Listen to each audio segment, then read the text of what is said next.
Yeah, same here. There are some really good people.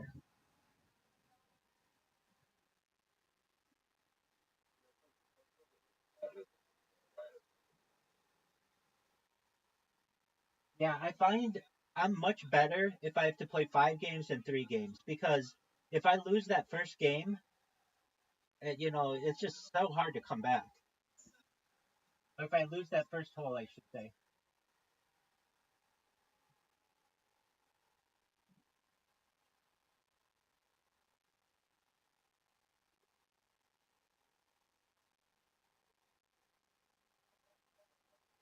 All right, you play darts. Are you playing against somebody?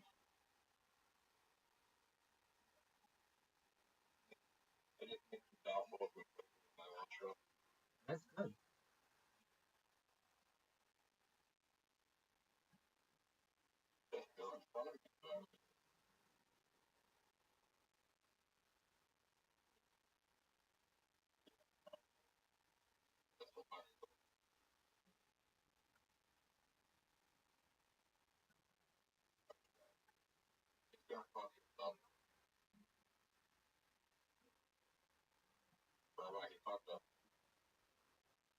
How many points do you have?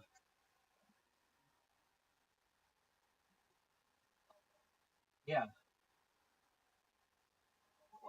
And how many does he have?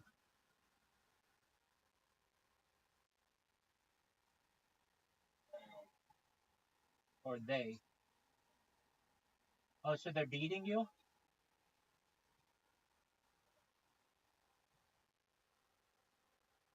How many dart? All right, we'll do it.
Continue to play with you. I just have to restart my stream, so just give me a moment.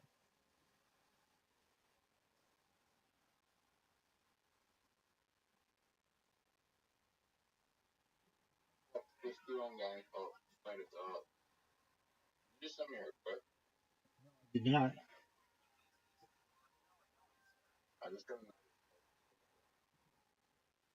That I.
That's up to him. That's not your choice to make. That's my myth. 35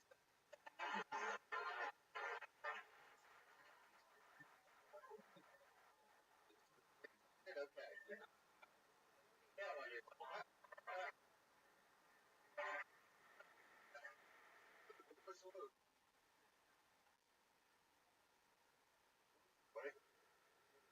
that's, I mean, because don't have eyes. I like the style, man. Where are you from? Vegas. Wow. In LA. January? I don't yet. Here, so I work. What is Vegas? I worked at a pine. How are your lungs? It's not like an underground. A lot of people think I'm like a pig. Something. No, I just drove. I said right out of the gate. Mine. Wait till we get to. What did you feel? It was like called it rare earth, but it was yeah. It's like they take like magnets of whatever they're mining. Born and raised, yes? No. Oh, wow. It did not. Interesting. So, how's LA? It's different. What's going on? I do comedy a lot more in Vegas. I was like maybe 2 or 3 months. What? That's about it. What? More expensive? Yeah. During that last month.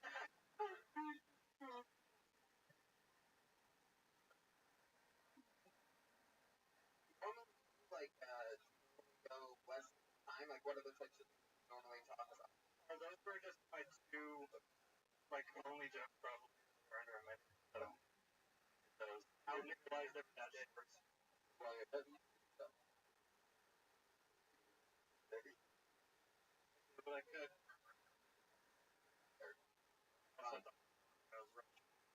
But yeah, everything goes minor, really.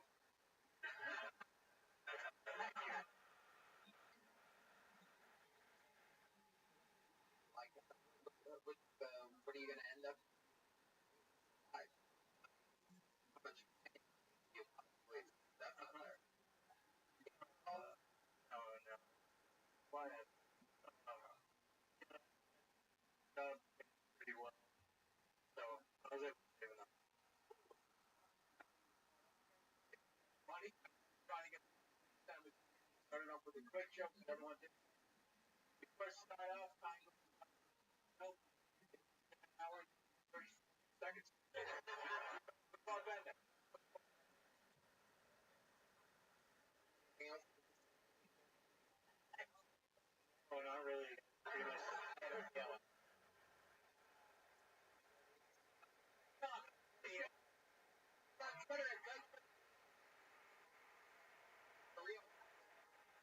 Nice being an artist filled with money.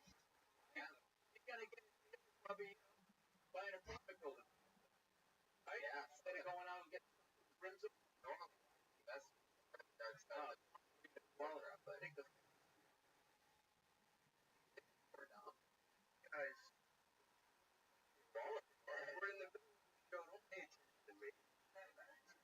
Go back to the little bullshit show and I no better than stop it. Don't think I get that. They think it's funny. Pulled another name out of the pocket. It looks like a looks like a name. It's got Joey Brent.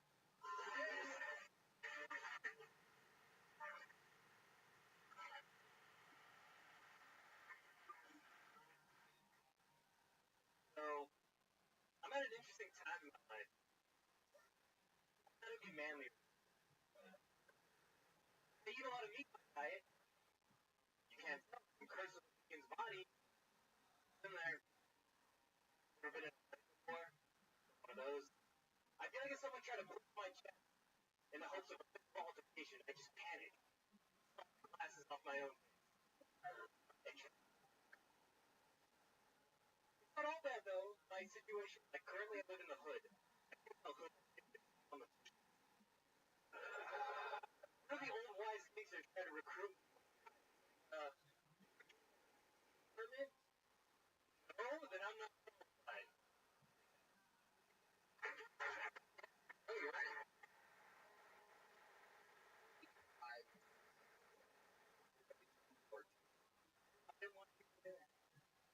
You guys got another tonight?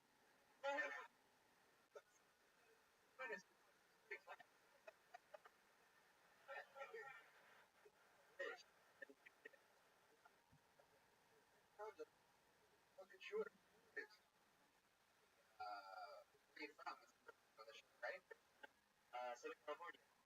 On. In like next to MacArthur Park. Like kind of down road-ish. Somebody, no, I don't. No one. There's a news.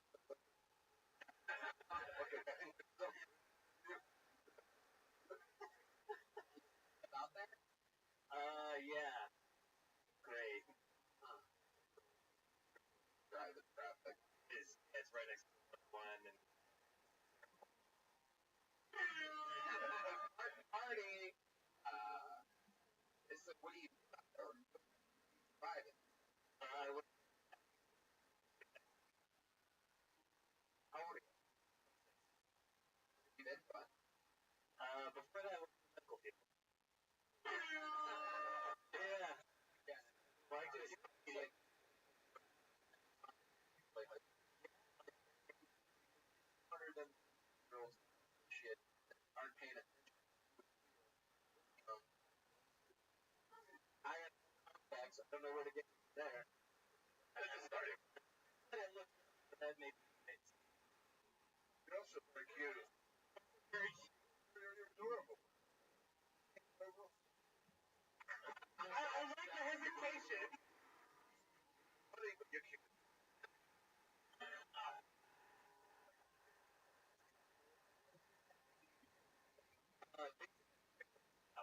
Hang out in a grocery store. It's like people complain about the of like hang out the whole booth. Living area. So I was there on Friday. I did drive out there and they always talk to them about it. There was nothing there. You do is like hang out the local mall and drink at the Friday. That's what you do. Period. That is excited to get out of high school. What nationality are you? Irish, German. Wow. Yeah. Super. Like time. Oh, I don't know. No, I went straight to the lawn. Oh. Sorry. Your own cards, your own reports, like that. No. That's what I. Yeah. You get the. You get. Or do they come down and you hand it? Like a driver comes and I hand it off to them. And that's not my problem. They hire American. I get the check, man. That's all I worry about. Like, yeah, I would just slow down a little bit. Okay. Slow down a little bit. The more you do your jokes, the more they'll come off natural. And you won't be, I don't know, in your head trying to remember them. I feel like I was in my notebook for a year and a half. Slow down.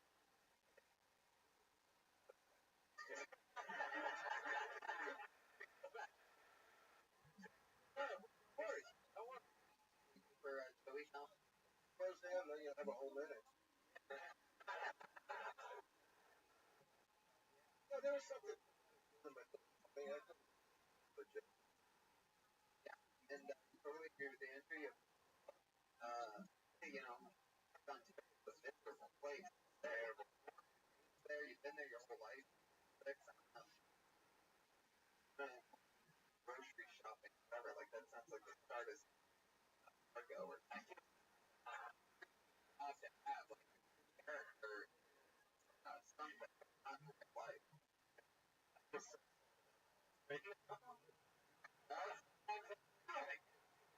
Why he's doing this? Yeah, and this way of life. Going towards, we keep going towards the life of Ontario. So we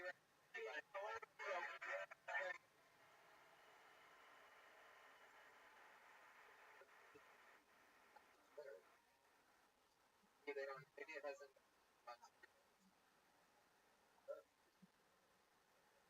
All right, pulled another name out of the bucket. It is the name of Brian Goat.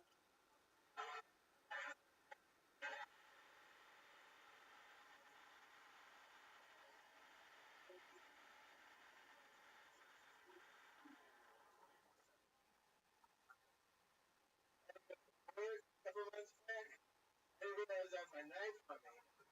Got some better. Thought I did some pushing. Really, the thing I did a whole fucking army. You would not believe the on them pushing. Looked like it kind of tangent. After these really bad the invasion. I would take their signs, cut out their dreads, take stop. Anyway, the pieces you know it together. And I was like, oh yeah, it has bushes. Ran up to lots of stuff, and I was like, happy birthday, family. I got you a date. Okay.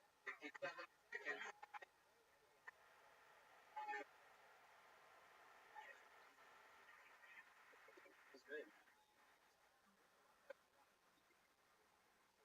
Or wait, like, yeah, usually I got deeper into that, but it was great.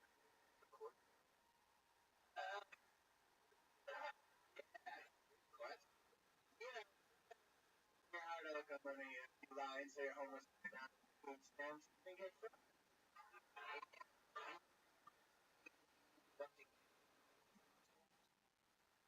I was getting my income, and I was getting, you know, benefits, and they came down on how did you get caught? I found my, and you know that day was, my mother was like, that's 7 years. I just, what, the food stamps? I didn't get my real income. That was a contract. I didn't have my real time. But I knew when I found my I'd like to remind everyone of how thank you, very good. Listen, I knew the fact that it's not real. I don't believe it. So, yeah, move on. Was it yeah. Like, how many cans of I mean, why was he right?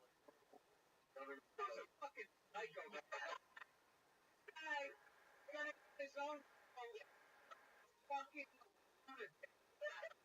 He has no remorse, no fucking responsibility for your own actions. Fucking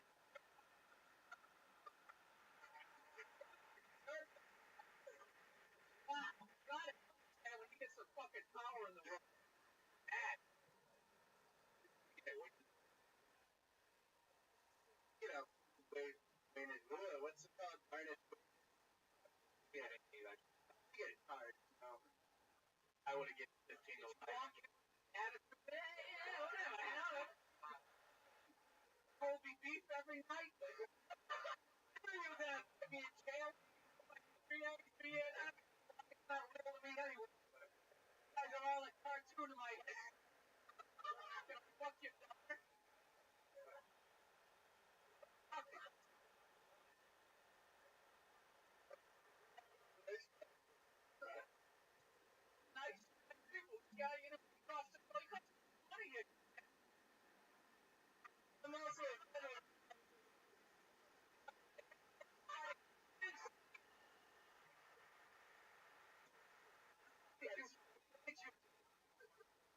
I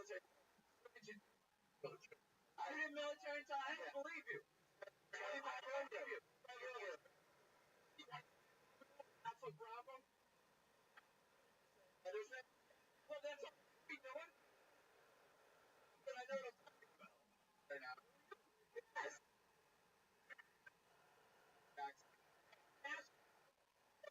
Fucking 3-2 blast off.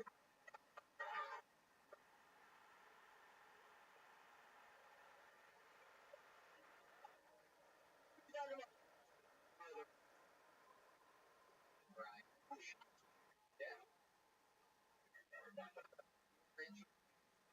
That's something else about you.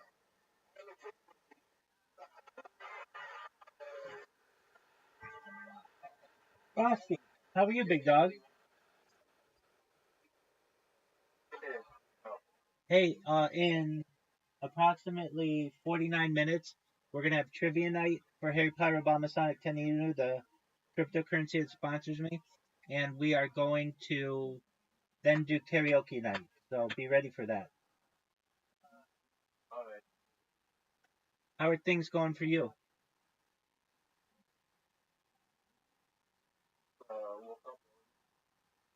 Yes, you. All right.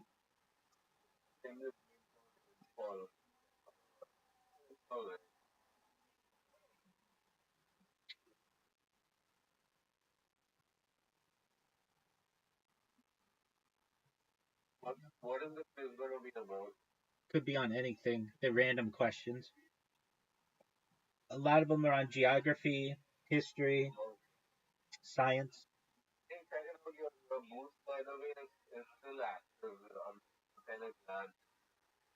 I am too.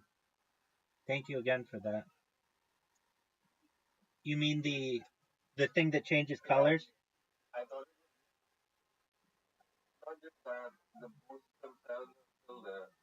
Oh, very cool.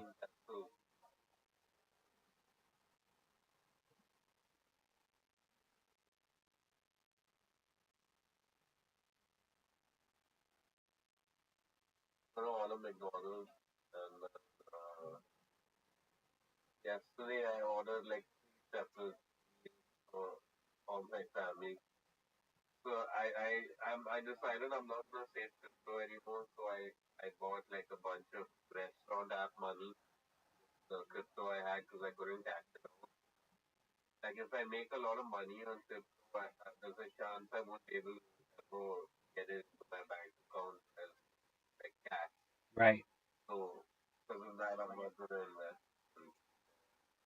There you go.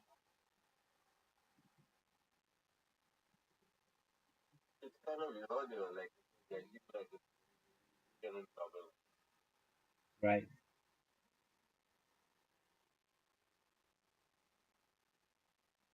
What game are you playing?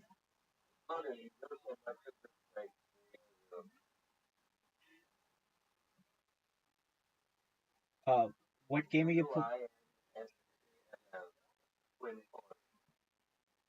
Is it fun?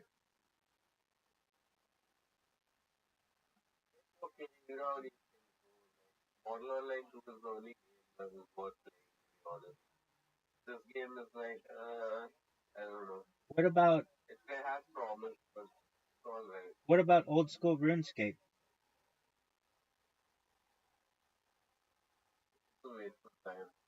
Why do you say that? You use.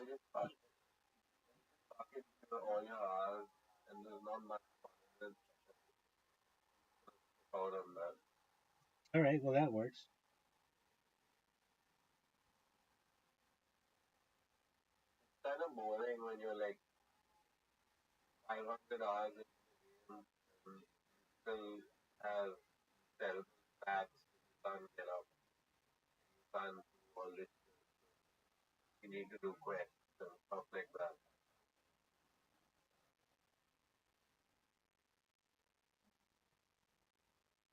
Very interesting.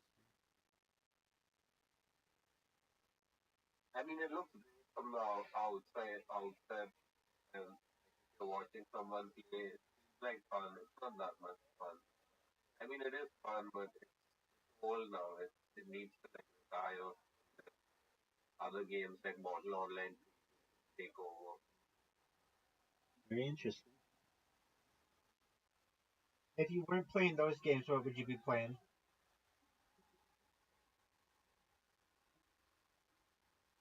Model Online okay, Yeah. I I play Valorant. I'm pretty good at it, but on Indian servers, everyone's addicted. So I just like get myself out of it. The type of Indians who play Valorant are like, I don't know, they're probably like slum dwellers or something. I don't know. They're kind of annoying, and they don't know how to teamwork. And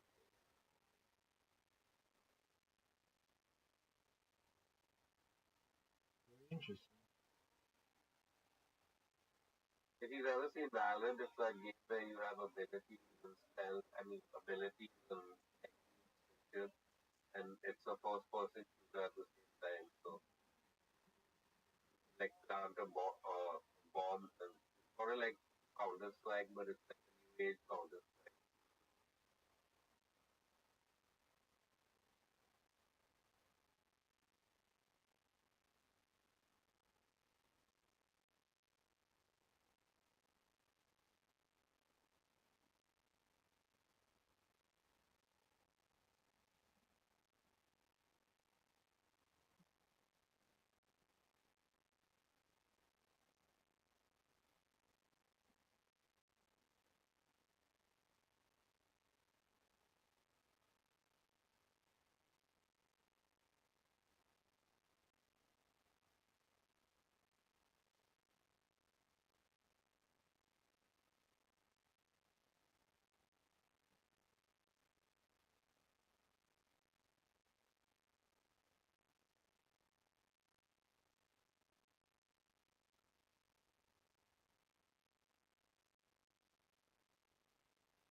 All right, I was smoking a cigarette. What what else has been up? Are you I just played with Zoot, and we've had some new people in here, and just did some karaoke earlier to practice, and now we're 42 minutes away from doing it with a bunch of people. all right? I'll just watch. I'll leave my mic on. All right, sounds good, man. In the meantime, I'm just gonna turn on Phil Tony. Enjoy. All right.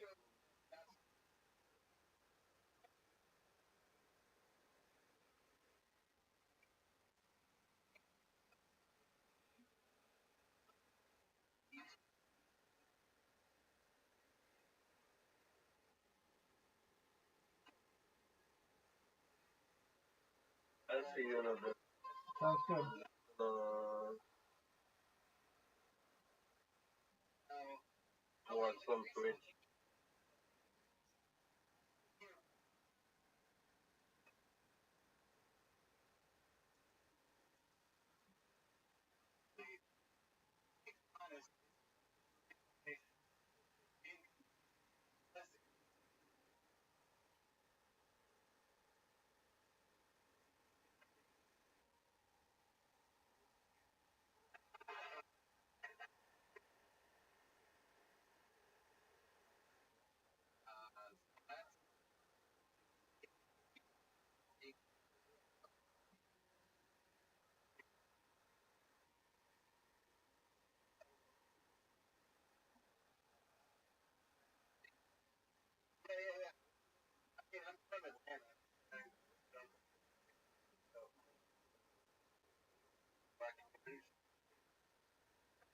Why you're such a I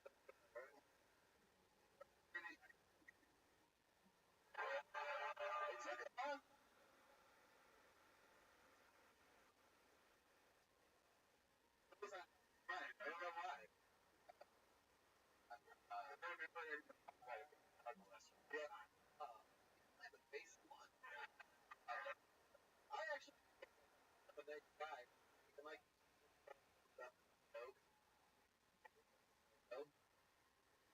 like you sound like a golf fan, but that's yeah. Timeline of yours is really cool. Yeah. Any of the stuff, man. You can look well on Spider. But the armpit, yeah, there was not everybody there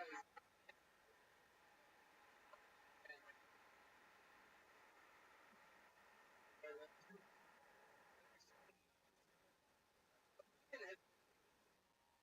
Just out there,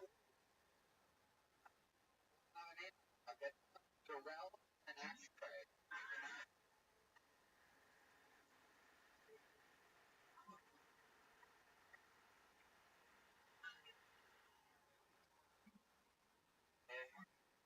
1,000 people. If I had one wish, I wish I was sick from the waist down. But the color, because you know what they say, the black is buried is sweeter than you. My ankle's the sweet sour right now. I know what you're thinking. Fish, like tasty black testicles. Um, if you have the word anyway, you can add on to it. I wish I had tasty black testicles, but I had the power to fly. But the power to time travel. I don't know. Yeah, 39. So, yeah, bro. Long enough. Big time effort. That's fun. Start. Go a month ago. One for you. That was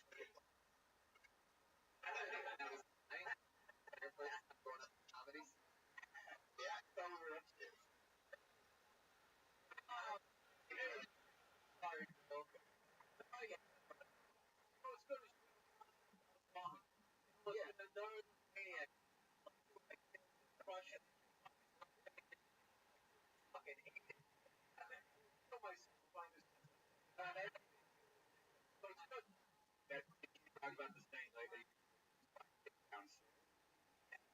it's an interesting approach to have. I mean, well, black balls to the point is well, how like why that work? Why take why would you want black balls? Are they taking that you're concerned and you're trying to stand up?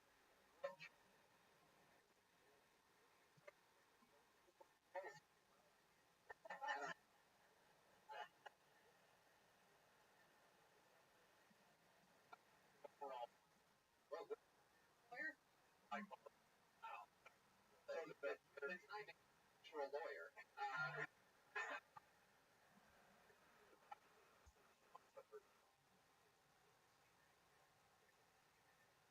Well,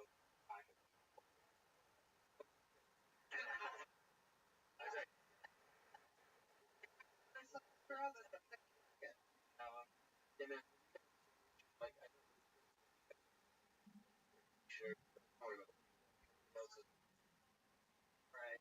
Ask you something. I know that you're nervous. You're looking through all that stuff. That things gonna happen. You think of like one manager is gonna go to the other. Yes.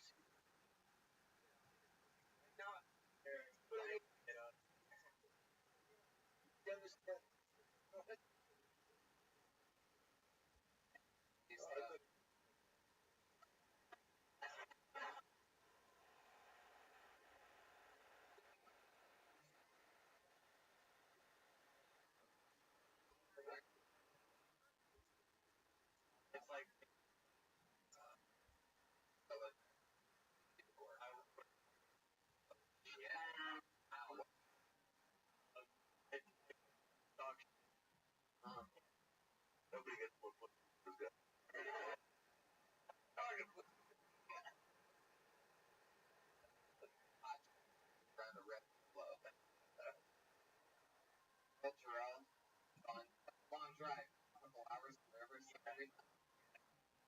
At least one choice.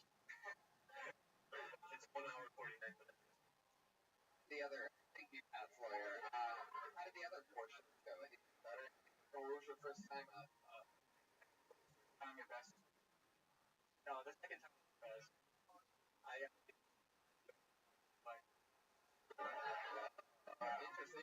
When you're telling about case.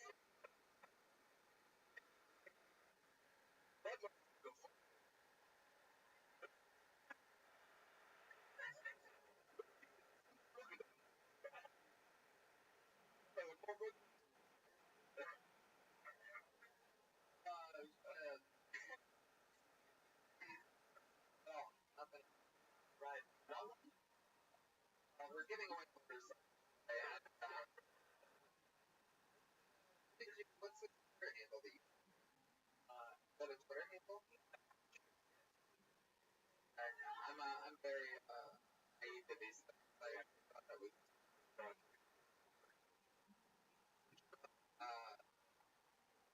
your favorite. I mean, any other or anything? Going to school. Yeah. There's some right. I mean, I'd rather for you. Rather comedy. Yeah, this is many. I don't know, man. Every nationality area? Philippines. By the way. Even the white guys are 10% Filipino. Thing. Also, you that's like most like oh yeah. Careful like it. No, I can't deny it. But I know you can tell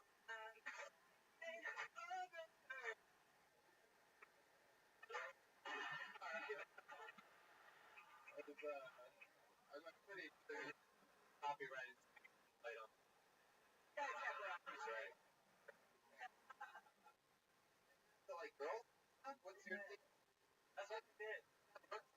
Yeah, it does. Yeah. If it did that thing country, where's the yoga place? You take a girl, take her, get some yoga, get the right. Alright. I love it. Hey, do that's like yoga? Yes, yeah. Girls like little team ones. Girl girls, they're like, is that your thing with the girls? Yeah. They really chips spice. So,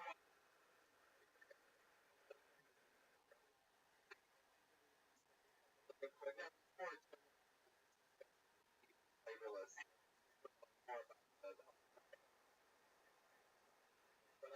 women spice? I think so. Does girl very time on stage.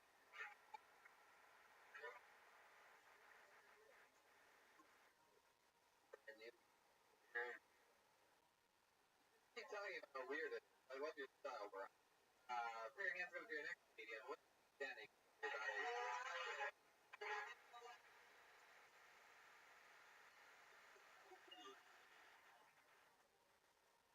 I recently learned that they're now using aborted baby fetuses for stem cell research and also for mascara. I don't really get why people are mad about it though. At least they didn't die in vain. They're not animal testing. They're already dead. It used to be you only thought you were gonna have dead babies if a guy was jizzing on your face. I will let them mature a little bit more. So now every time a dude comes to a condom, it's basically yeah. There's a lot of ugly bitches hiding under a lot of cum.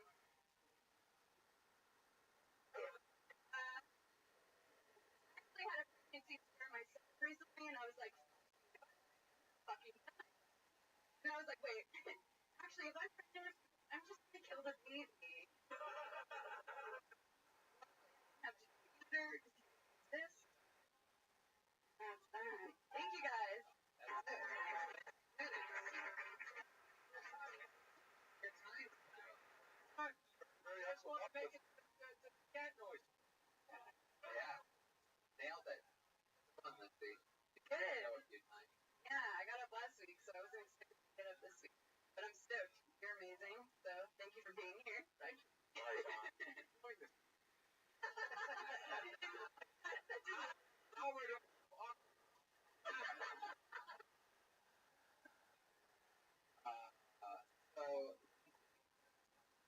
really almost have a pregnancy scare?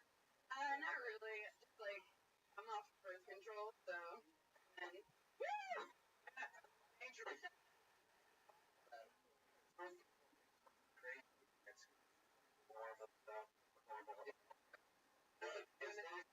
Girls have like a reaction.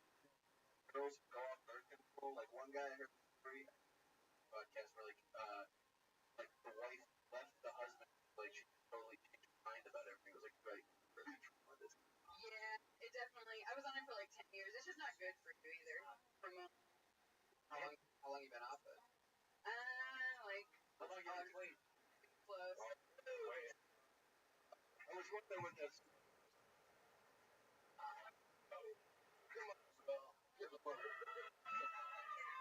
Still waiting to get it. Still waiting to get it. When you guys want. I got one. Love that. Now you actually have a tattoo on this side of your head. I mean, how long of a process? As quick actually, because it's thin. No, I don't. I know nothing about that. I think it was actually like 40 minutes. Not too bad. You have a lot of your body. Is something that's young or like if you piling them on? How does that work?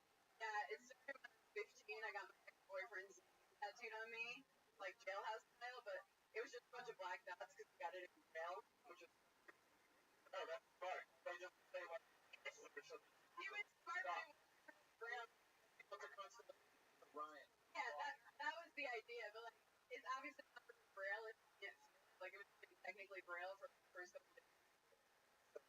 What is dots? Black dots. But you can't see it. Gotcha. What was? Wow. A lot of dots. I know what your second boyfriend. Oh. And the. Wow. Anthony in Italian, Anthony was. You know what I'm saying?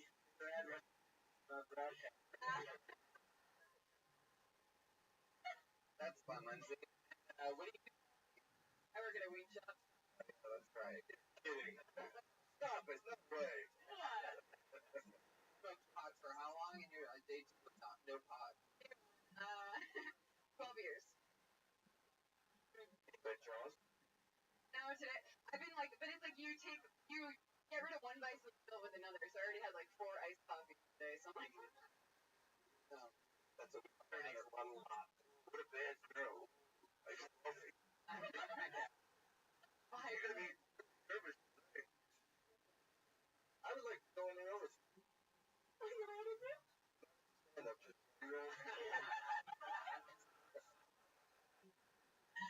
that's anything sexy on the pot or like that lately?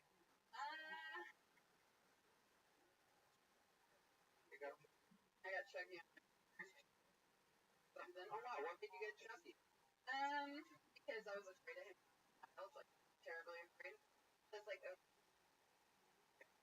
I was not watching the.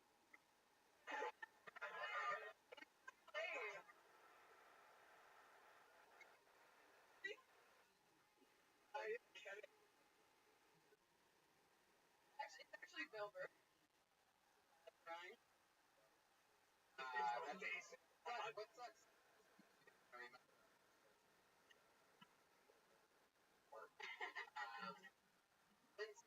yeah, that is interesting. I always looked at tattoos. I once had that guy years ago had like ear or whatever. And, like grandma died, all this stuff that really wasn't that big of a deal to me. But he went and he got a tattoo. Grandma, yeah. Went and got a tattoo on his leg. So like forget. I can't remember what year it was. Forget 2000. And there's it's like you're never gonna fucking forget that year now. I mean, what an idiot, right? I totally cut him off from being friends with me after he got the pretty much for that reason. But I don't know what I'm getting. I know you were getting at. You might as well remember 2007 when you fucking died. I gotta forget. I would love to. I'm not nervous at all. But show me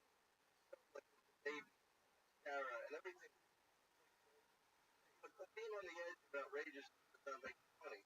And I know you can be funny, and I know you're stage presence, but if you're trying too hard to be way up there, like people go, I can't believe you fucking said that. I'm not laughing. You know what I mean? The key to comedy is actually laughing.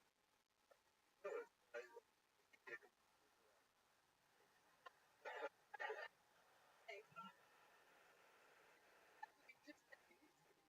All right. Everybody, Jennings is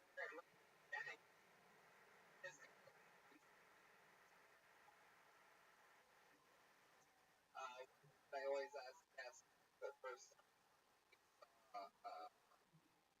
Joel, that was never on stage.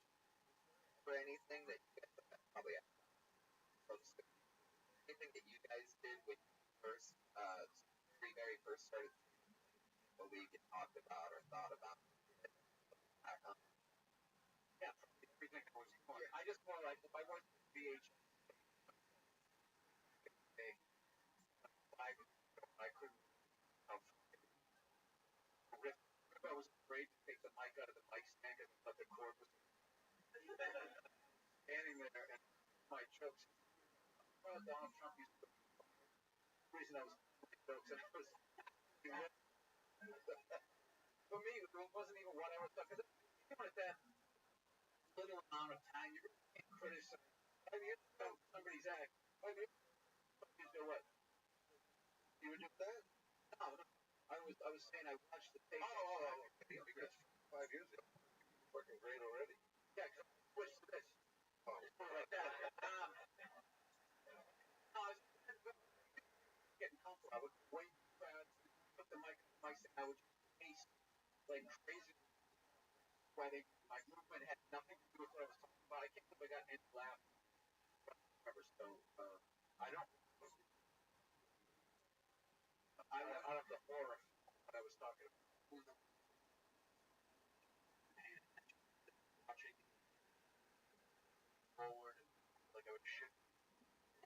And finally, I said, "What am I?" Yeah. First set was on the Tonight Show. Everybody. I remember something that was I looking back. And it was the first time I ever my family, my cousin Brian was fucking crazy. Guys weren't laughing. You had to fight with them. Because fuck you not laughing. I'm good. He was fucking funny. I go, what's that? He developed. It was like bad. One of us just dived in. What the fuck are you not laughing at? That's shit. Oh, yeah. Oh, that's great. Oh, hey, lawyer. Moment.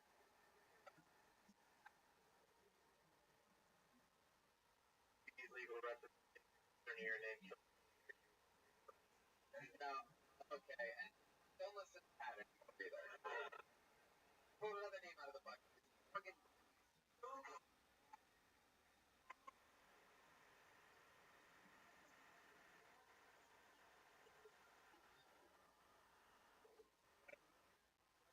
crazy weekend. My brother-in-law had a party at Las Vegas in Alpha, San Diego. Spanish party, but ladies, she gets paid me on the so you're anyway. Us crazy drive 4.5 hours, especially when your shades brother-in-law almost gave her ticket like that. So down Alabama, and I'm sitting there talking to somebody Phil for the first time. Get the reason I really Asian. All right, whatever. So tables I'm like Brad. Like, no, you know what? Just like happened. Anyway,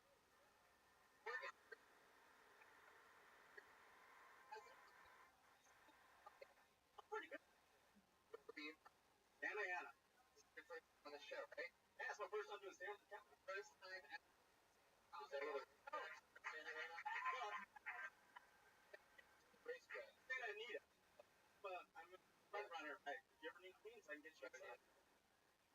actually. Wasn't on weekend. So what it is happening? And then they brought out like Rothschild man, videos and stuff, and I was like, alright.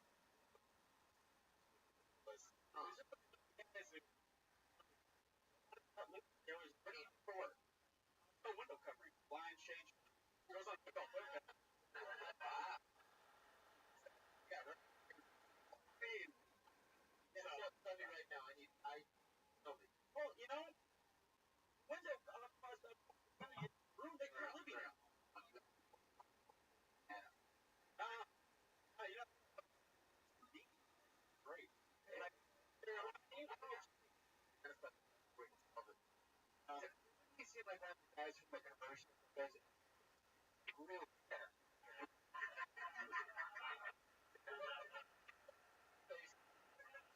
I really would appreciate both those guys.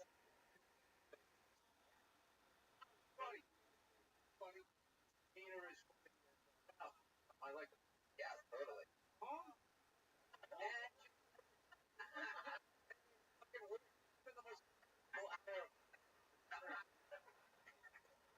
and also the fact that you went out with these people, they were adults, very and very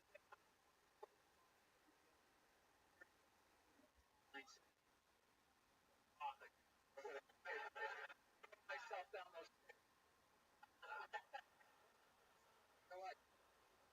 Yeah, what I love old cards.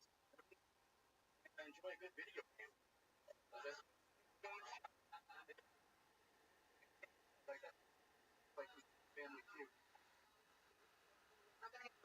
For sure.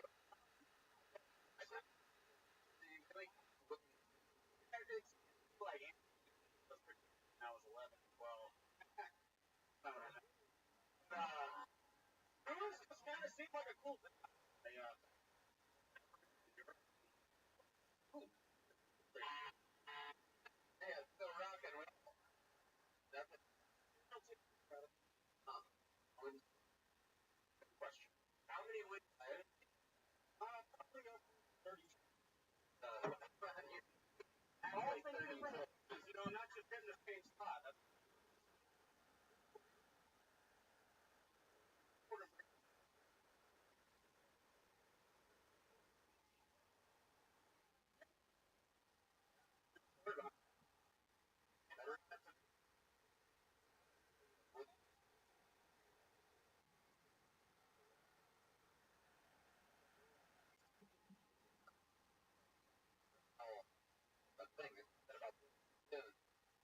Did it say your first like no. I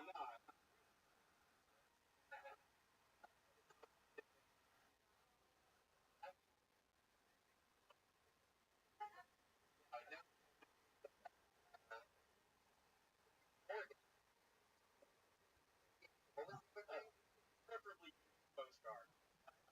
Around the front of the I've so many that I've actually put a couple together. People across very fast. Fine. Gotta start fair convention. Oh wow. It's like postcards that help. What the are you from? What is where? The what? Where do you live? Anna? I live at Old Town Orange now, but that's why. Town? What? Orange County. Huh. Bush? You want to put down? Yeah. Morgan, is that are you, they happen. They happen. Like, for those that were wondering, exactly how uncomfortable that, that's really happened. Are you Morgan? Now I'm nervous. So when I'm only like, okay. Like, thank you. That's so much.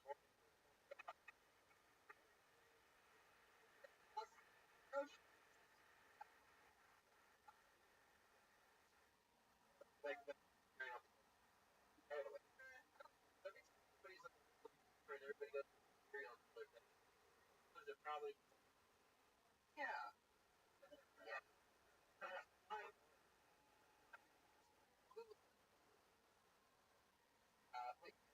Michael.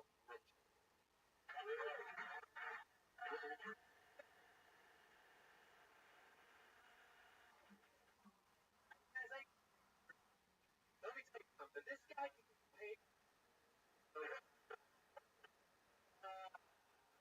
Talk about Sony, Sonic, and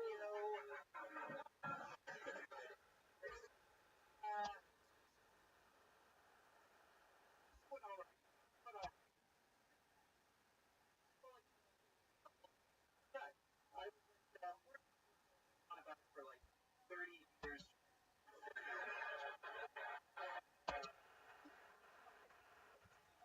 As I'm going to with you, that's a little too. I don't like brown people. That's true. I know it's like an associate. My ex-girlfriend went there for graduate school, but I do eat tops, particularly Mexican.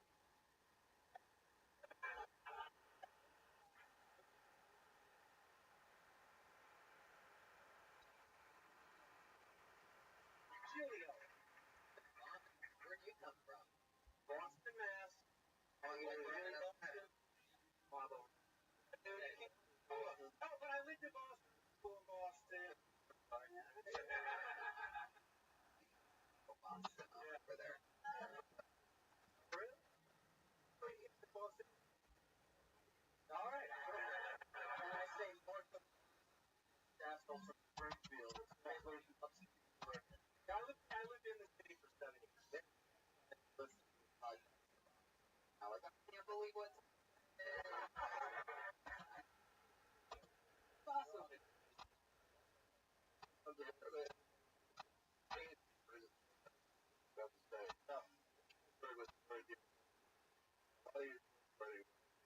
Thank you so much. It really took us one way, and it's fucking great.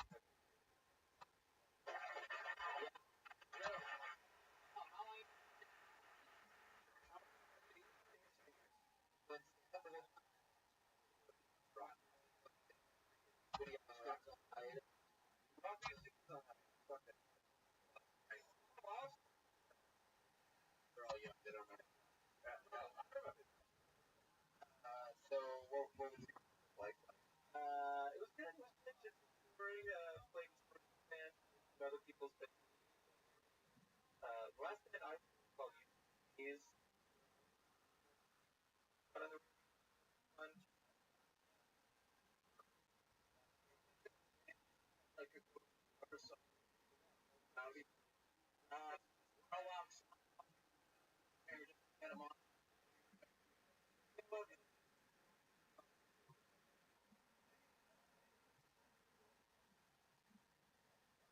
Up around town. Silver Lake Lounge. I like stomping around. Yeah. Next Friday, I did that's hot chip guys. Absolutely. Wow. Oh, look at that.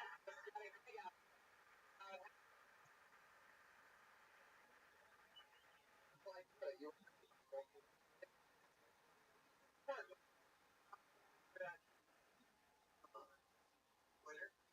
I did it for Jillian Michael. Yeah. There you go. Well, thank you.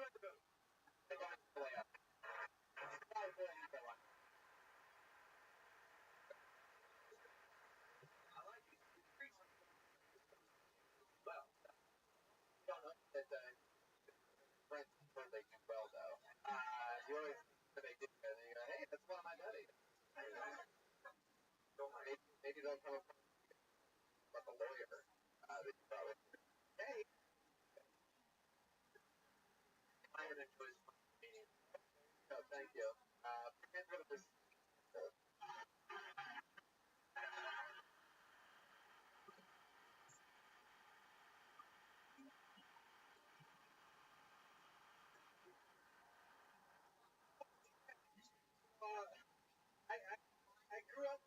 Italian family, and it's very different than the families that I grew up around. Most American families want their kids to be better than them. Better than them could be so great.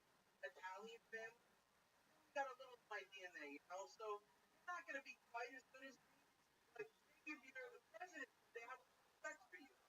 And the family's the same. They got a lot of the same stuff. You guys have fighting, you have hide, and don't tell anybody when it's stuff till goose here. There's stuff till shoot through the window. And there's something here in Italy. We have an all the I felt like I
What up, Zoot?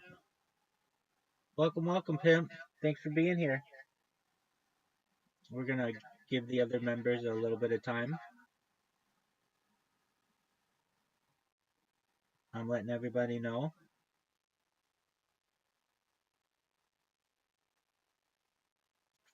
We do karaoke in an hour. You can do karaoke if you want to sing right now. Go for it.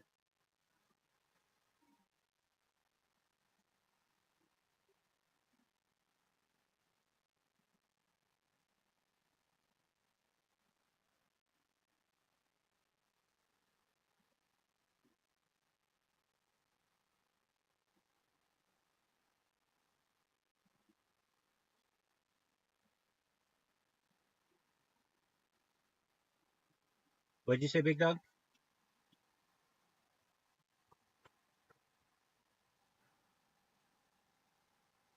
Absolutely.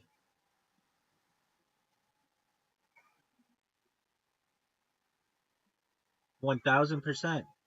Welcome, welcome. All right, we got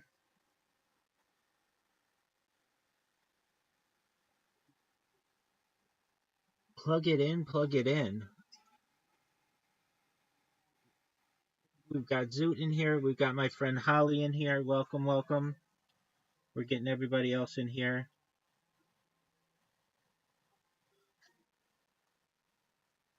Poor again. I thought you were rich. They made money. Finally. I'm poor again. What happened? How did you lose it? Diamond hand. I was overexposed to Douglas hat.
you haven't had the chance, please like, retweet, bookmark, tell your friends, tell your family about this. We are going to wait a couple more minutes for our other community members to join. If you weren't aware, in addition to doing trivia for the first hour, we're going to do group karaoke for the second hour and really feed the egregore and the positive vibes of our community. Excellent.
Alrighty, friends. Hello, hello. Alrighty.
Alrighty, friends. Let's get started.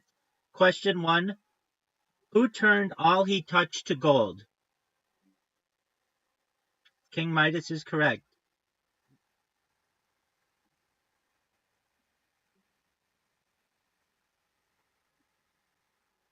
Excellent. All right, next question. What media personality was once a speechwriter for Richard Nixon?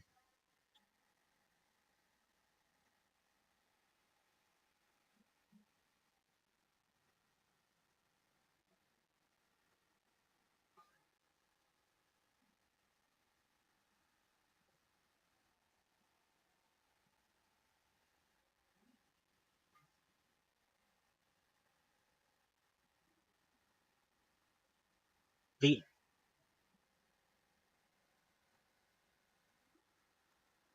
It was not Jerry Springer. The media personality who was once a speechwriter for Richard Nixon was Ben Stein. Next question. That's true. Next question. What Tom Cruise movie takes place in the year 2054? Minority Report is correct. Excellent job. Next question. Which U.S. actor, widely known for his portrayal of Batman, passed away on June 9th, 2017? Who was that? No, Heath Ledger. No.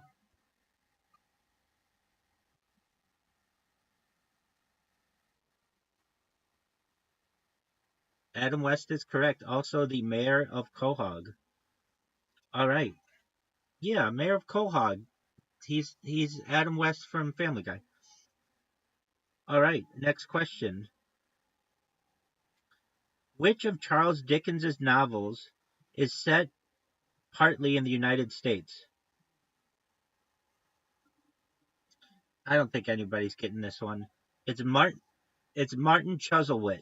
Martin Chuzzlewit. Yeah. Next question. Which letters added an R to Arkansas? Pardon me. Which settlers added an R to Arkansas?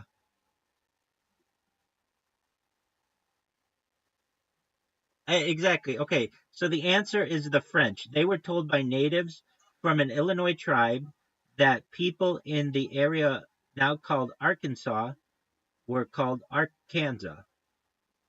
So there we go. Next question. Which U.S. state is known as the land of enchantment?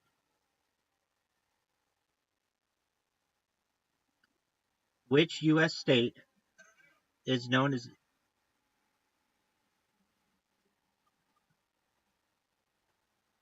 It is not South Carolina. New Mexico is correct. Excellent. Very good. All right, next question. What type of bridge is the Golden Gate Bridge? Suspension bridge is correct. Next question. Which U.S. state's highest mountain is Mount Elbert?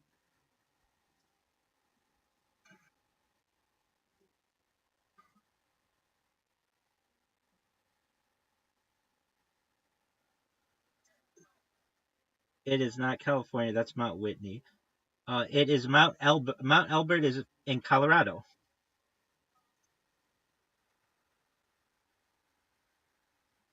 You would think. I mean, it's just not well known.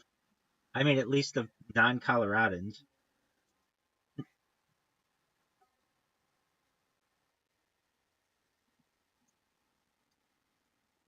All right, next question. What do spelunkers explore? They are cavers. That's correct. Next question. What is the largest county in the United States?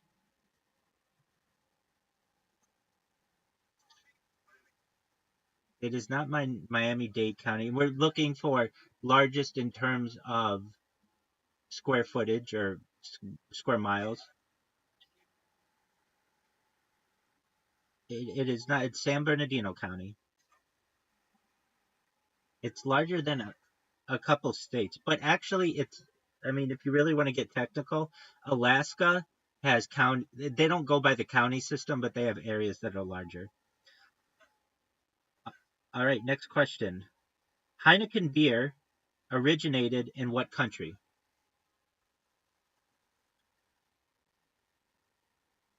It is the Netherlands. That's correct.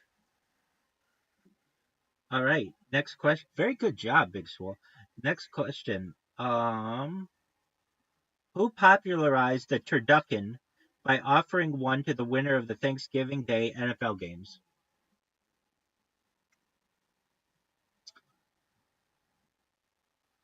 He has a famous video game named after him.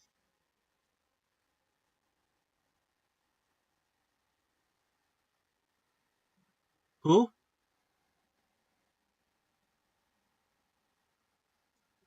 No, not Tom Clancy.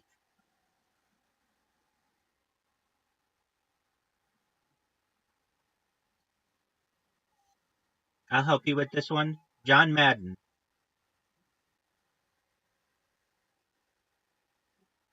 Oh, okay. All right, next question.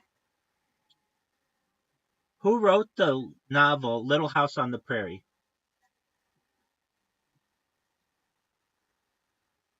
A woman is correct. She has three names.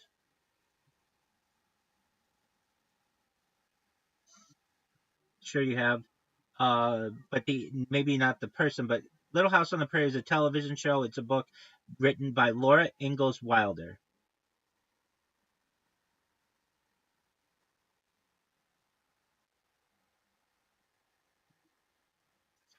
All right, next question. What two U.S. state names end with the letter Y? Y, yes. Kentucky's one of them.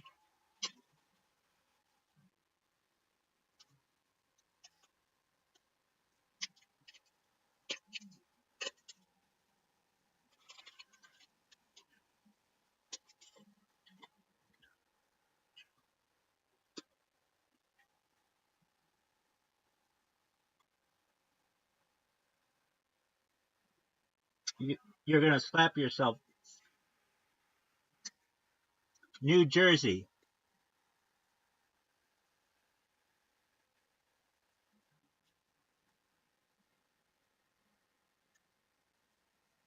Next question. That's correct. Benjamins is slang for what denomination of U.S. currency? That's correct. Next question. What is the chemical symbol for gold?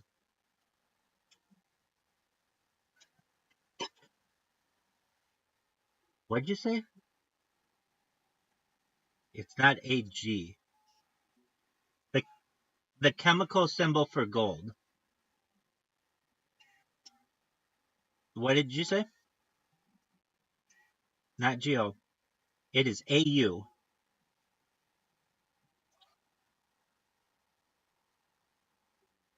AG is silver.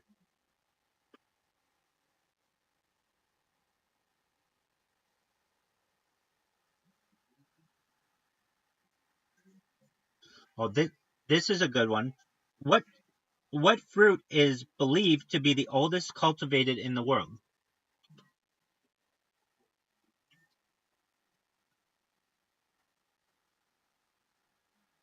Not apple. Not mango. It has it generally has three letters. No, three letters. It begins with the letter F. Fig is correct. Good job. All right, next question.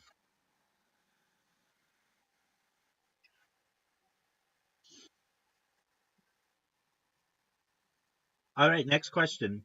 What movie starred Mel Gibson as William Wallace? Braveheart is correct. Next question. Nashville is the capital of which U.S. state?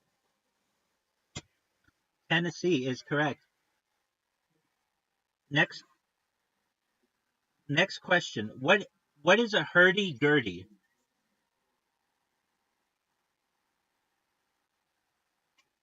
It's a it's an it's an instrument.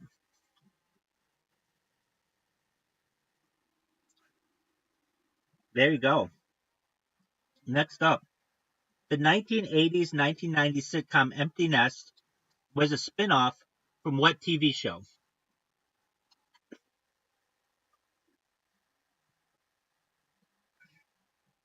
The 1980s 1990s sitcom Empty Nest was a spin-off of what TV show?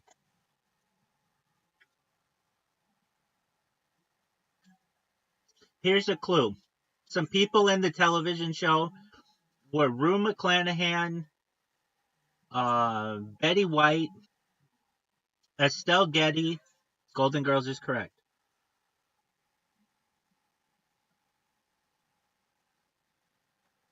Yeah, and I actually liked it a lot. It was really good. It was about a doctor in Florida. All right, next question. Uh, on what harbor is the Sydney Opera House located? Come on, Zoot.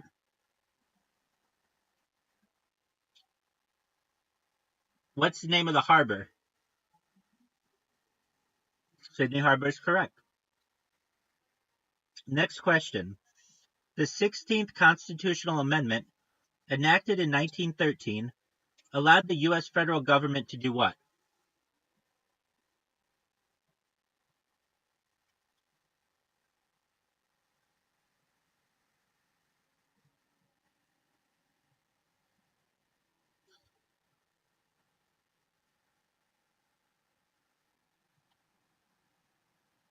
26.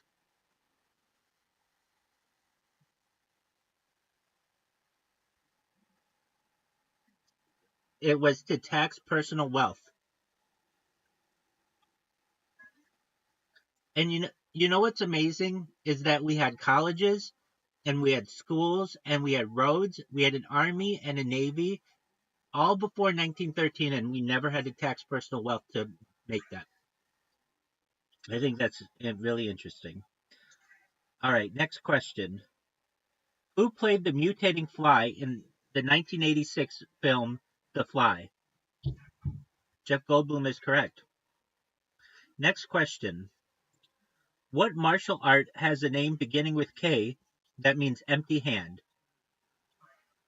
Karate is correct. Next question. What is the capital of Chile? Santiago is correct. Next question. What nation is home to the Komodo dragon? It's not Thailand.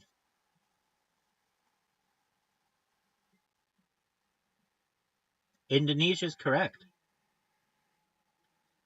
All right. Which female appeared on the 1999 US dollar coin? It's not Sacagawea. Susan B. Anthony. Very good job. Next next question. In Greek mythology, which monster had snakes for hair? Medusa is correct. What was the name of the restaurant in the TV series Happy Days? Oh, good job. Arnold's is correct. Very good job.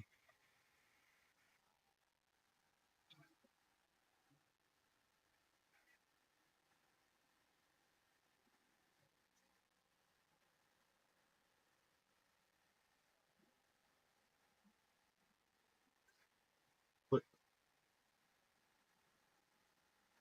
yeah, Dragnet would have been that.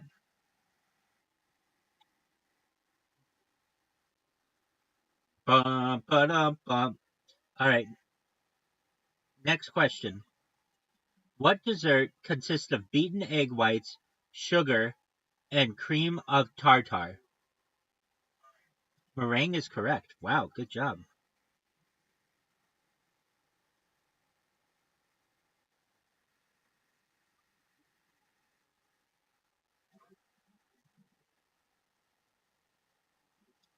All right, next question.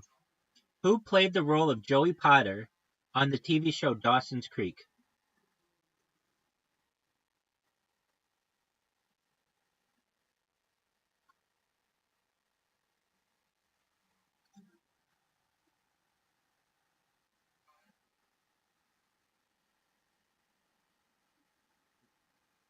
No, it's a woman.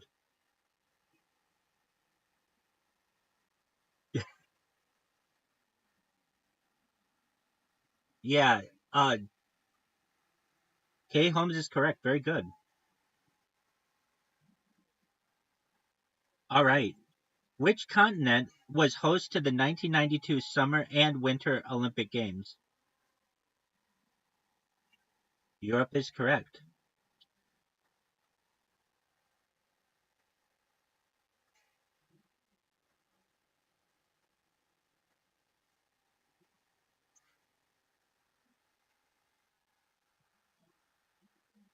All right, next question. What is the full name of writer H.G. Wells?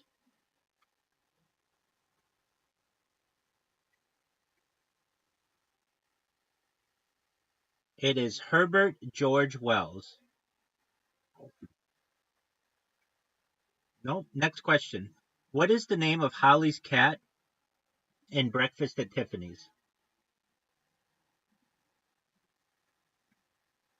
Here's a clue. I said the name in the question. What is the name of Holly's cat in Breakfast at Tiffany's? Oh, you got it. It is Cat. Good job. Next up. Well, you got it right, my man. There you go. All right. What TV family had a road manager named Reuben Kincaid? Wow, good job. Yeah, very good. Next. Nook is the capital of which country? Nook is the capital of which country? What did you say?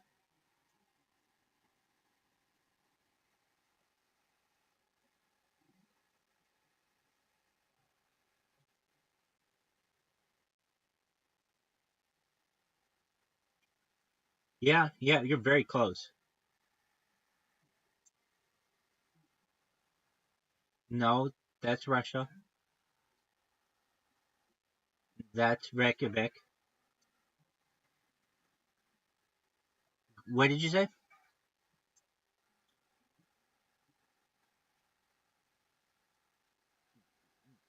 No, no, no, no. I thought you said Iceland. Apologies, not Iceland. Okay, it's not Iceland. It's not Russia, which would be Moscow. Greenland is correct. All right, next question. What type of satellites are always in the same spot in Earth's orbit? Geostationary is correct. Next question. What does oh, no, geostationary. Uh, what does the MS? Hold on a second, though. This raises a good question. We got to do some research on this one. We're going to Chat GPT. I want to know the difference. Exactly. Yo, dog, what's the difference between geosynchronous and geostationary orbit? The difference is subtle but important. Both terms refer to orbits where a satellite stays in sync with Earth's rotation, but here's the breakdown. Geosynchronous orbit. This is any orbit where a satellite takes exactly 24 hours to complete one full orbit around Earth, meaning its period matches Earth's rotation. However, the satellite's position in the sky might shift a little over time, and it doesn't have to stay fixed over the same spot on Earth. And then there's geostationary orbit. This is a special case of geosynchronous orbit. In a geostationary orbit, the satellite's orbit is circular and lies directly above the Earth's equator. It stays in the exact same spot in the sky, fixed over the one location because on the Earth's fixed over one location on the Earth's surface because its orbit and Earth's rotation are perfectly synchronized. Wow. Okay, there we go. Learn something new, friends. All right, next question. What does the MS reference in MSNBC?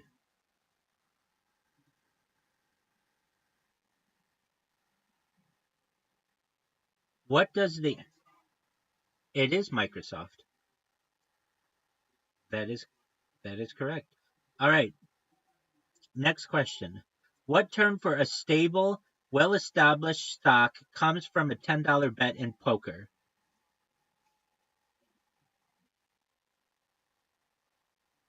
What what term for a stable, well-established stock comes from a blue chip is correct. Very good.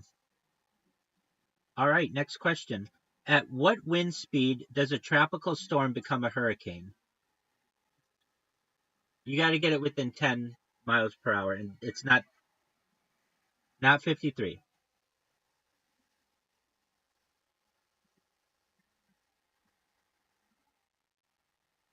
What'd you say? Nope, higher than that. 70. It's 74. Good job. Next question. What is the fourth letter of the Greek alphabet? Delta is correct. Good job. Next question. What color was Tweety Bird originally?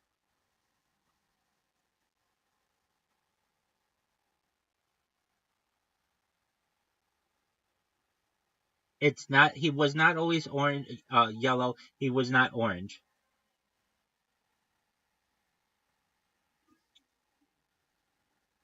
I think I just heard it.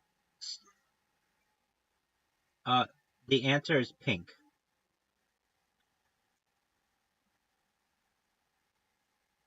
Absolutely, that's a great idea. Pink Tweety Bird.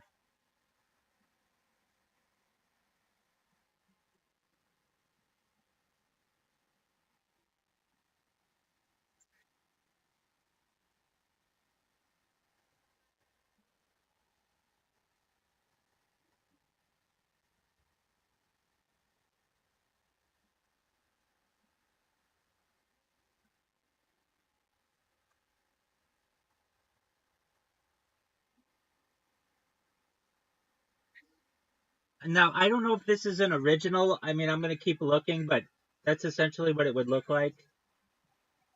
But that's, but I mean, did it, I know, I want to see the original as well. So we're gonna find it. Let's see here. Maybe instead of putting pink Tweety Bird, I put original Tweety Bird. Oh, gee, Pete Tweety Bird. All right. Um, right. I mean, all I'm seeing is just uh yellow. So maybe they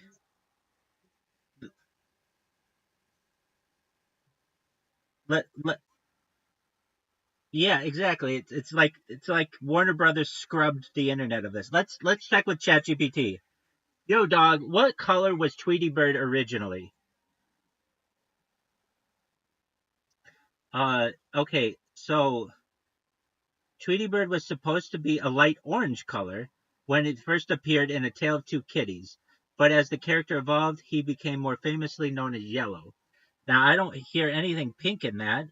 Uh, let's see if somebody's put up a anything to confirm this information.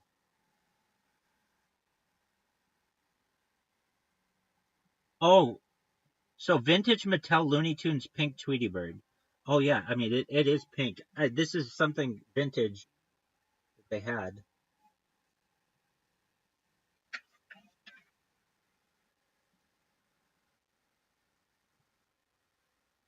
Yeah,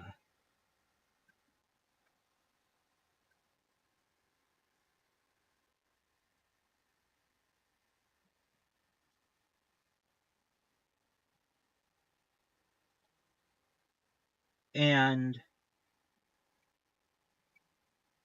let's see here. Oh wait, here he is.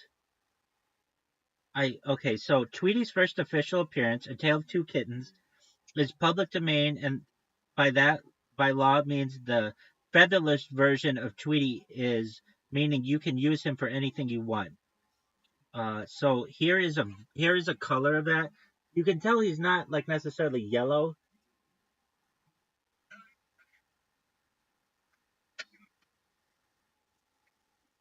Right. Okay.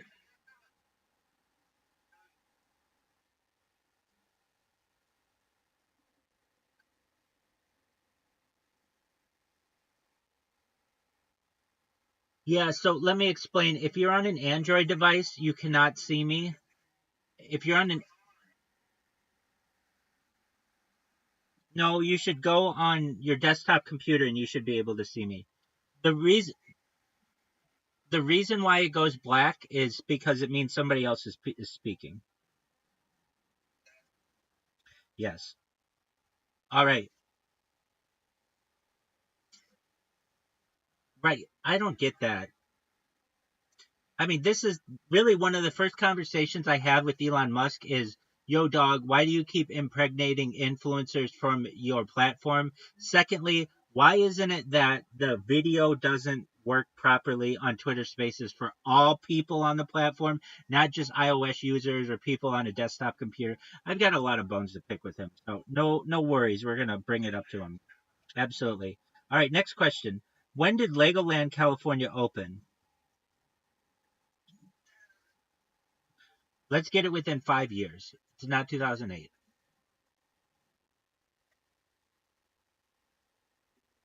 not 2012, 2000 period. Okay, so it was March 20th, 1999. Yes. All right, next question. What was John F. Kennedy called by his friends?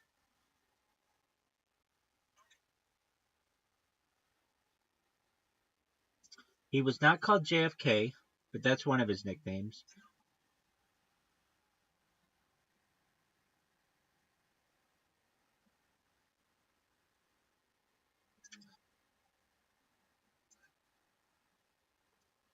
Like you think about it. I mean, like you've heard him refer to this a lot in your lives. Whatever person said Johnny's pretty close. No, he was called Jack Kennedy. He was just called Jack.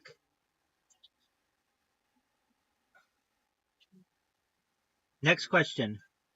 How many sides does a nonagon have?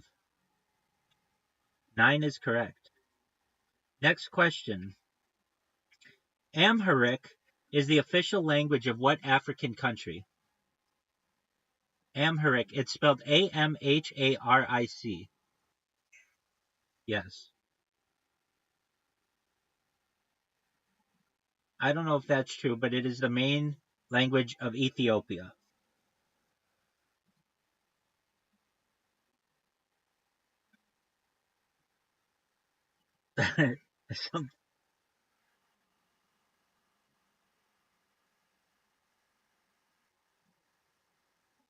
It's a nonagon.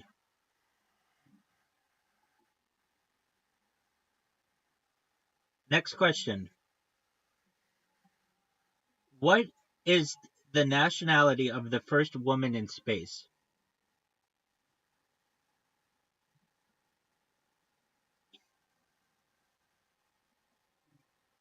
Russian or Soviet is correct. That's right.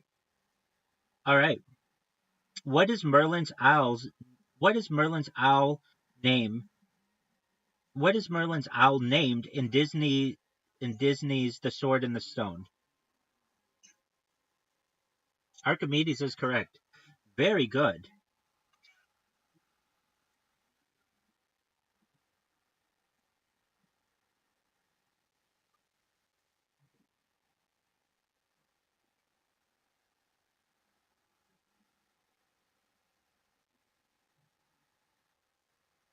Is that correct? It's Hedgewick.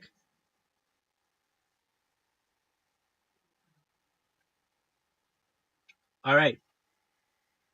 Next question. What lies between Stockholm and Riga? Let's say what body of water lies between those two. Just one moment. I've got. Hey, what's going on? That's right. All right. The answer is the Baltic Sea. Next question. You very well could have. I had somebody who interrupted. Apologies. Next question. What was the last book novelist Harper Lee published before passing away in February 2016?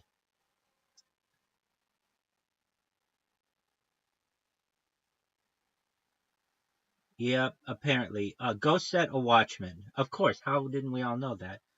Uh, all right. Next question. What U.S. state is home to Clemson University? It is not Alabama.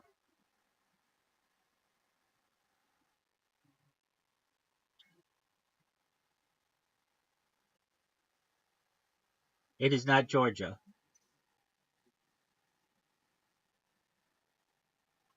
It is not Ohio. Hold on, somebody just said it. South Carolina is correct. Very good. Next question. The earliest evidence of the wheelbarrow was found in what country? Not Greece. Not Turkey. Okay, so it's further east of both of those.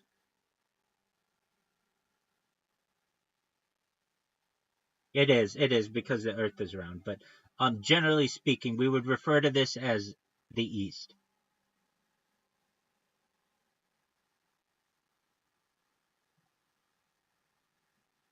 Oh, yeah, okay. Well, I mean, this is where the earliest evidence of it is.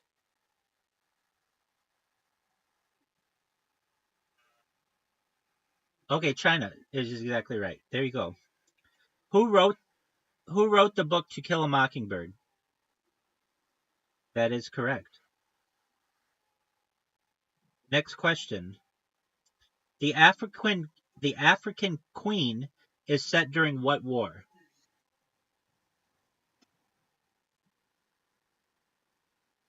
Yes.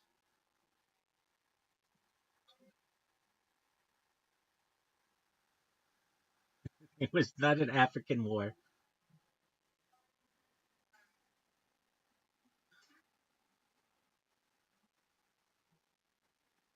It it was not it was here's a clue. It was not War 2.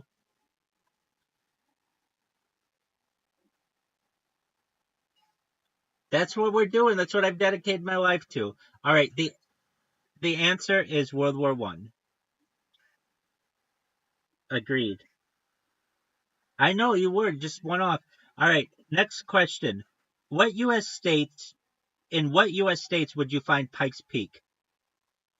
In what US state? There's a grammatical error here. So in what US state would you find Pikes Peak?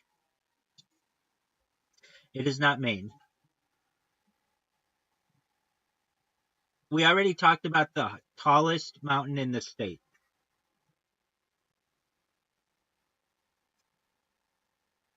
Nope. It was, remember we were like, oh, nobody would know that except the people who live in that state. All right, it is in Colorado. Next state, or next question. What are mummies wrapped in?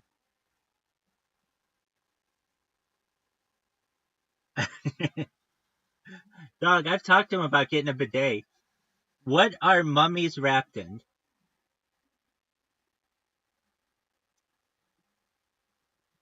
It's not toilet paper, it's not saran wrap.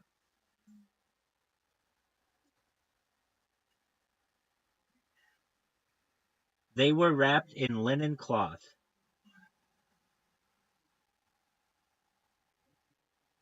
All right, next question. What sign of the zodiac are you if you were born on leap day?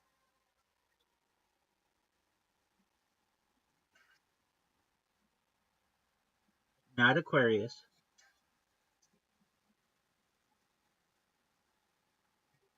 Yeah, so I think this one has to do with fish. Pisces is correct. All right, next question. What was the purpose of the Hayes codes?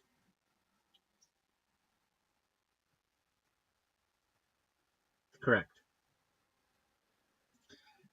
These were self-censorship of the movie industry. All right, next question. How many suits are there in a game of Mahjong?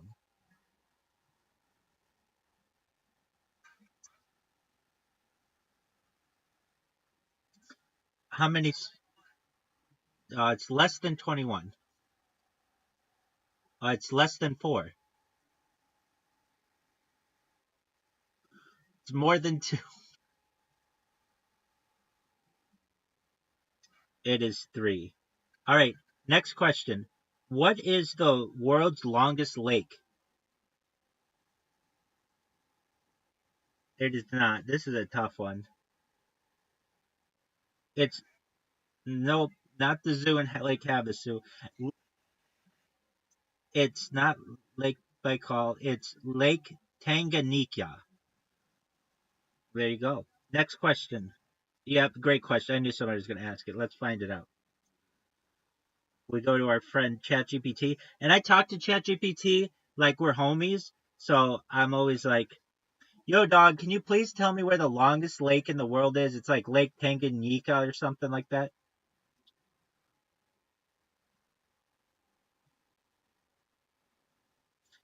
They're telling me the deepest. No, I want longest. Right. It's yeah, Lake Tanganyika. It's in East Africa, and it stretches about 673 kilometers. It's shared by 4 countries: Tanzania, the Democratic Republic of the Congo, Burundi, and Rwanda. But we're gonna make sure that Schiller is able to afford a lake house on that bad boy. He's gonna have a pontoon boat. Excellent. Next question. What is a bellwether? Yeah, I mean it could mean a lot of things. The answer they want is a leader of flock of sheep. But yeah, but what I want to know, like, is that a person? Wouldn't that be like a shepherd? So we're gonna look it up. Yo, dog, what is a bellwether in terms of sheep? A bellwether in terms of sheep is the lead sheep of the flock, often chosen because it wears a bell around its neck. Oh, okay. The bell makes it easier for the shepherd to keep track of the group. Over time, the term bellwether has come to mean a person or thing that indicates or predicts future trends or events. So, in a broader sense, a bellwether is a leader or an indicator of what's to come. Very interesting. I Makes sense. All right, next question. What is the name of the lively Spanish dance in triple time and typically performed with castanets or tambourines? It is not flamenco, but it's close. That's a close word. It's not tango. If you kind of combine those two words, nope. I believe there's a movie site called this. Fandango is correct. Exactly. All right, next question. What festival is held on the last Wednesday of August each year in Bunol, Spain?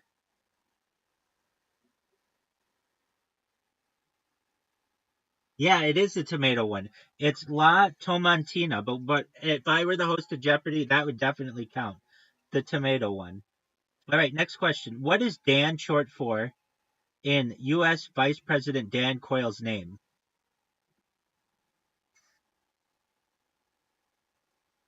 It is not Daniel. It is Danforth. Danforth. Next question. You know what? I heard an interesting statistic that Dan Quayle, even though he was vice president of the United States from like 1988 to 1992, is still younger than President Trump. I think that's pretty interesting. All right, next question. What decade saw the introduction of the easy bake oven, light bright, and spirograph? It is not the 80s. It is not the 70s. 60s is correct. Very good. Next question. In 1992, which U.S. state began offering tourist info at 1-800-33 Gumbo, Gumbo? What did you say? Louisiana is correct. Absolutely. All right. Next question. What which French designer was the heir to a fertilizer fortune?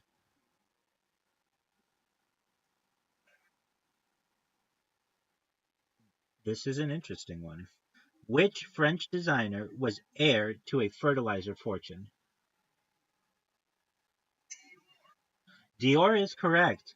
Christian Dior is correct. That's it. Well, you got it. Very good. Next question. In which city does Spider-Man live and protect? New York City is correct. Next question. According to a Greek myth, what did Prometheus steal to give to humans? Fire is correct. Next question. What two oceans does the Panama Canal ultimately connect? That is correct.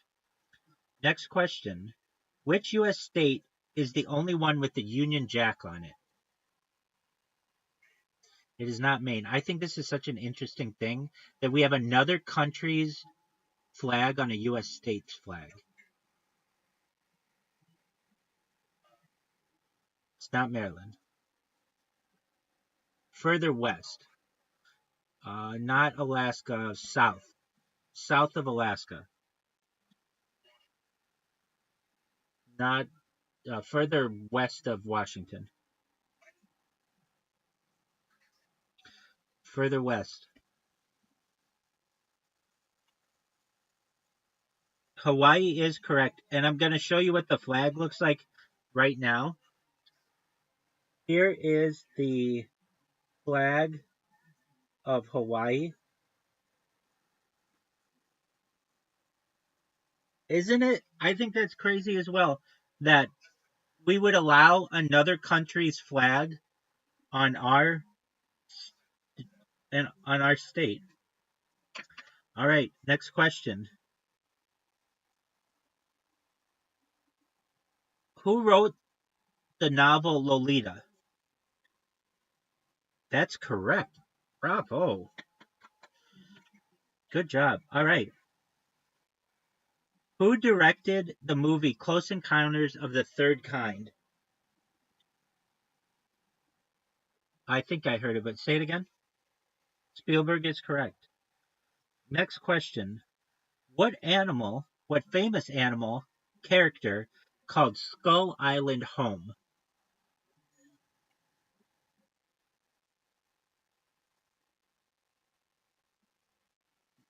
It is King Kong. Good job. Wow. That's a good one too. That's right. All right. Next next question. Um what is the standard tuning of a guitar?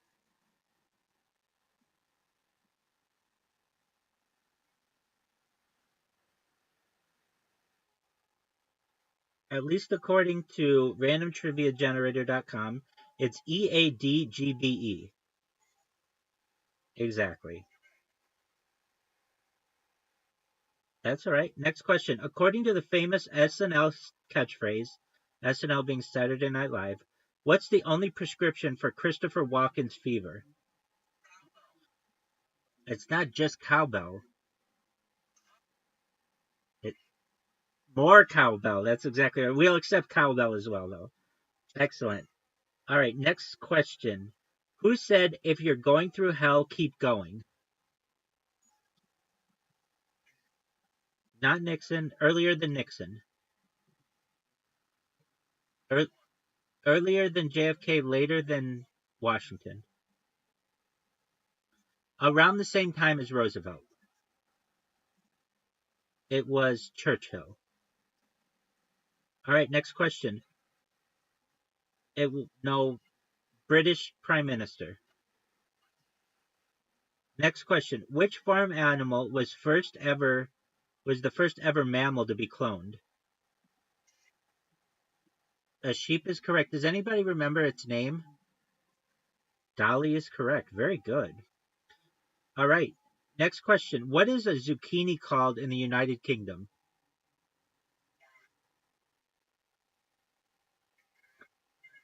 It is known as a courgette. All right.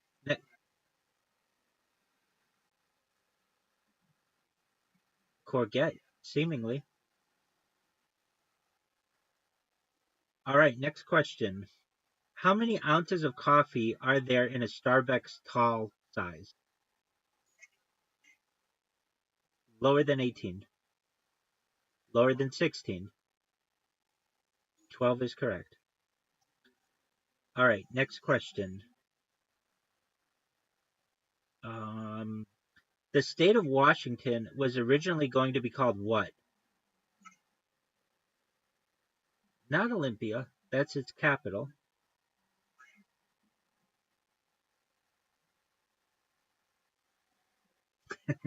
It's, it was originally going to be called Columbia. All right, we are at our 5-minute warning. Make sure your thinking caps are on. Next question. Allegedly, I'm throwing allegedly in there. What date did the first man land on the moon?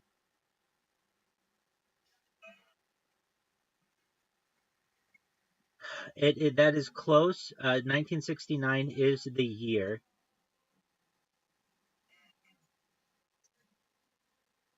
It was July 20th. July 20th, 1969. That's why we use the key term there of allegedly. All right, next question. What American author created the characters of Rip Van Winkle and Ichabod Crane?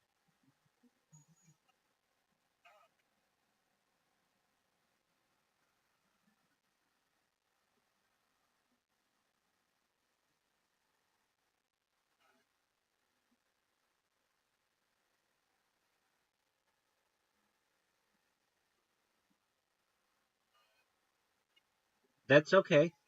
It was Washington Irving. All right, this is a good question. What is the most abundant metal in Earth's crust?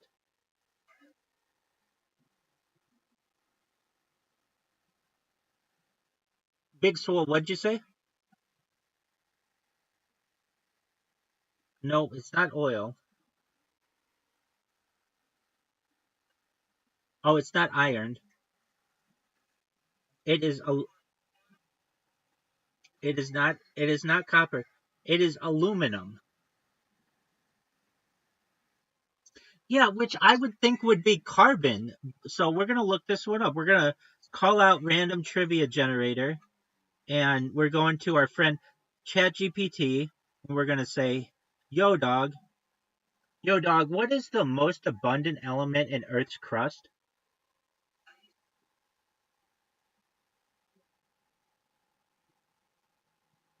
Okay, and it says that it's oxygen. Okay, well, what about aluminum?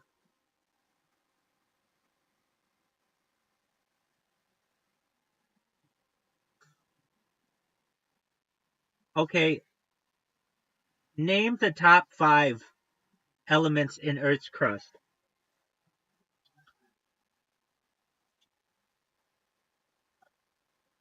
So, according to ChatGPT, it's oxygen is one, silicon is two, aluminum is three, iron is four, and calcium is five.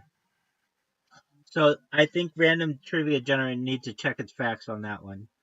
All right, next question.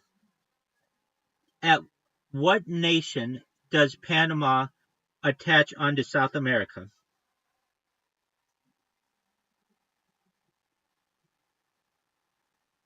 That's okay. At what nation does Panama attach onto South America? The answer is Colombia. Yes, that's correct. All right, next question. What is the official state fruit of New Hampshire? It is not the peach. I love those New Hampshire peaches, though, and those New Hampshire pineapples. Hold on a second, though. Hold on a second. You both have the right letter. It is not the correct letter, and a good guess. It's very big. It is not a plum. It is associated with the fall. The pumpkin, that's correct. All right, next question. Earl Grey tea is blended with oil extracted from what fruit? What was that? Earl Grey tea is blended with oil extracted from what fruit?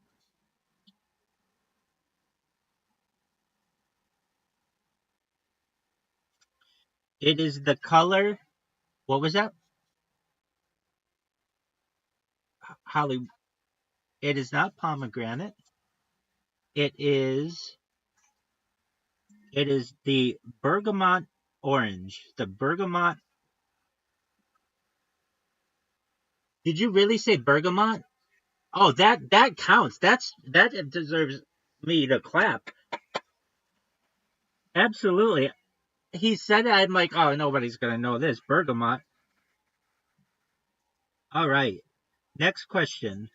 On the banks of which river is the Taj Mahal? It is not the Ganges. It is not the Jordan.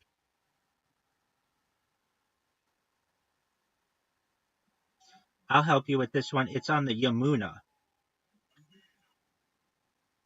I heard this. I'm gonna say that it's true. That they were supposed to build one on the other side too, but they just never did. So when Harry Potter Obama Sonic 10 Inu moons, we're gonna build a second Taj Mahal on the other side. There you go. All right, next question. What flowers of the curry tree? The flowers of the curry tree are what color? Not yellow. White is correct. Good job. What acid gives vinegar its smell and taste? Yes.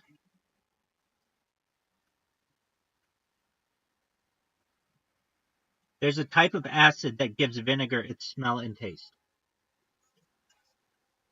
It's not lysergic, but oh, wouldn't that be cool? It's actually acetic acid. All right. We got three questions left. What was Eleanor Roosevelt's maiden name?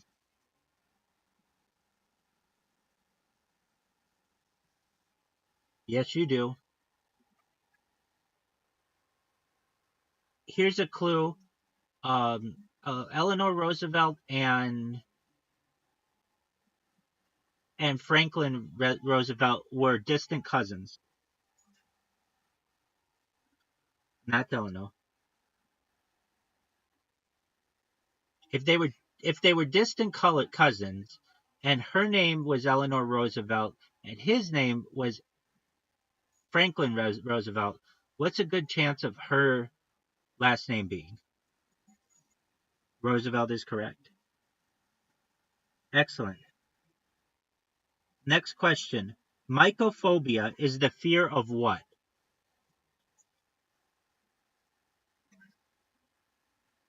It's not Michael Scott, not fear of people named Michael.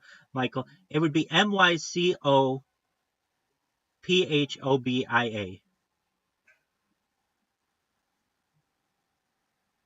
Oh, pretty close.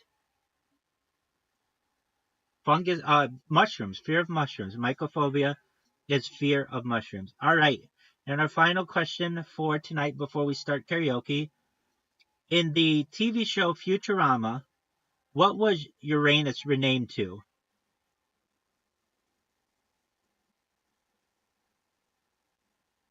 It is. It is. And we're not going to end if no one knows it. The answer, Uranus was renamed to Eurectum.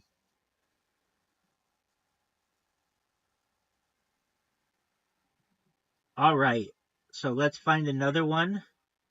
Um, what is a whale's leap out of the water called? A breach is correct. Excellent. All right. If you haven't had the chance, get a drink of water, go to the bathroom. I'm setting up our next part of our night, which is karaoke. The way we're going to do this is we're going to sing as a group. And if you know the words, great, you can look them up. I'm going to try to play songs that are pretty well known by everybody. And it'll just be good for the egregore. So, our first song is a Beatles song, hopefully known to most people. And feel free to join as a listener and sing along if you know the words. It is Twist and Shout. And here we go. Can you guys, if you aren't aware, I am live streaming this on Twitter Spaces, and you should be able to see my screen if you are on a iOS or a desktop device. If you are on a an Android device, then I suggest perhaps looking in a browser. But here we go. This is Twist and Shout.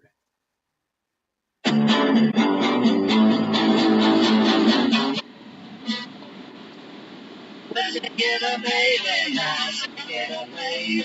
Twist and shout, twist and shout. Come on, baby, now come on, baby, come on and work it now. Work it on now, well, work it on now.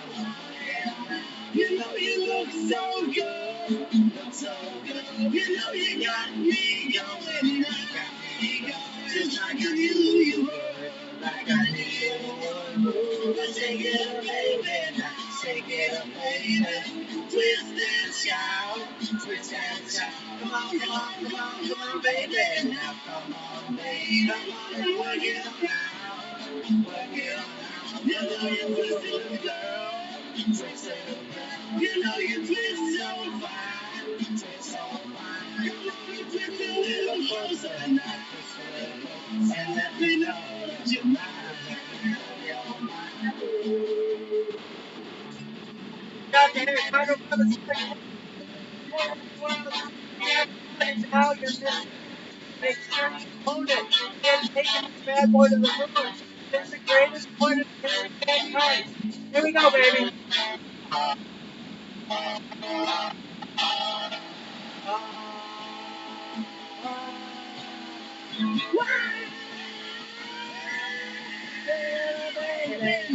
Take it up, baby. Twist and shout, twist and shout. Come on, come on, come on, come on, baby. Now come on, baby. Work it on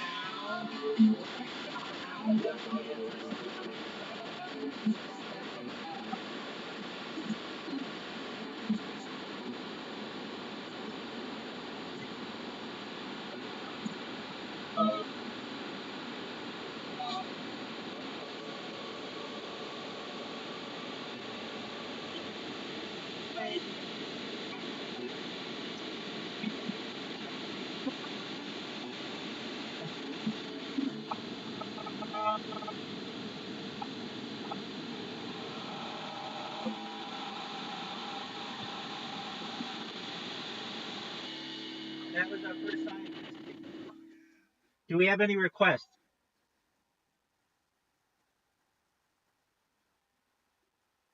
It it doesn't come through at all.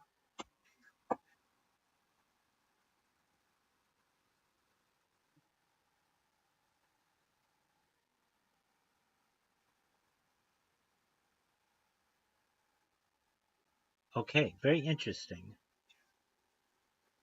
That's all right. That's all right. Okay, somebody name a song that they know to which they know the lyrics that we could all sing along. We'll see if this works. If it doesn't, then that's okay. We've had a very enjoyable night.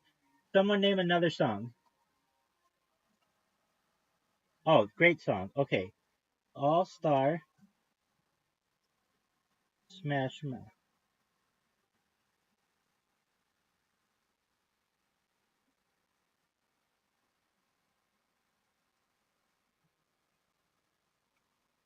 Okay, well, thank you so much for coming. We really appreciate it. Absolutely. Harry Potter Obama song, Can You Do the Moon?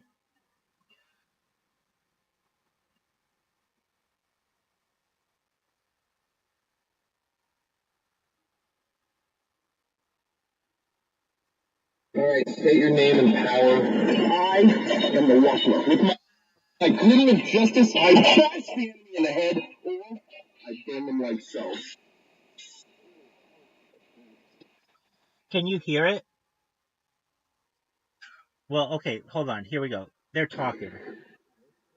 I am Pencil Head. We erase crime from generation to yes, thankful.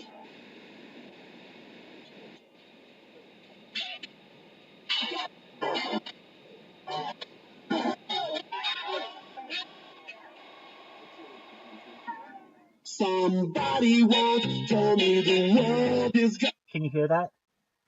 Okay. around me. I ain't the sharpest tool in the shed. She was looking kind of dumb with her finger and her thumb in the shape of an L on her forehead. Well, the years coming, they don't stop coming. Back to the wheels and I hit the ground running. It makes sense to let that fun. It gets done, it gets done. So much to do, so much to do. What's wrong with you? Back to me. No, if you don't go, if you don't go. Hey, you're an all-star. If you can't, you're a play. Hey, you're a rock star. If you show, yeah. Hey, all that.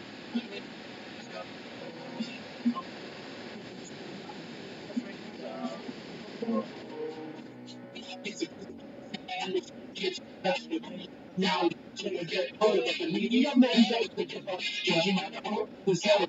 The ice skate is getting in the world's getting warm. You might as well swim. The world's on fire. How about yours?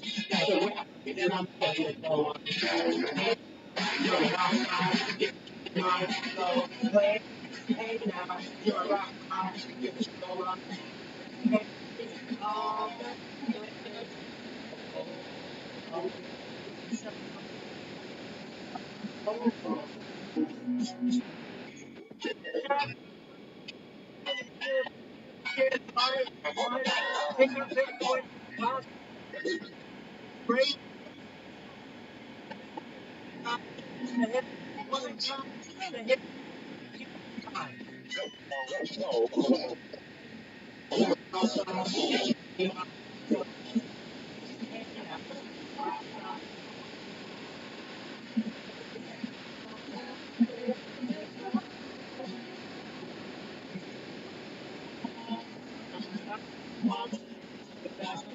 Some change when got me to get myself away from this place. What did I do myself? And we took all the shit. Well, yeah, coming and coming back to the road that I think I'm running. Didn't miss nothing more fun. The drink gets like I can't get done. So much to do, so much to see. What's wrong with kids? No, don't go. If you don't go, yo,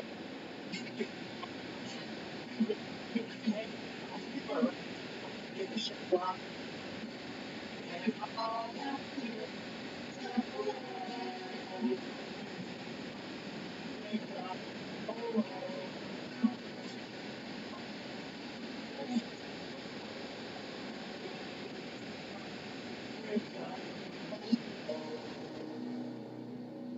Great. Amazing. Excellent. Give me another request.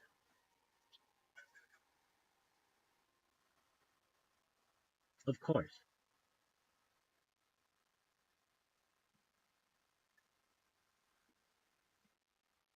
Give us another request. All right. All right. Here's Lincoln Park.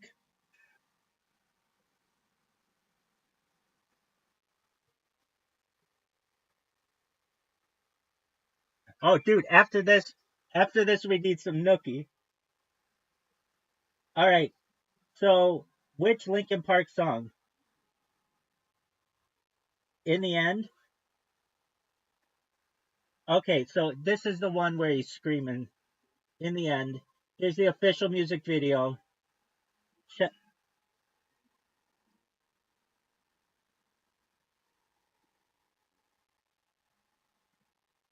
It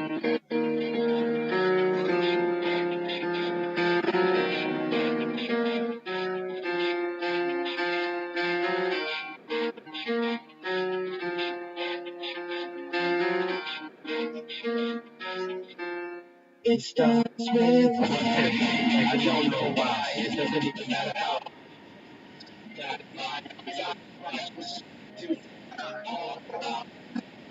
is about you think. Like, wait, days cut.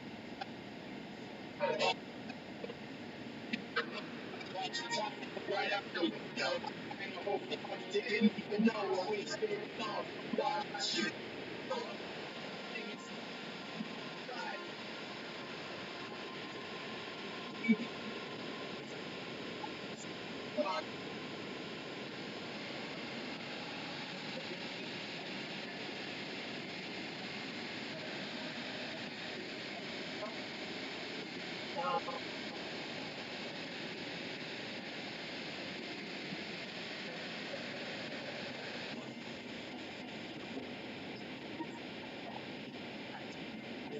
decide.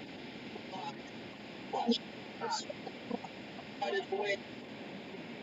And I brought everything. What's so you wouldn't even not that you got but it actually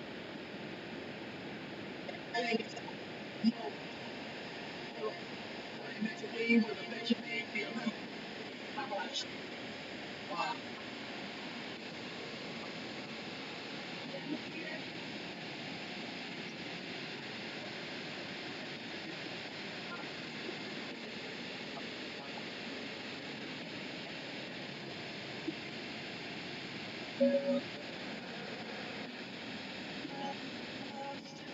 if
All right, the Chester Bennington.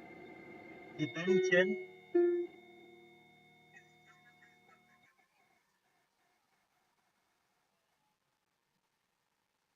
Okay, so just one moment. Let's have one more. I'll try to move it closer, or not closer, but the speaker's closer. So bear with me.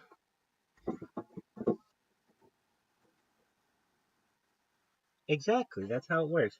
All right, if you're not aware, the next song is Nookie by Limp Bizkit.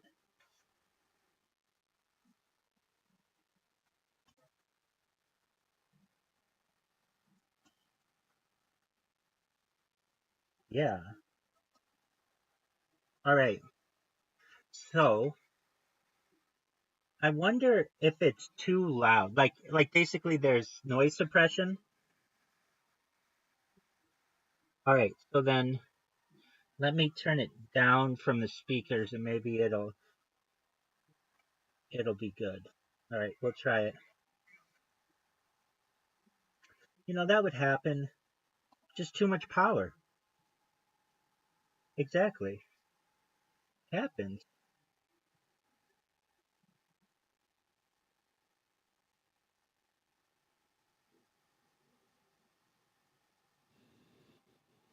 Okay.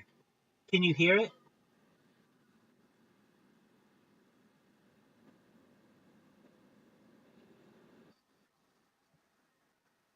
Okay, so I'm gonna start it low and tell me if you can start to hear it.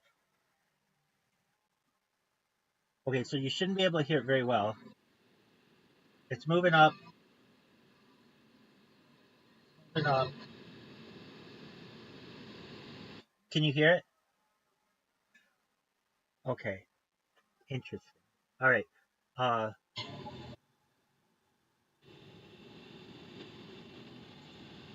so you can't hear that? Just 1 second. Okay, let's try it. Here we go.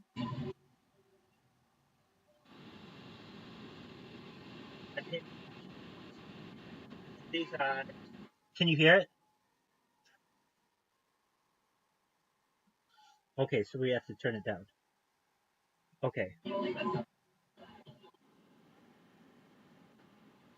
you hear it now?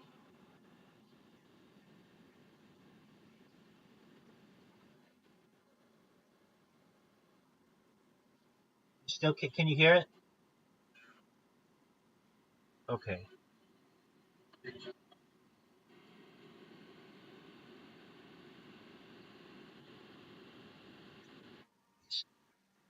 Okay, hold on 1 second. Hold on a second. So can you? Okay, just a moment. We need you for that. But wait, but wait. Okay, so can you hear it now? When I well, not yet, but like, so like tell me if you can hear it.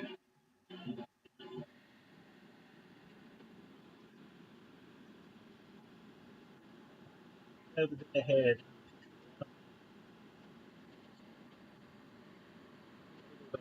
Hey, what you about me to say? Some of I that I can't deny. I can't allow mother milk it. Come on, the milk it. Take that cookie. Get the hair. Use it all. Come on.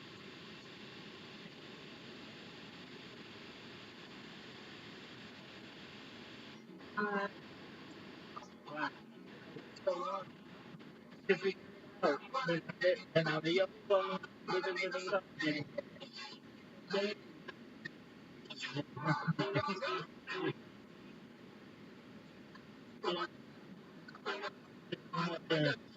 Hey, jump, hey.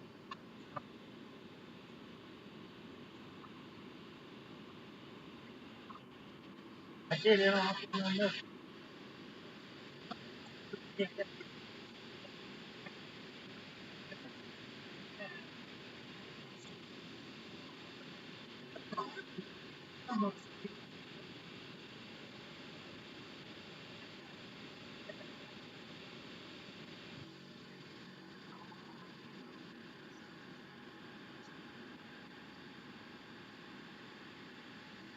Gary had a chance by Harry Potter Obama started Kevin, but the greatest sport in history of humankind. Womankind, mankind, transkind, transhumankind. What other God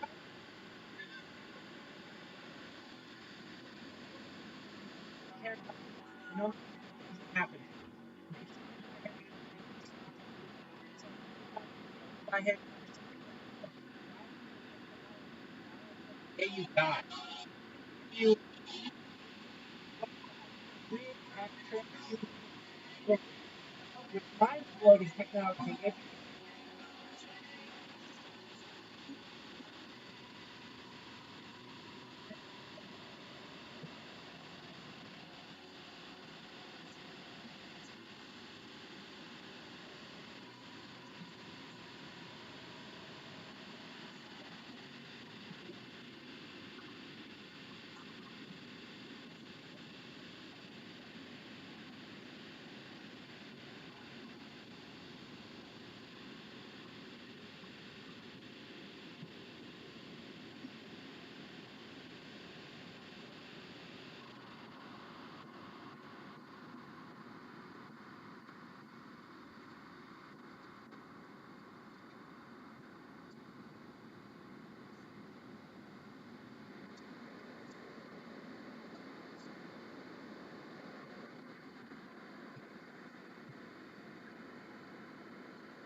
Could you hear it?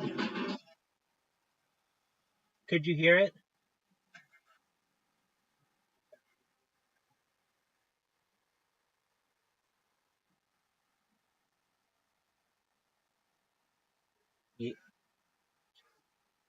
All right. All right. Well then, we're gonna try one more song.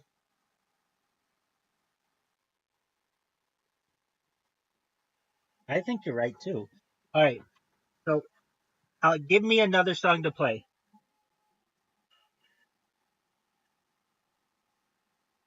No, because I'm gonna blast the balls out of this thing.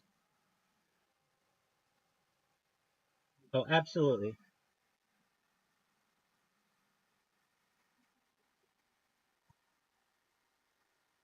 Oh, can we do all about the Benjamins?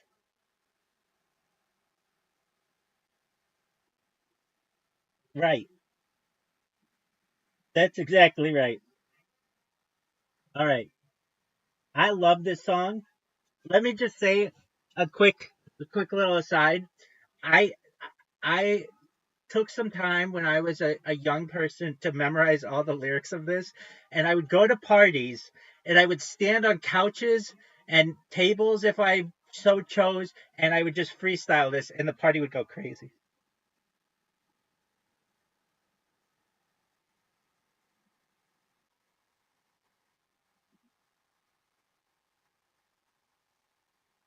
Exactly. All right, here we go. Now I'm gonna blast it, and I don't know if it'll come in or not, but we'll see.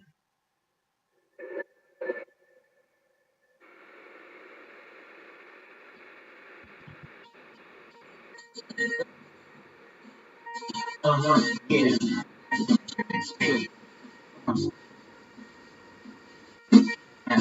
What you wanna do? Wanna be ballers, shot callers, brawlers. Be in the bands with the spoilers. The low in the Taurus, trying to get my hands on some brass like chorus. Yeah, living the raw deal. Spaghetti, fettuccine, and bills. Everything's real in the field. And what you can't have now, leave in your will. Not for trying to bury 7 DJ. Nobody knows, but I'll be heard on your now every day. That's my word. And women with their own condominiums, just lives who drive millennials. Off the is what? Get a 50 pounds for the much. I can't show my hands with the cuts. I'm one on cold. Looking more liquor, driving a broke nigga. No stickers, waxed by gold diggers. Dropped in Bishore denims with gold dippers. So touch me, kept popping piss. Freaking a 3/4 reptile. It's clean, fall green. Cheese with my teeth, so while you sleep, I'm a see-through. Why nobody ever gonna believe get through what we do, stand like Hebrews. Don't have the melody to treat you, cause I bleed you. I'm over there, but I can't cable with you. Trying to catch those colossal skies, Picasso's. Pop, this coke outside, don't got those. And then, yeah, we keep going like Sosa. And the Latin, transporting in the shop. Still beating over pop moles, never sober. Sex and Range Rover, still away from Minnesota. Avoiding off with camcorders and Chevy Rovers. Stash in the building with this chick named Ramona. From Daytona, when I was younger, once the phone. She wear beauty patches, tricking and taking me skin at the asking. There's the fence house, stay popping twist out. The black bitch style in the act, cool sharp. Pinky fingering, condolences with the next singing. I tell you, down the river with your clinging. Some of this old, praying for that. The harbor you was pussy, no better.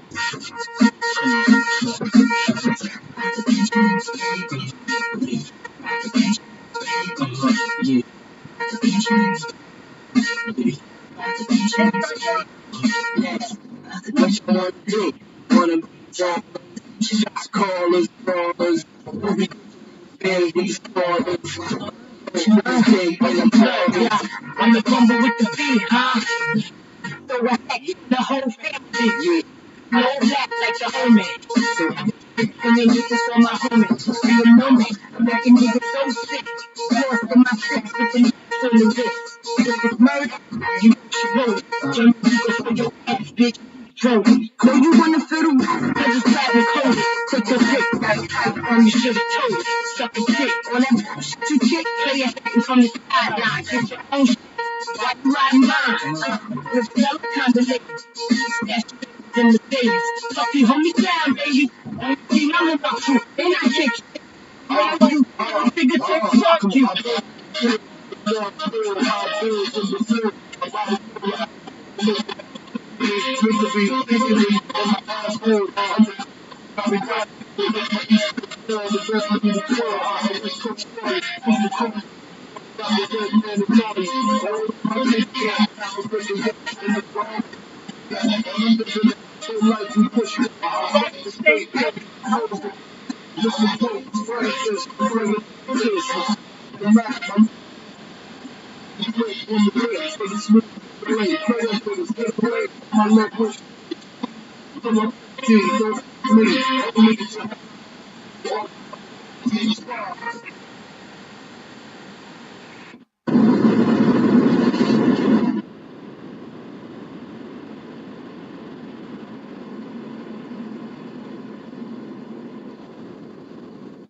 Bingo, bango, bongo. All right, friends. Could you hear that one any better? More like, can you hear me? More like.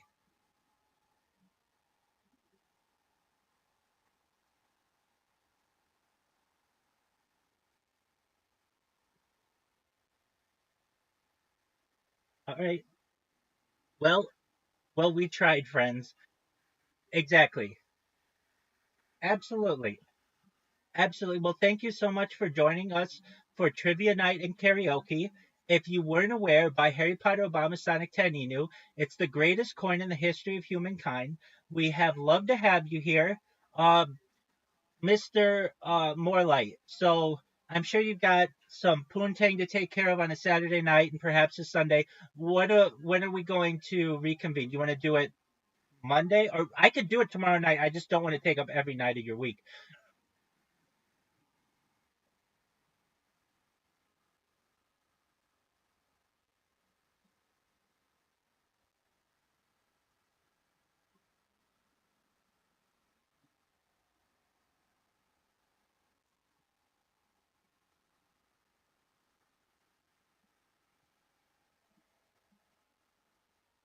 Do you want to just plan on Sunday?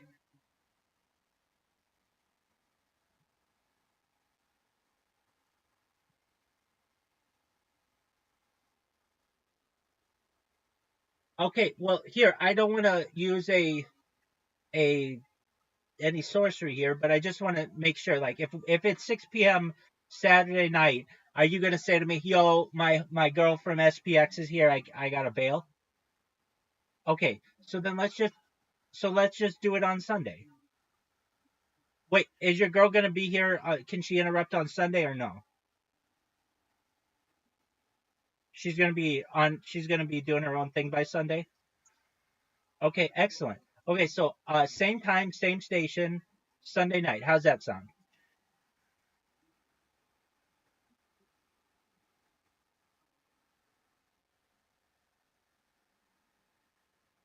Okay, so just let me know if you want to do it tomorrow night as well. But we will plan officially on Sunday. Okay,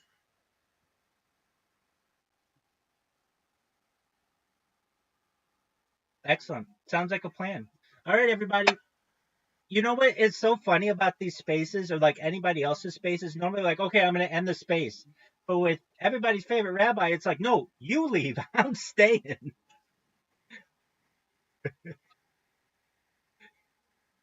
Exactly. So feel free to stay as long as you want. I'm going to watch Kill Tony and just enjoy your lives, everybody. Thank you for coming. Peace, baby. Love you guys.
I was shopping the other day and I noticed that Big makes three things.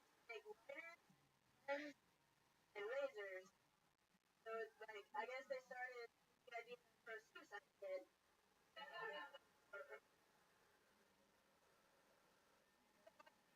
Oven.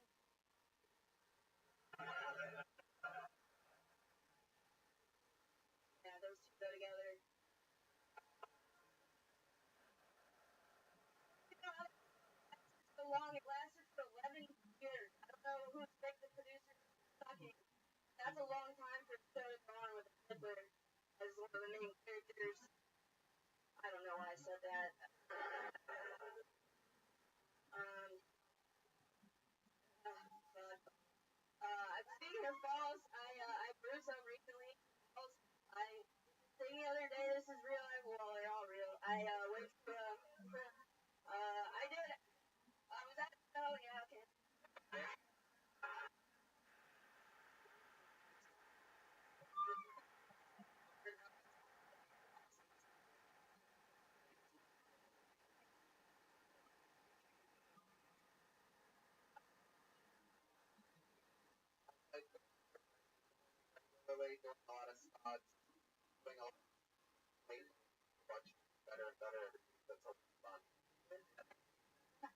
Funny jokes. Oh, it was. I tried it. Okay. I didn't say I started doing it. I tried it. I tried it.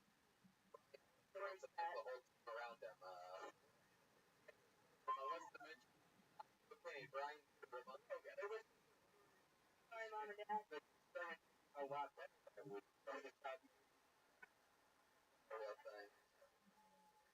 Realized that before normal after that.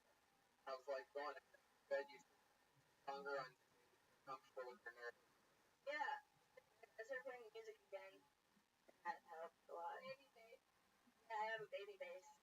A little bass, little. So I got a little bass. It's just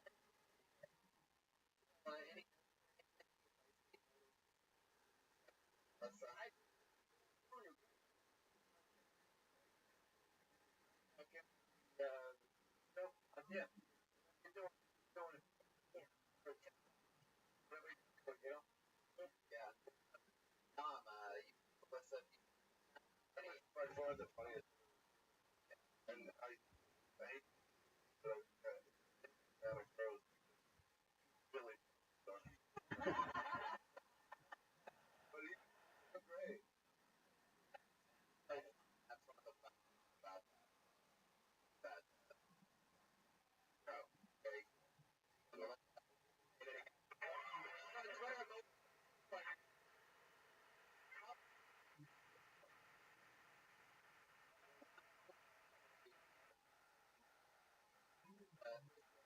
Tony. Um,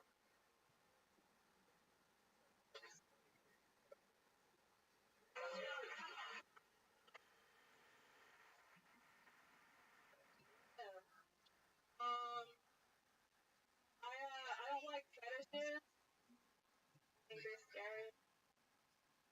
Having a fetish is like being a spy. Knowing to know your secrets separate from people's fault. I don't even have a fetish, but I'm afraid I'll catch one.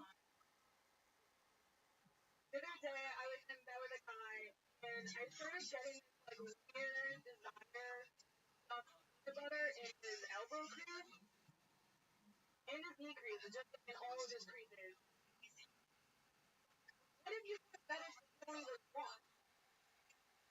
If I'm a guy and I see a girl wearing clogs, and then her toe pops out and my dick moves, and I'm like, no, no, I'm the peace guy, but I can't.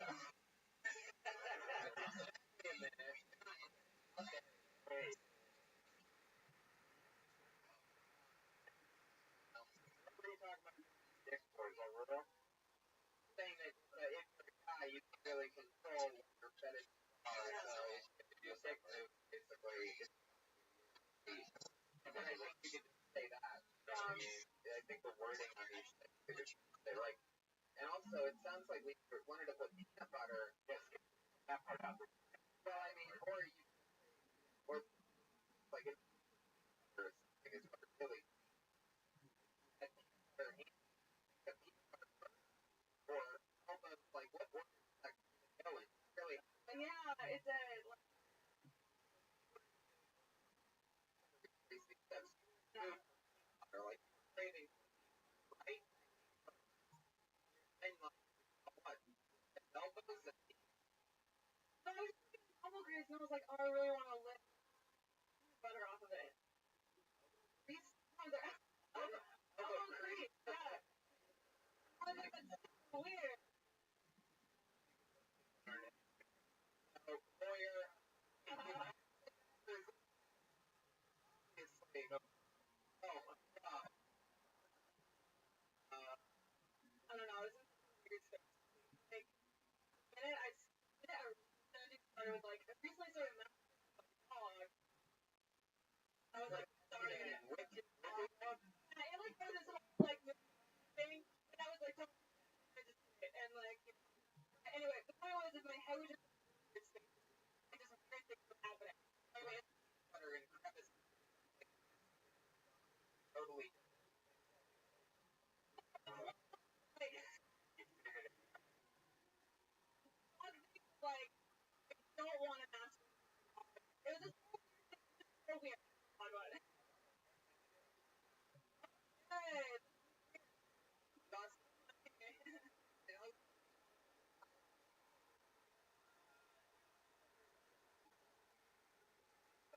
Thank you. Yeah.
worked there with I worked college,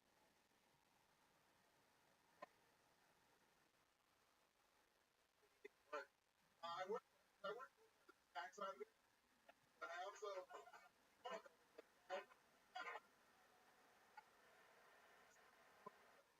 but part time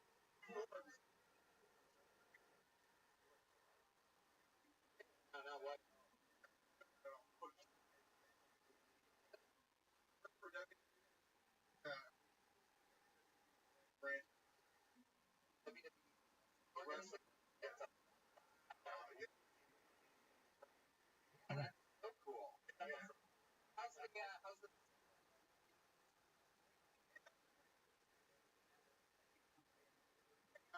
why is it where they were but have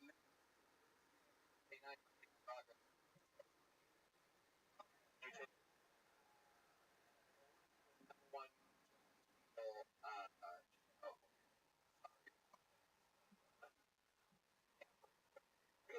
let's say that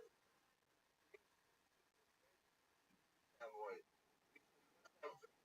I'm saying you intelligent. No, the white people actually read.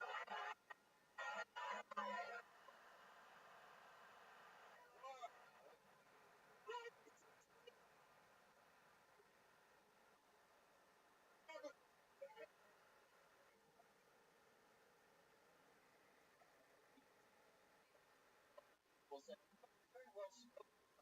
What? Uh, my dad is a college. Wow. College. It's,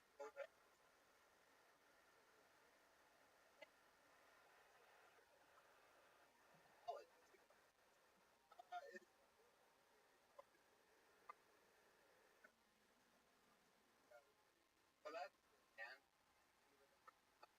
10 months you lived down here. No, I've been in but I just where's hey guys, for all you learn, get work, stand out for translation. Anybody? Hey guys, we did it. But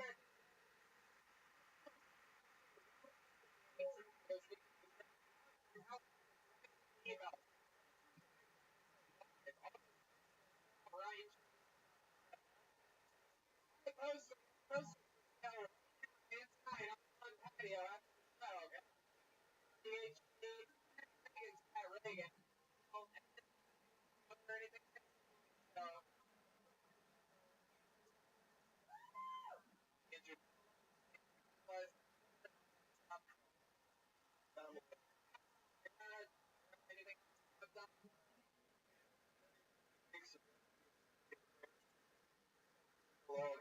We got a lot.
in this,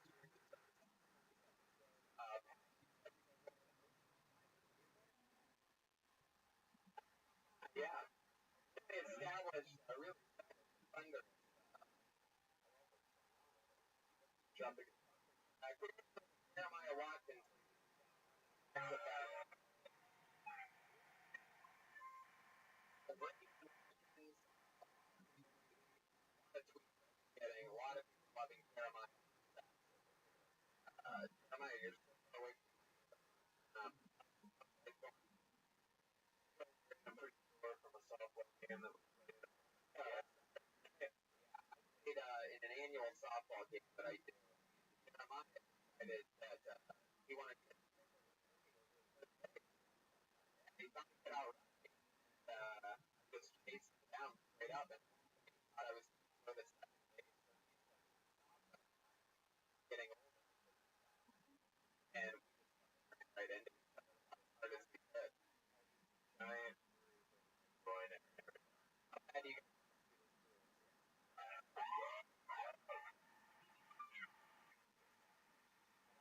know every crotch the worst part of it. I don't know. I'm not exactly sure he told me about this earlier.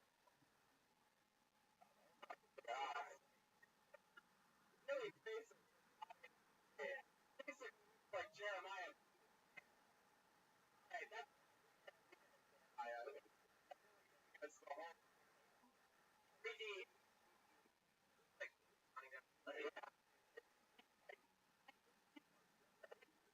advantage, ladies and gentlemen.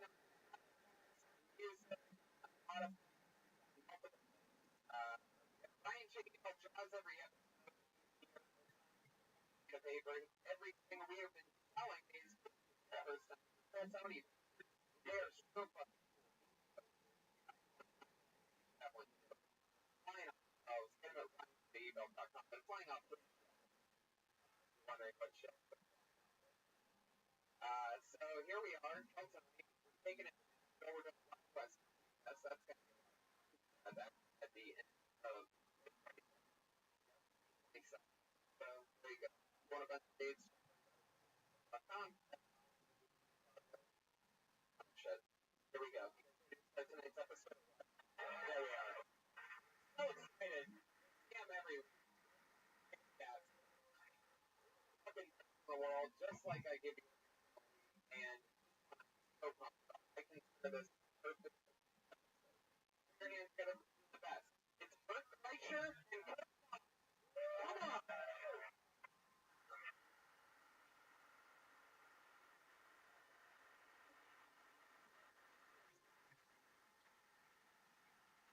You motherfuckers, more.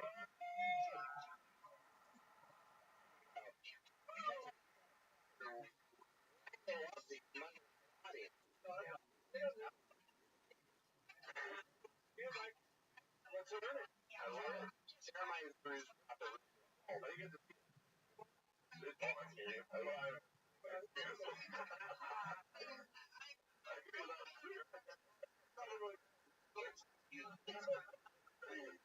Welcome back.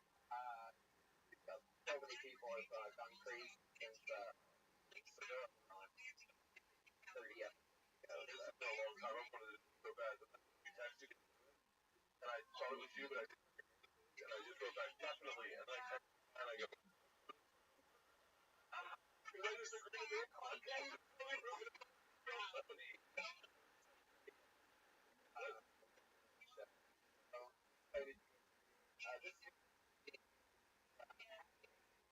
Family at least have a robot. I was here the transition.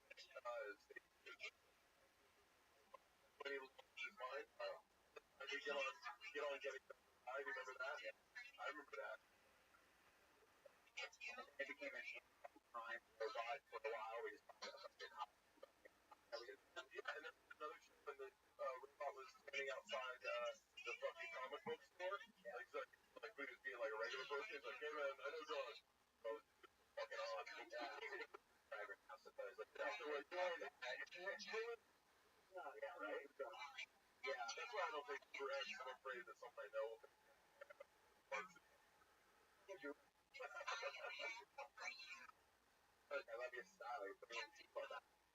feeling is bringing me back. Tron, now is he going to be in Tron? I just want to know who the focus spot.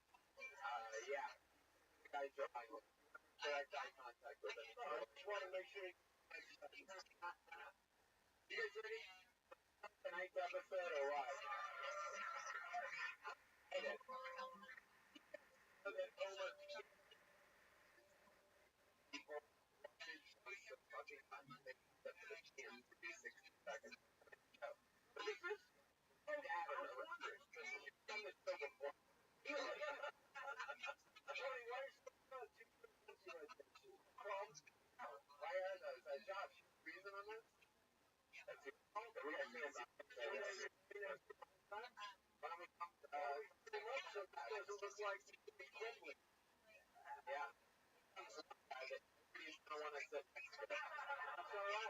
Great. What I can do is fun too for one other person. I would wasn't sure. I don't know what happened.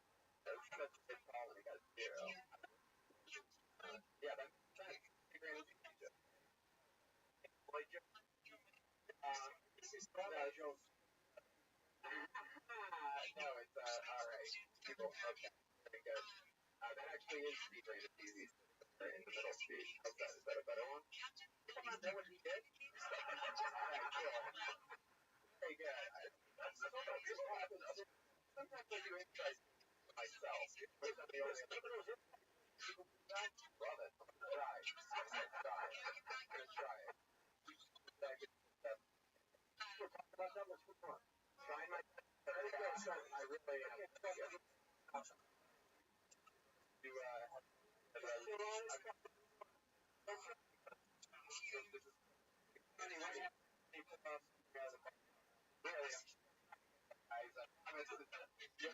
We all know where I'm going here. I told names on 60 seconds. Now, if you feel free to appreciate it, all right.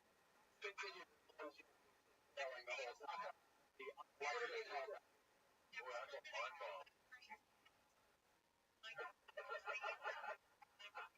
Wrap it up, guys.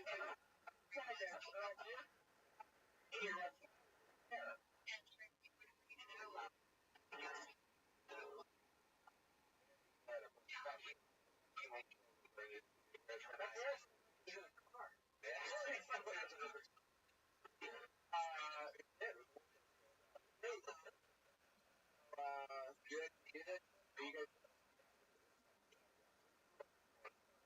I don't think it.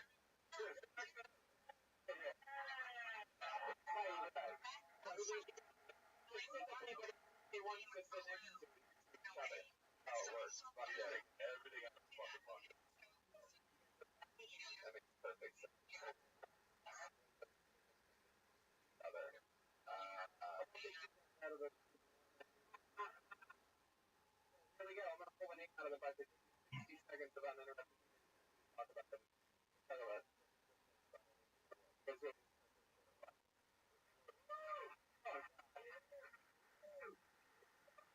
we go. Anish Shah.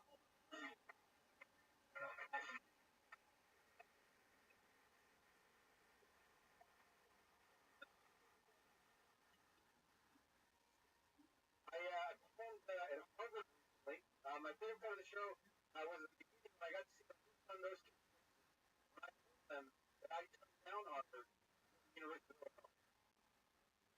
But it was a good moment in my life, guys. I met one of my idols recently. I was very nervous. He walked up. I was like, and I got confused at that moment. I took my hand and I just tapped his finger, guys. I took his finger. 5 seconds.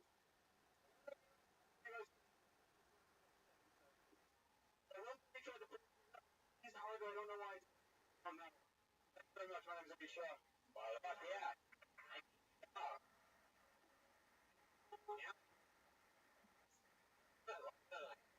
I had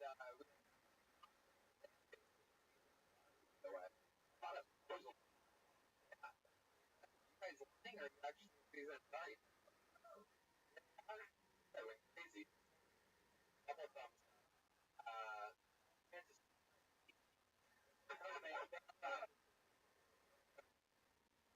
very good. Oh, shit. Anna, what nationality are you? I'm Indian. But that short story with, yeah, it's like 4 years ago.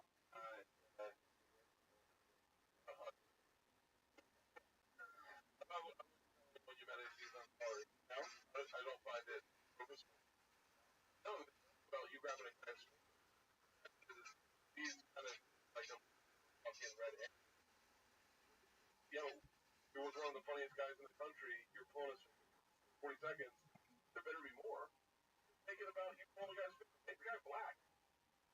Yeah, I like that. I mean, trying to, I was trying to.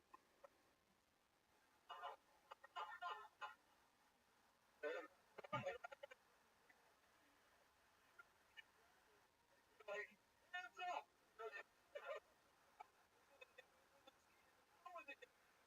That's like hanging out with Austin. Actually, likely, but everyone's like, you get it. When you you think so, I go, why are you saying the name? Oh, you. Fuck.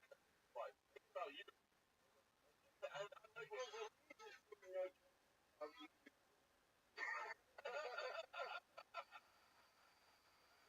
what I'm saying is,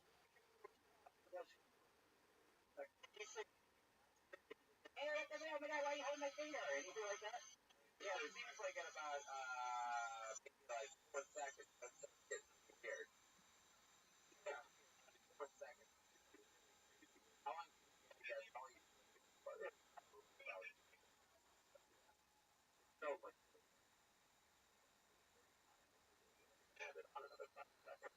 and also, if I were you, when you come on stage, at least take a break so quick. Yeah, I was just going to say it does. After so quick, that 15 seconds, you don't know. Got it. Okay. Celebrity. I just, Black Lives Matter. Definitely. Hey, it's just something that that's. Oh, yeah. You want to be? Fuck yeah. Like, you know what you. Ah.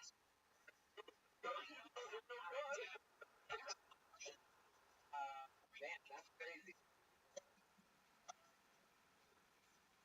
For a living. Yeah, I was a manager for how long for a living? About 4 years. Did you do that in Harvard?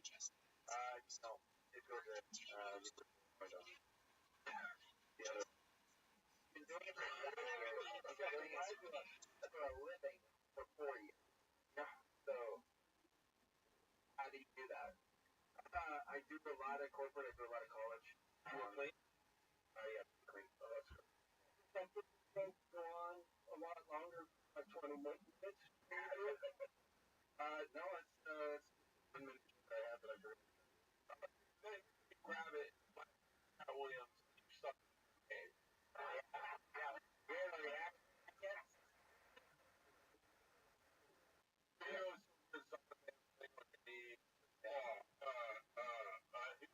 Williams sat there for 45 minutes.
said it was just true. It's a true story. I lied about Harvard, but I then said that I lied about Harvard. Joke. Finger.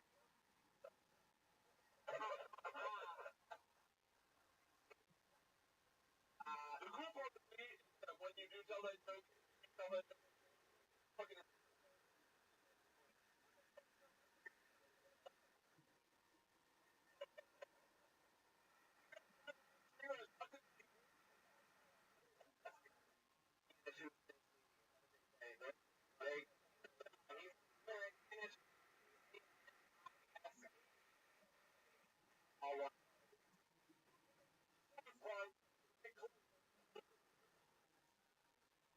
I'm glad. Had this show before.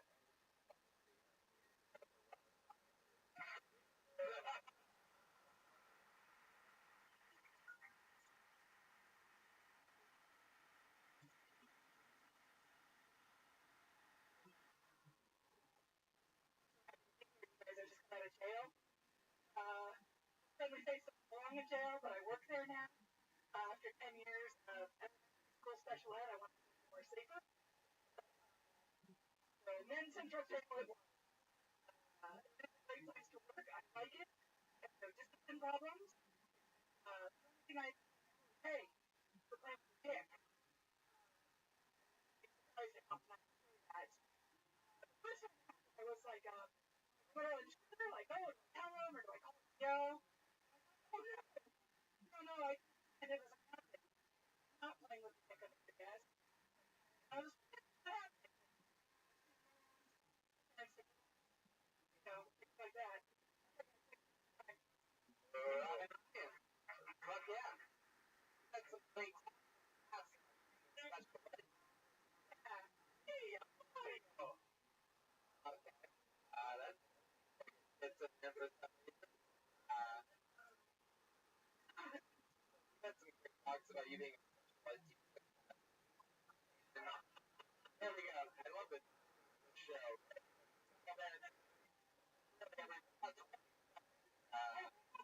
There we go. I want to that everybody. Said that. Hey, other. Every video. See you with the prison. yeah. That's you know,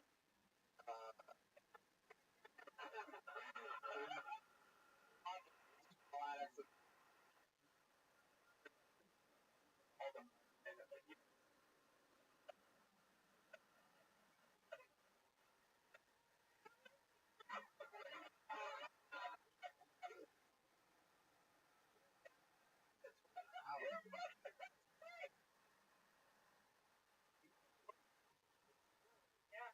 No, So these are people like these long-term dates. That's what. they are mostly a wedding trial. You get in trouble for playing with your dick? You can get kicked out. Yeah. No. God. Get out of here. Oh man, people.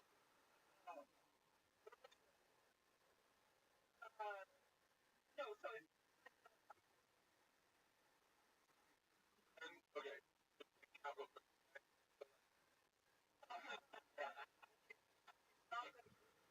no, I would look at this airline.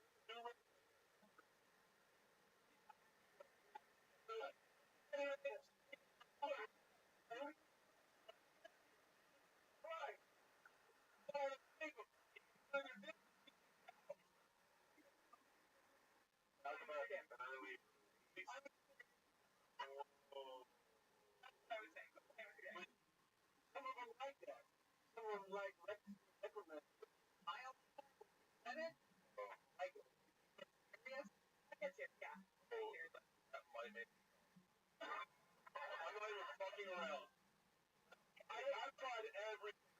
my governor on what's going on.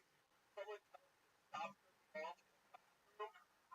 He might either say, yeah, you can do this. You stop. It's really romantic. No, I teach English, and then after I teach English, they do. So they're just picking up. Yeah, but I got English Mexican. Accent sounds like That would actually take you have to watch it, right? You have to say, hey, stop. I give you another question. no, if I notice it. Yeah. You are so outside of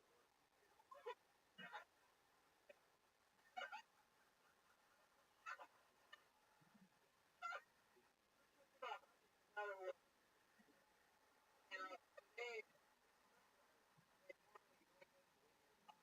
stop. It doesn't happen all the time. Like, That was twice. it happens, and it's normally when they're like,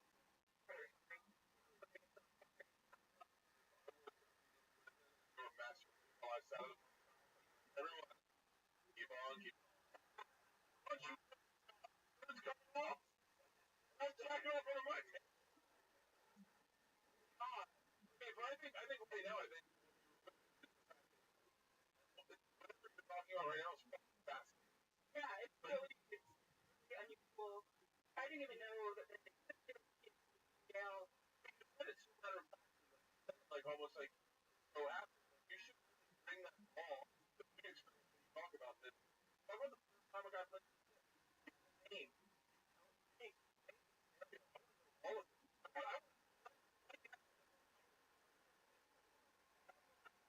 You can tell us how it like how guys on that though. You do it to the women CEOs. They put out my guys who do it to the CEOs that what are you gonna do? That's a fascinating fucking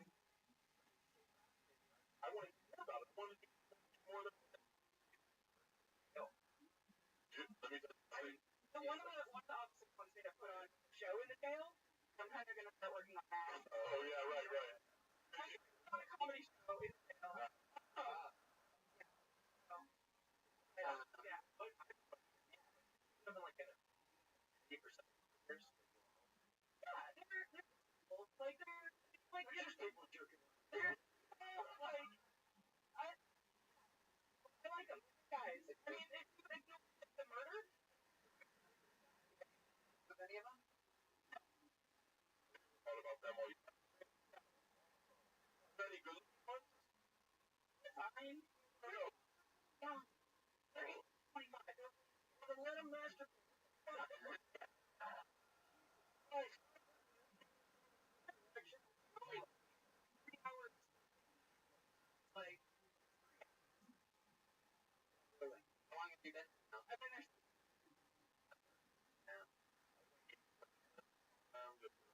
Wow. Better. Have any anything crazy like that you know about the you or anything like that, you know? But you like why are all these guys damn? They're like awaiting stuff. And so, but they're like they're nice. They're like Okay, listen, there's rules my hair about me having a drinking problem. He said if one person two people tell not one. Two people tell you around. Funny you. Like maybe you're doing I mean that's a thing of like like happens like that's fucking gonna happen. Like these guys are out of their fucking mind. I'm like, alright, what am I doing? In front of this classroom, like I'm not eating but I have on my knees holding the back of my own head. Ow. Bagging up on cucumbers, the Farmers boys, fucking pencil sharpener. I mean, pencil. Like, right. Odds and notes. I didn't. Pretty cool. That didn't even cross my mind. And you have a job, bitches. Go on you. Anyway, I'm playing comics. Tell me something I do for a living.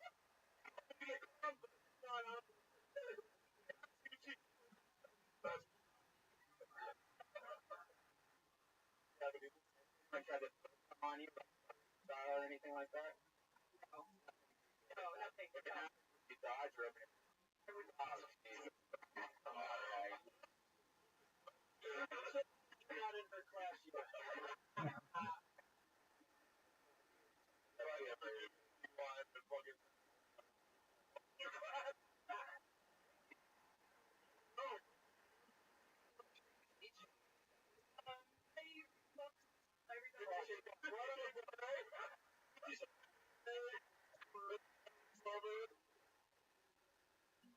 What did you read? You read Tapping Off for Dummies.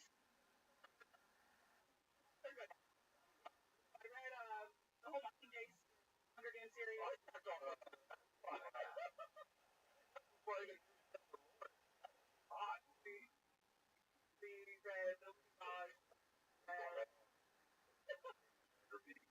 read all shit. Which we could end that they won't survive. They need it. Then you John Robin Ryan, everybody, let's go.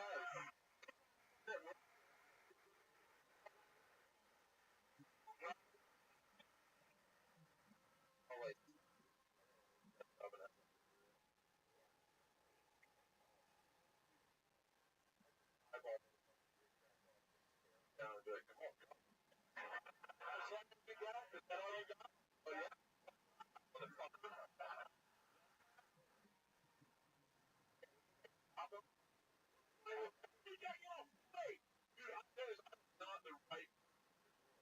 I would be like, guys, everyone's done. Everyone's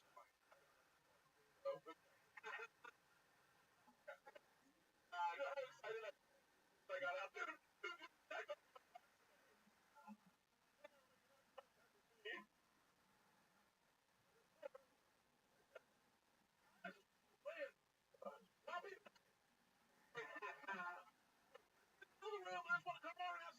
We didn't college run. Brother came in the center and put a biscuit. He goes, that's got jack off the biscuit. So, fucking no question. If I jack off one of these people that all want to, I risk sit there with your back against blindfold on all of a sudden comes up with blindfold on. I'm hardly in. I can't jack off like crazy. On Facebook, go check him out. Probably in our class. Competition in Tallahassee.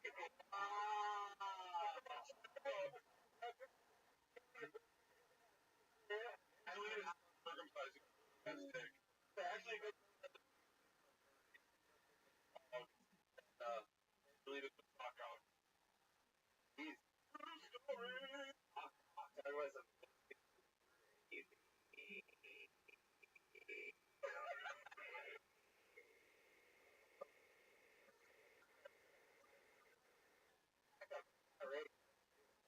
we came out of we for the first time in 20 plus away with very putting hands together for him. Awesome.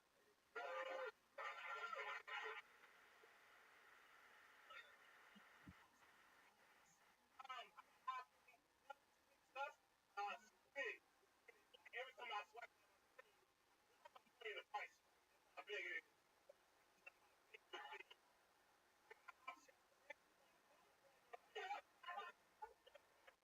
I got me and my white over the house. They say when you have hated, and she white by the way, and she said, "I'm gonna my phone. I'm doing my phone.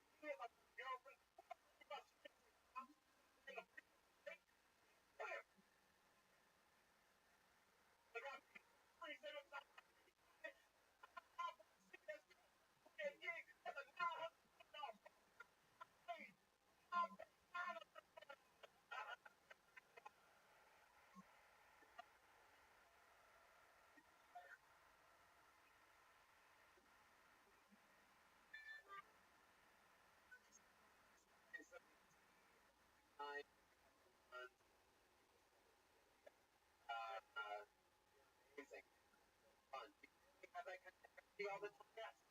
Talking to the I don't know. Yeah, I've heard. And, I don't know.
the special like you know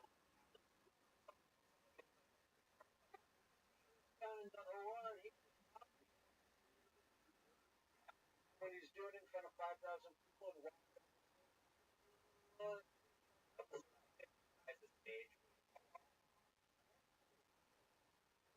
The bunch of out roads. This dog and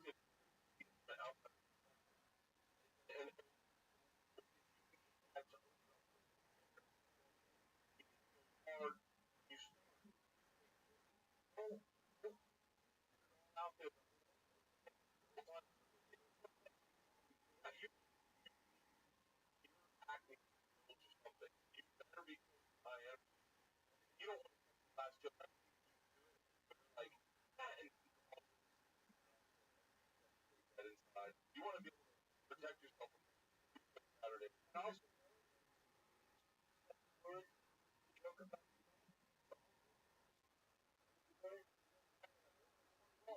that's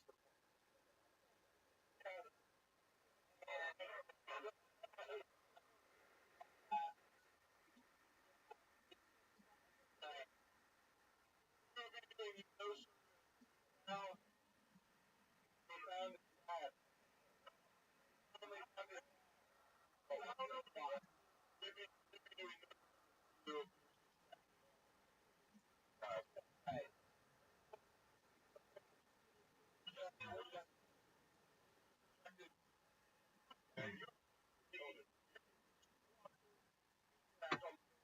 That every time they are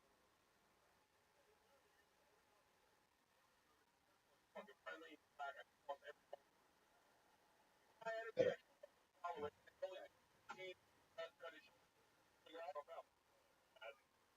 Yeah, good fucking next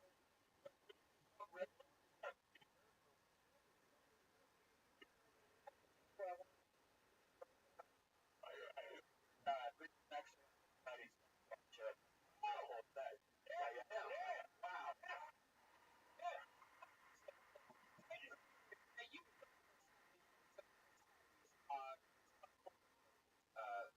I was doing it for with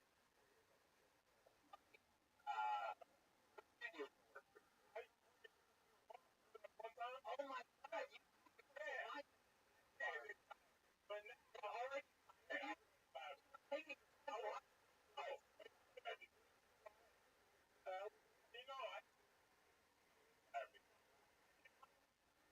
literally last no, I get a fan with place like I know everything and I walk in I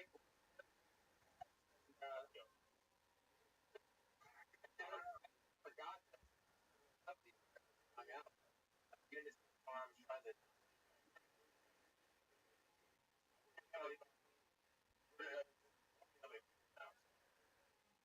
for that interview. Yeah, hang all those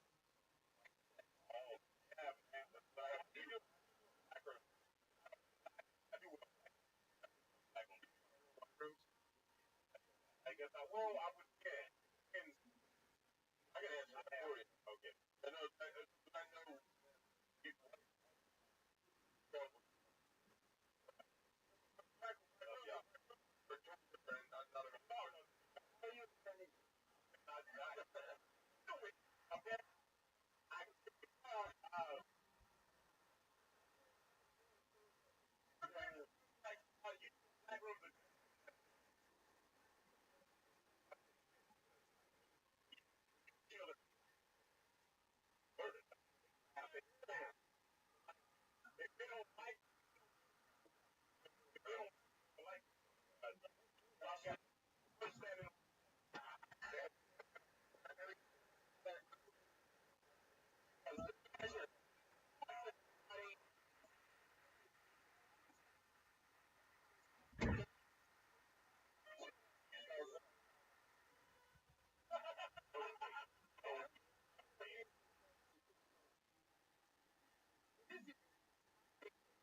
think it's because I was caught pulling the fire alarm in my building. Because I burned all the witnesses.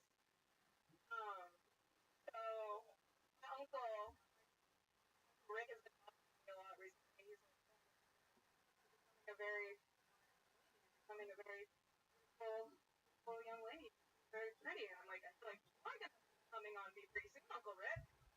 That's all. I'm Melissa. Thanks. Melissa Black.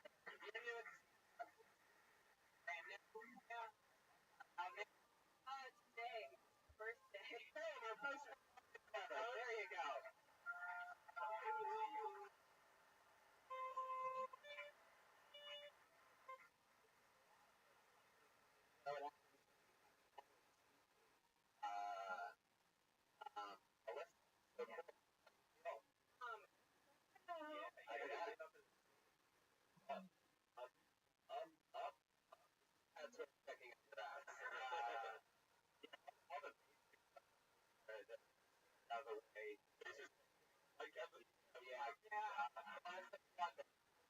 The audience, I like to hate everyone.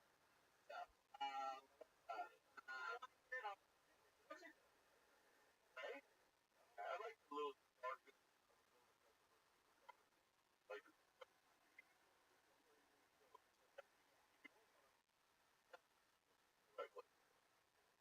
and that mic thing. I was literally the entire time up here, I'm like, don't. Yeah, that was the best part. I know. I was like, I'm not gonna sit right when I get on here. Cool. About the thing present. Yeah. That's what you want to do. Okay. Because the guys found it.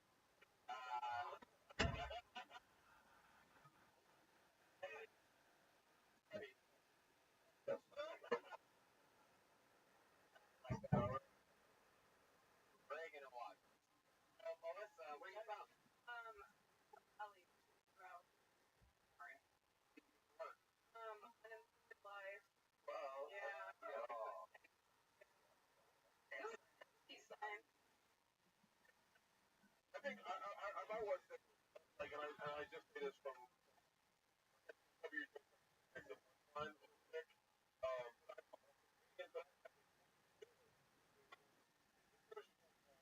come up with a way. Then your second for those way. Get somewhere where it's, I don't want to you just, I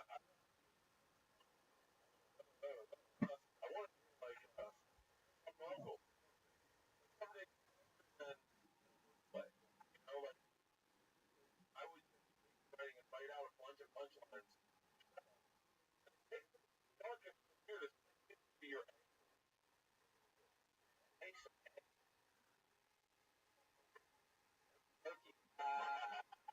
There's someone, like, you know. You guys are good.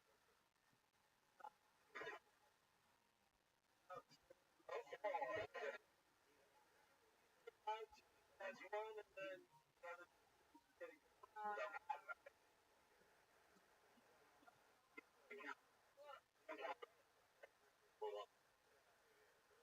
almost. Kind of weird. Like, walking. Like, happen. He's go ahead.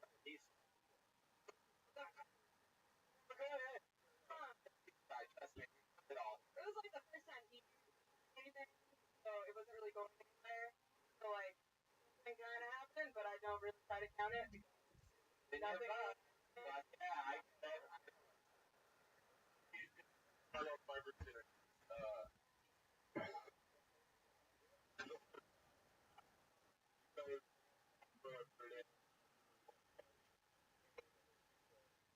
You got to watch.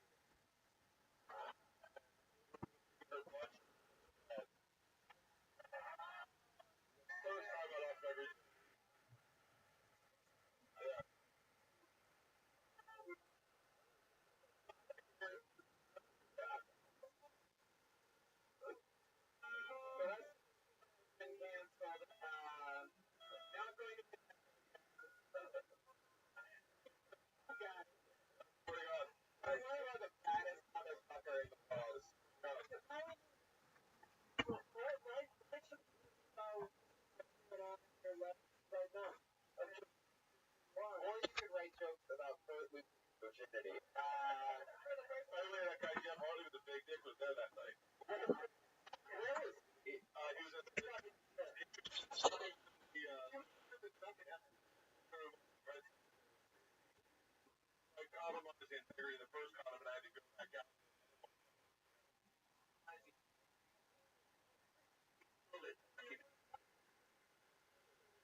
found something that helps you that. You found those. That's funny. They're okay.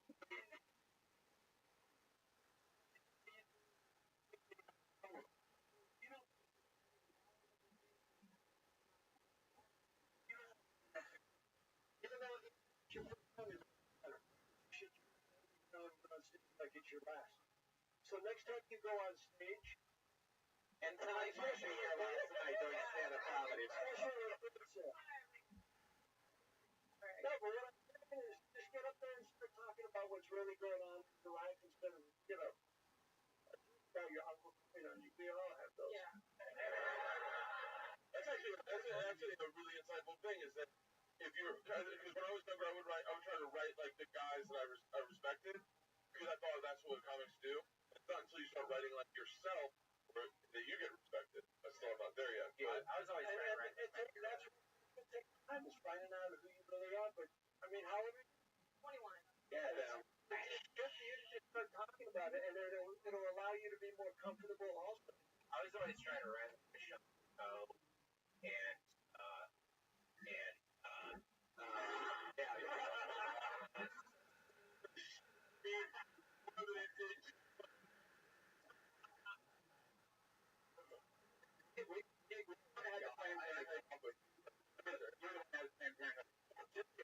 every comic has got Planned Parenthood. Oh, it's not planned. And that's like I throw that on. Talk about yourself. Talk about your story. Talk about anything weird about your family. Anything besides your you play video games. Big gamer. No, Like a hobby or something. I like to cross stitch because I'm an 8-year-old, 20-year-old. Yeah, that's something you should talk about, cross stitching, because a lot of people don't give a fuck about that. If you could do a funny 8-minute film cross stitching, you're like have you seen the cross stitching bitch? People will start showing up with cross stitching as a picture. Yeah. Do you like the quilting? Not there yet. Working our way out. So, wait. I'm going to describe quilting. I'm sure next one. I could take a strong suck.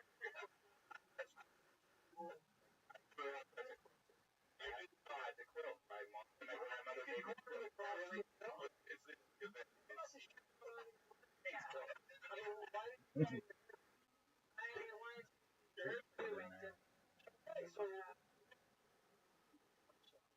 Are you doing anything like anything else?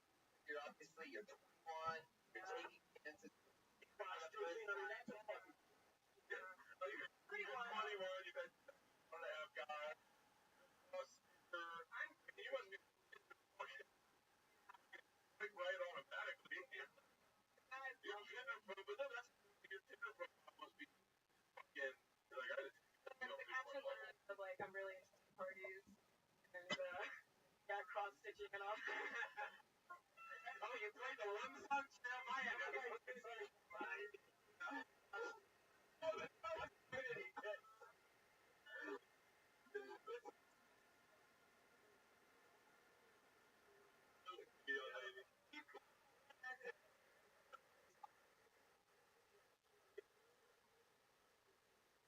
And that's your on your date site. Everyone calls you. You must be 90 as well. I fucking tell you.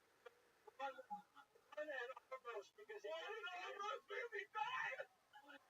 Oh shit, 5 times. That's right. Oh. green hair. Green hair.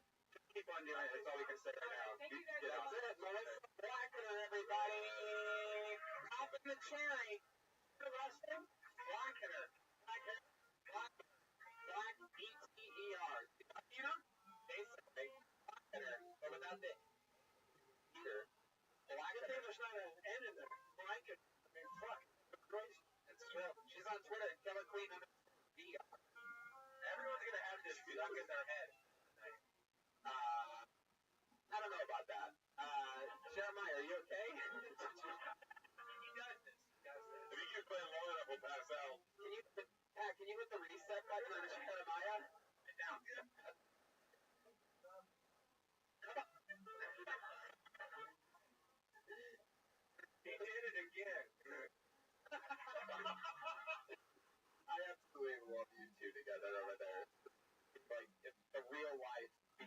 Godhead. In the flesh. Alright, I am done. It'd be great at my Christmas when my kids open my present. Yeah, if Jeremiah play that one Christmas song, you know?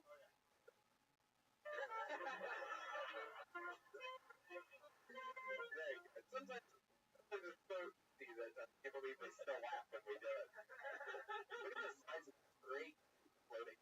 Anybody else see this right here? Right there. Incredible. Is Kirk's advice available on audiobook? Because I feel like a better human after listening to that. Really is. I got it all the time.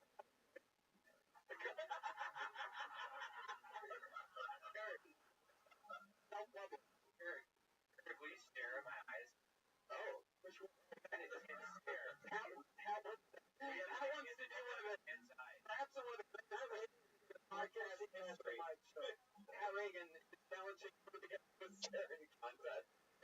My podcast, Devin. I don't want to look in there. You might take my Pat, is that the face you make when you're having a staring contest?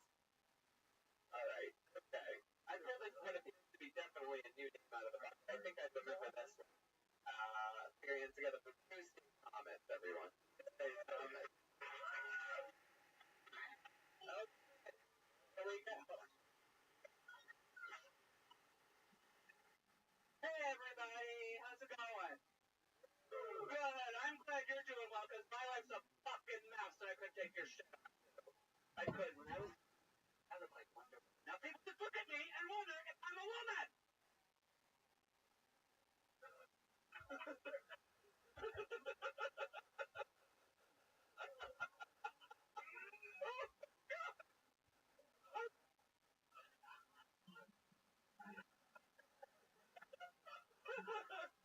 Yeah, right there?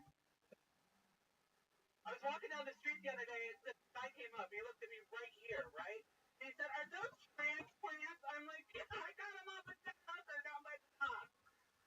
Go for something. Fucking anybody. And then I started thinking celebrities say all the time too. Something. Remember Michael Jackson? He said he got mouth cancer from fungus. Remember that a couple years ago? I was like, "What? I thought was got mouth cancer from eating pussy." And then, what next? Blowjobs causing Alzheimer's? There you go, Tuesday Thomas. Tuesday Thomas. One of the most incredible jokes that we've ever heard. I almost thought it was going to be your entire minute. Was the one on Jeremiah had a full-blown spit take, but the best. Yeah. It wasn't even really the punchline. It was going to be 20 seconds that he gave us after. Jeremiah already has an impression of it. Tuesday. Is that the real name? Tuesday. No, Tuesday. Why Tuesday? Because I was born on Thursday. Oh, that makes sense. Tuesday Well, the actress.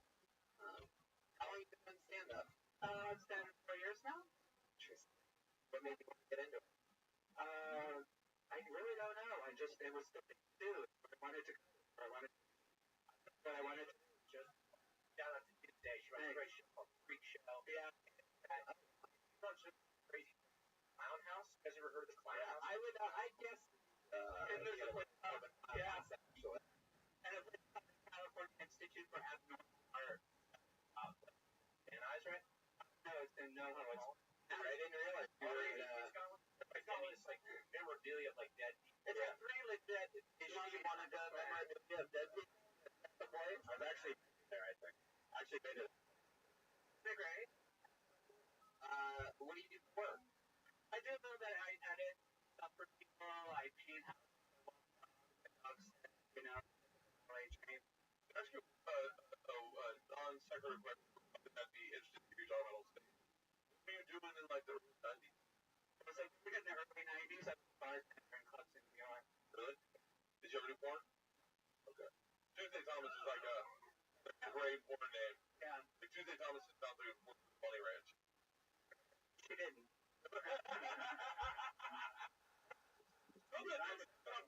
Sorry. She didn't.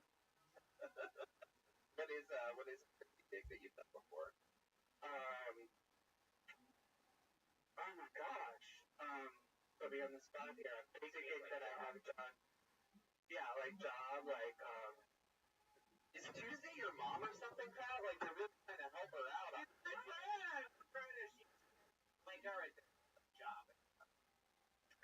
Do you know Alzheimer's can cause photos?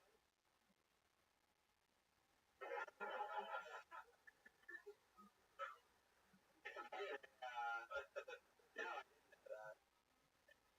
I don't see why that's funny. I don't know why other people laugh. Did I miss something? Was the stare? Yeah, it's that stare. Do you do that up there? How much material do you? I have done 35 straight through. Is it all that same energy? Yeah, 15 of it is staring. Looking deeply into the They own that look. But I mean, I always am gonna say not maybe the best to give anyone who's not doing it very long, but like I always want to know more about the real you. Like a picture says 10,000 words, and that face you make is a fucking novel. Like I want to know. I want to know. I want to get deep in. That's the thing. When you pick apart, take off the Band-Aid, I kind of fucking want to know. Right. You know, I got that crazy. Like you covered the Wonder Woman, and it did good. Then you changed direction. Like you know, when you do that Wonder Woman joke, and you know, they want a woman. You know what you. Yeah. And I was on Botch, and you know that's. I was on Botch. Here we go. Yeah. Why did you fucking talk about this? I mean, I do, but I just goes longer in the thing. I mean, Botch goes show. No, it was like 17 for those of you keeping track of it. Matt Reagan goes, I now at all times they have an entire.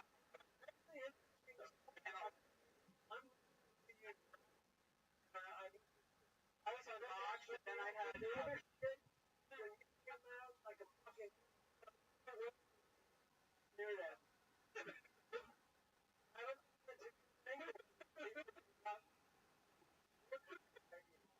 You did it. You took what you were thinking, threw it. Yeah. Another approach is you were thinking, address it, get to the last about it. Like what's behind that part? What are you hiding behind? Nipples were rock hard. Like the first thing I saw, I was like, you literally transitioned into your tits perfectly. And I was like, on purpose? That Wonder Woman joke is so good that it would work even if it was almost a throwaway. Thank you. I mean, you don't have to fucking shove it in their mouth. Yeah, I'm always the first time a guy has ever said mouth. What happened on Botch? Well, it's funny because on Botch I had facial surgery a long time ago, and then it was pretty bad. I had probably about $3,000 worth of many surgeries to get it like this. And it's still. What did they? What was the original reason for getting surgery the first? I got a divorce, and I really felt really bad about myself, and I wanted to freshen up. I listened to people who said, "Oh yeah, I know these great doctors that are really inexpensive, but they're really good in Mexico." why are you not fucking old? That's what I did. Yeah, and it was horrible. I mean, I had like swollen up, and my cheeks like way up to here for like years, and I had to get all this stuff. Scary. You were staring at us, and that's how you want it. I could handle it. No, but that's what I mean. What I mean is, everyone would fucking tell us more. And then after I went on Botch after all this, and the Botch didn't do any surgery because I already had. They really couldn't do anything at this point because I already had those other surgeries. But I also had triple D breast implants again. There was silicone, and last year they exploded. It's poisoned me. And I almost died from that. You yeah, so, it's like a pretty quick and stuff. Thank you. And then, I remember, like a couple nights before I went into surgery, I had been talking to this guy online, like maybe we can, meet and have coffee or dinner or something after I heal and stuff. But, well, can you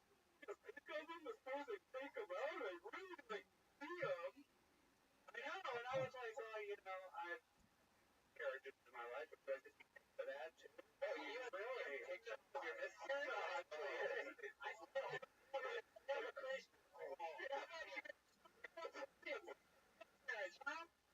It's a fucking noise. Well, I thought it'd get more like. I think they're seeing one now. And then That's it. Okay, that's what I think we're all agreeing on is that you should. I like that angle of you being honest with us in your 1 minute and opening up. That'll draw us as comics in more to what you're talking about. and you always see on TV rather than acting. And I do. I finally got on TV until it was Bosch. Well, I've been on other things as well. So that, like, Bosch was. Well, I've done like music videos, like I was in a Death Cab for Cutie video and a bunch of stuff like that. I was a drop of Change Shut Up. Which is, why isn't it based in the Jim Carrey movie The Mask off of your story? That's fine. As long as you know the Cher movie Mask with Rocky Benson. That's right. Either one. I really want to hear more about your Mexico trip. I got like what happened to the Mexican doctors? They're still down there. There's no reason to get them. Yeah, right. That's a TV show. Yeah. You go down there and you your tits up right in their face. Yeah. So you like fucking what you guys do? Something natural now. Is the areolas okay now? Or no, they're gone under. They hit during the explosion.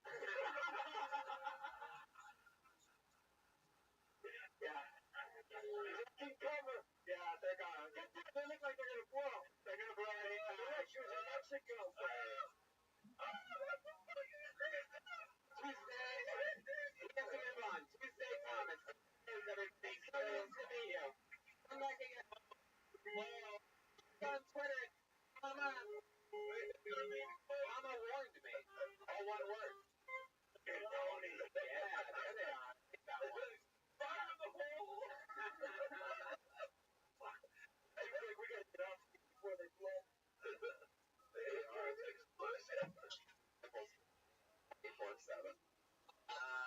We have moved on to the part of the show where our two regulars go. I'm after one name out of the bucket. Going up this, you know her, regular from Kiltony. She is always working on it here, writing and performing at every single experience got for Alexa.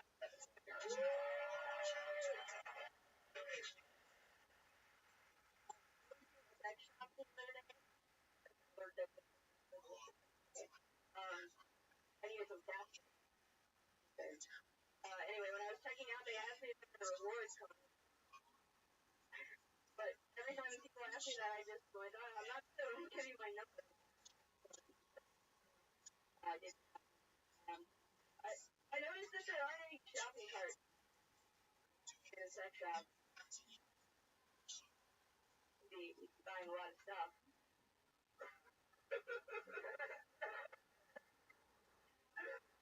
And if they have like Costco, those get like a drum of lube. Dude, I didn't know you had a keg. Oh man, that's K-Bye, baby. Yeah, there you go. There you go. 50 seconds. Good talk. You started 3 seconds in and you sort of fought it off, which is a good thing. It's good to see you try to. There was a regular just started 5 months ago, and normally when else spin like that, there'd be no recovery. But it's fun to see you able to like go like, oh fuck, that didn't work. Shit, you did it, which I'm not a huge fan of, but I am a fan of recovering out of it and being able to go on things, get new muscle. There's something with the phone number. No, I mean I kind of like I didn't even this one. Really hear it. I just chuckled when they asked if I had a reward card. There's something there you can write. Yeah. Giving her phone number. Yeah. Oh, and I wanted to talk about because you know how every store, like when you swipe your card, there's like a million questions that it asks, and I feel like I'll do that on my own time. I feel like it's like 20 questions or something, and whenever I'm shopping at a normal store, I'm like, geez, it's like asking what I had for breakfast this morning. And so in a sex shop, I'm like, what is, you know, did you come yet? I'm sorry. I mean, it's definitely funny stuff there, especially shopping carts. Yeah. Shopping carts you were getting in your style and zone, a little awkward, but a funny, funny thing to acknowledge.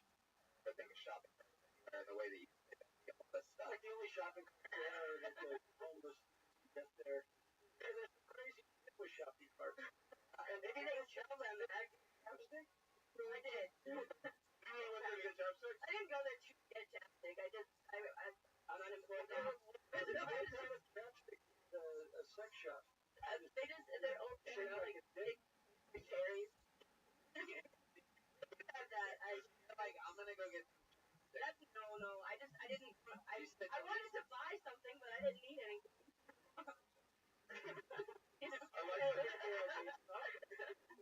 I like the inner dialogue. Like when you were talking about the shopping cart. I like that your inner dialogue almost was the way you were trying to punch, like you were taking and stammering so much like. It's a neat way to deliver a punchline. Nobody's to deliver a tag and go like a way to like I went to sex shop to get Carmex. I'm fucking lying. And then or like whatever you do, I like it. The nervous, interesting angle of delivering. And I'm guessing the nervousness is genuine. Yeah, you should pay the check.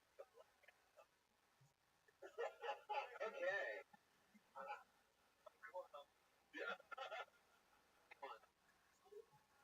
So, I think you have to let out. Really work on your breathing. Just chill. You gotta realize we're all together. Someone is hoping. Yeah. So you just gotta go up there and know that they're with you on your little And ride. your stories and your don't know why I said that. Yeah. It means dog shit to us. Yeah. You're riding always great. will. Just deliver it as good as it is. Slow down in your writing because like I guarantee you, I've been to a lot of sex shops. That's what we met. Yeah. Let's stick for this guy. They always say, can I help you find something? Yeah. The almost uncomfortable. I asked for the name of the person that helped. She's like, did anybody help you today? I was like, No, shop. Like if you went to a sex shop and they go, can I help you find something? You're like, I'm looking for chapstick. They'd be like, sure. Like they wouldn't buy that. They'd be like, what are you really looking for? Like fucking a can. I bought fucking a can of Miami. Is it like, oh, your dick? That's what you're digging. I thought it was gonna be a vagina, but it was. You know, with a Coke can. Like, No, it was a hearing. And instead of having a pussy that's a metal, it just looked at me when I got it back and I was like, don't do it, man. Please don't do it. Please don't do it.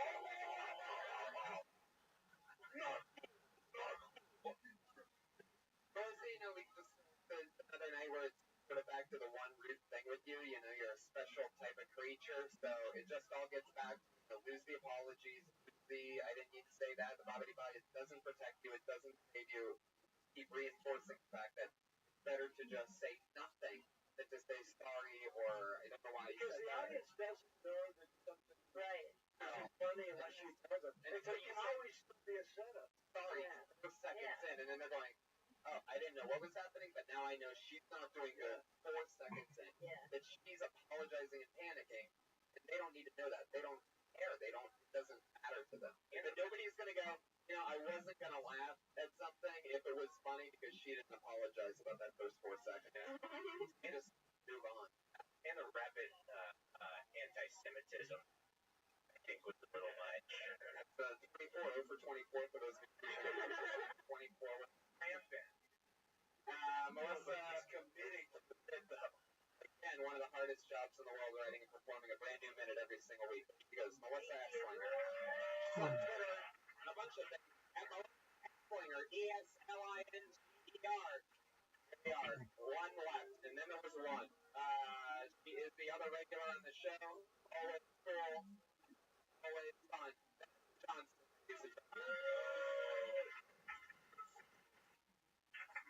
Yeah. I don't know if you've looked out your window recently, but people are exploding in the name of God. Religious extremists, man. They're everywhere. They're under your bed. everything make absolutely no fucking sense in any religion. Like, God is omniscient and omnipotent. There's no one more powerful than He. He can do whatever, however He wants at this time. And I'm His helper. What? Well, you see, sometimes God can't do the stuff that He really wants to. So He leans on me, Sally, elementary school dropout, His trusty sidekick. God's leaning on you? God needs you. Fucking nothing.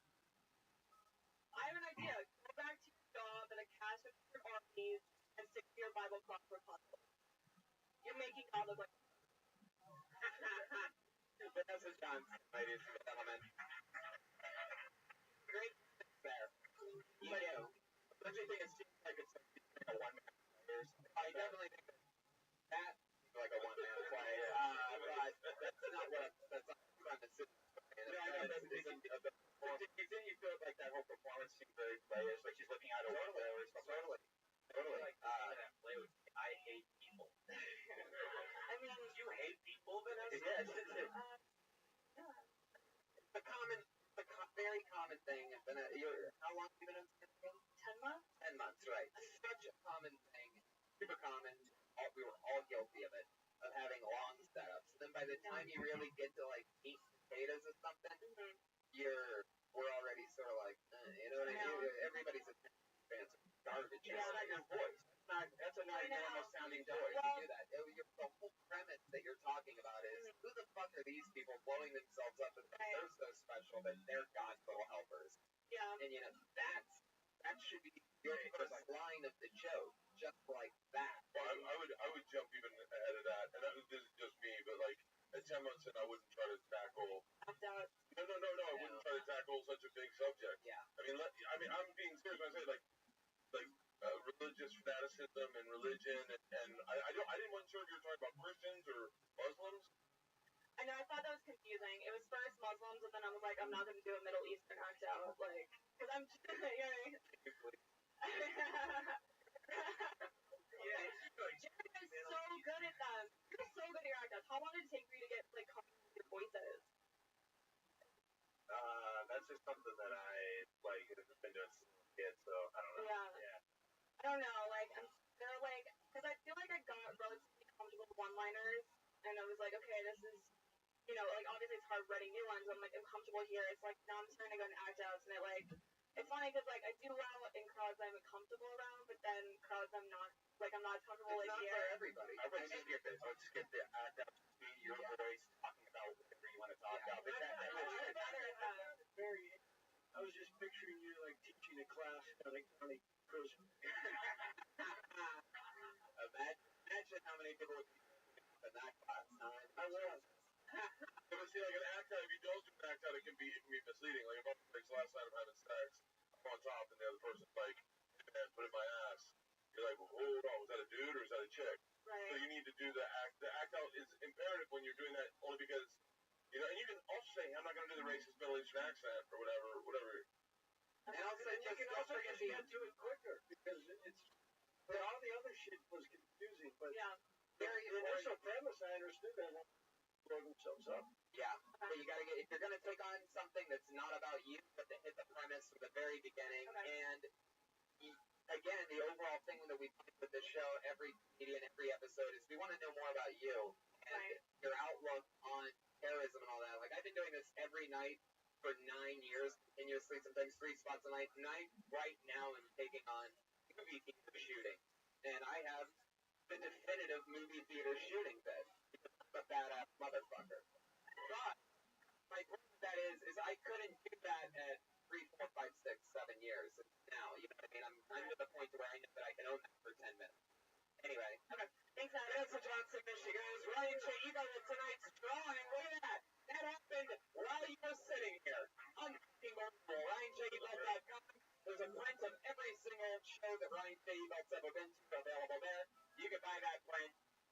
Pat Reagan's Patty Reagan, Jeremiah Watkins. Jeremiah Sanders. You guys have games coming up. Kurt Kreischer and Kurt Fox. One more time for them, ladies and gentlemen. What's happening? The machine Nope. When's this air? Right now. Oh, Portland. I'm there tomorrow night and Thursday night. Awesome. Yep. Showtime special April 1st is sold out, so that's it. We're done. Yep.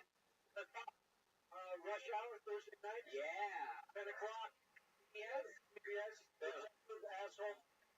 I love it. Premieres Thursday. Oh, you're in Rush Hour? Yes, I am. Dan. Yes. Why didn't you think I did? God damn it, man. Nashville, they're coming out. Thank you, I got the incentive, guys.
You're listening to an Airwave Media Podcast. How about you shut the fuck up, you stupid bitch?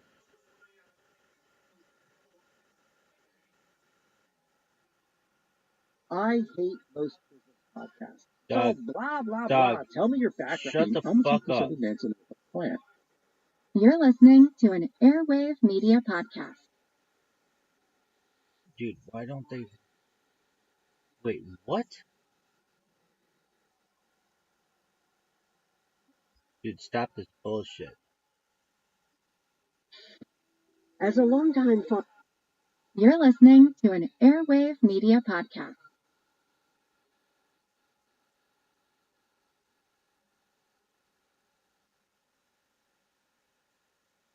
how much you dancing?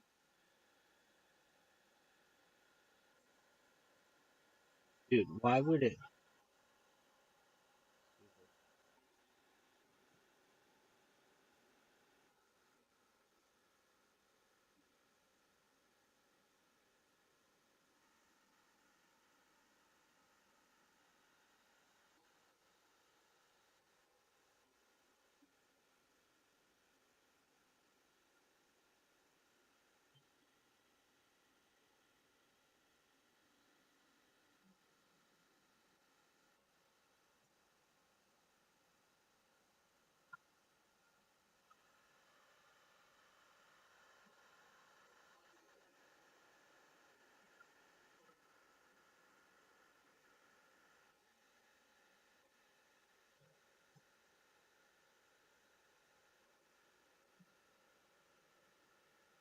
You're listening.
What?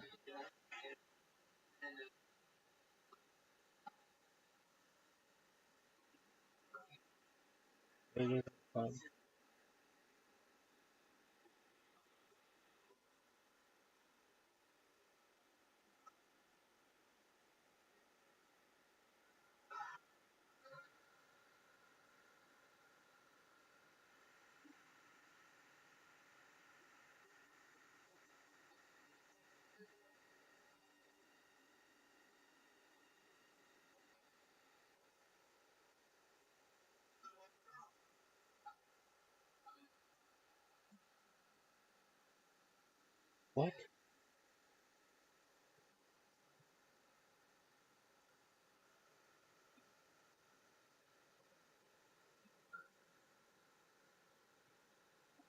Dude, what the fuck?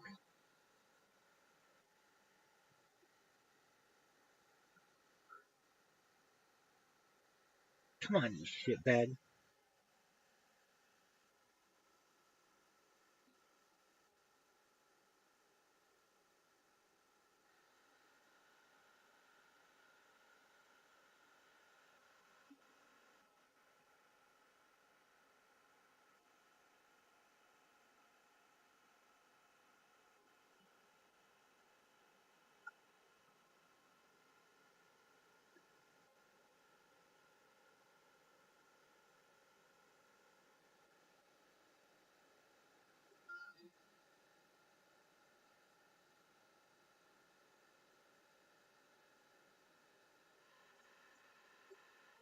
No way, I'm fucking on there. Hilarious.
We got like more Alien abductee kids. That's my jam.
That's my boy.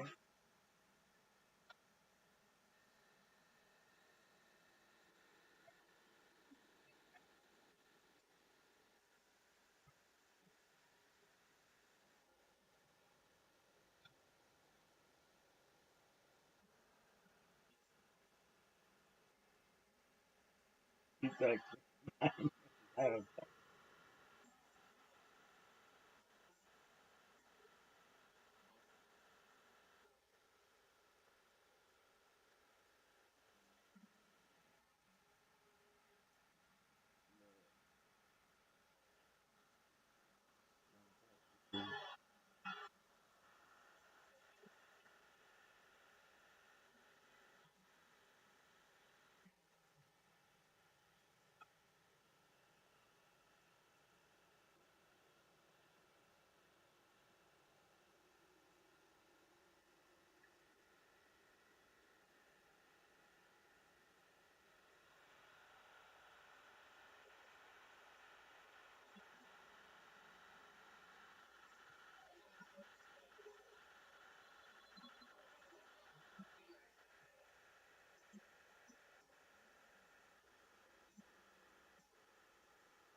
Alright, give me some fucking alien abductions from 1994.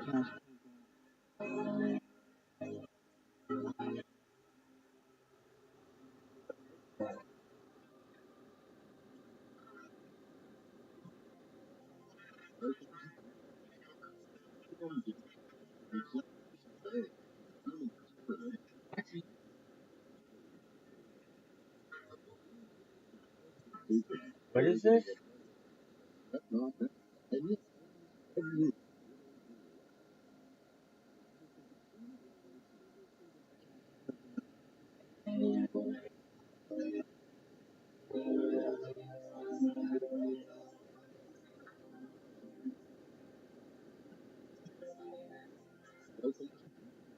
Dreamer.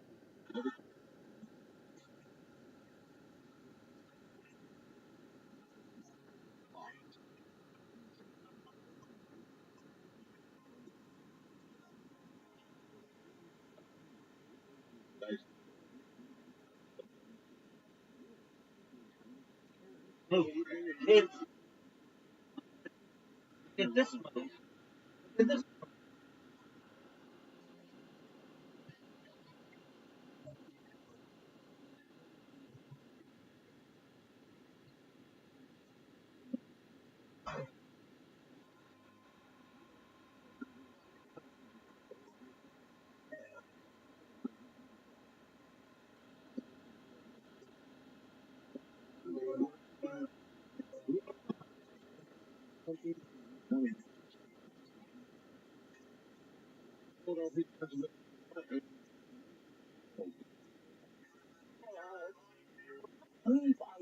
The woman in California about spacecraft and beings of life that she and others had seen in that wilderness not far from the Oregon border. Four people also shaped craft and writing between. And at the end of my Dreamland segment, I asked people to write me about any information they have about government and UFOs that might give more information about the question of with some kind of off-planet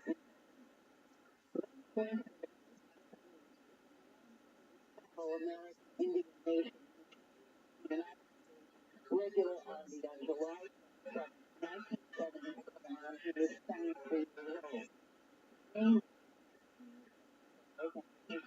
And another one of his children, but I don't think that he has destroyed his on Dreamland. First battalion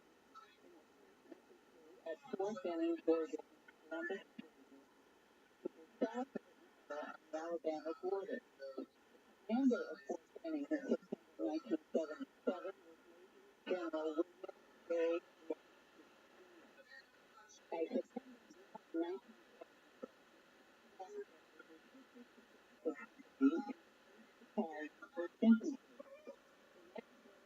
Friday, September 1977, 7 the mandatory formation of the 12 men occupied and the company commanders planned to introduce themselves in their staff. All 12 were outside companies in formation under a night sky, and someone yelled, John, that sky saw a light that looked like a star moving in a zigzag motion. Then he saw some of the men start running away from the formation and coming closer to the ground. Speaking in his own hand eyewitness testimony about what happened next. Okay. By this point, all right, 15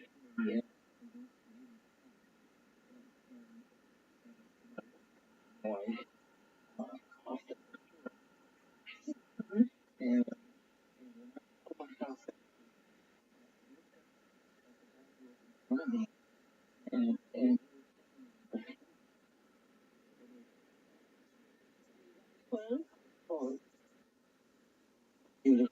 so I could like going back a little.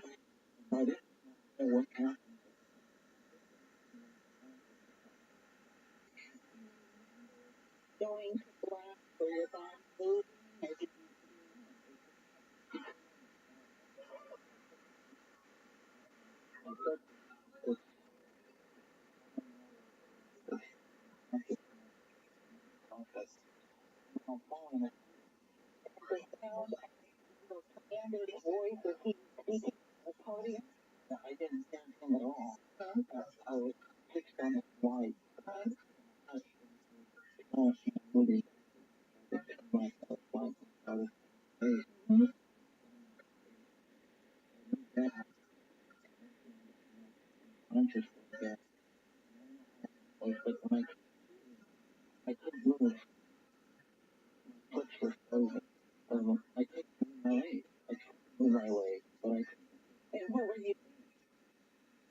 And the implication is these 1,200 men at Fort Benning on September 1970 were affected by what may be categorized as some kind of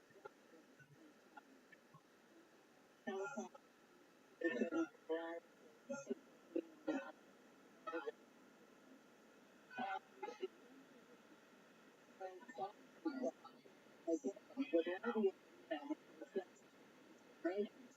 They all reported that they did not understand the rationale. No one knew the exact because when he and looked at the watchers, they all had different times. By the next day, most everyone seemed to have the details of that. But on September 15th, 22nd, and 29th, John Says was entered into the Mountain Army Hospital at Fort Benning for therapy 3 weeks of muscle spasms. His medical records was -1 -2.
And it was to this that I had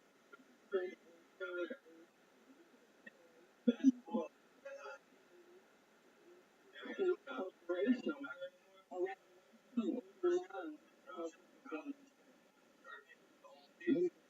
New South Wales also did receive some document was there's not a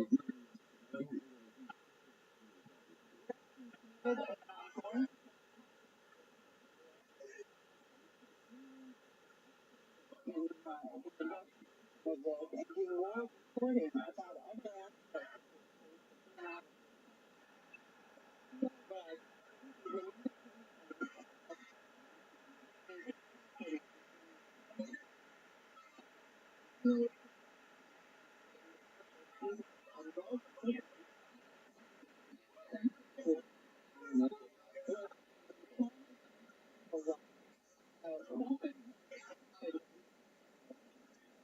when they appeared to lose memory, which they then recovered in a variety of different dramatic ways, whether it's nightmares or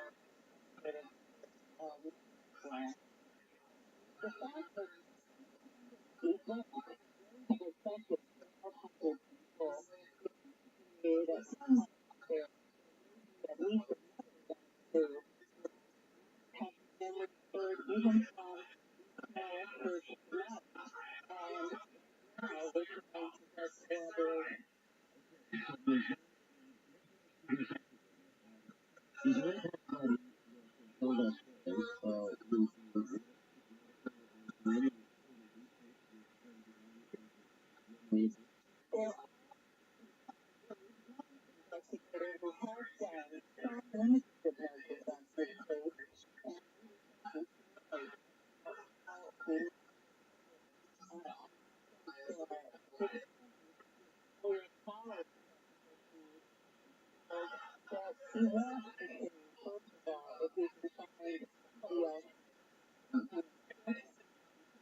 well, like for each question, I gave them about 5 pages, which I think any abductee that goes through this awakening and has so many families that are first time in their life that they talk to about this will know exactly what I'm saying when somebody asks you a simple question, you can talk and write, pages and pages about that.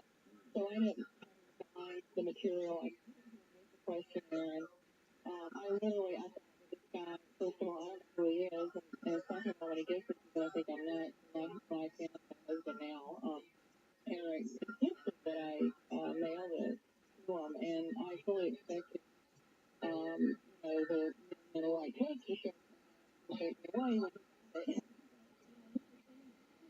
I didn't want to send it to Omni because I didn't want to do Omni this. So I sent it from address.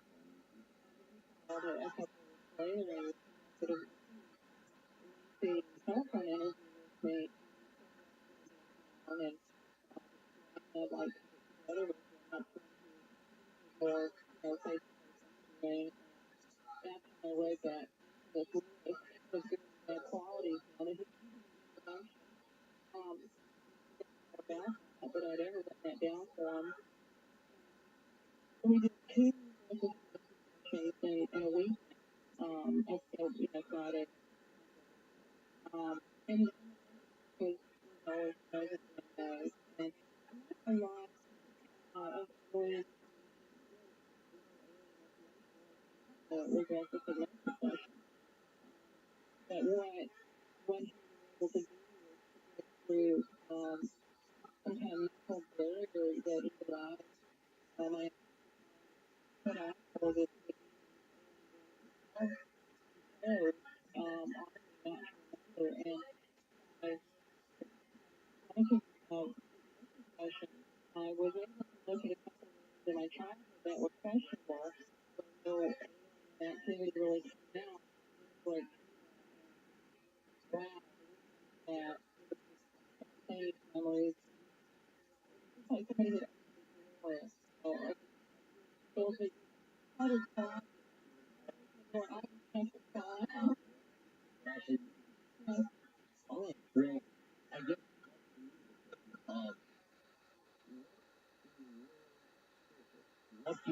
what do you remember? What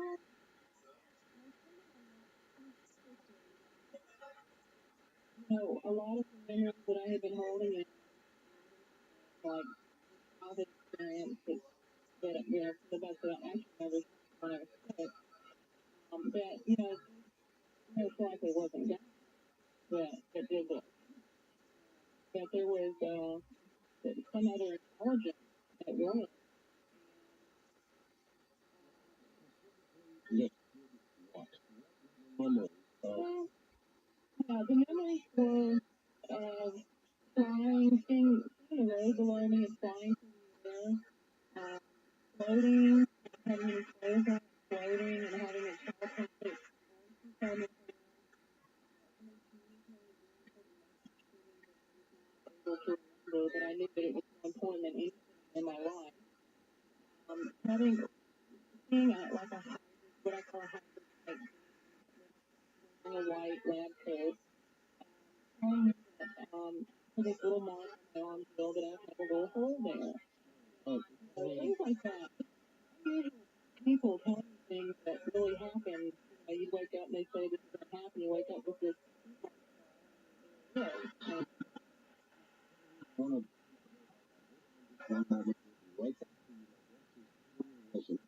and alien the most yes on your right arm and it will just well, yeah, what happened was my memory told me that there was a doctor, vague looking face, but definitely humanoid, and he had on a white lab coat, and he had performed something to he did something to my arm. And he said, well, tomorrow when this heals, you'll have a little hole there. And I just acted a little smile. And I said, I told you. The next day, I had a little Oh my God, he was just very quick. What I described as what happened, cars, really unusual cars, and I described mine as and he said, well, I have these cars, and I don't like look right here. And this is what, my office focused on the photograph and the book. What I did was I wanted to show my mother. I went to mother, go look, isn't this neat? Well, horrible. And she wouldn't even look at it. She became almost hysterical, from my point of view, and look at it, kind of threw her arms up and just got away from me as fast as she could. So I thought, well, gee, that's strange, and perhaps from her response, I spent, I even tried to call her back today, many years, 20 years, trying to hide that little problem, because I was kind of embarrassed for it to be there. Have you ever asked your mom why she reacted that way? Well, not about that particular star. She's kind of a new recruit, so to speak. She is still reading my book, but she's finding something interesting. So we're thinking she about, I think we're over halfway through the book. So,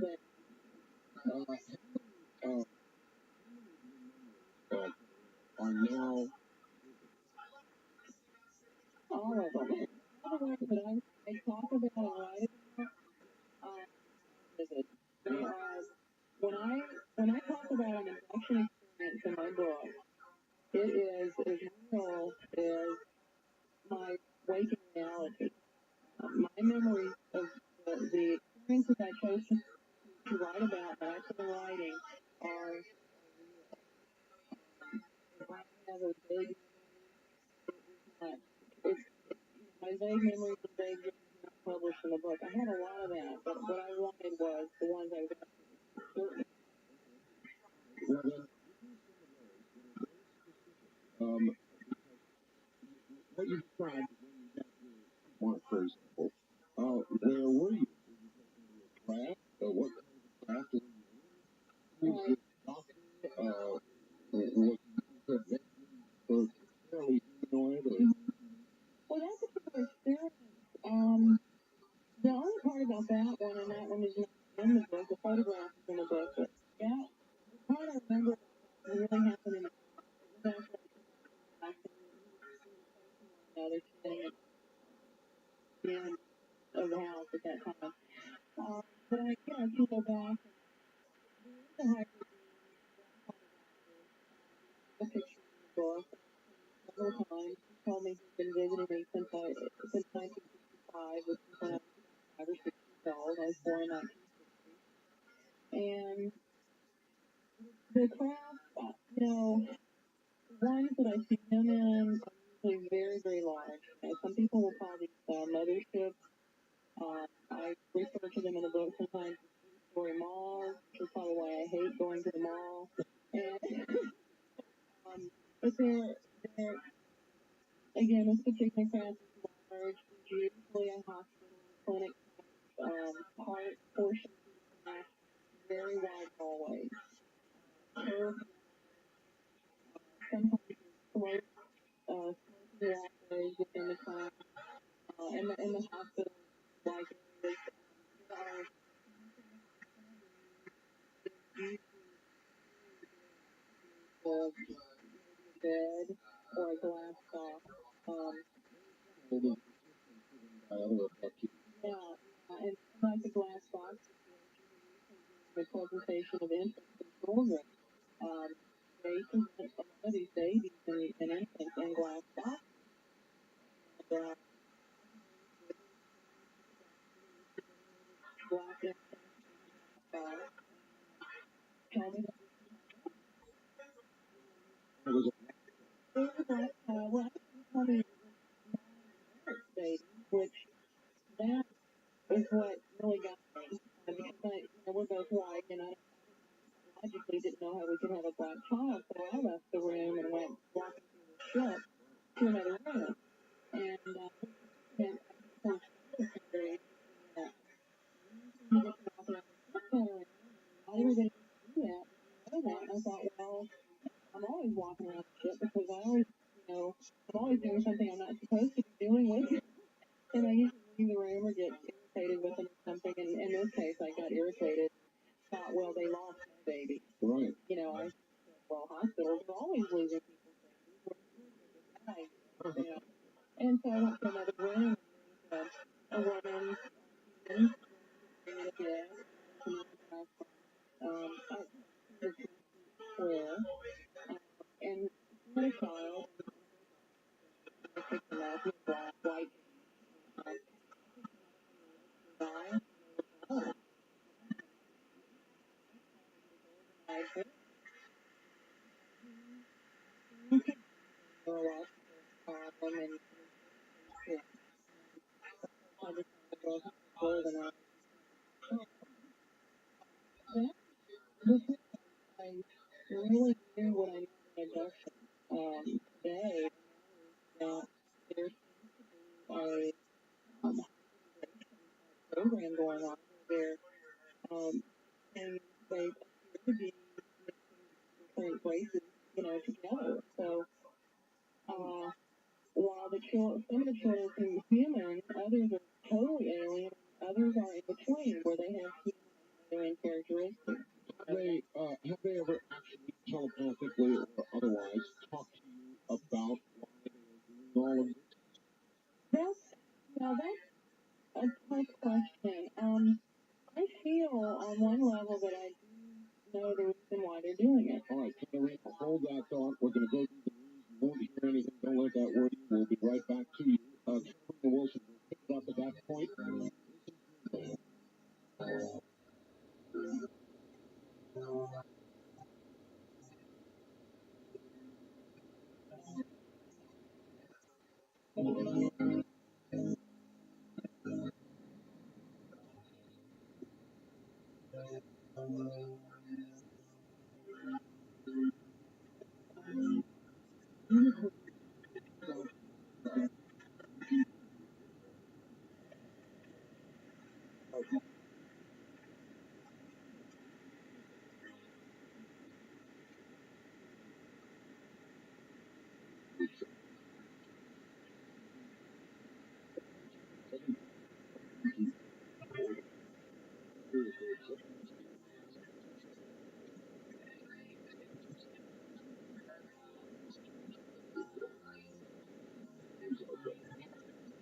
My guess is this called the alien jigsaw.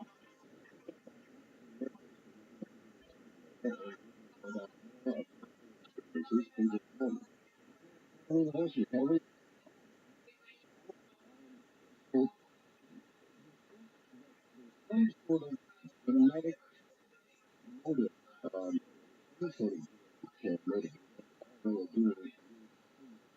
That's just genetic motive. Some of it. Children, but I'm not allowed to remember it.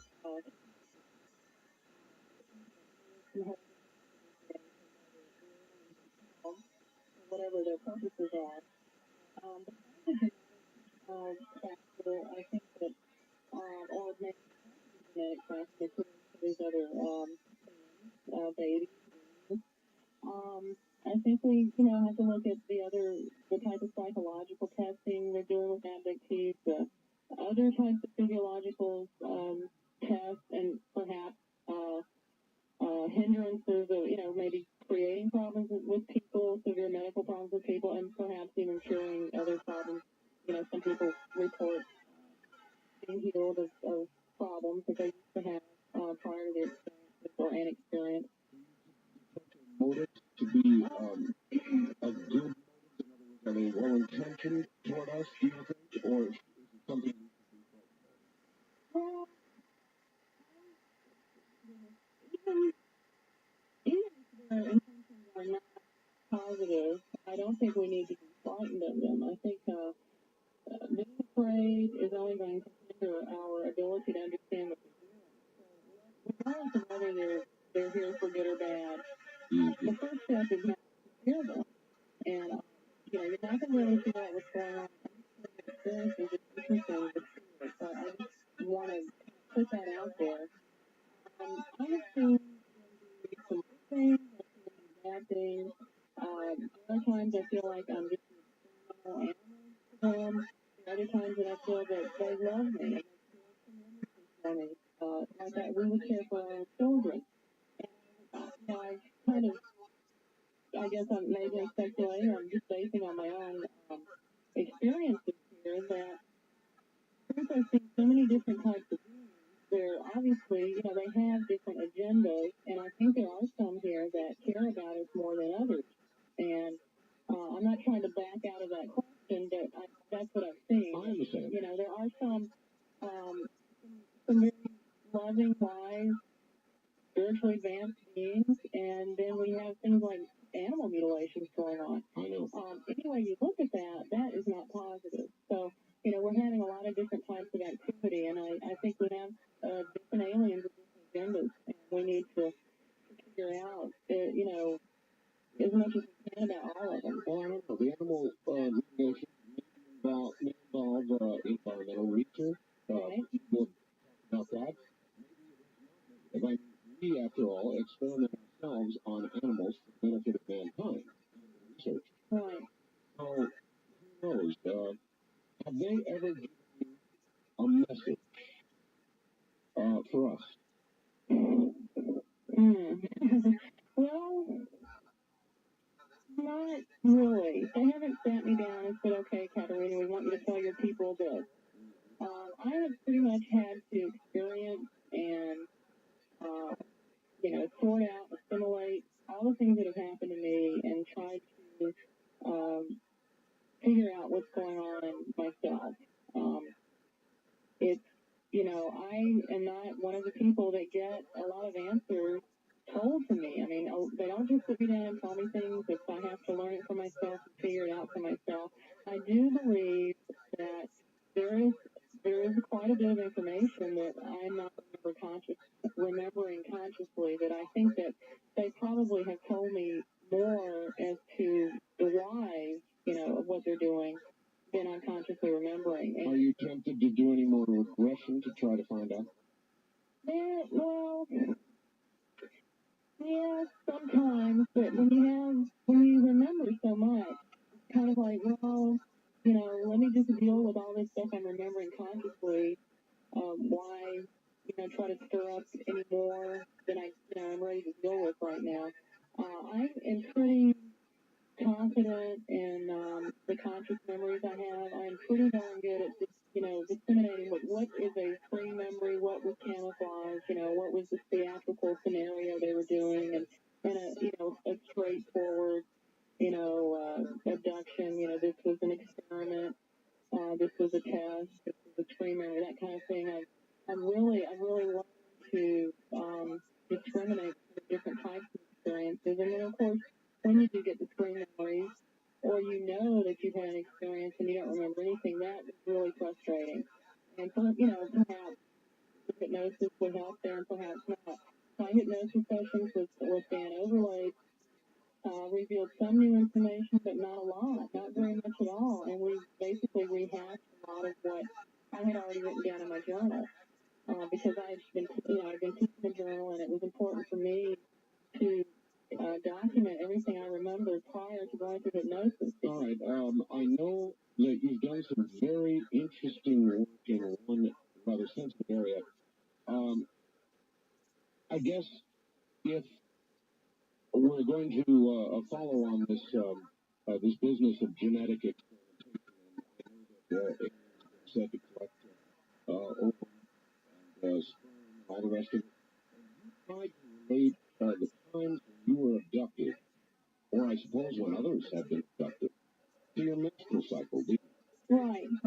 Yeah, the research I did in the researcher supplement was because I was one of these people that had a lot of monthly pain, and it was pretty much debilitating for me. So there was no doubt in my mind, that for my life, my life kind of revolved around either my migraine headaches or this other aspect of being a female. And so there was a lot of documentation done, with that for medical purposes, and so it was easy for me to correlate when my experiences were happening as to the time of the month that they would happen. Okay, what did you discover? Well, what I found out, and I didn't write any statistics on this is frequency and percentage information, but what I found out was that during the first 8 days after ovulation, I had the highest number of experiences. And whether it's statistically significant or not, I don't know. And we won't know until a lot of other women start, documenting this type of information. Well, I know that you've researched about 100 cases of abduction, haven't you? Actually, I think where the number comes in is my book covers over 119 of my own abduction experiences over a 32-year time period. As far as other abductees, I would say that the number is closer to maybe 60. Okay. All right. Well, that's fine. 60 people. When my work with abductees, I don't perform hypnosis. It's more of a support group situation, telephone therapy,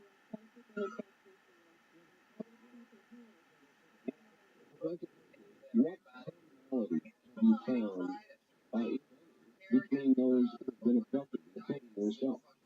Well, I have spoken with some other women who have also noticed that they appear to be abducted pretty regularly during the time they're ovulating. And I thought that was quite interesting that this wasn't just an anomaly with me. It may be an anomaly with all of us here in Portland, but it does seem to occur more often. It's like they can always tell when the beings coming while they're ovulating. No, I think this is really, really an interesting aspect to follow, because so many people have said it is genetic, and this would be another line of proof. Right. And the reason I put this very personal information out there was because I wanted to encourage other women to do the same. They don't have to publish it themselves, but they can certainly share it with their hypnotherapist or whoever they're doing their hypnosis with, or any other researchers. This is the kind of correlational data we need to start out with. I mean, you need to start with correlational data in order to work towards That's right. We don't have the medical community behind us right now. And until we can get enough of our little pieces of data, together to show them that, hey, we think we have something here, will you take a look at it? That's where I was driving, what I was driving for, and I still am. And if anybody's listening and you're a woman and you are having abduction experiences, that you remember this is so important. It's one of those little things that we can do, not only to help ourselves, but to draw some attention from the medical community, or hopefully from some of those MDs on the board of directors of MUFON, to take a look at this stuff. Well, I guess I'm not sure where to go from here with you, other than ask you if you can describe any of the beings that other than the doctor, the one that you described. Oh yeah, gosh, I have so many illustrations in my book of ones that I am not an artist, so I have to really see something in order to draw it. And so I have several different types of hybrids, and I think that we may be hearing more about first, second, third generation hybrid beings in the future from other researchers. I'm pretty much sure that I'm seeing hybrids with very human characteristics and some more alien characteristics. Speculating that maybe we're having a first, second, and third generation hybrids here, that they are becoming more and more like us. Maybe, perhaps so much like us that we can't really distinguish them from from us. Do you think they're down walking about? I think it's possible, yeah. I think it's probable. Probable, yeah. Well, and that's not something I say lightly. It's something that maybe 3 years ago but the different types of hybrids I'm seeing and how human they can look, it's just, and other people, describing the same type of being, I think it's probable.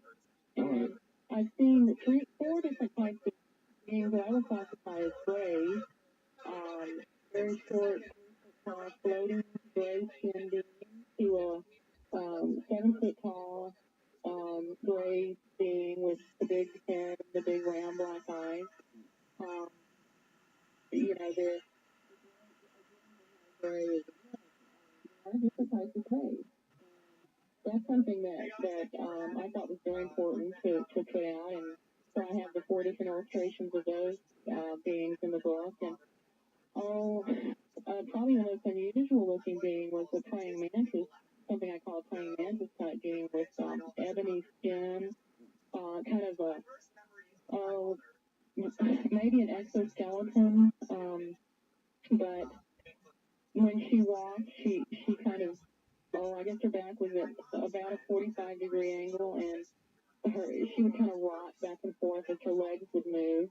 And that was probably the most unusual type of being I saw. Katarina, don't take offense at this. I'm going to just ask you a straight-out question. It is, how have you satisfied yourself or come to terms with this question that you're not crazy as a root? I mean, this is wild stuff you're talking about. How have you satisfied yourself that this is real and not a concoction of your mind? Right. Well, what I had to do was play by the same rules that everybody else has to play by, and that was that because of my migraine headache partially, and because of my Dutch experiences, I've had a brain CAT scan, a CAT scan, I've had psychological evaluation with a psychologist that did not believe in UFOs and a psychologist that did believe in the possibility of I guess Dan Overlay believed that the phenomenon was real, so we'll say he believed in it, and then the other doctor did not believe. And for the sake of the discussion, his conclusions are perhaps more interesting. The one who did not believe. The one who did not believe, he told me that, I did, at my last meeting with him, I asked him if he believed in UFOs. This isn't something we really discussed, but at the end, he knew that I believed in it because I'd had that sighting and everything. But this was prior to the UFO investigation. He diagnosed me as a normal person without, he said, you're okay, there's nothing psychologically wrong with you, you have problems with self-esteem. Let's see, we did, but not a paranoid schizophrenic. Oh, no, there was no classification. He said I was okay, I was normally functioning, I had low self-esteem, and then I had, probably unsure about what I wanted to do with my career, because that was a rough time for me when I wasn't playing music anymore. Well, that would describe many of us. Yeah. And he didn't, he was nice, and he really helped me, and he also, what I did with him too was, he charted everything I ate for 3 months, and how I felt. We charted my moods on a daily basis, and he diagnosed me with severe PMS because it was just showing. I thought, well, gee, this guy, I didn't believe in PMS back then. I didn't believe that this was a real thing, and it just, this is what my diagnosis was: low self-esteem and PMS. So I go, okay, Dan Overlay's diagnosis was post-traumatic stress disorder. He agreed I had PMS and low self-esteem, and so. It's kind of funny to talk about this stuff. Okay, so there it is. Continue. What about the physical exam? The physical exams, they didn't find anything in the sinus cavity of with the CAT scan. That was after an experience during which I thought something had been removed from my sinus area, and Dan Overlay thought something had been put in. And the brain CAT scan was normal. There were no abnormalities with my brain. And incidentally, I had an MRI done last Friday, and I don't have the results back from that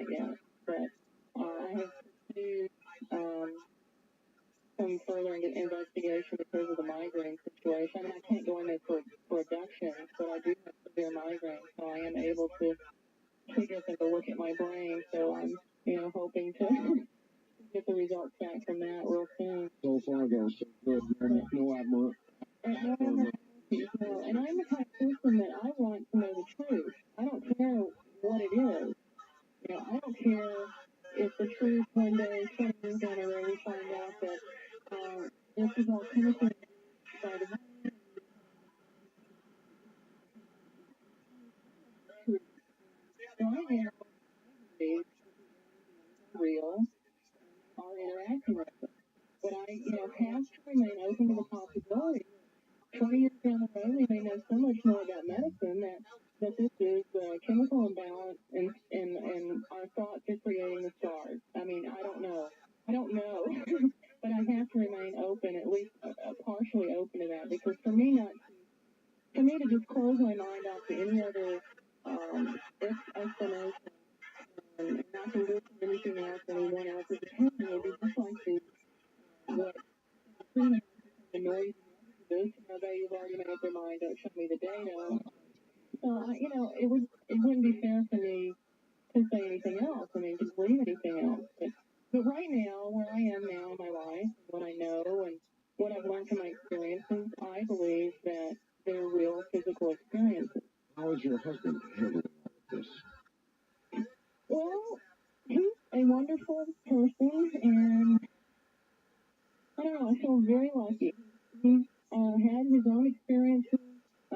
He doesn't care to pursue an in-depth investigation about his own involvement. He does have his memories and deals with them in his own way. I've had a lot of people like you tell people when I ask, for other people that have been abducted, should these people investigate what they think is an abduction or multiple abductions? And a lot of people like yourself have said, no, unless it's bothering you to the degree of disrupting your life, don't do it. Right, I agree with that. It's real saying, if it's not broken, don't fix it.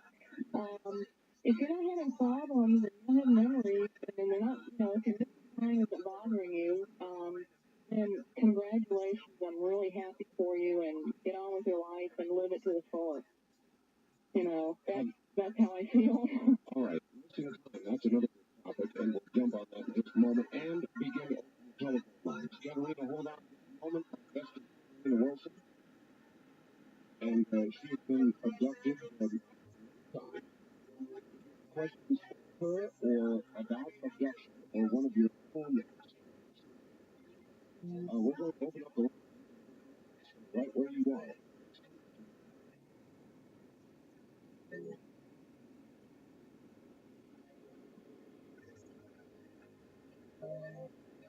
1-2 or the line. Coaching. In a moment, the line opens for Katerina Wilson. I'd like to, as promised, kind of order the newsletter. Give you a telephone number and an address. Katerina Wilson. Katerina, hi. Hi. Are you ready for a few questions? Well, I thought I was going to have some missing time, so if I'm not here, yes, of course, I'm ready for the phone. All right, we'll get to missing time in a moment. Let's get to the phone calls. On the toll-free line, you're on the air with Katerina Wilson. Hi, I just have a question for you. For me? Yeah, for you. All right. Okay, my friend just moved to Sacramento, and he loves your show. He listens Sunday, and he wants to know how he can get us down there. In Sacramento? Right. On KSTE radio. KSTE in Sacramento. They're on 650 on the dot. That's great. Your show's great. Okay. Every Sunday also. Thank you very much for the call, sir. On the first-time caller line, you're on the air with Katerina. Hello. Yes, hello. Yes, Even with Alaska. Okay, you're going to have to speak up for us. Okay. Hi. I thought you were typing it down so soon. I've been listening to the show religiously for a long time. I've read everything I can on UFOs. And after the show last week, I went and bought that book, Marriage Message to the World. Yes. And I feel like it just has cleared everything up about the babies, the hybrid babies and everything. If you read that book, it makes you feel like Mary has said that when our world ends up here,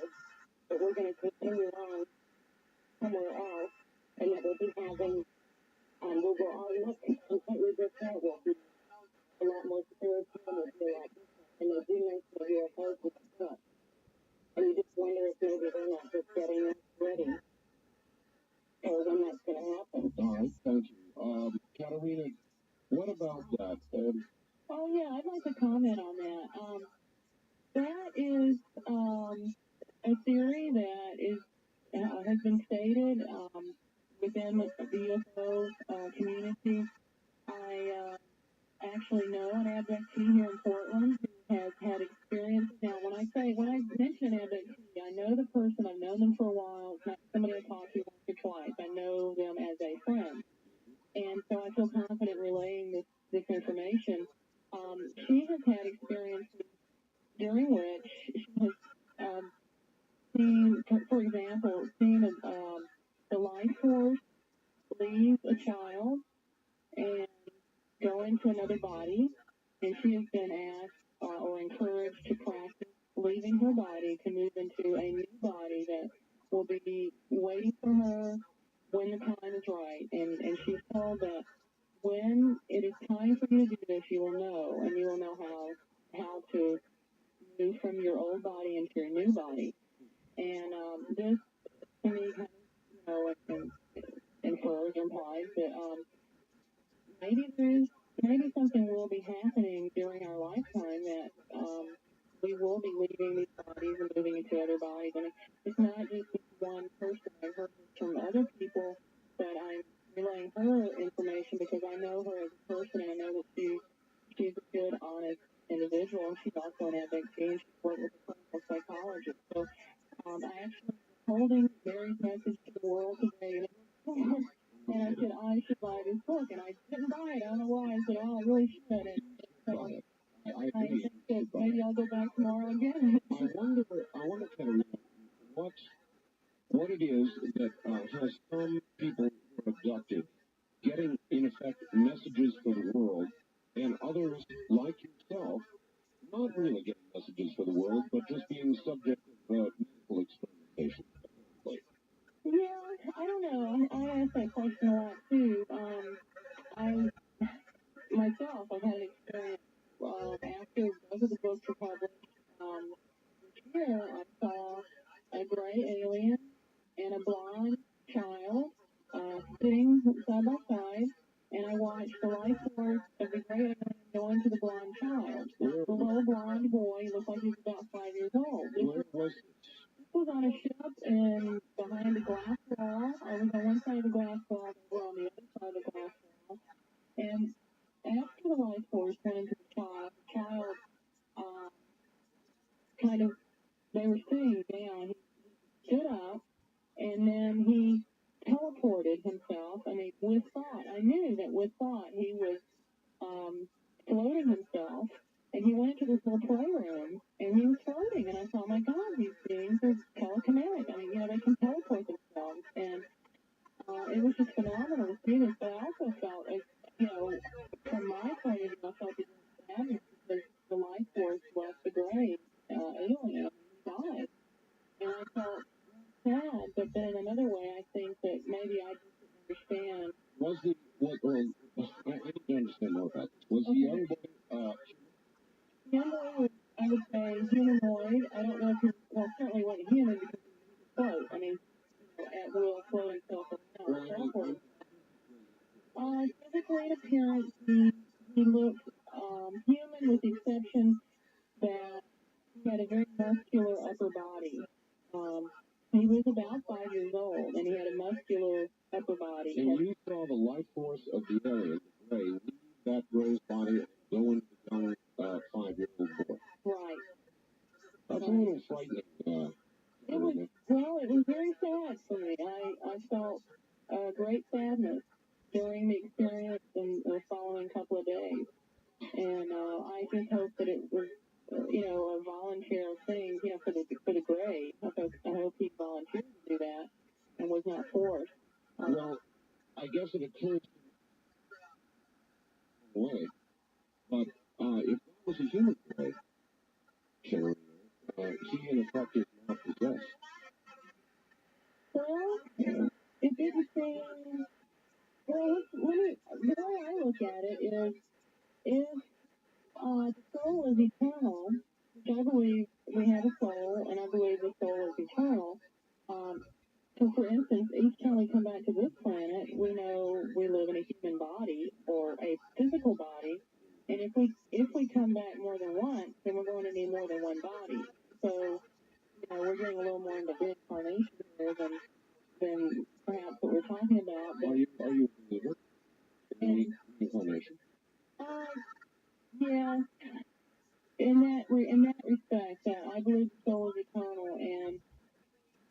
that part, the life force of the individual continues, whether you're in physical body or not. All right. In that respect, I do. All right, on the toll-free line, you're on the air with Katarina Wilson. Good morning, Art.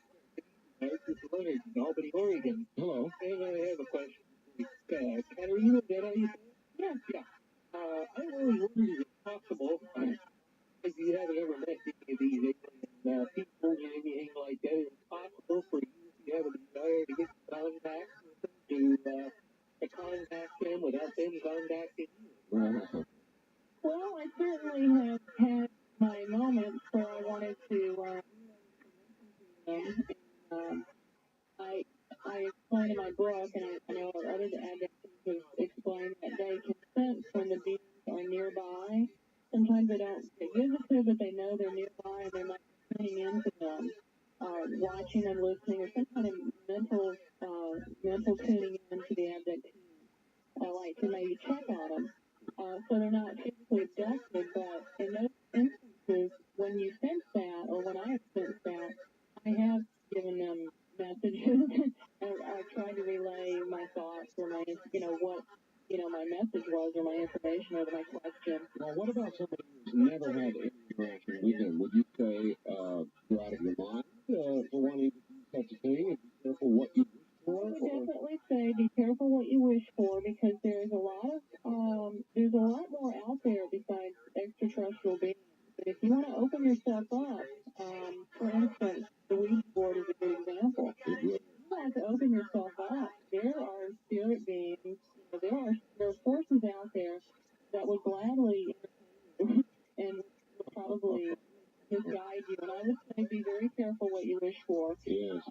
I don't think any of us, when we were 6 years old or 5 years old, said, gee, I want to be an abductee, or I want to be abducted by aliens. Well, I'm sure there are some people, Katarina, who listen to this and think, oh, how romantic. Oh, it'd be great. Boy, what a story I'd have to tell. I'd be a unique individual if this happened to me. I mean, there are people who, for their own reasons, maybe even self-esteem, Katarina, would like to have this happen. Well, I would say that we are all unique. You don't have to have this in your life to be special. I don't think I'm special at all. I'm simply a normal person who happens to be involved, or they happen to be involved with me. But I don't, I would feel a little sad for somebody that would really want this in their life. It is a wonderful story, but when you look at the whole picture, it's mind-boggling. It's the biggest story that, the biggest event that humankind has ever had to look at. But you're not thoroughly convinced, are you? Or are you? I'm thoroughly convinced that it's real. Yes. This is 100% real. Well, a little while ago, you said you would hold your mind open. Oh, yeah. Like I said, I am, right now, I believe it's real, because these aliens are real, they're really coming here. But I can't totally close off my mind to the possibility that one day, as we learn more, about our minds and how the brain operates, we really don't know that much about the brain. Who's to say what we're going to learn? That's it. Yeah. And that's something that, maybe it's just this little window over here with this beam of light shining through that, it's just a little bit of belief that we're going to go in that direction, but I still have it there. It's not, I just can't totally close off my mind to that possibility. Well, it's called an open mind. Yeah. And I really, I believe that this is a real phenomenon affecting worldwide. Well, I'll try to line you on there with Katarina, of course, and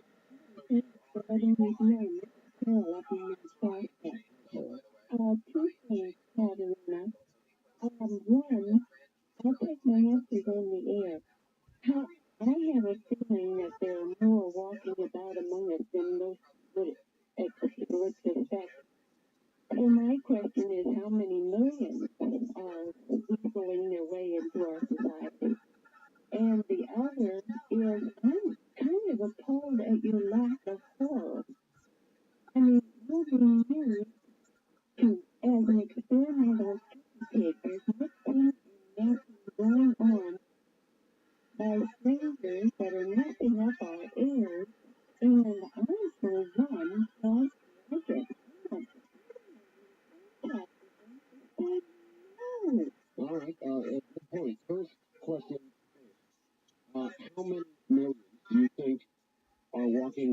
Is it millions? Is it a few? Is it increasing numbers?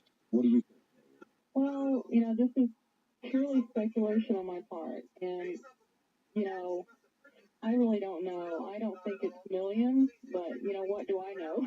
I think that there are probably, I would say, out of the choices, I would say increasing numbers. Yeah, I would say increasing numbers and leave it at that because I don't really know. What makes you think, Katerina, that we are not being, in effect, slowly, it's a horrible scenario, but that we are not being slowly replaced as the gray replaced or joined the life force of the 5-year-old boy you talked about? Well, when we talk about the existence of a soul, God, can create many, many different types of beings, not just human beings. I think that the mixing is probably, perhaps there are alien souls incarnating on the planet, into this earth plane, if you will. And I don't see anything wrong with that. I mean, who's to say that I'm not an alien soul? Who's to say that I don't really belong here because of where my soul originated? Nobody can really, that's not fair. That kind of walks us into the second question about your lack of horror at what's going on. Now, you do seem fairly comfortable about this, even at times almost joking about it. How come? Well, my role is it's okay to laugh at myself, laugh with myself. I never laugh at other abductees. I don't do that. So I have to be able to laugh at myself because it is very difficult. It's very painful sometimes. Not physically. So then There's physical pain. Okay, so is this a protective reaction on your part? Well, I try to stay balanced and focused, and yes, it's very hard, and yes, I have my bad days. I get down about this. When I think about what they're doing, what they're creating, I think about the baby. It hurts. It's painful. I don't like it. But on the other hand, I would like to invite human beings who are listening to consider what we are doing to animals, and let's see how they feel about their position. We don't know for a fact that animals are not conscious, don't have a soul, and I think that, how can we be so mad at what the aliens are doing when what we do to animals is, much, much worse than what has been done to me. All right, on the wild card line, you're on with Katerina Wilson. Oh, this is Fritz from Phoenix. Hello, sir. Well, Katerina, it's a pleasure to hear how well adjusted you are to the faction program. You really are natural. Oh, thank you. And I would say this, on your next journey, tell them that you want something in return for the corporation. Tell them you want some knowledge about the coming exchanges or any information about concerning the past. I think you have a good point. Maybe I am a little too obedient, and I, could probably incubate some questions. If I feel or sense their presence again, I think that's probably a good step for me to take. Well, use your leverage. You're definitely a natural for that. Well, I will give it a try. All right, thank you. Yes, he does make a good point. If you could ask any question of them, Katerina, and be sure of an answer, what would you ask? I would ask for the truth. About what they're doing, the truth Yes, about... I would like the truth about them, regardless of what that answer is. If the whole planet's going to die tomorrow, or whether it's a wondrous thing, I want the truth, and I do ask them that. I sense their presence before a visit, and I try to orient myself in my mind, and I try to just concentrate on the question, and it's 9 times out of 10, it's tell me the truth about why you're here and why you're doing this. And I've asked that question a lot. And you get a big balance? I don't get an answer. If they've told me it's their decision that I'm not allowed to remember it consciously, not remembering it on a conscious level. And, perhaps hypnosis would help, and perhaps I'm not ready. I don't know. Is there, I think I'm ready. point during your reflection when you have been terrified? Yeah. When? I believe there is a particular being. My experience is I believe it's a type 1, gray. I've described this type of being as a mind prober, mind controller, and before I realized who they would terrify me because their presence was just so very alien, so different from anything I've experienced. Once I realized who they were and what they looked like and that they weren't going to harm me, I was no longer afraid of them. And so when I felt that presence, I didn't fear it. Now, there's another time, the part of my experience is when you read my book, you'll realize that the actual leaving my bed is the part that terrifies me the most because you are literally placed in a different state. Leaving not just your bed, really, but your body as well. Sometimes I think these are astral projections. A lot of Katarina, we're at the top now, so okay. rest for about 5 I or want 6 to focus minutes. on the physical reality of the abduction phenomenon. We'll be right back and do that.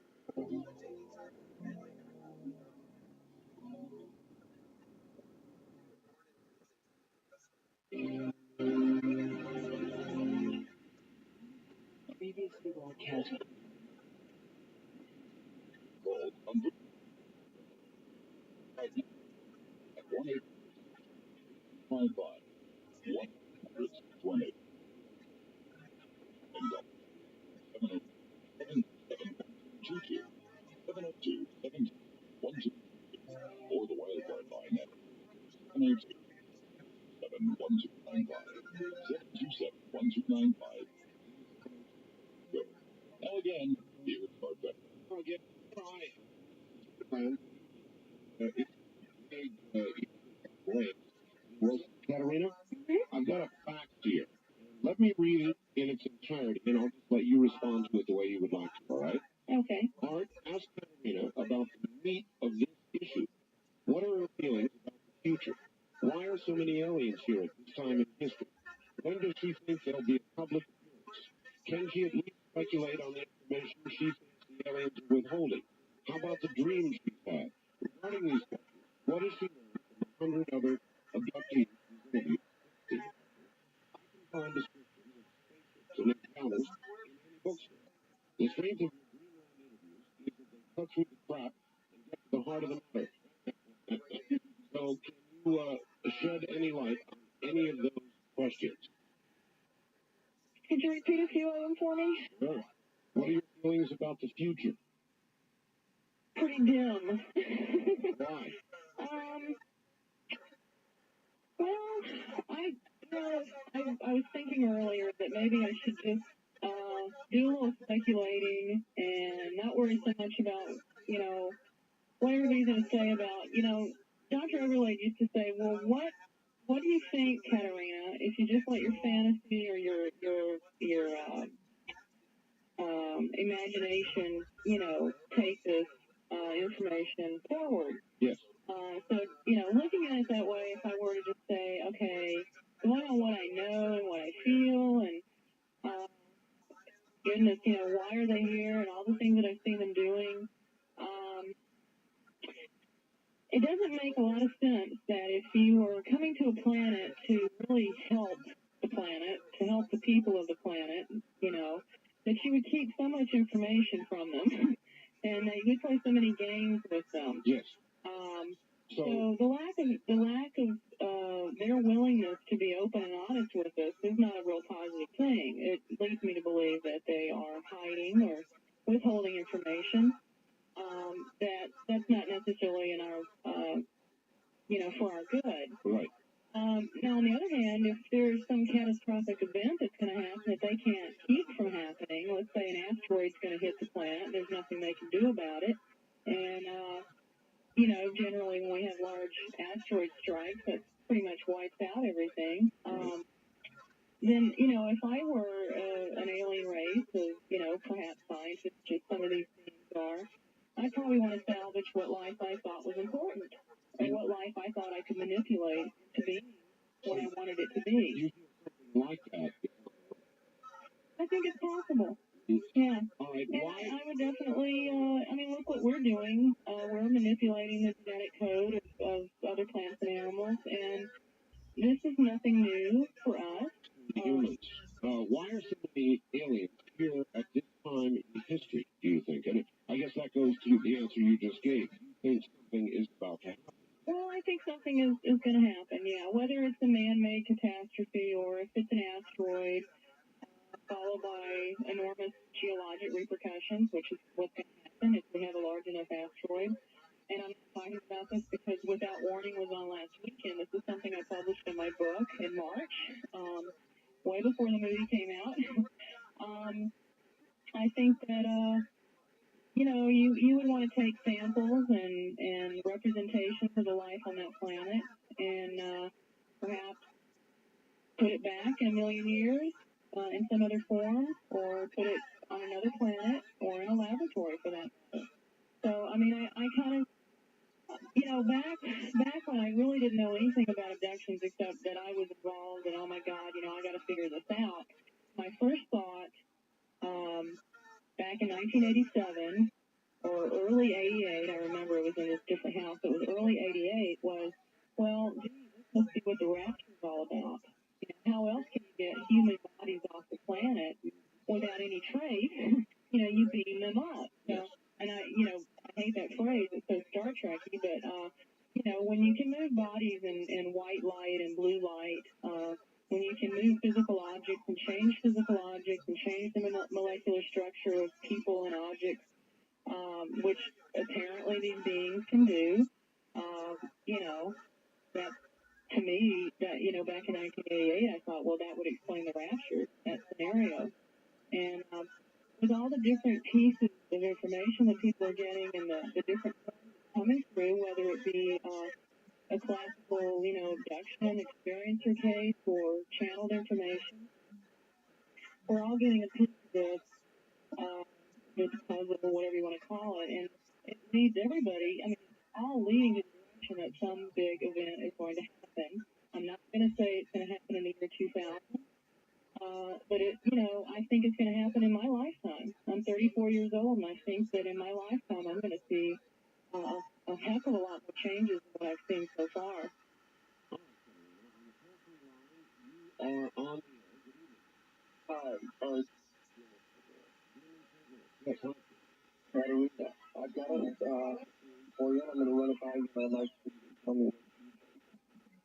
I recently got to read the book by George Andrews, in which there were, in many different times and places, law enforcement officials were baffled by outbreaks of waves of like a child abduction, and I don't mean UFO type thing. I mean, they say that statistically there are just not enough clever kidnappers to account for all of the massive numbers of people that are abducted and never come back worldwide. All the missing people.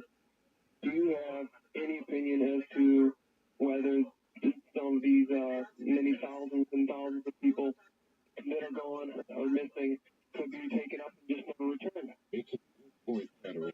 Yeah, it is. It's a good question. I think some of the people that have disappeared may be abductees that were not returned. I think many of the children and adolescents that are disappearing are probably done by a family member, and we're going to find them one day. And unfortunately, I think there's another percentage that have been murdered.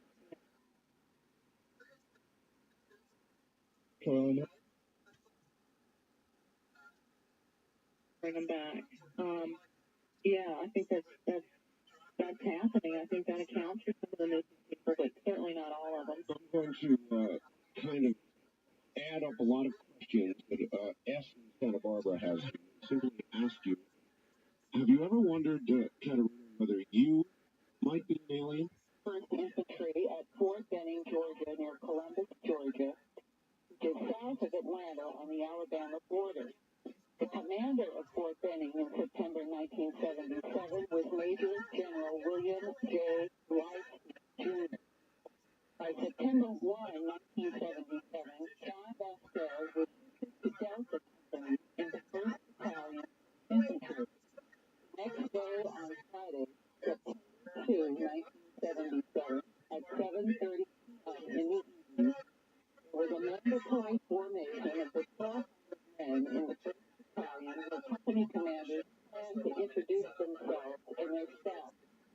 All four men were outside in their companies in formation under a clear night sky when someone yelled to look up.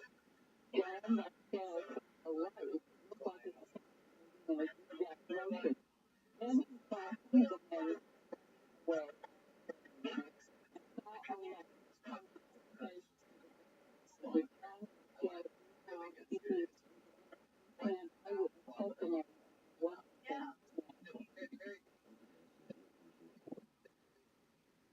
And by this time, it was already coming down alley company, and it was just one ball of light, and it was about 15 feet. And you know what the thing was, I'll say it was short, and when I pulled myself back, I looked up at the guy who was in front of me, and he was standing asleep with his head down. And his eyes closed? Eyes closed. He was asleep. So I pulled myself backwards, leaned backwards a little. By this time, I was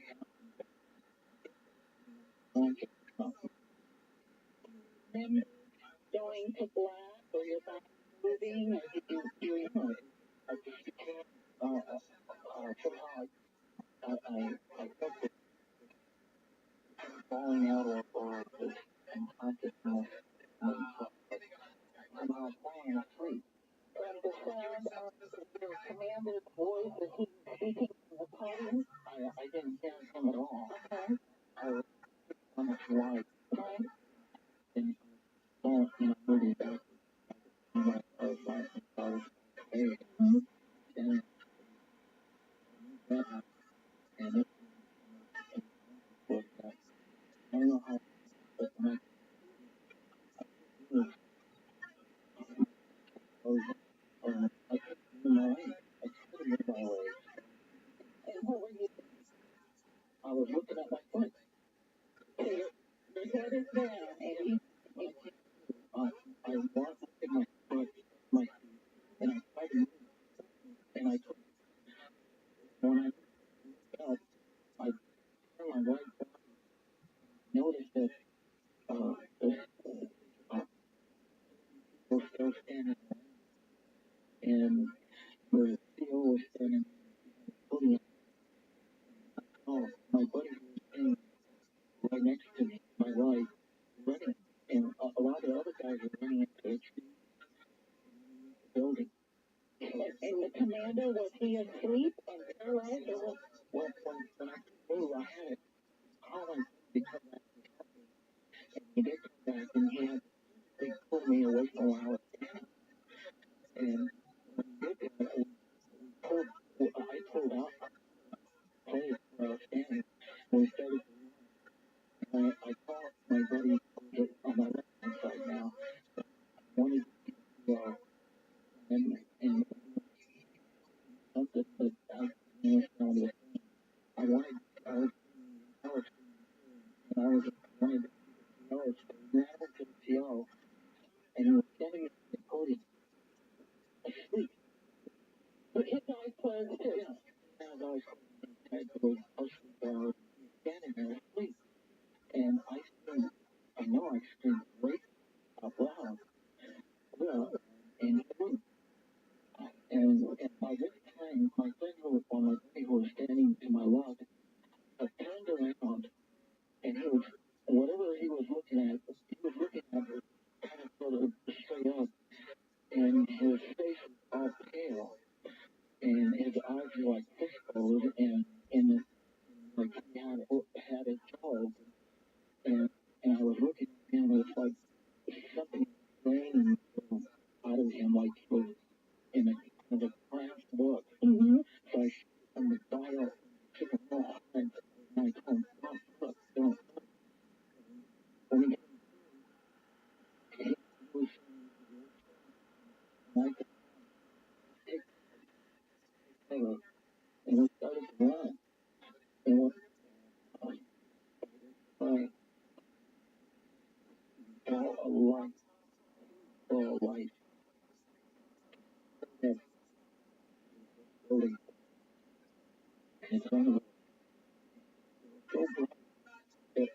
credit all the funds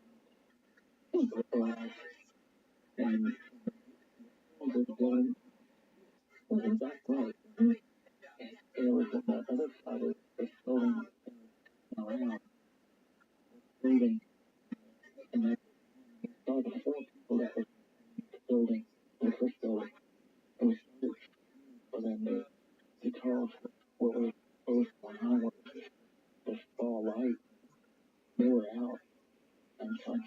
So I know one was being out loud for that guy who talked to us, but they were only four of them underneath there, and they were all out. Lying there, getting them moving. And did the light respond in any way to the sound of yourself? No, it just kept turning around this building. The first building just kept turning around this building. And when it came about the edge of the first building, I saw partially the first edge of the thing. And it was so bright. I guess I got this light. And there was searchlight at a car sale. Like, what is one of them? It was that bright. And it was coming out. And my brother was right next to my rock. Yeah. What is it? And I guess I stopped looking at this. I my friend. And I thought, whatever it is, it's coming this way. About this time, I started to feel a press on my forehead. A real press. It was squeezing. And I was the pain. I felt it on my left. So good. And the implication, of course, is that these 1,200 men at Fort Benning on September 2nd, 1977, were affected by a light in what may be categorized as some kind of a multiple abduction encounter that involved telepathic communication, paralysis, people being knocked out of their consciousness. And eventually, John found himself again with all the men in his company. They all reported that they were nauseous and disoriented over the minute. And no one knew the exact time because when he and three of the other men looked at their wristwatches, they all had different times. Mysteriously, the next day, most everyone seemed to have forgotten the details of that night. But September 16th, 22nd, and 29th, John Vasquez was entered into the Martin Hospital at Fort Benning for physical therapy to relieve severe muscle spasms. His medical records stated that John Vasquez's assignment was D-1-1, with Delta Company 1st Battalion, 1st Infantry. Then he was shipped off to Germany in October 1977 and had no further memory of the September 2 event until he started having nightmares in 1989. In the last 5 years, he has filed dozens of FOIA requests with the Delta Company Army records. To date, every reply states there was no Delta Company and no John Vasquez at Fort Benning Fort in September 1977. The president is now and is trying to find anyone else who was involved in and to 1977. Anyone with information about this, please contact me. A post office Pennsylvania, code 1006. And as a footnote to the card, it's interesting that I have confidently heard a similar story taking place in a large United States corporation around 1989 that has never been reported. Yeah, Ms. Vasquez also received some information request documents that seemed to indicate that the government was just about admitting UFOs. I don't know whether he shared any of that with you. Yes, he did, and I'm going to get a copy of this material, and I hope to really go much further in the investigation of this and do more reporting about other aspects of this case that he and I have discussed. But I feel that this is an indication that something is happening in the sense that other military and civilians have reported either a multitude large, 1,200 men, some cases smaller units, where they've encountered some kind of a light. Something has happened that was dramatic, and then they appear to lose memory, which they then recover later on in a variety of different dramatic ways, whether it's nightmares or some sort of other memory flash. And the fact that this kind of event may have affected 1,200 people, it seems to me that somewhere out there may be at least another one or two who might have their memories spurred even from tonight. And right now, we're trying to get collaboration. Okay. The possibility that John Vasquez will be arrested or any further research going to be done into memory of this? There are one investigator who has done some limited hypnosis on his case, and we were talking tonight about how we might go further. I don't think at this point it's clear how it's best proceed. He feels that he wants to see, first of all, if he can find somebody else from his company. He insists and has the medical records to prove that even if somebody is trying to expunge now from the record the existence of a Delta company, that his medical records alone prove that he was in Delta company, and he is hoping he can find somebody else out there who will come forward. Very good. Great report, Linda. And just for the record, one more time, whether it's or case, or if it's contact you, the address and the phone number is clear. Right, thank you, Art. It is Post Office 5, and the address city is Huntington Valley, Tours, Huntinging, Huntington Valley, Pennsylvania, and the zip code is 100, and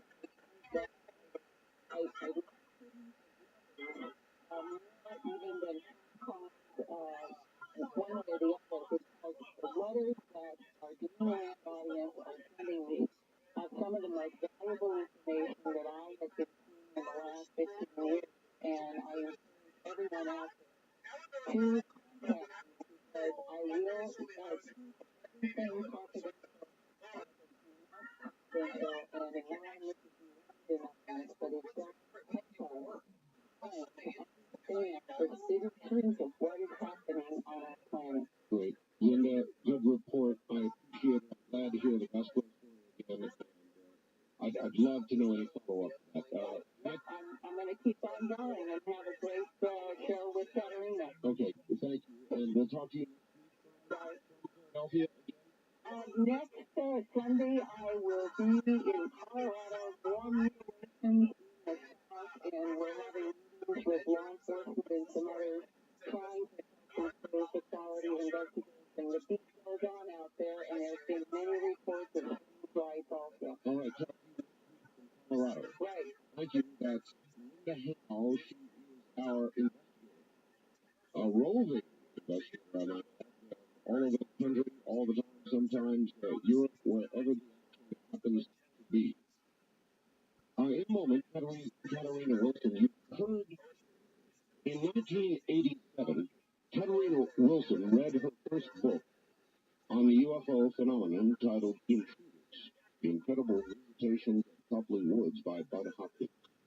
The memories prompted her to fill out the Omni magazine questionnaire titled Hidden Memories. Are you an abductee? In response to the questionnaire, Bud Hopkins her at a telephone interview, followed by subsequent investigation and regressive hypnosis sessions in 1988. This was followed by an investigation by MUFON investigator Bill Lyons. Shortly thereafter, she began working with Dan C. Overland, a clinical psychologist with over 30 years experience in MUFON consulting. He also worked with several other abductees.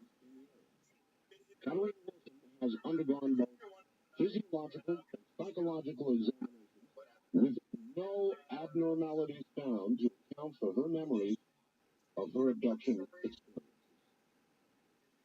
The book is called Alien Jigsaw. It is a chronicle of the first 32 years of Katarina Wilson's life, an average American woman, and an alien abductee. Not so average. This is the story of a woman's search for answers, of adjusting to changing realities, and ultimately achieving success over an overwhelming phenomenon. In her quest, Katarina has, I believe, interviewed or investigated over 100, repeat, over 100 additional abduction cases. And in a moment, Katarina Wilson. If you'd like to call us, you're welcome to do it. We'll get the telephone lines open just as soon as humanly possible. We want to get Katarina's story out. So coming up, right after the break, author Katarina Wilson.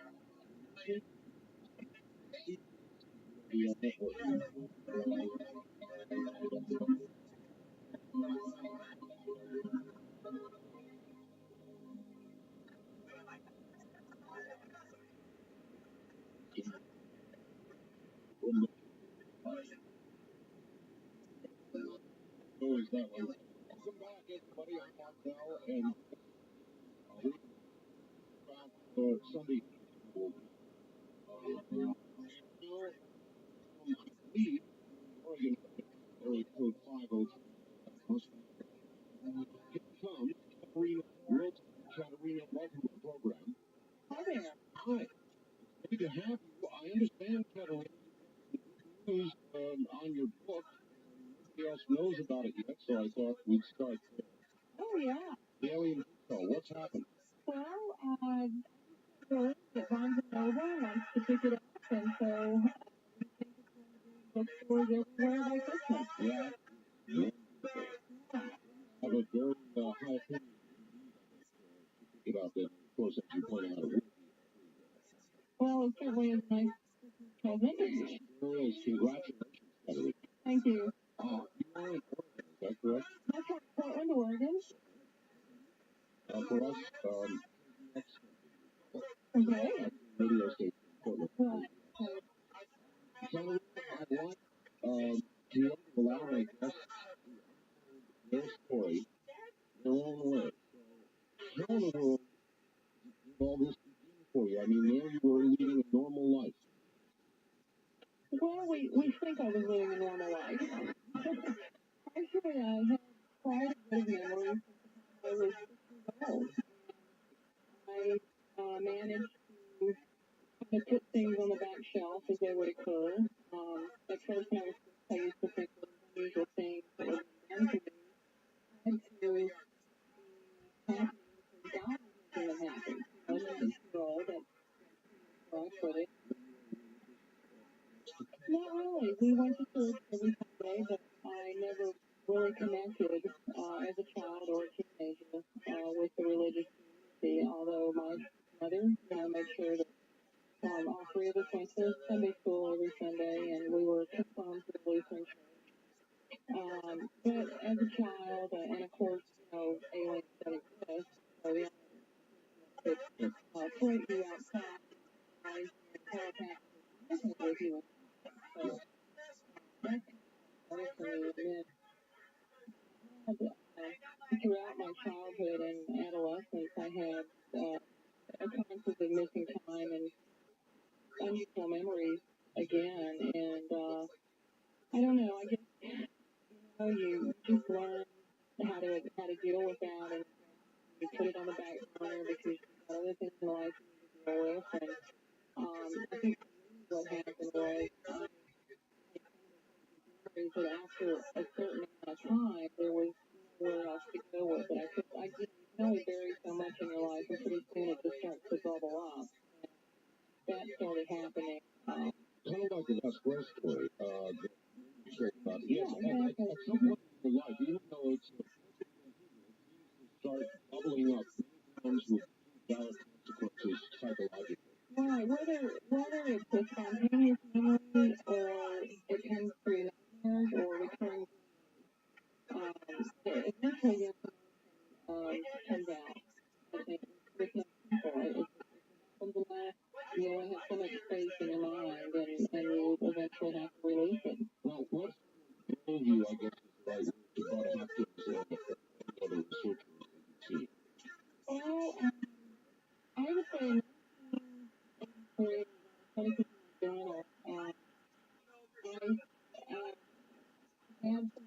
pretty serious events happen. I felt like I had to get them out, so I started writing them down. I also had some anxiety starting to develop, and I started in 83, and then by about 86, reached the point where I was convinced my fiance Eric to, all the windows shut in the house, and I had an enclosure and inside the house, and, couldn't run anymore, and going out to the backyard. We had woods behind our backyard, and I was going out looking for aliens, and I thought I was going crazy, and I had all this anxiety and fear. Woods? The woods, but we had woods behind us. I would be excited, really kind of ring. Hey, where are you?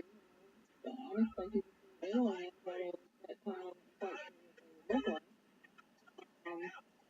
And so I was 86, and 87, I went to the store and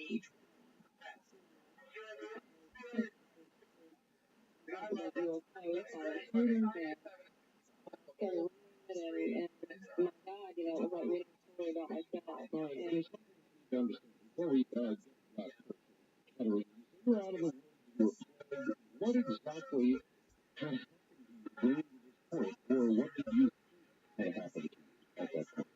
Well, I don't know. I was constantly looking up expecting to see a UFO. I'd had a sighting when I was 16. I had pretty clear sighting of three shaped craft that were silver with yellow, red, and blue lights around the midsection. My mother, my brother, the people I was babysitting for, and several of the children in our cul-de-sac that I was, the street I lived on, they were all outside, and it was very late between midnight and 2 a.m. again, and we had this the interesting part about that is at the end of the sighting, 45 minutes, I was the one out there. We were all at the club. My feeling when I saw them was confirmation and familiarity. It's like I had always known about it. And at a 16, of course, I told my friends in high school, and they killed me and laughed at me. I learned to talk about those kind of things, so I worked at it for decades. And so it seemed, so here I am at 26, I'm thinking, well, I know they exist. And I know they're up there. I kept looking up, and I just had the free-floating anxiety, something out there that was going to come in and get me, and really fast and me. And I was having, I was aware of the recurring type dreams I was having, and the memories. I'd walk up to a wall and think, gee, I know I could get through this if I just could remember how to do it. Just odd things that, and at the time, of course, I thought I was crazy because I had not read a book about UFOs, much less about the abduction phenomenon. And then, of course, the first book I would pick up would be about the abduction phenomenon. And I had 2 books in my hand. I remember one was about the other one was truth. I mean, they were amazing. this. I didn't really know what it was. Other than the UFO phenomenon. And then again, it was like reading your life story. So as you read, you said, this is it. This is what's been going on. No, I said, oh my God, what am I going to do? And I actually gave the book to my fiance and said, I want you to read this. And I just kind of, put my head down and said, we'll just wait and see. And he finished it, and we just looked at each other. We didn't really say anything, but we looked at each other, and it was kind of a sad, intense moment because we knew without speaking to one another what we needed to do, and that was to look into that. And so you did. Yeah. And how did the research develop? In other words, I guess it was about hackers, right? Right. All right. How did God handle it? You talked to him by telephone. Well, I filled out the Omni questionnaire and couldn't just say yes or no, and simple the answer. I had to go get my journal and write down all these things that, for each question I gave him about 5 pages, which I think any abductee that goes through this awakening and has somebody finally for the first time in their life they can talk to about this will know exactly what I'm saying when somebody asks you a simple question, you can talk and write, pages and pages about that. So I ended up having to bind the material. I sent him with the questionnaire. I thought with this guy, first of all, I don't know who he is, and second of all, when he gets this, he's going to think I'm nuts. And my fiance, husband now, Eric, insisted that I mail to him, and I fully expected the men in a white coats to show up at my house and take me away when he got it. And I remember sending it to his house. I didn't want to send it through Omni because I didn't want anybody at Omni magazine to read this stuff. I sent it to his home address. And then he called a couple of weeks later and conducted a lengthy telephone interview with me and said, well, I'm going to be in town and this spring I'd like to get together with you. And that's when he did more, face-to-face interviewing. And that's when I wrote that infamous list of good and bad qualities down that he put in the introduction. I had forgotten all about that, but I'd ever written that down for him. And the 2 hypnosis sessions in a week, Friday and Sunday. Right. And Eric was always present during those. And not a lot of alien information, no alien information really came out in the regressive hypnosis session. But what he was able to do was to break through some kind of mental barrier that either my unconscious mind put up or the alien beings themselves imposed on me not to remember. And by going through this hypnosis session, my childhood that were questionable, although no alien activity really came out, did break through that. And wow, the week after that, it was just spontaneous memories. It was just like somebody had opened a door of a big, filthy, cluttered closet, and they opened the door and all this stuff could fall out. Yeah. All right. I guess that's the neat thing.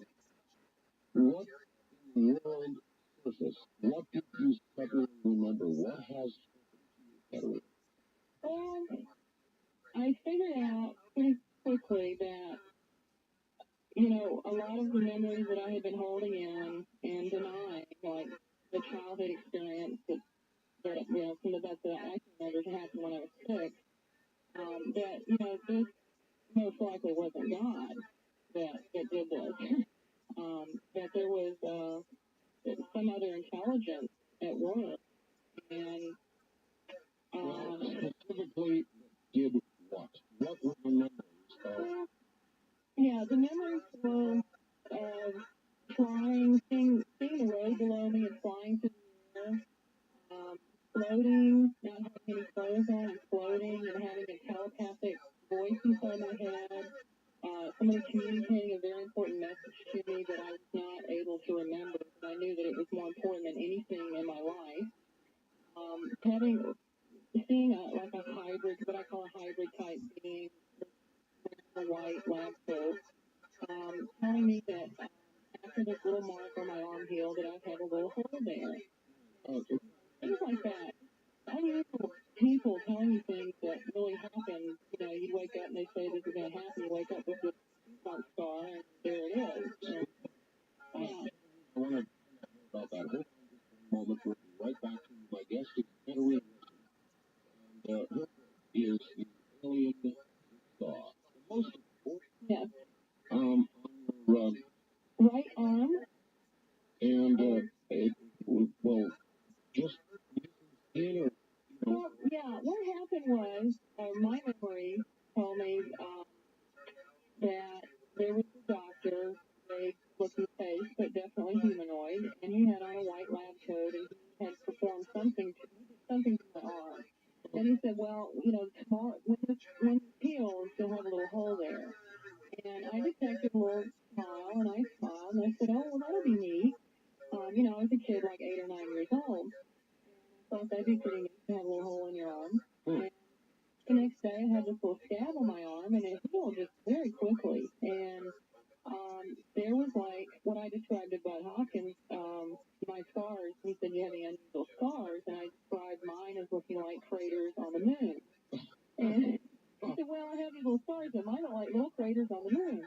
And this is what, you know, the one on my arm looks like. It's in the photograph and in the book. And what I did the next day, of course, was I wanted to show my mother.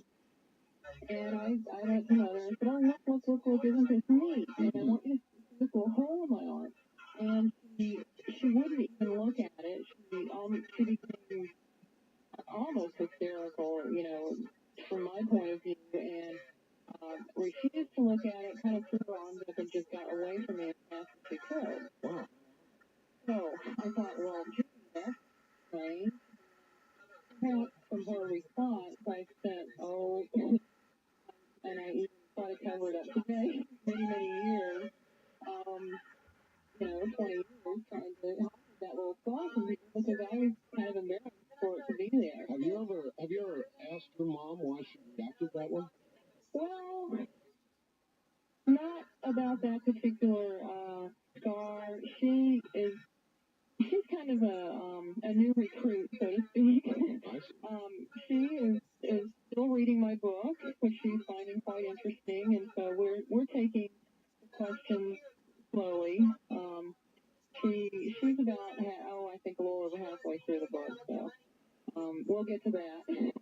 How many of your memories, Katerina, are now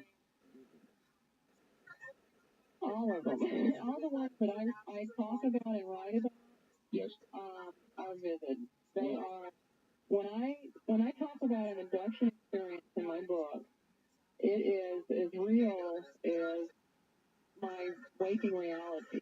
My memories of the experiences I chose to write about that I put in writing are real. If I have a vague memory, it was not.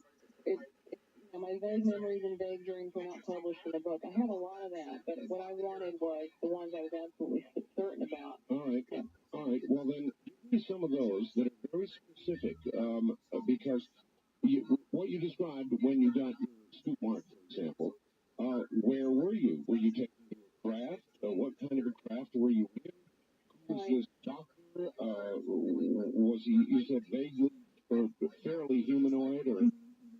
Well, that particular experience, the only part about that one, and that one is not in the book, the photograph is in the book, but the part I remember about that really happened in the house. It was after I'd come back to the house, and we were facing one another, standing in my den of the house at that time. But I can go back, and there is a hybrid being that I call the doctor, that I have a picture of in the book that I've seen several times. He told me he had been visiting me since 1965, which is when I was about 5 or 6 years old. I was born in 1960. The craft, you know, the ones that I see him in are usually very, very large. Like some people will call these motherships. I refer to them in the book sometimes as Discovery malls, probably why I hate going to the mall. And but they're again, this particular class is large. There's usually a hospital, clinic type part portion to the class, very wide hallways, curved walls, sometimes sloping walkways within the class. In the hospital-like areas, there are clinical hospital rooms. They're usually fairly bare. There's maybe a bed or a glass box. Yeah, and like the transition of infant a lot of these babies and infants in glass box, and that was a visit back in glass box, and tell me that this is my baby, and there was a black child. Well, actually, he told me it was mine and Eric's baby, which that is what really got me because we're both white, and I logically didn't know how we could have a black child, so I left the room and went walking through the ship to another room, and which is something I think Forrest Crawford found very interesting, that you can walk around the ship, Katarina, and not everybody gets to do that. Did you know that? And I thought, well, no, I'm always walking around the ship because I'm always doing something I'm not supposed to be doing with it. And I usually leave the room or get irritated with them or something. And in this case, I got irritated. Thought, well, they lost my baby. Right. I said, well, hospitals are always losing people's babies. Where did I get that idea? Huh. And so I went to another room, and there was a woman, one was lying in a bed, and there was another glass box, 2 square, and she was a child in her box, and I picked him up, he had black right hair. I picked him up and opened his eyes, and they were golden eyes. And I called him the golden-eyed boy. But he seemed to have a neurological problem and was very, very sick. And of course, I decided, well, he was golden-eyed, he can't be my child. That before I really knew what I know about abductions today, and that is that there seems to be a hybridization type program going on where they appear to be mixing different races, together. So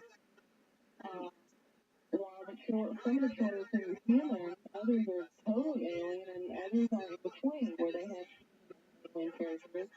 Have they ever told you or otherwise about why they're doing all of this? That's a tough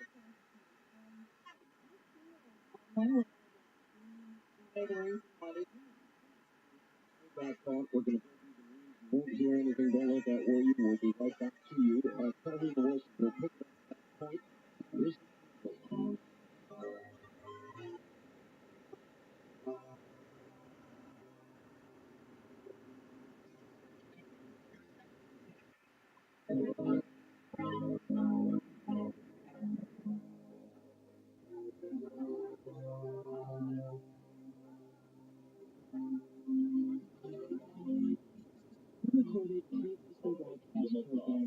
We can calls on demand with our bell. Call out now for 255 61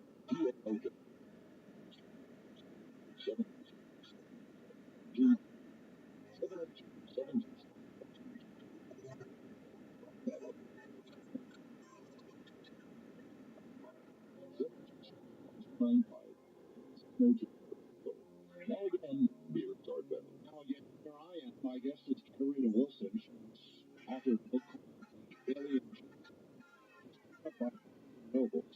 Don't be going anywhere. And we're going to find out more about her experiences in just a moment. Back now to Katarina Wilson. Katarina. Hi. Hi. All right.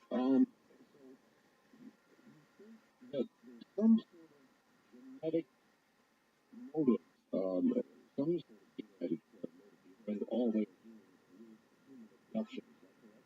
Well, not just genetic motive. I think I may have lost some of your listeners. I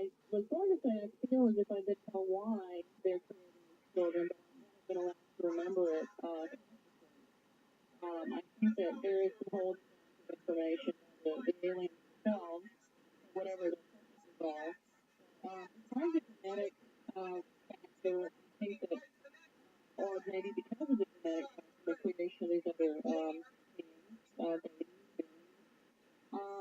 I think we, have to look at the type of psychological testing they're doing with that, other types of physiological tests, and perhaps hindrances of, maybe creating problems with people, severe medical problems with people, and perhaps even curing other problems. Some people report being healed of problems that they used to have prior to their experiences or an experience. Do you detect to be a good, in other words, are they well-intentioned toward us, do you think, or is it something we should be frightened of? Well, even if their intentions are not positive, I don't think we need to be frightened of them. I think being afraid is only going to hinder our ability to understand what they're doing. So, regardless of whether they're here for good or bad, the first step is not to fear them. And you're not going to be able to figure out what's going on and understand your experiences if you're consumed with fear. So I just want to kind of put that out there. I have seen them do some good things. I've seen them do bad things. There are times I feel like I'm just an experimental animal to them. There are other times that I feel that they love me and they care tremendously for me, like we care for our children.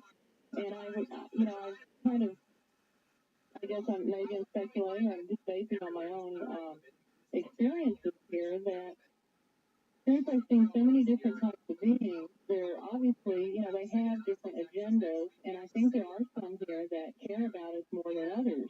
And I'm not trying to back out of that question, but that's what I've seen. I understand. There are some very loving, wise, spiritually advanced beings, and then we have things like animal mutilations going on. Anyway, you look at that is not positive.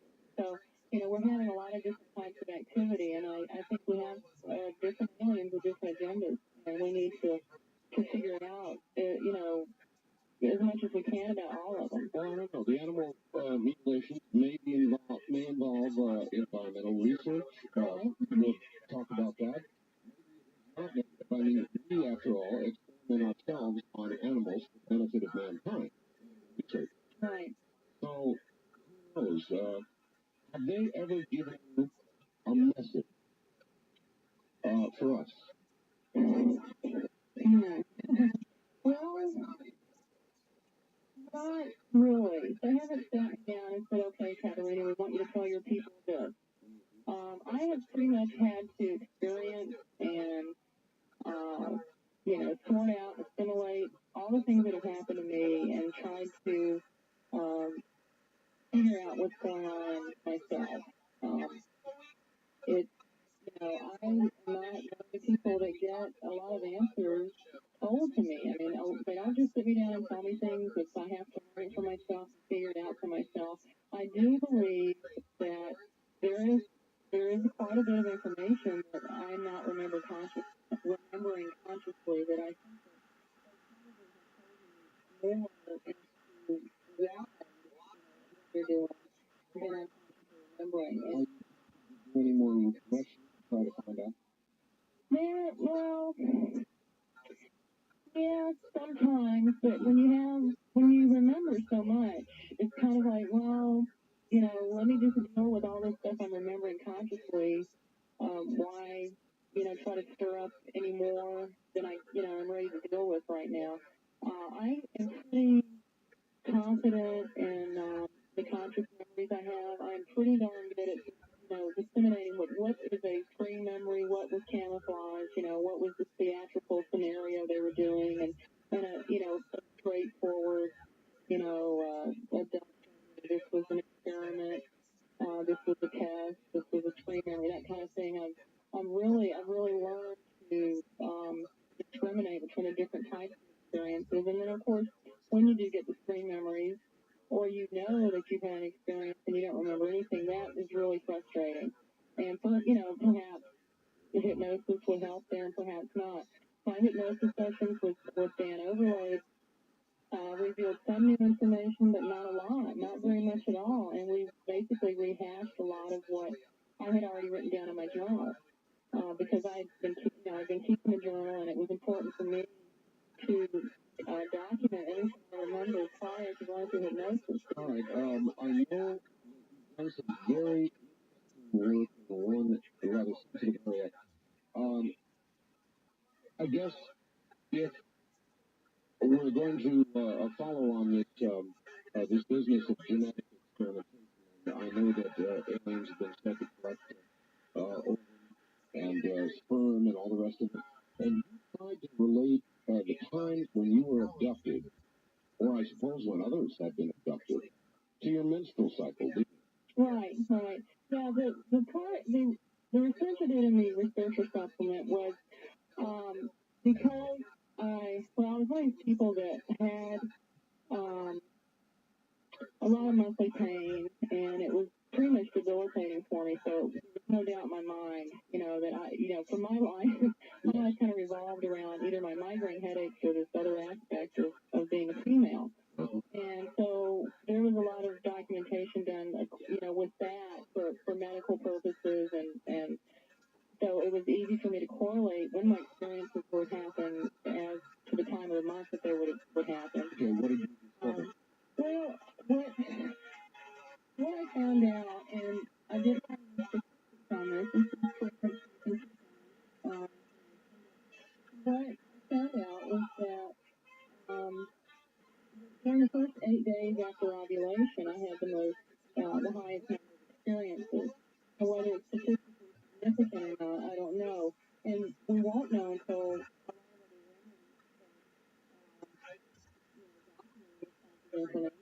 Well, I know 100 cases of abduction. actually,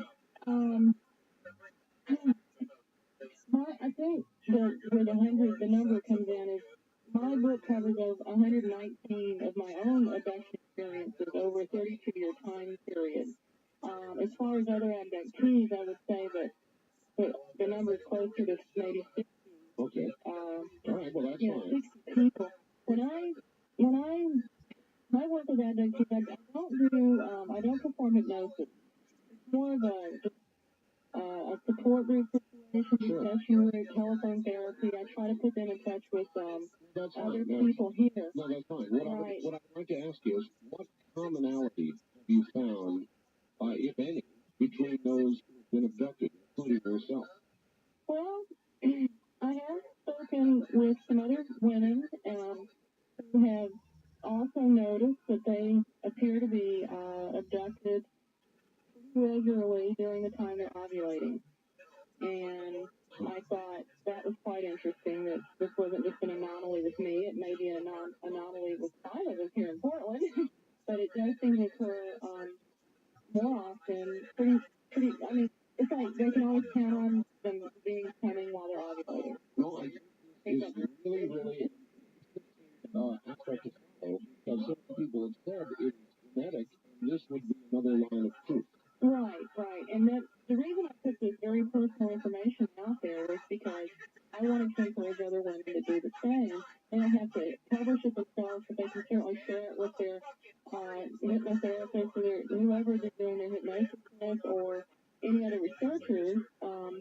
This is the kind of correlational data we need to start out with. I mean, you need to start with correlational data in order to work towards.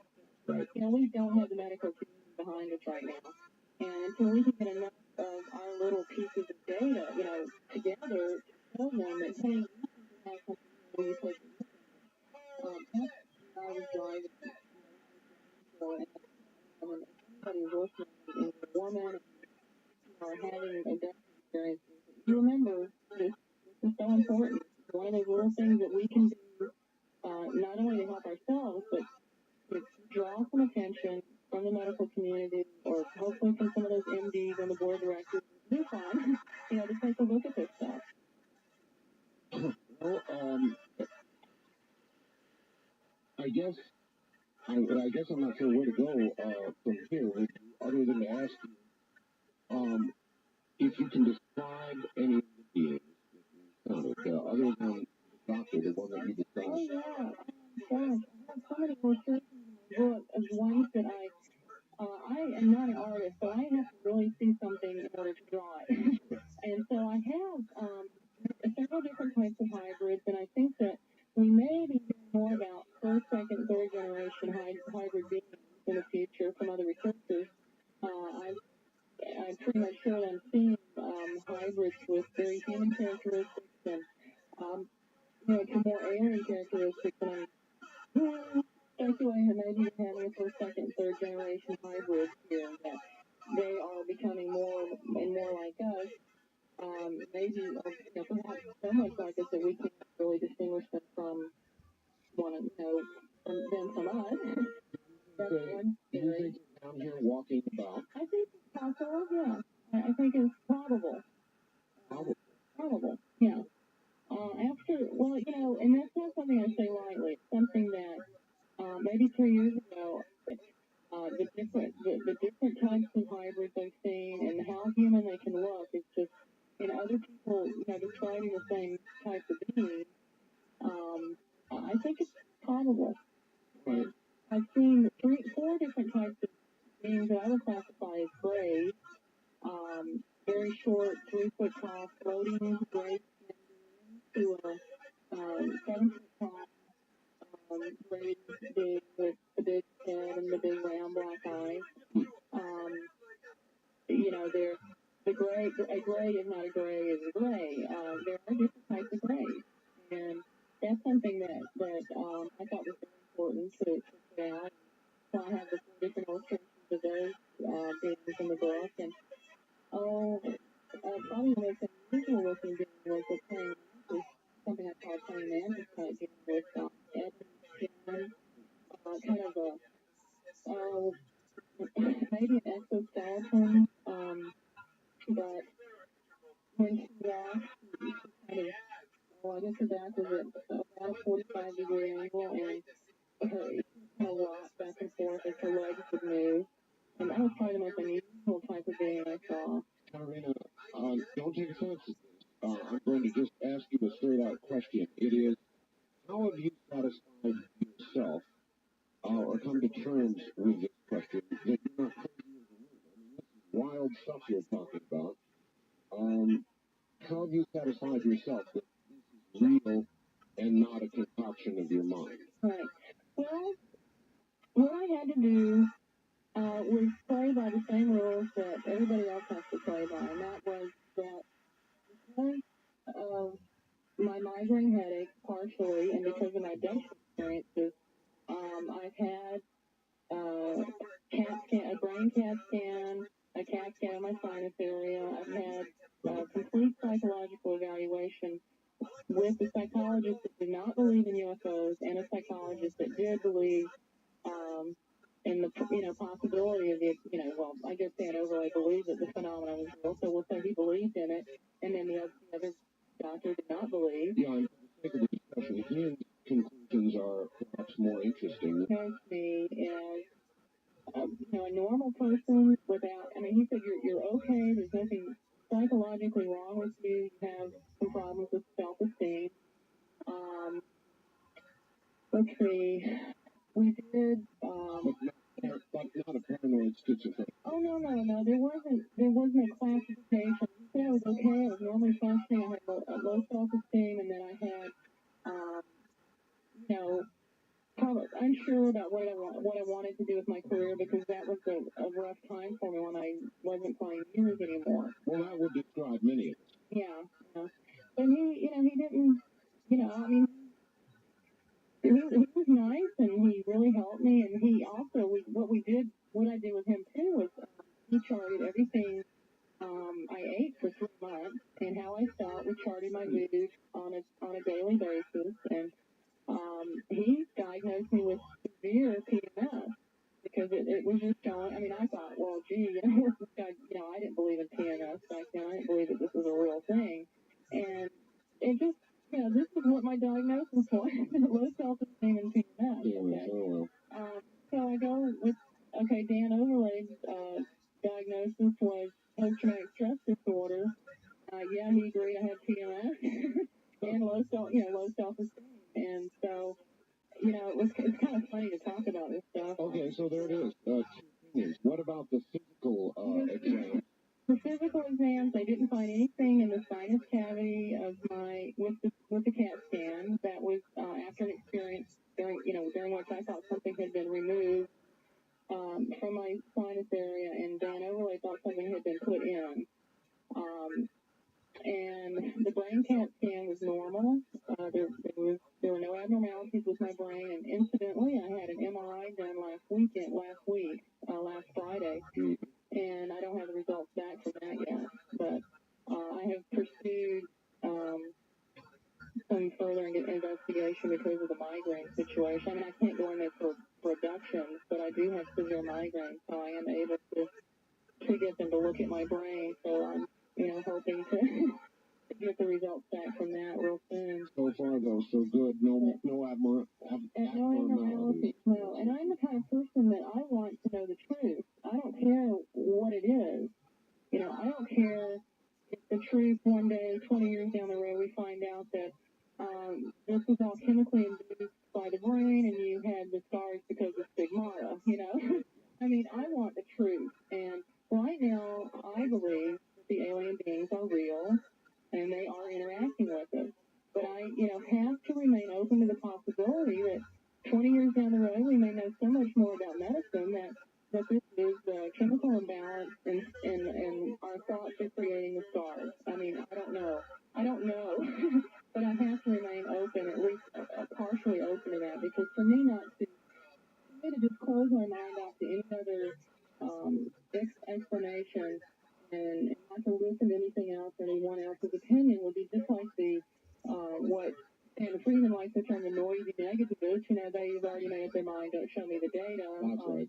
So it wouldn't be fair for me to say anything else. I mean, to believe anything else. But right now, where I am now in my life and what I know and what I've learned from my experiences, I believe that they're real physical experiences. How is your husband handling all of this? Well, he's a wonderful person, and I don't know, I feel very lucky. He's had his own experiences. He doesn't care to pursue an in-depth investigation about his own involvement. He does have his memories and deals with them in his own way. I have a lot of people like you tell people when I ask, for other people that have been abducted, I ask, should these people investigate what they think is an abduction or like multiple abductions? And a lot of people like yourself have said, no, unless it's bothering you to the degree it's disrupting your life, don't do it. Right, I agree with that. It's the old saying, if it's not broken, don't fix it. If you're not having problems and you don't have memories, and then they're not, if your missing time isn't bothering you, then congratulations, I'm really happy for you, and get on with your life and live it to the fullest. That's how I feel. All right, missing time, that's another good topic, and we'll jump on that in just a moment and begin to open the telephone lines. Katerina, hold on just a moment. My guest is Katerina Wilson. And she's been abducted many times. If you have questions for her or about abduction or one of your own experiences, we're going to open up the lines in just a moment. Right where you are. This is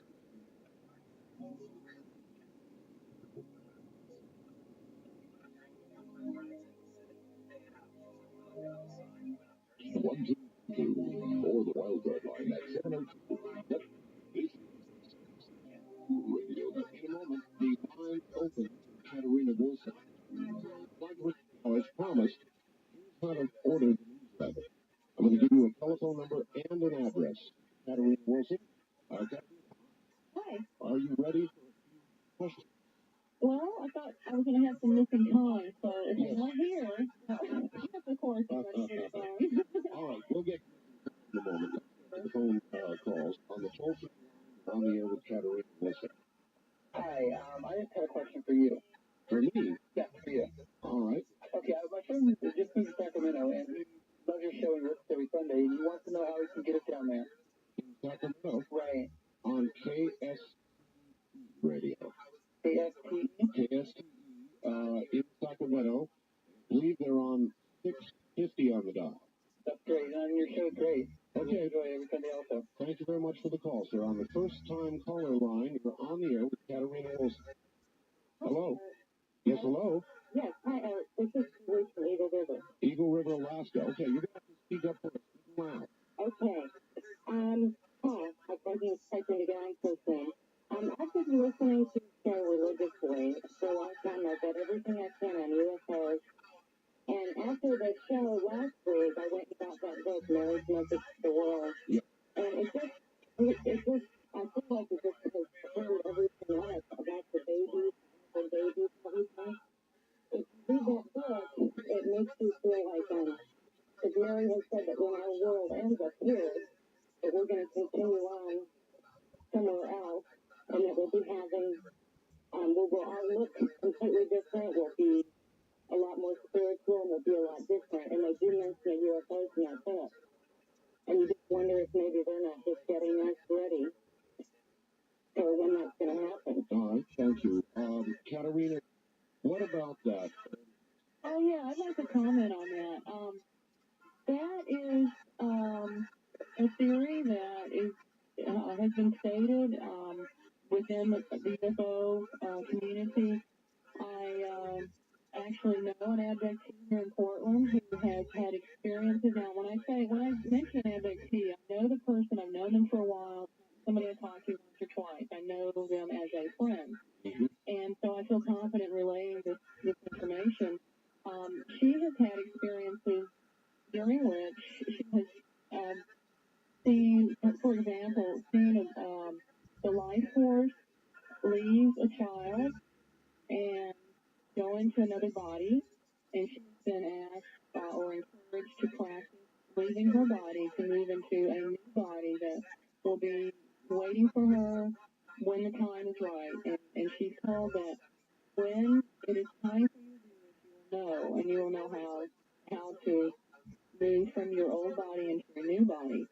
And this, to me, kind of, and infers, implies that maybe something will be happening during our lifetime that we will be leaving these bodies and moving into other bodies. And it's not just this one person. I've heard this from other people, but I'm relaying her information because I know her as a person, and I know that she is a good, honest individual. She's also an abductee, and she's worked with a clinical psychologist. So I actually was holding Mary's Message to the World today in a bookstore, and I said I should buy this book, and I didn't buy it. I don't know why. I said, I really should. And so I think that maybe I'll go back tomorrow again.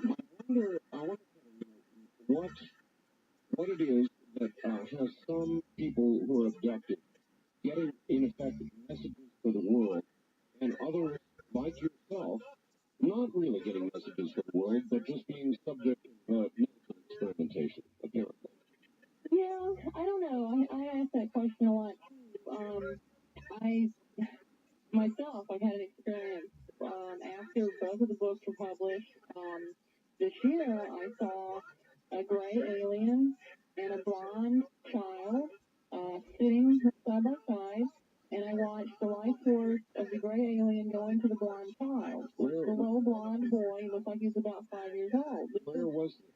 This was on a ship and behind a glass wall. I was on one side of the glass wall, they were on the other side of the glass wall.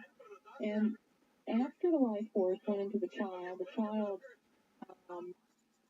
kind of, they were sitting down. He stood up, and then he teleported himself. I mean, with thought. I knew that with thought he was floating himself, and he went into this little playroom, and he was floating. And I thought, my God, these things are telekinetic. I mean, they can teleport themselves. And it was just phenomenal to see this. But I also felt, from my point of view, I felt a great sadness because the life force left the gray alien. I mean, he died. And I felt really sad, but then in another way, I think that maybe I just didn't understand. I need to understand more about this. Was the young boy, was, I would say, humanoid. I don't know if he was, well, certainly wasn't human because he could float. I mean, at will float himself around, teleport himself. Physically, in appearance, he looked human with the exception that he had a very muscular upper body. He was about 5 years old, and he had a muscular upper body. And you saw the life force of the alien, Gray, leave that Gray's body and go into the young 5-year-old boy. Right. That's a little frightening, Katerina. It was very sad for me. I felt great sadness during the experience and the following couple of days.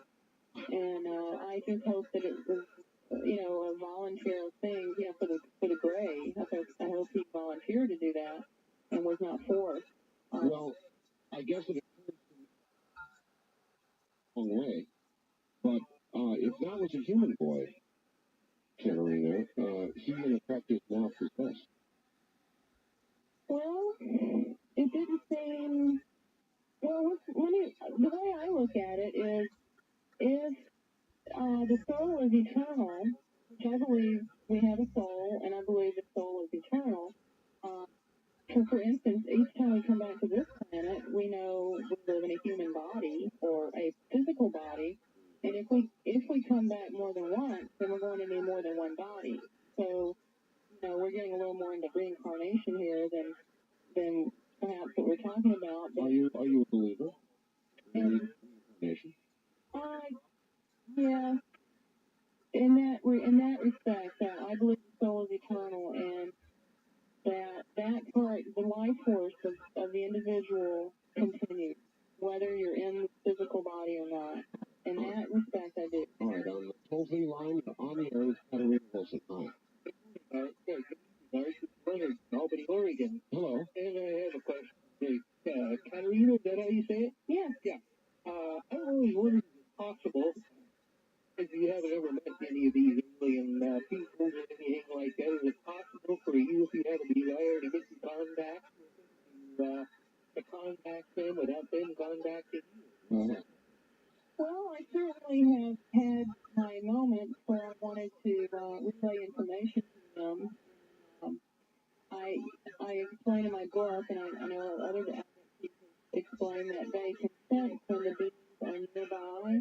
Sometimes they don't get visited, but they know they're nearby, and they might be tuning into them, watching them, listening, some kind of mental tuning in to the abductee, like to maybe check on them. So they're not physically abducted, but in those instances, when you sense that, or when I have sensed that, I have given them messages, and I tried to relay my thoughts or my, what, my message was, or my information, or my question. Well, what about somebody who's never had any interaction with them? Would you say you're out of your mind for wanting to do such a thing, and be careful what you wish for? I would definitely say be careful what you wish for, because there's a lot more out there besides extraterrestrial beings. And if you want to open yourself up, for instance, the Ouija board is a good example. If you want to open yourself up, there are spirit beings, there are forces out there that would gladly entertain you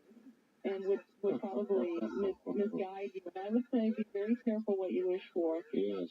I don't think any of us, when we were 6 years old or 5 years old, said, gee, I want to be an abductee, or I want to be abducted by aliens. Well, I'm sure there are some people, Katerina, who listen to this and think, oh, how romantic. Oh, it'd be great. Boy, what a story I'd have to tell. I'd be a unique individual if this happened to me. I mean, there are people who, for their own reasons, maybe even self-esteem, Katerina, would like to have this happen. Mm-hmm. Well, I would say that we are all unique. You don't have to have this in your life to be special. I don't think I'm special at all. I'm simply a normal person who happens to be involved, or they happen to be involved with me. But I don't, I would feel a little sad for somebody that would really want this in their life. It is a wondrous story, but when you look at the whole picture, it's mind-boggling. It's the biggest story that, the biggest event that humankind has ever had to look at. But you're really convinced, are you, that it's real? Or are you? I'm thoroughly convinced that it's real.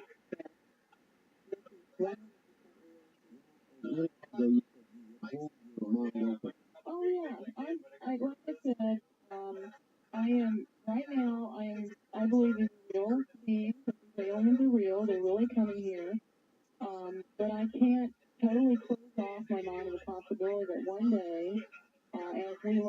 more, about our minds and how the brain operates. We really don't know that much about the brain.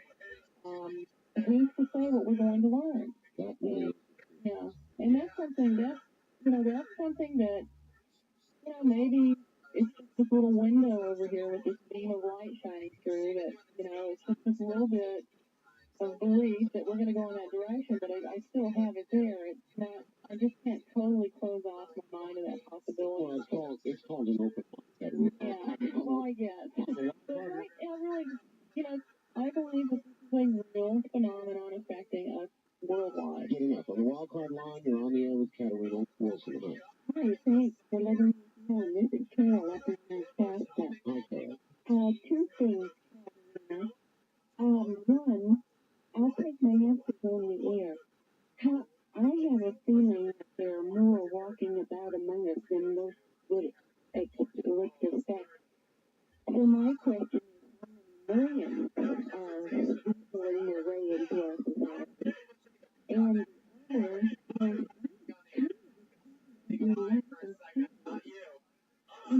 other,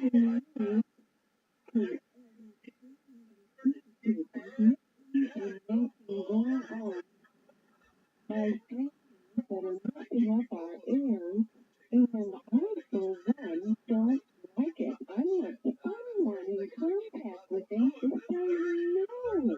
All right. First question first. How many are walking among us? Is it millions? Is it numbers? What do you think? Well, yeah, this is really speculation on my part, and I really don't know. I don't think it's millions. But, what do I know?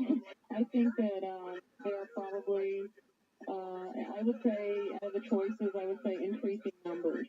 Yeah, I would say increasing numbers and leave it at that because I don't really know. What makes you think, Katarina, we are not being, in effect, slowly, it's a horrible scenario, but that we are not being slowly replaced as the gray replaced or joined the life force of the 5-year-old boy you talked about? Well, when we talk about the existence of the soul, God, can create many different types of beings, not just human beings. I think that the mixing is probably, perhaps there are alien souls incarnating on the planet, into this earth plane, if you will. And I don't see anything wrong with that. I mean, who's to say that I'm not an alien soul? Who's to say that I don't really belong here because of where my soul originated? Nobody can really, that's not fair. That kind of walks us into the second question. Horror at comfortable about this, even if I'm almost joking about it. How come?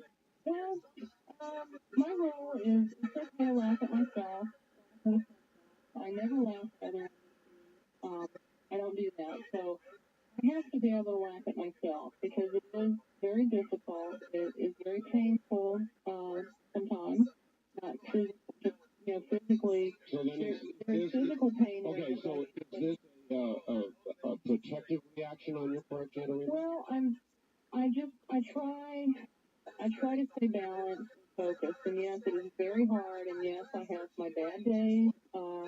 I get down about this. When I think about what they're doing, what they're creating, I think about the babies. It hurts. It's painful. I don't like it. But on the other hand, I would like to invite human beings who are listening to consider what we are doing to animals, and let's see how they feel about their position.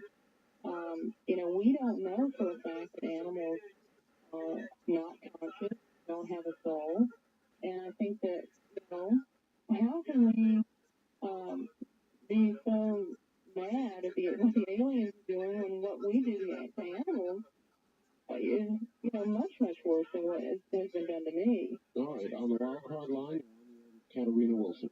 Oh, this is Fitz on Phoenix. Hello, Fitz. Well, Katarina, it's a question to hear how well I trusted you are to get faction programs. You're really unnatural. Oh, thank you. And I would say this, on your next turn, and tell them that you want something in return for the cooperation. Tell them you want some knowledge about the research changes or any information about it concerning a plan. I think you have a good point. Maybe I am a little too obedient, and I, could probably incubate some questions if I feel or sense their presence again. I think that's probably a good step. Well, with the evidence, you're definitely a natural for that. We'll give it a try. All right, thanks. Okay, yes, he does make any question of them, Katerina. Nancy, what would you ask? I would ask for the truth. About what they're doing? And I would like the truth about them, regardless of what that answer is. If if the whole planet's going to die tomorrow, or whether it's a wondrous thing, I want the truth, and I do ask for that. I do think for presence before visit, and I try to orient myself, my mind, and I try to relax. I try to just concentrate on the question, and it's 9 times out of 10 it tell me the truth about why you're here and why you're doing it. And that's a lot. What do you I don't get an answer. If they've told me it's their decision and I'm not allowed to remember it consciously, there's a chance that I have the answer, but I'm not remembering it on a conscious level. And, perhaps hypnosis would help, and perhaps I'm not ready. I don't know. I think I'm ready. point during abductions when you have been terrified? Yeah. When? I believe there is a particular being. My experience is I believe it's a type 1 gray. But I've described this type of being as a mind prober, mind controller, and before I realized who they would terrify me. The presence was just so very alien, so different from anything I've experienced. Once I realized who they were and what they looked like, and that they weren't going to harm me, I was no longer afraid of them. And so when I felt that, I didn't. Now, there's another time, the part of my experience is when you read my book, you'll realize that the actual leaving my bed is the part that terrifies me the most, because you are literally placed in a different space. Not just your bed, really, but your body as well. Sometimes I think these actual a lot of okay. Rest for about 5 or 6. On the physical reality of the abduction phenomenon.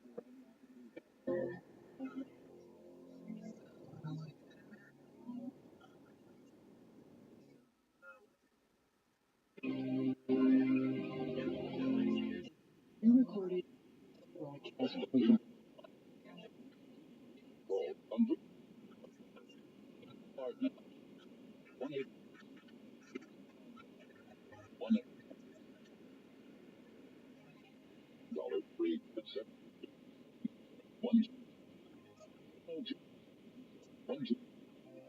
wildcard line 727-1295 727-1295. Now again, here's our now again, try.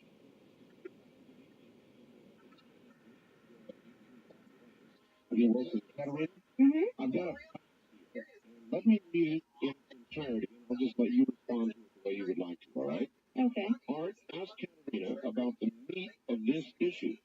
What are her feelings about the future? Why are so many aliens here at this time in history? When does she think there'll be a public appearance? Can she at least speculate on the information she thinks the aliens are withholding? How about the dreams she's had? Regarding these questions, what has she learned from the 100 other abductees she's interviewed? Actually, I can find descriptions of spaceships and encounters in any bookstore. The strength of your Dreamland interviews is that they cut through the crap and get to the heart of the matter. So can you shed any light on any of those questions? Could you repeat a few of them for me? Sure. What are your feelings about the future? Pretty dim. Why?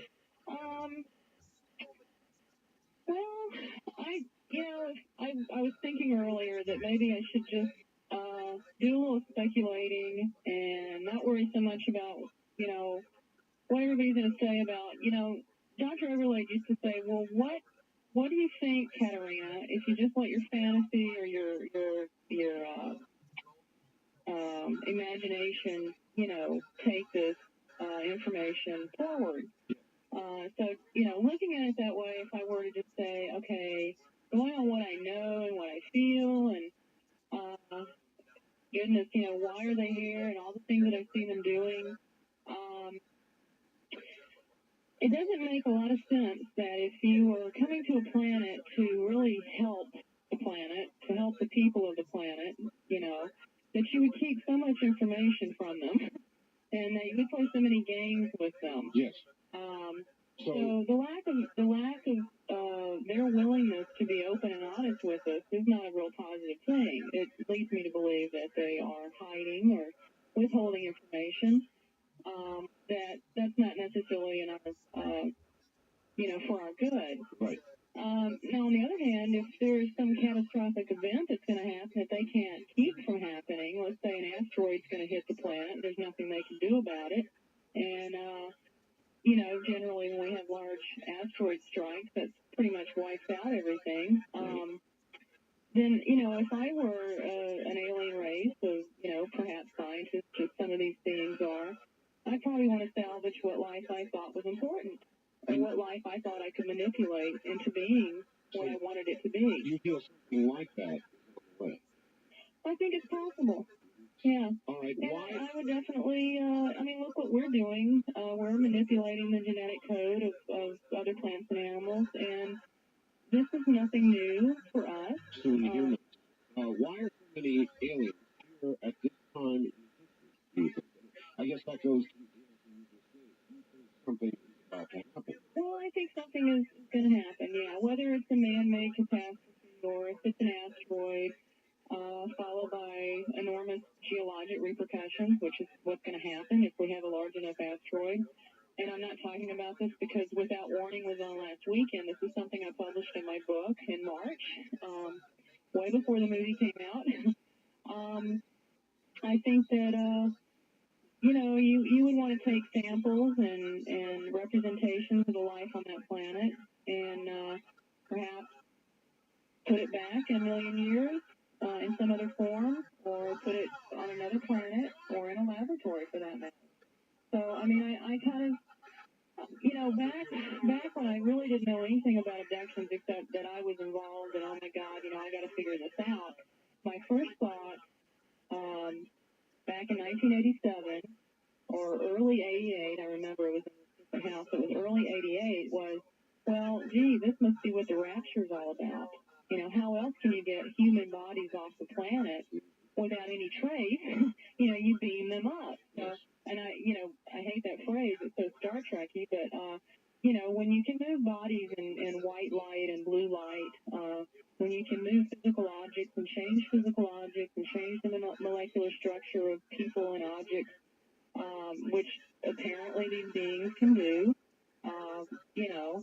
that to me, that, back in 1988, I thought, well, that would explain the rapture, that scenario. And with all the different pieces of information that people are getting and the different forms it's coming through, whether it be a classical, abduction, experiencer case, or channeled information, we're all getting a piece of this puzzle, whatever you want to call it, and it leads everybody, it's all leading to the direction that some big event is going to happen. I'm not going to say it's going to happen in the year 2000, but I think it's going to happen in my lifetime. I'm 34 years old, and I think that in my lifetime I'm going to see a heck of a lot more changes than what I've seen so far. All right, Katerina, on the toll-free line, you are on the air. Good evening. Hi, I'm Jim Lewis. Yes, hi, Jim. Katerina, I've got a Well, yeah, I'm going to run it by you, and I'd like you to tell me what you think. I recently got done reading a book by George D. Andrews, in which there were, at many different times and places, law enforcement officials were baffled by outbreaks of waves of like child abduction, and I don't mean UFO type thing. I mean, they say that statistically there are just not enough clever kidnappers to account for all of the massive numbers of people that are abducted and never come back worldwide. All of the missing people. Do you have any opinion as to whether some of these many thousands and thousands of people that are gone or missing could be taken up and just never returned? It's a good category. Yeah, it is. It's a good question. I think some of the people that have disappeared may be abductees that were not returned.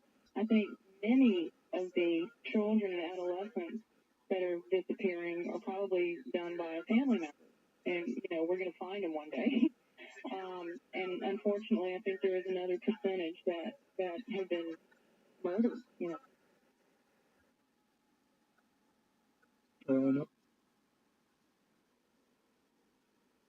Bring them back. Yeah, I think that's happening. I think that accounts for some of the missing people, but certainly not all of them. I'm going to add up a lot of questions that S in Santa Barbara has here. Simply ask you, have you ever wondered, Katerina, whether you might be an alien? Well, yes. I'm gonna get kicked out of mid-song for that one. No.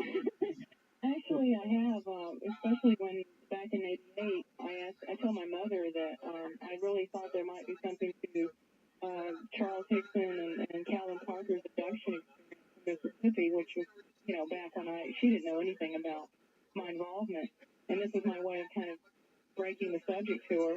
And I said, and what other people are finding out is that there's some kind of interest in our reproductive behavior by the aliens. If they seem interested in our, reproductive aspect. And my mother just out of the blue blurted out, well, your father was an alien. Your father was probably an alien. And, I guess 30 seconds went by before either one of us said anything. And it was just like, I was thinking, why the hell did you say alien? And alien is not her vocabulary. She has never said that word in her life. And I don't know. I have since that time wondered what on earth I could be interested in me for. And that's something when you're looking at genetics and the unusual pregnancy my mother had with me. And, I wonder if unusual kind of in what way? Well, she was pregnant and she had it confirmed. She went in to see her doctor, examinations and everything.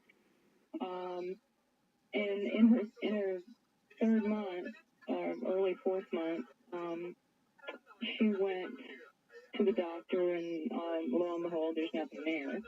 She's not pregnant anymore. She didn't have a miscarriage. Really?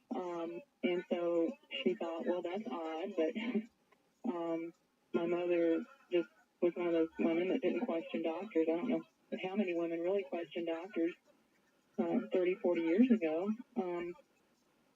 So a few, I can't remember, 1 or 2 months later, she goes back thinking she's pregnant.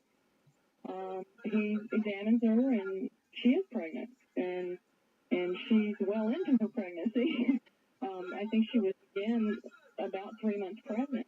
That is odd. And, of course, my mother was hysterical at this point because, for some reason, she told the doctor, she says, I don't know why, but I was hysterical. I was crying, and I told the doctor that baby, if it survived in the first place, would never be normal. It would just never be a normal baby.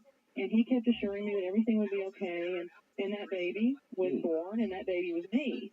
But somehow, very deep inside, and a very emotional mother didn't believe that baby would ever be born normal.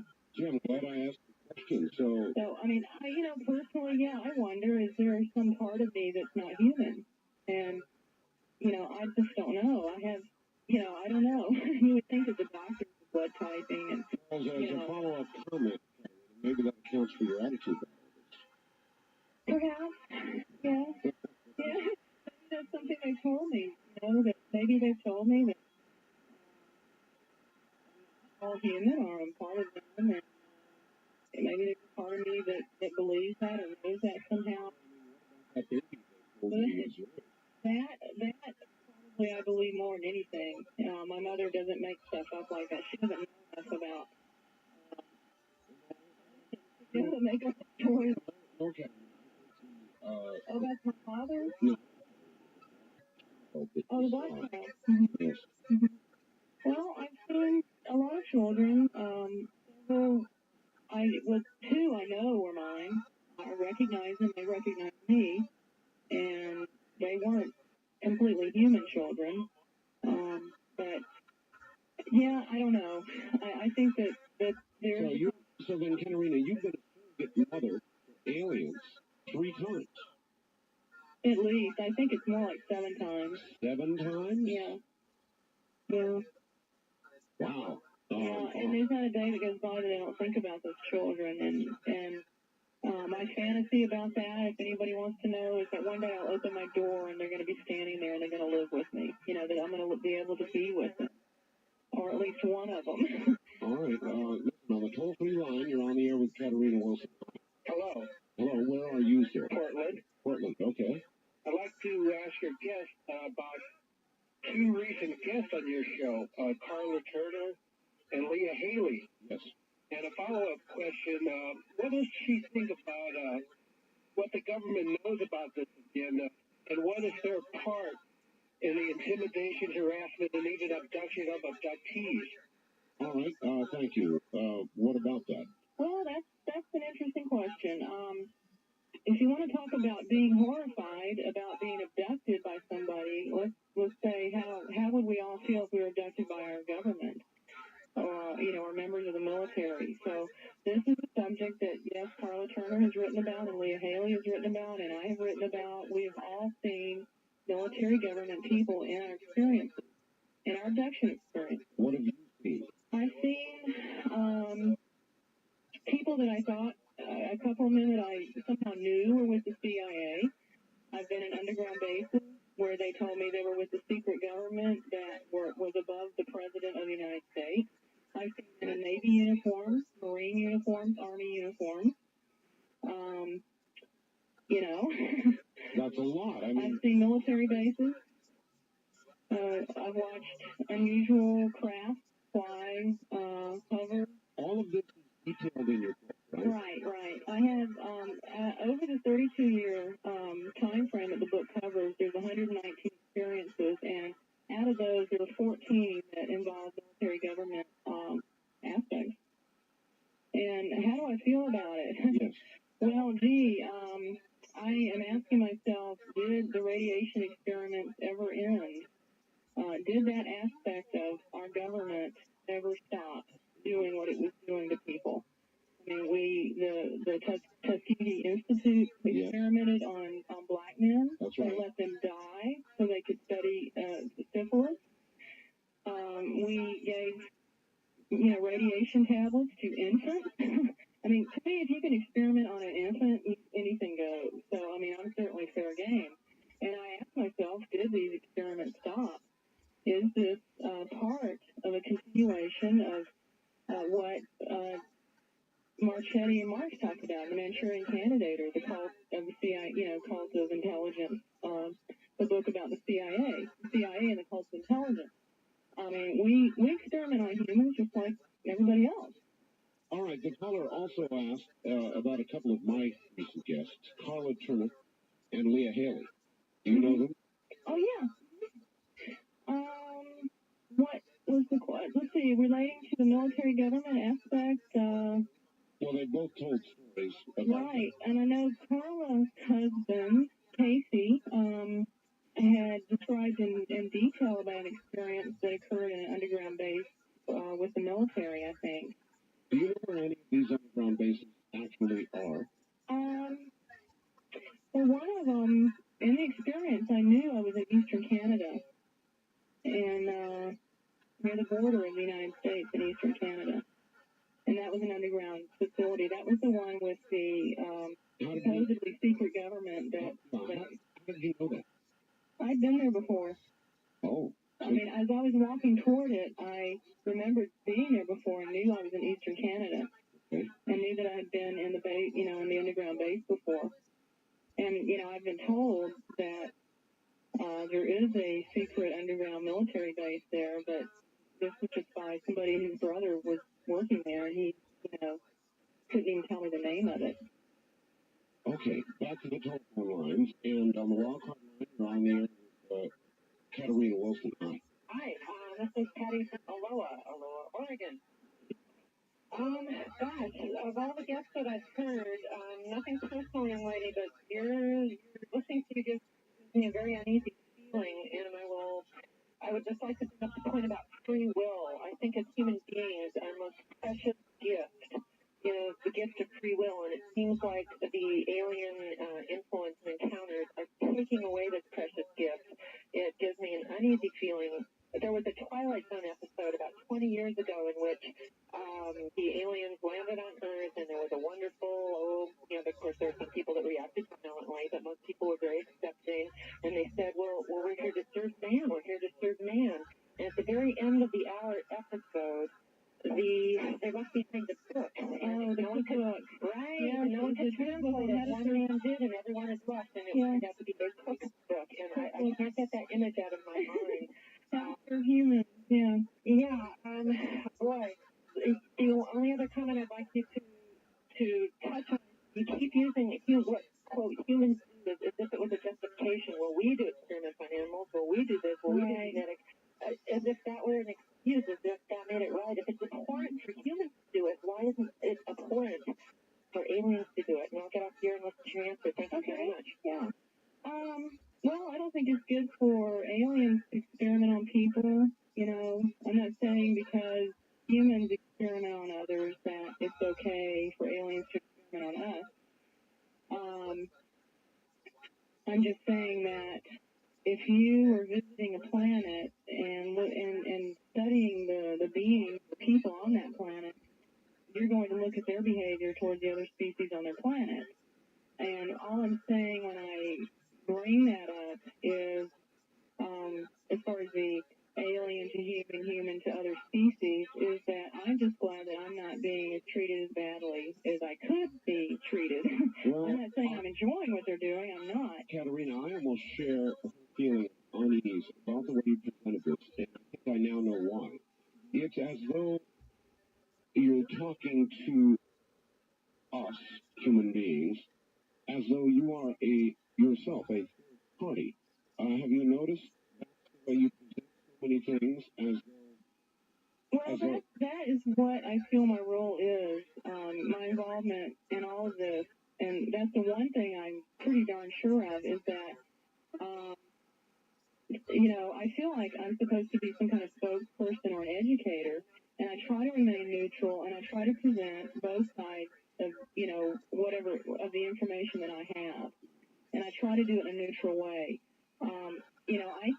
I can get all upset and hate the aliens and instill a lot of fear and negativity in everybody, but I don't see that as being very productive. All right. Now, as far as the government goes, I'm not by any means saying that it's okay for the government to do what they did and what I'm speculating they might be doing now. All right, Katarina, hold that thought. We're at the hour. We'll be right back. Katarina Wilson is my guest.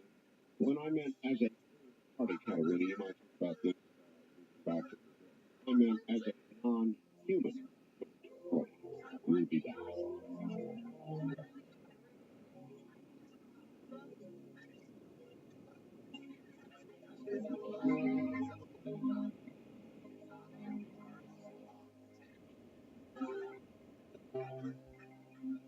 This is recorded broadcast. Right now, registration program. Call 1-800-1855. 1-800-1855. Time callers, area 707-712. Or the wildcard line at 707-712.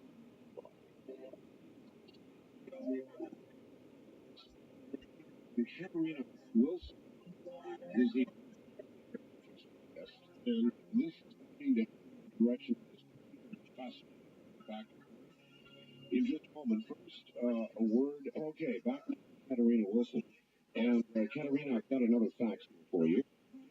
Please ask your guest, Katarina, what happened to the life force of the 5-year-old whose body was taken over by the gray? Was the child a hybrid without a soul?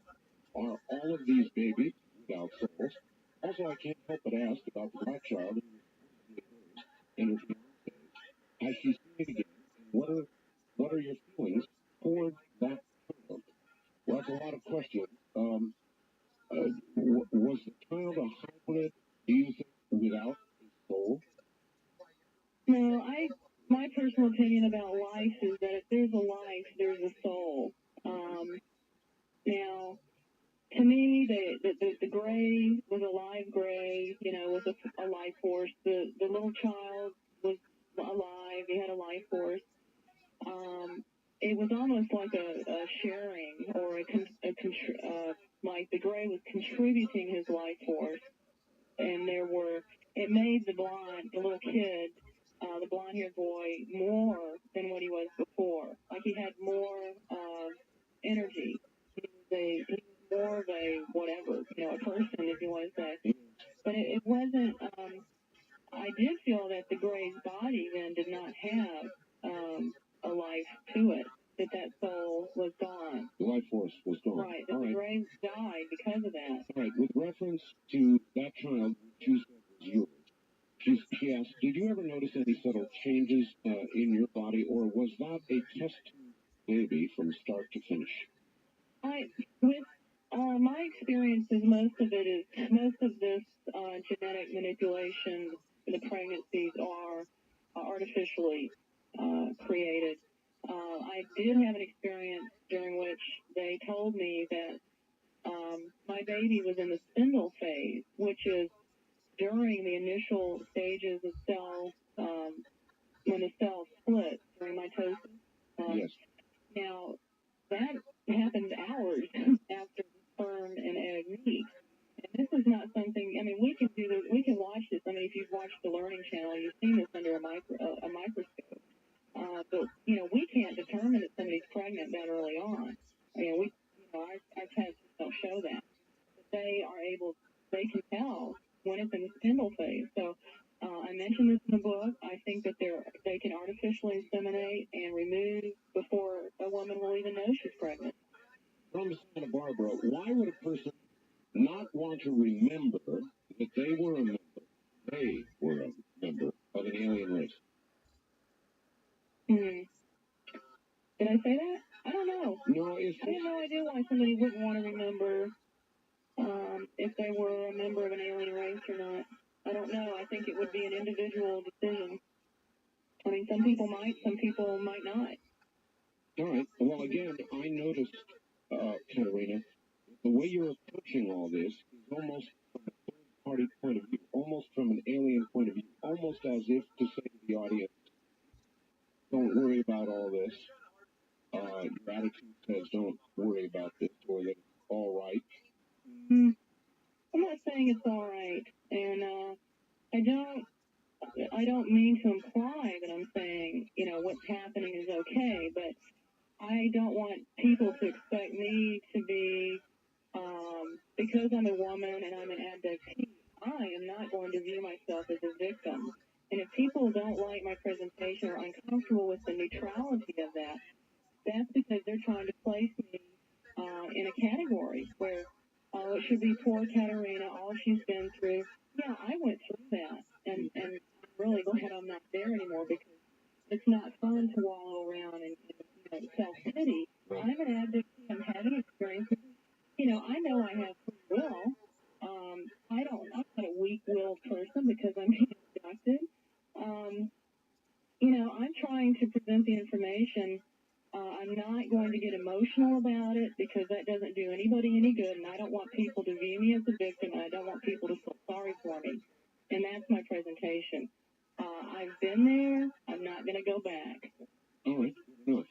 Toll-free line, you're on the air with Katarina Wilson. Hi. Hi, Art. Tom in Seattle. Hello, Tom. A couple of questions, Katarina. Sure. Number one, what did the life force of the alien that went into the child look like? You said you saw it.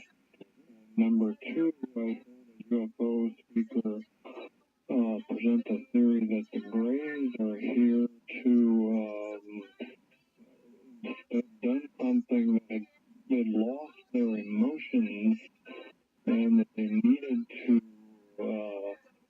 hybrid with us to get this emotional capacity restored to them. All right. That was their purpose. Katarina? Okay, the life force,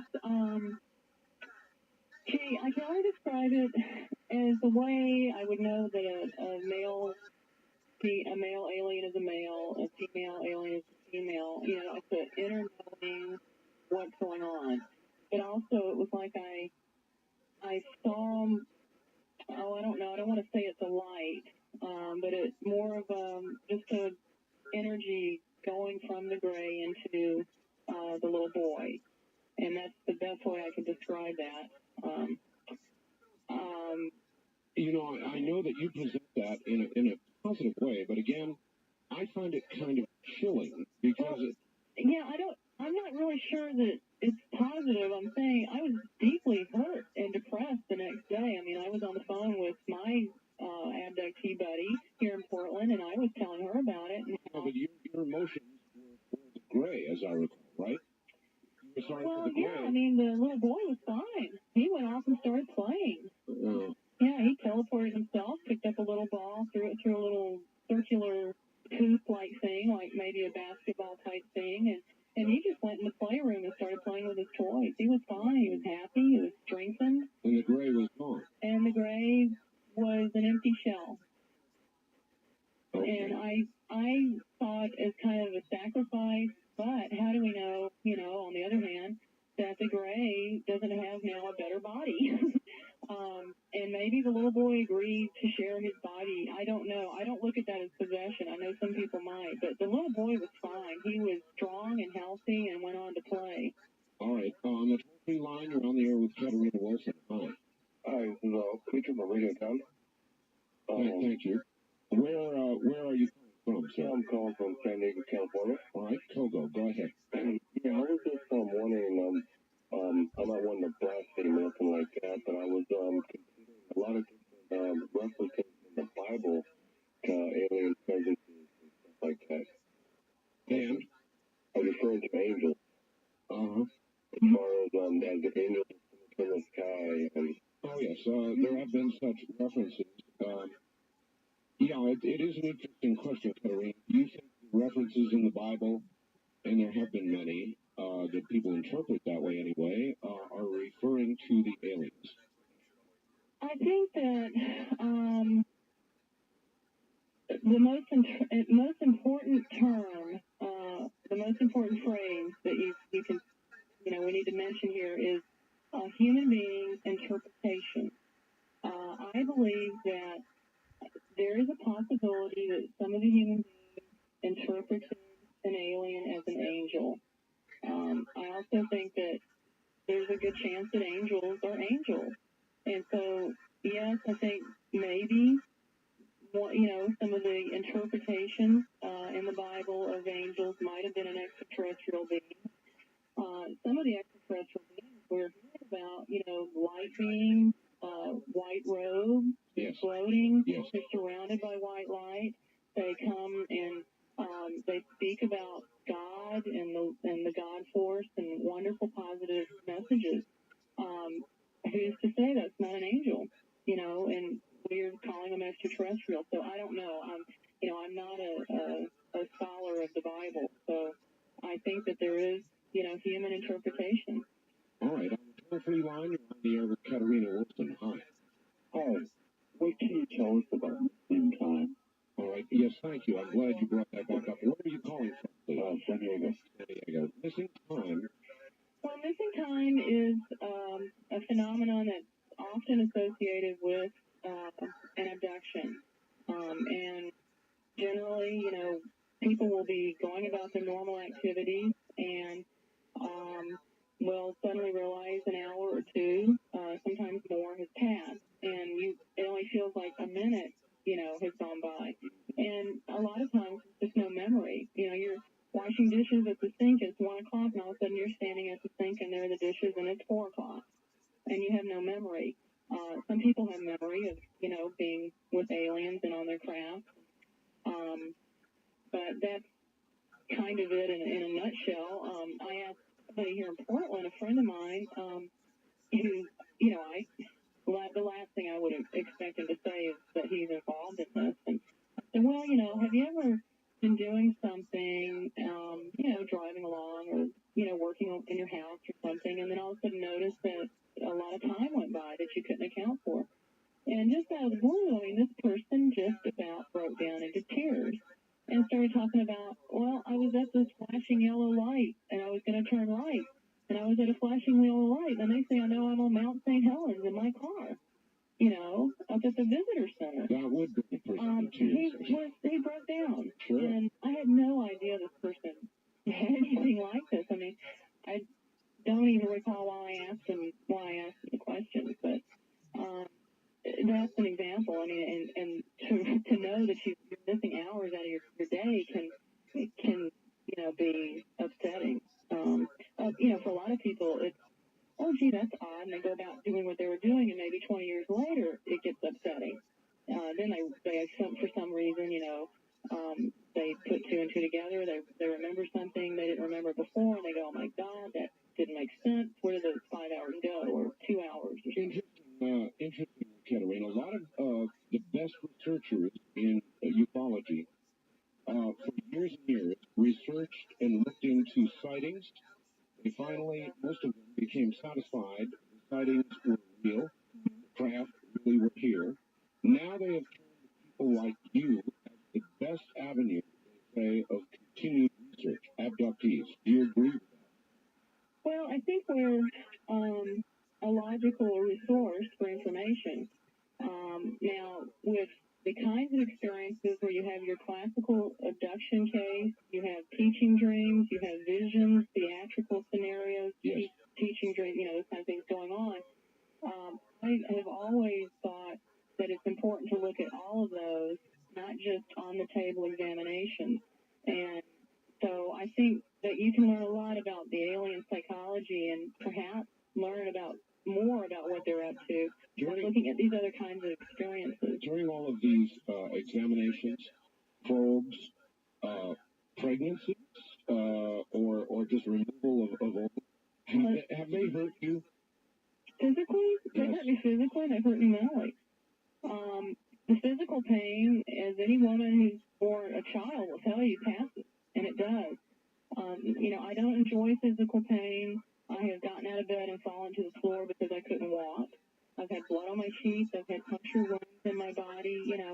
That doesn't feel good, but it heals. I think the hardest thing is the mental wounds. The anxiety, the constant anxiety. Okay, I know they're going to come back. When is it going to be? And but you cannot focus on that. You cannot keep focusing on the what if. What if I'm scared, I'm frightened, yeah, but you have to get beyond that, or you're never going to have a life. We have a life here. We have a right to live our life. Yes. The best we can, even though all this other stuff is going on, and the people that are successful at getting beyond that, like myself and a lot of other people, shouldn't be blamed or looked upon with suspicion because we've gotten through it. I think we should, be commended for our strength and that we're willing to move on and willing to share our information. Have you been abducted before? Yes. Yeah. How frequent is it? I would say once a month, sometimes more. Maybe 2 or 3 months without something, and then abductions aren't always. They're not regular. You can have an abduction every night for 4 days, five nights or something, and then you may not have one for 3 months or a year. I don't go as long as a year. I think the longest I've gone is since 1987 is about 4 months. What have you tried to do to prevent it? I have. I pray every day, which is not something I did did prior to 1987. I believe in a God force, and when I feel low and I feel down or I'm just tired of it, I pray. And I focus on the creative force. And, although I want the truth and I know that the truth might be painful, there are times when I'm tired of the deception. And I know I have free will, and I don't give them permission. I don't lie in bed at night and say, okay, come get me, I'm in the mood. I don't do that. That's not how it works. And I do want the truth, and, I don't know in the end what is really going to take place. I guess none of us. Now, if I knew, goodness, I'd certainly tell everybody. All right. I want to, before the show ends, I want to be able to give out my address. By all means, go ahead and. Yeah, let me do that. If anybody is interested in the book and you want an autographed copy, of course you can get it at Barnes and Noble at Christmas. It should be available. It's Puzzle Publishing.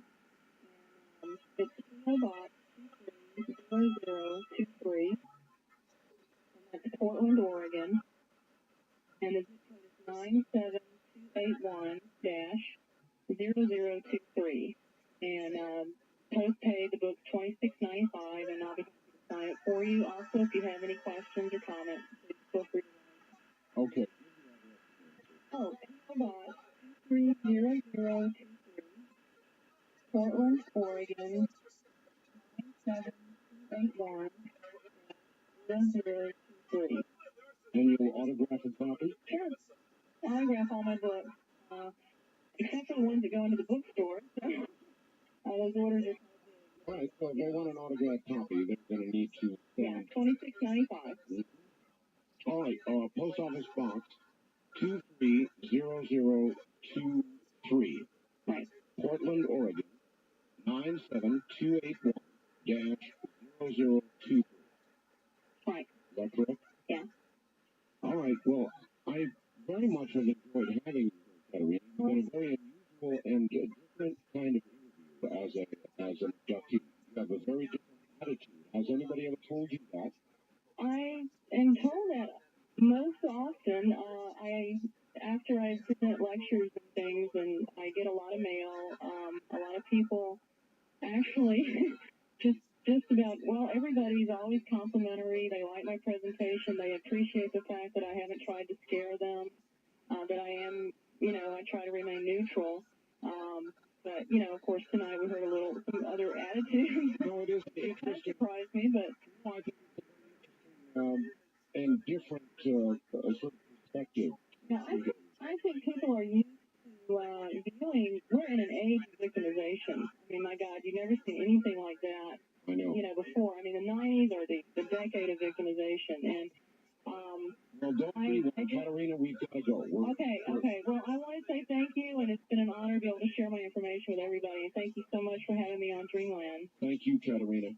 Take care. Okay. All right. That's going to do it, everybody. We are absolutely out of time. It has been, as always, a great pleasure. I would like to tell you to order a copy of this program. It was a very interesting program. Or any Dreamland program we do, or to order a copy of our newsletter with your Visa and MasterCard, please call 1-800-917-4278. Let me give that number one more time. It's our new take number. And for the newsletter as well, it's 1-800-917-4278. This has been Dreamland, a very different and unusual kind of program. And we will continue in this vein with another guest next week. And I'll be promoting that guest on my weekday show, beginning Monday morning through Friday night, Saturday morning, called 12 p.m. Thank you all. My death. Good night.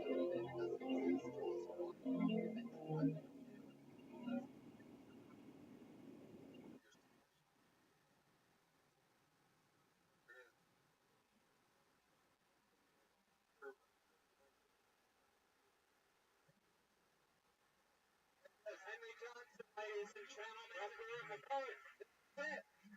We are here.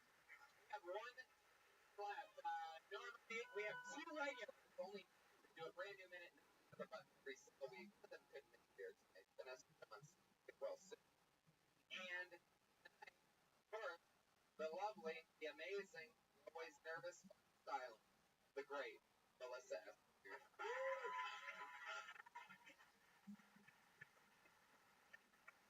Actually, it's more adorable than you. The cool thing about riding a bus is homeless people stop asking you for money. You're on the same boat, bench, whatever. Somebody recently told me I'm their favorite person to watch bomb. So I got that going for me. Life's not that bad. Let's just say I'm not looking both ways before I cross the street.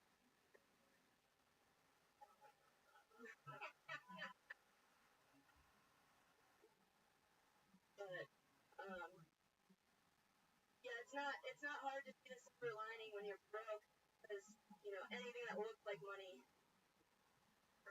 go after that. Yeah.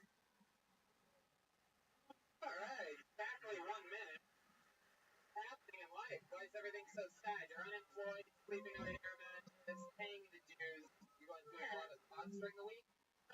This past week, no, but I'm back.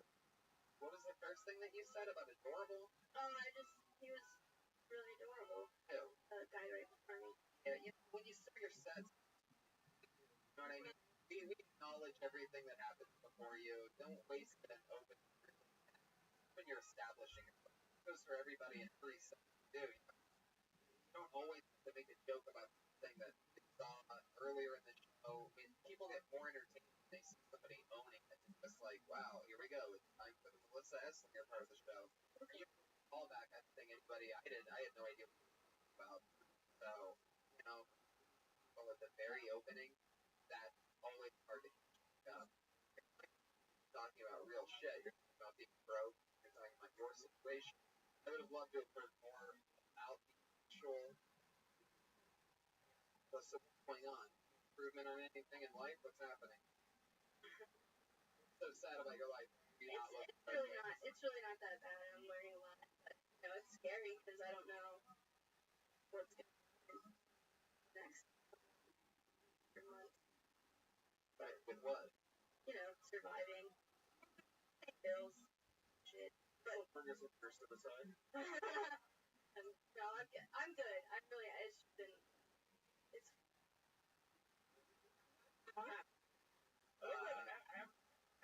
The sense that I like if they're having like Kickstarter video. I'm good. Sort of cruise through it tonight. Write jokes, get fired up. This wasn't one of your real sets. They sort of just grazed over a couple ideas. The guy told me this, riding the bus like this, but don't give up on us. We know a minute a week is hard, and that writing jokes is the hardest fucking thing in the world. Tonight from everybody. But you gotta fucking rock, you gotta do it. We'll see you next week. Melissa Esslinger, there she goes. Guys, Ryan Lee, the blue episode. That's official.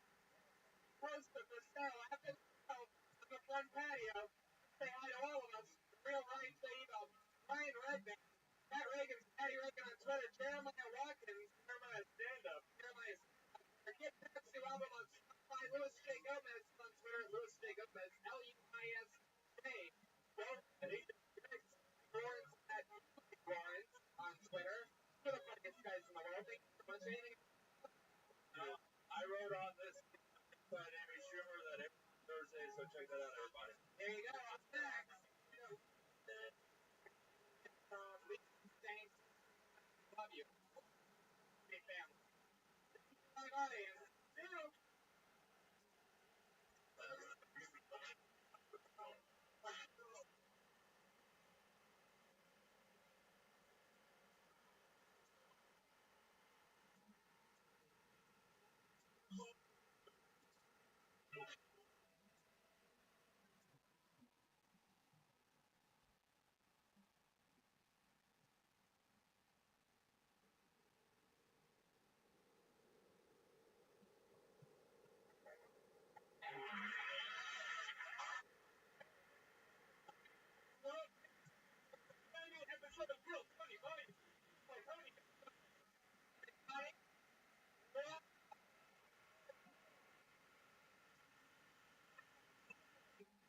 special show we have, everybody. Hi, welcome.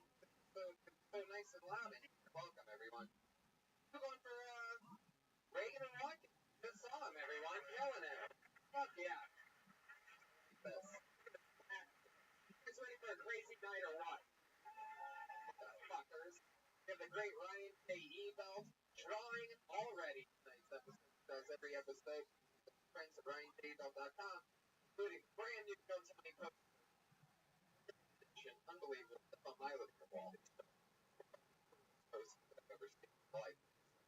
The posters that podcast. But he usually has them after the show. You can grab one. Get them on the show. Ryan Jebel.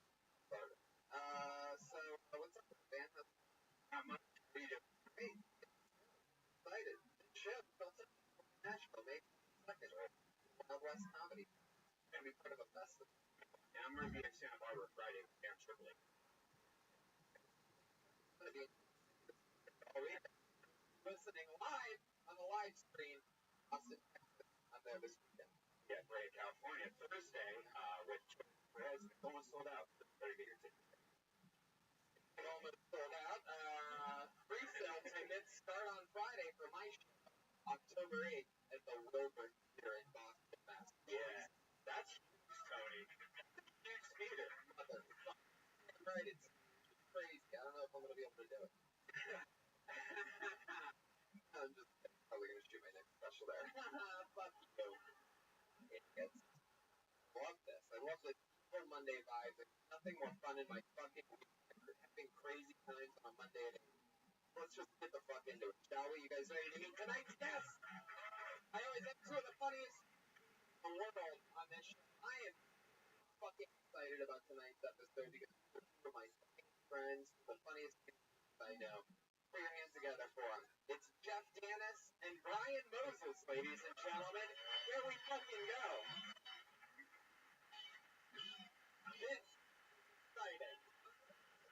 True comedy sword black belt. Yeah. Motherfucking Brian Moses and Jeff Dennis. Welcome to the show, guys. Must be Tom Boyd. Moses on the show. Marin, no what? Do this, you got the fucking. Practice one. Ladies and gentlemen, Moses just his show roast battle to Comedy Central. But you don't you tell me I don't get good guests on this show. This is brand newest fucking Comedy Central. And it was built and here in the room we're in right now. One more time, the motherfucking roast. Oh, that's very big deal, guys. The one that's Danish in here. Yeah, I don't know. What's crazy about that is that I've literally been trying to get you here, sir, for almost 3 years since the show started. When you're as famous as me, Mondays are close. Well, I knew about 2017, but I had some small outlet. No record, why not? I'll come in. I'm storyline with us, much and making fun of people that I did. Was the one that when I started stand up here, hosting all the open mics, it would literally shred me. So, you gotta start your always young. Yeah. And you move on and they become. Right. That's how it happens. Well, he coined the phrase he calls the comedy or the dojo. Yeah, the guy dojo. So the guy that. I don't know if that's true, but sure, yeah, I did that. No, you can do it, you'll say, yeah, I can't be right on you. I'm racist. I don't get set up by black guys. I'm excited about this. Where's Reagan and Watkins? You know what? I think they're here somewhere. Right there.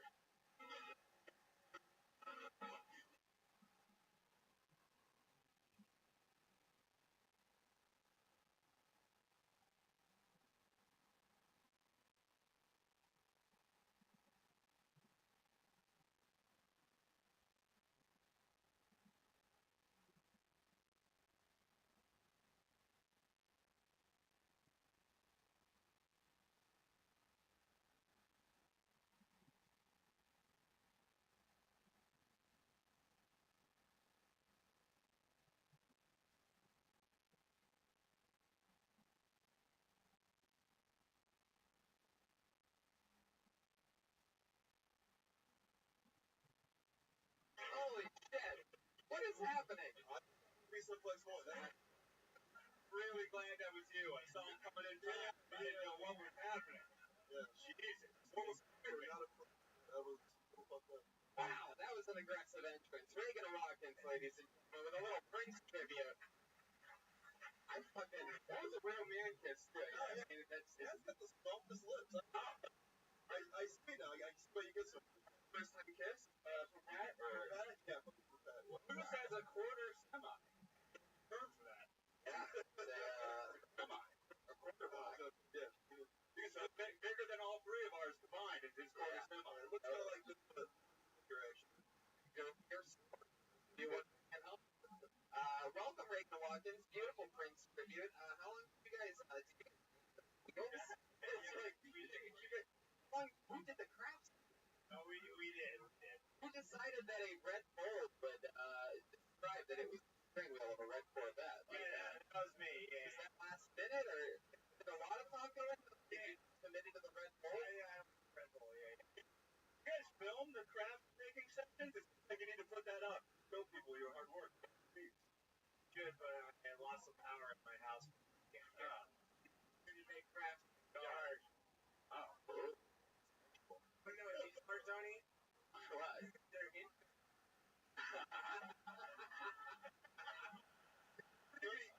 Photos on demand. Hey, we didn't hide it in tutu. Like, so, that one, yeah. Did you go shopping for that? Oh, yeah, we And what did you realize that the little girl too saying it's Prince outfits? actually had some. I mean, did they smell like they were worn before? Alright. Okay. Let's put on Salvation Army, baby, tutu. I get reminded that so nobody helps me more than Red Band to never win to keep the fucking thing going. How would you go to the before they didn't have it? I don't know. Go to the United States store with Jeremiah. Let's go fast. Those were 90. Wow. What kind of bloody infant would wear something? I mean, what kind of 2x40? Let's say Mexican. Yeah. But no, I agree. I don't think that's way too Thank you. It is. Who would have known that these do not breathe at all? I'd say the infant who mothered it. So let's do this shit. Guys, you know how it works. It's full of media. Out of the bucket. They perform 6 talk with them about anything in the world. Here's 60 seconds of when you hear the sound of a kid. Horrible little kid, obviously getting snapped by a pterodactyl of some kind. And wrap it up there, guys, or else we're going to bring out the angry West Hollywood bear.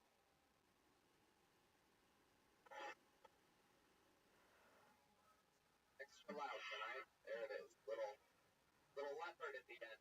Yeah, that wasn't very scary. That leopard was. It's ready to start this fucking shit or what? No. I am excited, guys. Breaks. Holy shit, we met them, I think, last week, 2 weeks ago for the first time, and I'm ready to hand it to you because I'm bringing up the fucking beers each other. Holy shit.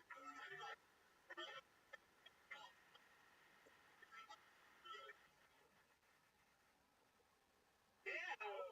Wow! Oh, thank you! Oh my god! Our dad is a construction guy. Yeah, and when we were growing up, his sons were in their hands. He always said, don't worry, Dad. We've got...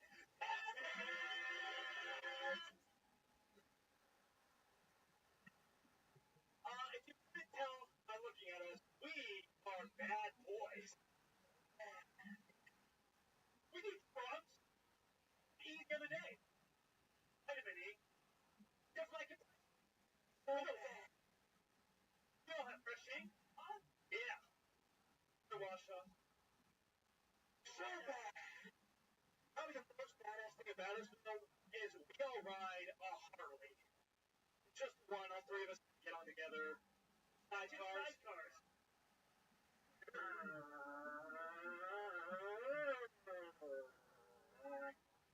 So bad.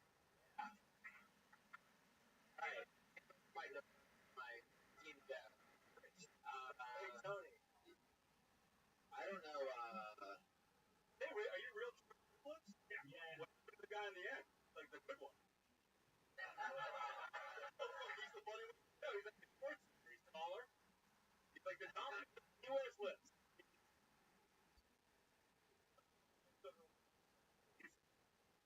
Yeah. Like these two should break off the bat. I don't know that. I thought that. Good. Yeah. That felt like that. Like it was. How long have you guys been stand up again? Good to talk to the mic, by the way. Really tells you the alpha out of these. You know what I mean? He does that mic stand. Is that 3 years total? Like 1 year each, or is that 3 years all together?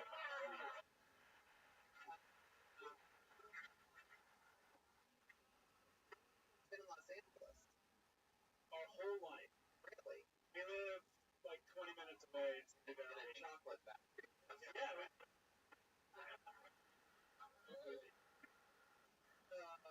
Related question: were you high school?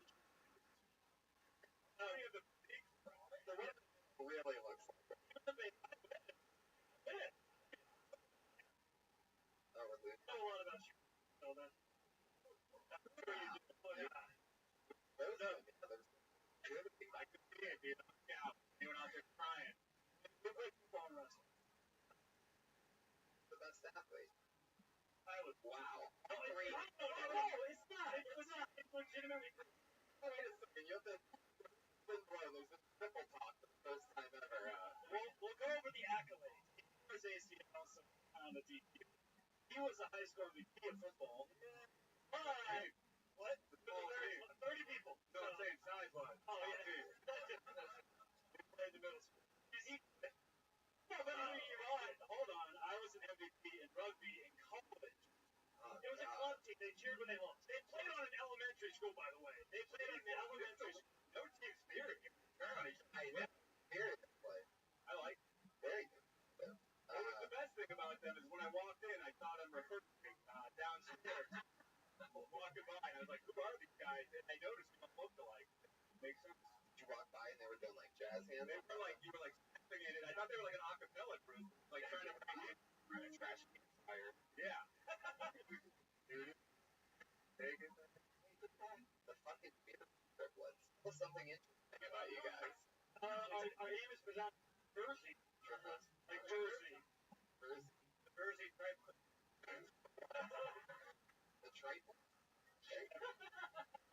I definitely liked it that last time, but I've definitely seen reverse something you'd see on like American Got Talent or something like that. I was trying to tell him. I'd imagine with 3 of you, there'd always be one that's like, I don't know if we should do this one. That was him. I was Right. That doesn't really translate to the podcast. That's what I was saying. For the audience. How does it one of you right or all three of you right? All three of you right? I'm gonna go off on these ones. Do it! Asher and Crick, you were blood, you guys killed each other, you were some kind of forest ranger service who came by and killed your body, and then you shot yourself. I wish I had 3 bullets now. You guys got this part little red Corvette. The entrance was hacky. Are you kidding me? I don't know. This is America's Got Talent, and this is like the lowest part of America. And I use nice, but like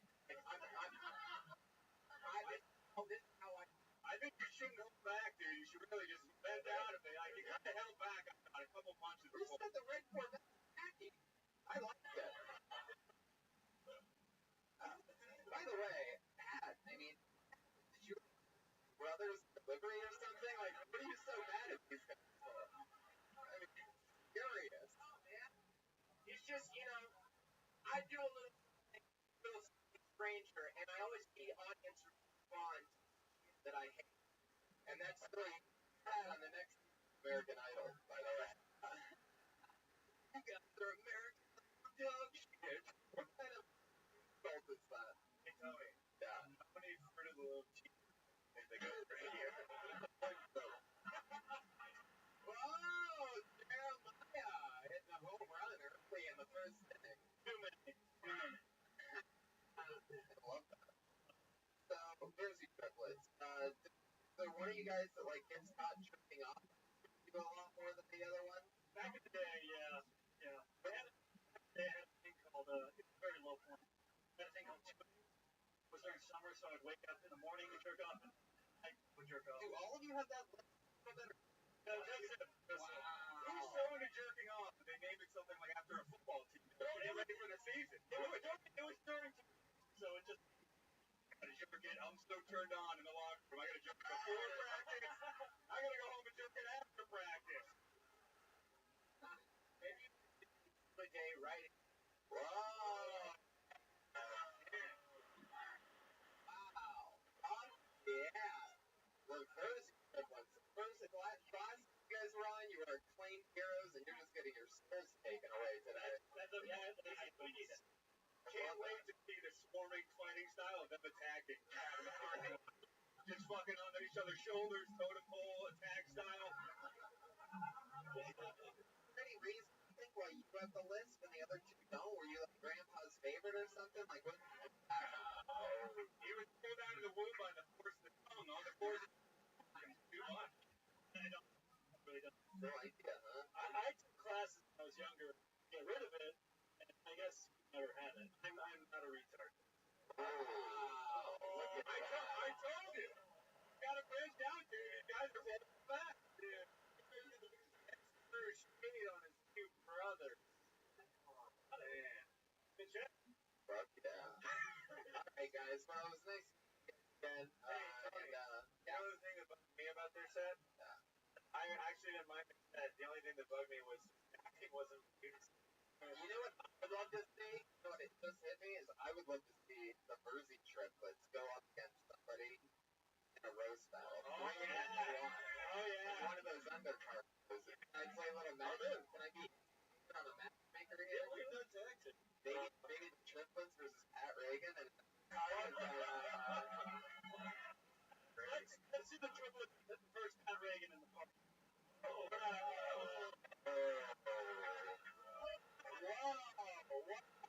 I never expected it. What about this as a battle? Wow, here we go. The Mersey. They just got little toddlers right in the face. You guys just got to do it. Hey, Godzilla, saxophone.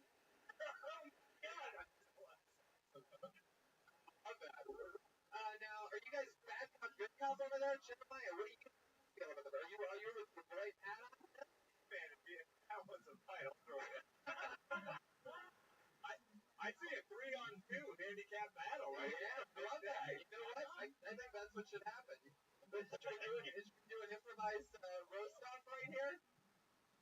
Let's see what happens. You know what this thing goes? It's for you guys. Hold it, gentlemen, and you guys take it easy, right? All right. Try to make fun of those. Yeah, you guys first. You guys second. Two. Look at us right now. That's not the first time it's hit the infant press. Not even in the All right, this is not going well. Okay, the rebuttal now. These scribbles look like Huey Louie. Okay. It wasn't even that good. Everyone wants to see the roast go down right now. I got one. Yeah. Good. Snap, crackle, and stop.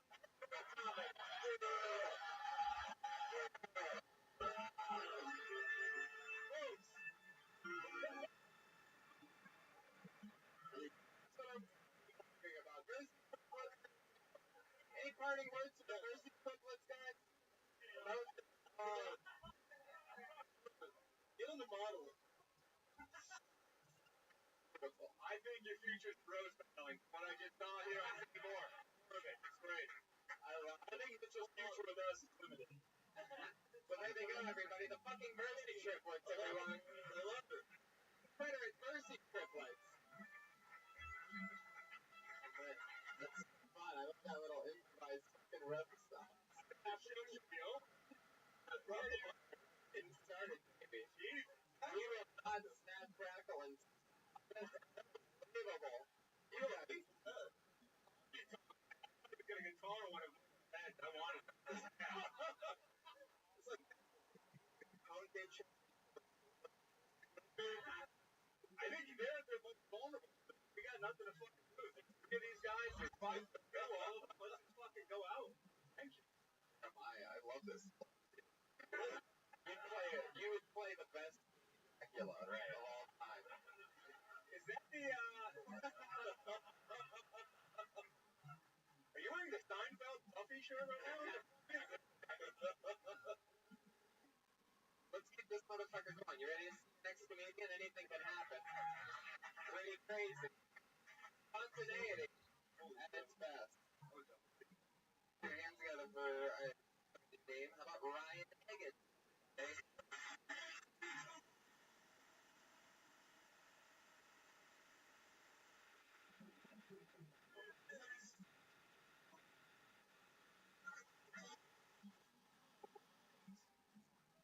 All right. There we go. Hello, everybody. How you doing? Seem like a cocaine crowd, right? You guys like coke? I never liked cocaine. I don't understand it. I hate my thoughts. I want them to be faster. Doesn't make sense. It's like giving your high school bully a gym membership. There you go. That's the bit. That is the bit.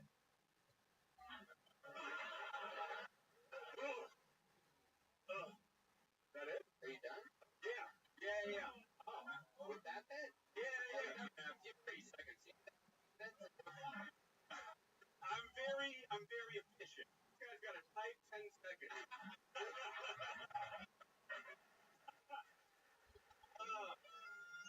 It's like tight, I mean, not that tight. It's not that tight. Well, and I keep my 10 loose. I think just constructive criticism starting off with one of these is not a good move. Yeah, It's gonna dig you a hole. Yeah. I didn't know if the mic was on, and I was like, oh, this is a nightmare. It's not three men talking. It's literally talking to you. Yeah, but like not That microphone was triplet. I know it's no one approved.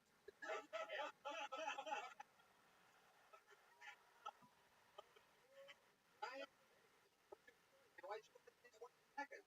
I was going over it, and when I went over that bit, I was like, that's 30 seconds. But then, Should be 60 seconds. even then, you still have another. Well, doing that joke like that, 60 seconds. I know.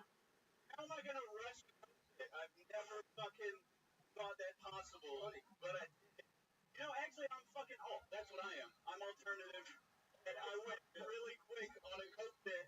It's actually, very fucking. Yeah, I'm not very good. But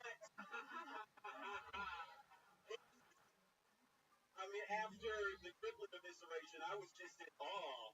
I love it. You're catching back up. You're being honest. I like what you're doing. I'm in the fucking moment. Stay in the moment. Yeah. I'm gargoyle position right now. Oh. I think he can headline with a minute. Yeah. I think that's what I started at host.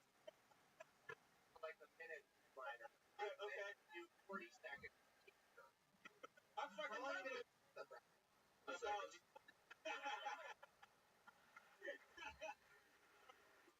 God damn it. 6 years. 6 years? Time to show for it. We can do it. Don't go. In dog years? Oh. I still don't live long.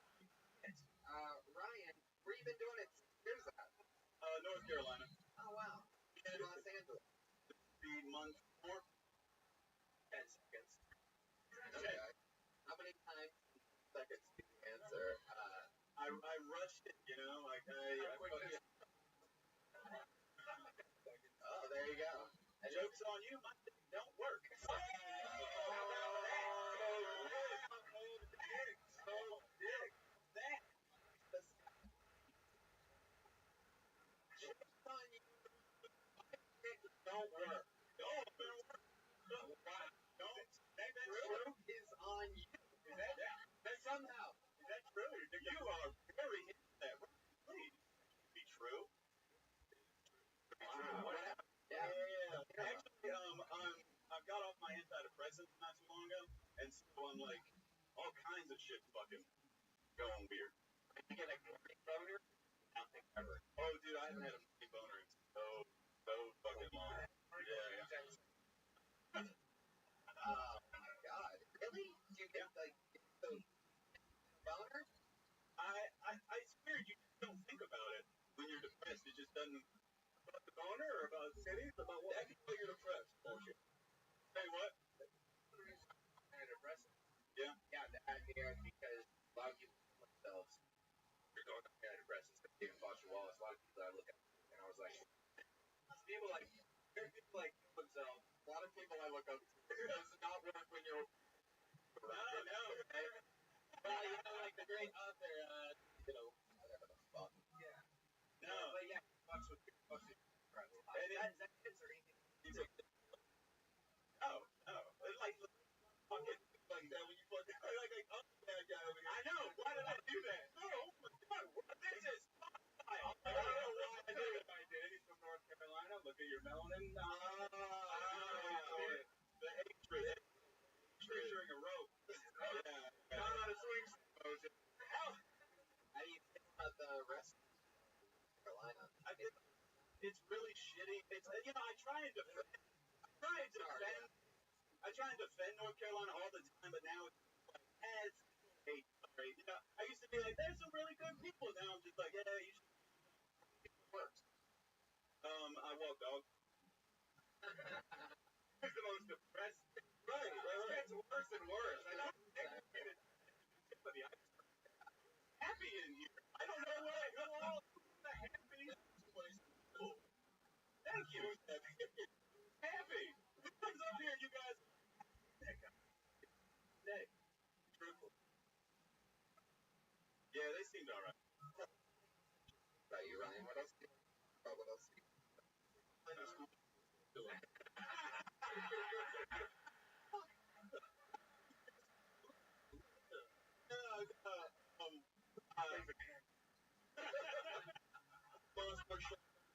do I have to pretend? Not use the football. Don't keep ruining it.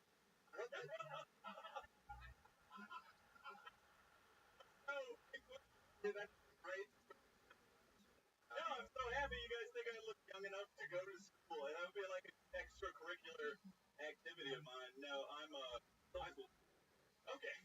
Like I did fail out of community college, but really tough to get to class. No, allowed with it.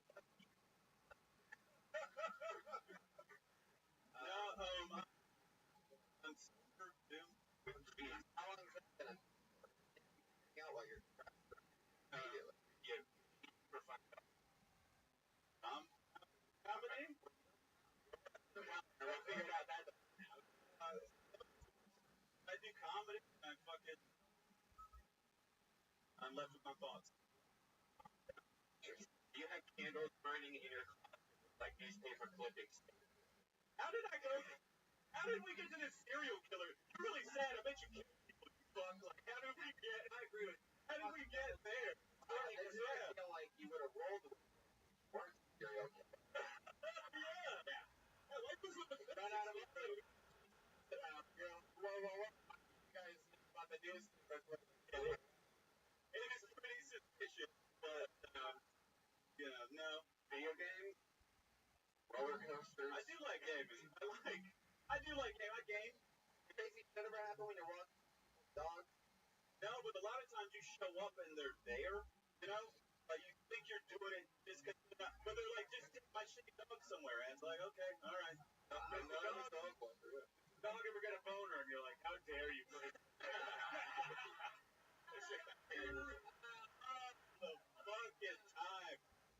All the fucking time. But yeah. Ryan, I wish you the best of luck, and go for a jog or something. Get chemicals flowing. Get your heart beating. Something. Oh yeah. Exactly. Get down there. Try prayer maybe.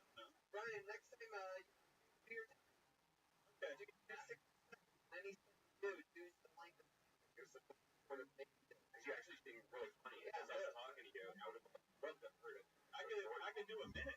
You just do one more short show? I can do a minute. I can do a minute. You can do a minute. What a brat. I honestly, I thought I would do 30, and I came up here and it was 10. And then 50 seconds. Crowd work. Damn it. Damn it. Kill. Well, that's what I come here. You know, I come here to grow. So one last. You want to close with? Yeah, I could do it. Out here in LA, you meet like a lot of angry atheists, you know? And I'm not fucking buying it. I don't buy it.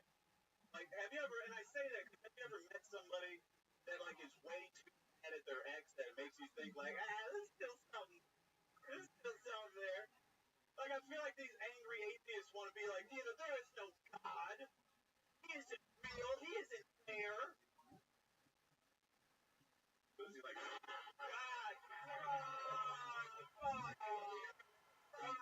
wait for your arms to school. Don't get when it sucks. The worst. That out. God! Look at Reagan. Over there.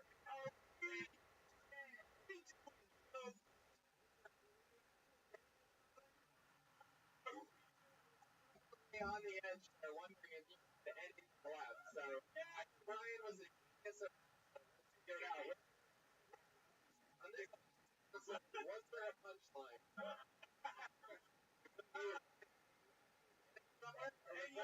I assume the end of that joke or something. Oh God, I love the blood y'all right now. Like you're nothing, motherfucker. No, you're great. The way I know. I thought it was. I was gonna turn and go. He isn't there. Thank God I hate the long turn. I was like, oh, was it? Yeah, it was like I'm done.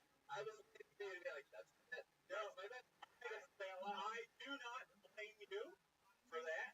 I do not blame you. That I feel like one right now. I really feel like one right now. But I was gonna turn and go, what has he asked about me? That was a little has he asked about me? Wow. Brian there and asked, hey, I think we all agree that he was trying like that was right? I thought it was. Ryan asked about what am I doing? Ryan, stick with me. Ryan up there. How's it going? How are you? So nice to meet you. You're very fun, man. Yeah, you are all a little bit weird style, and I hope you come. Ryan Higgins, everybody. There you go. So good.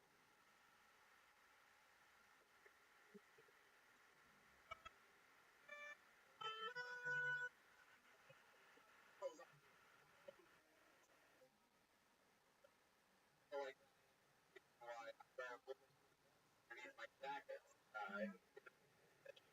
They're just thank you for giving away. I got a Achilles heel that my very fast over. I went to the name out of the bullshit, everyone. I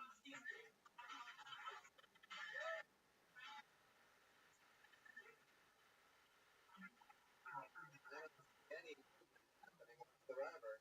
There's no signs of him. Oh, look at that. That's what wow. How about Nicole Cannon, everybody? Holy shit, here we go.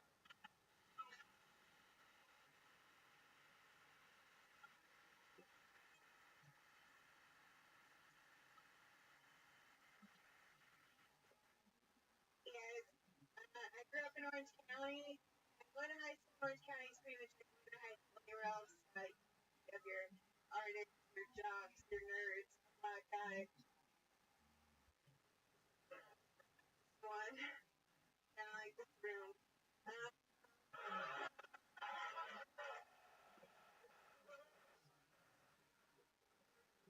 of the things I was up here cutting it in a minute. Check out. I want to go. I remember one time he made a joke in reference to the rap group NWA. You know what that meant, and he let it go. I laughed anyway. I wanted to go. It was cool. Go, but instead he turned to me, know what NWA stands for. I was like, National Women's Association. Embarrassing. Now I know what it means. And I realized that also had me right because even if I and I can't say that shit out loud, I have to be in with day to say it out loud.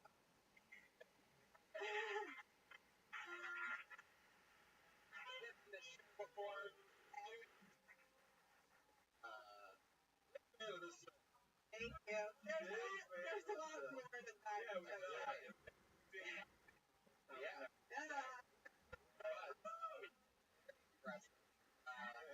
It's the truth.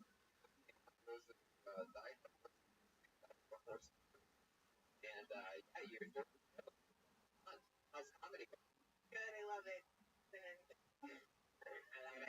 I still hear the nervousness in your voice. I'm a little afraid of Pat right now. I'm afraid of I'm going to go off on me like he has a lot of energy today. I'm a little terrified. What a good pass, like a Jersey triplet. Now that I wrote that, Working through. by the way, they are on the stairway. These assholes. There's 3 stairs there.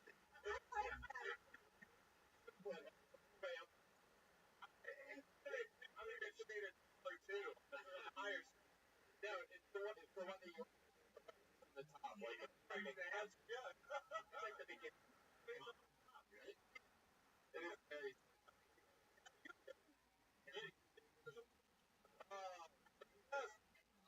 Wait.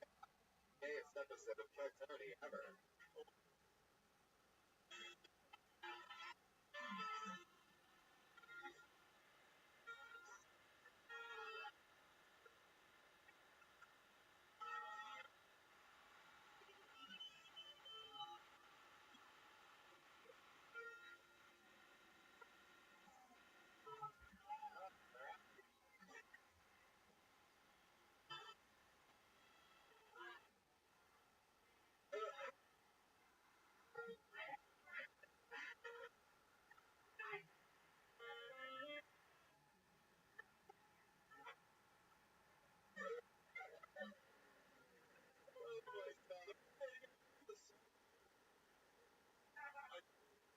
Making a homeless.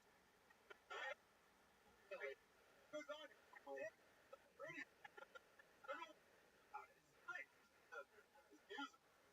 Watching behind because I close. You were your head like, is this really gonna happen? And that was it.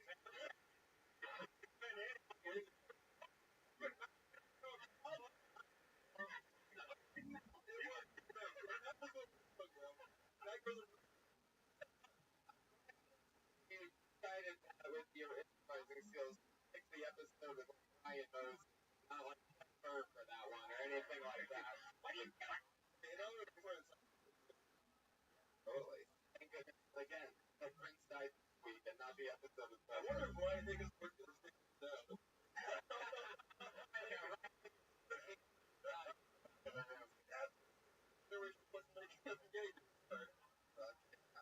Narration. WA girl. Now this one guy said 50%.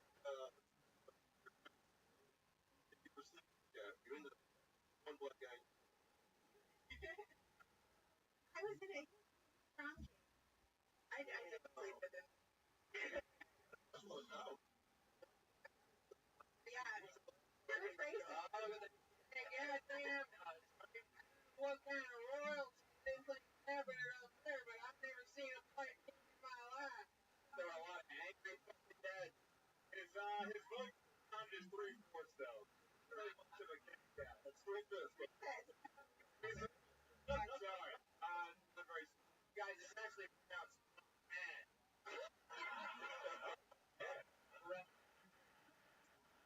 Stolen. You made a fun flag. Where is the singer from? Hudson Beach in Orange County.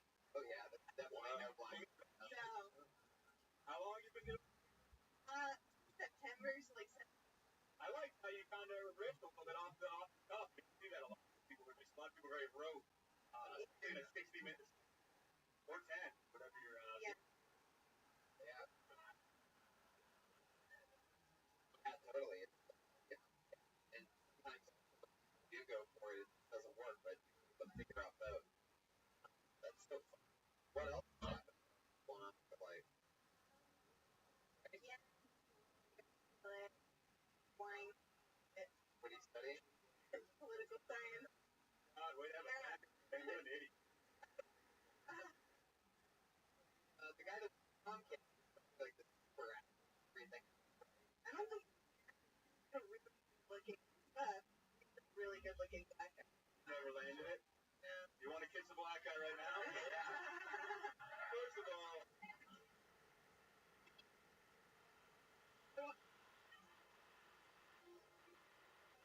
34. Hey, wait. The history of Kilsoni. This is the meanest thing I've ever seen, by the way. Why?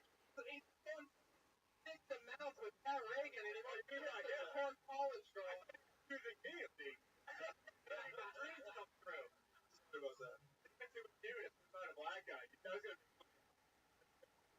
Still need the reference, by the way. Moses totally would have. Like, he'd already hit their asshole. oh, yeah, you can't, like, I never say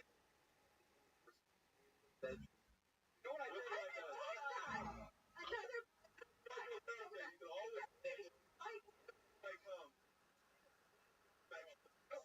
something great for the first time. Nicole literally herself. Literally just told that when I was with the. It was unprinted and edited podcast. And then really. It's incredible. Yes, I was. Oh, she really did it. It was so cool. They were watching it. that's, her dad let's see. He's like, what went in there? I don't know. Like that one black guy? I know what girls they're not looking at any black dads. I know she didn't say the word black there for sure. Wait, her dad's from Orange County. He doesn't sound like that. He may have moved though. You don't know where he started Orange out. County. Fuck yeah, well, Nicole, great stuff. Comedy, you did it. Really on Twitter? Come on, I gotta get this. You guys are fucking up. Yeah.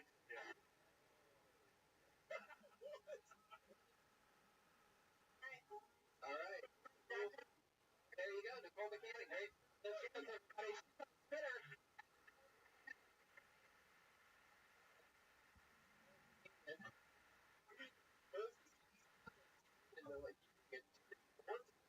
I only, by the way, that's pretty. Yeah. Really. It may happen again. This is a nice little young guy. Wow. This name, or else I'd remember this one. Curtis Taylor the third. So if you're Curtis Taylor or Curtis Taylor the third.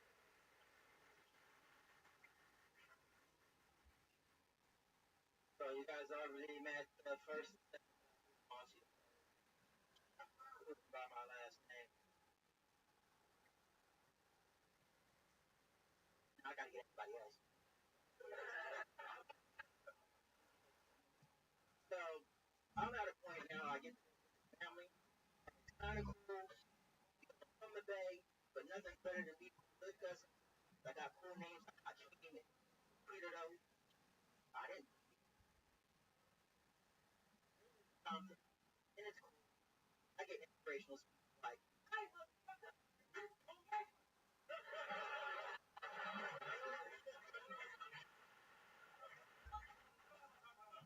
so whether they gonna rob me, their family, or they gonna murder me. It's cool. I get to take care of my great aunt. I'm hoping that she dies so I can have her house.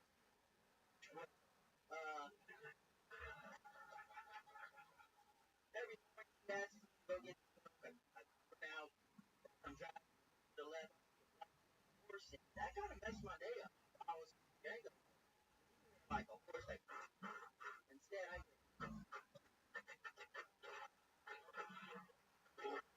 there you go. Curtis.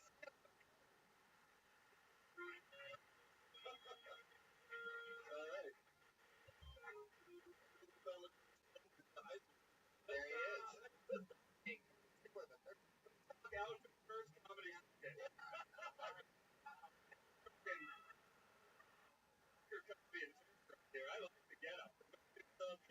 every day? Shoes, the whole nine? Wearing something that marks your jacket? Are you first? And like I went, it's like Good answer. We're on a fucking drink the water fountain, so let's go look the fuck. I want to ask like dad, but also you know, I don't know. The bowling alley. You kept the shoes. It's like he would work at the diner that Marty McFly would always go in.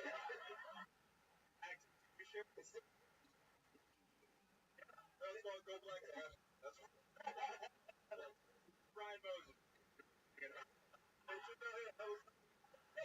That's real black on black crime right there, man. You should use the other Curtis Taylor, Jr. or Curtis Taylor, the original. Curtis, where are you from? San Jose. How long have you been here? Out here for like 10 months, went back to the Bay, and that's 50 years. Every year I just did a new one. That's where I got first. That first name. Second got that. You been out here for a few months? Yeah, my dad picked out here. Bounced back and forth. Yeah, it was a fresh Prince of Bel Air situation. I think he may be reversed. Yeah. He moved out of a rough area. Right. Out from the Bay. Down to the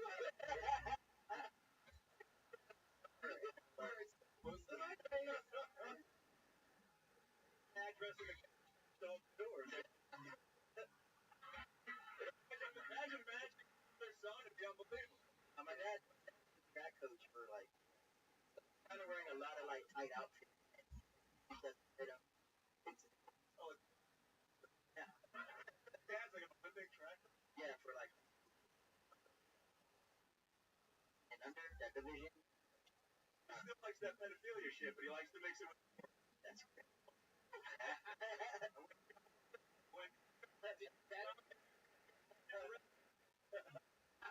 It happens sometimes. We all red banded everyone. Red banded. Did your dad make you run a lot? My dad could set my rival. Whoa, you got real daddy issues. I'm a good person of family. My mom and dad both went to college. Starting my first at high school. My dad went to my rival school. Had a lot of friends. But What'd you do against your father's team? we were in the football league. Yeah, fuck you, man. You person. Yard and once I heard those in. Up with ribbon? You go, Yeah, like that's around my school for next year. yeah, with Blue ribbons! Like that. All this track your dad is the guy that fires the gun.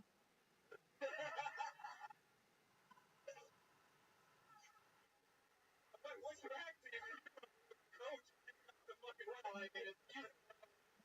But, tracks like this logo. Yeah, it's pretty sure if they were to fire off a gun, they'd be like, yeah, we got no one else. Does that ever happen? You probably actually know. Who does fire the gun? It's referee. I mean, really? They have a referee for the track? I thought it just referee. Good one. They like have to show up like minutes early, then they hand them the gun and then shoot it back. I mean, I don't know why. What are you running? Like a CrossFit? Oh, no. Yeah. If you ran no shoes doing hurdles, you'd be fucking punished. Do you run in What do you even call those? saddlebags? Wow. Very quick answer. He's ordered a few pair. You see what's underneath? Okay, what do you Hi. Oh, wow. Yeah. Right off of a mannequin at fucking Triple Box House. I love it. Is that how the belt now with the... I didn't really have, like, those childlike animals. I think you had another word, but both here. Let's say that. Forget it. Yeah. Hey, something else about you. What's the stuff you're into other than stand-up comedy? Sex or like diving or anything like that? Obviously, fashion. Well, obviously, my you. I know. Real. That's how.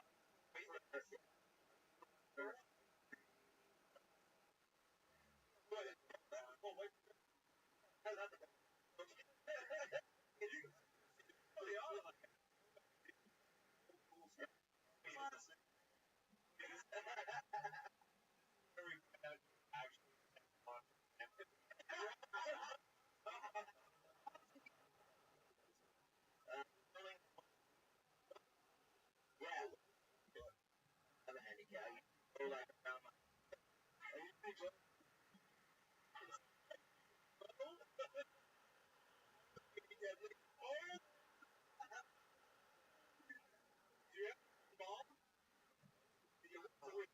You have already.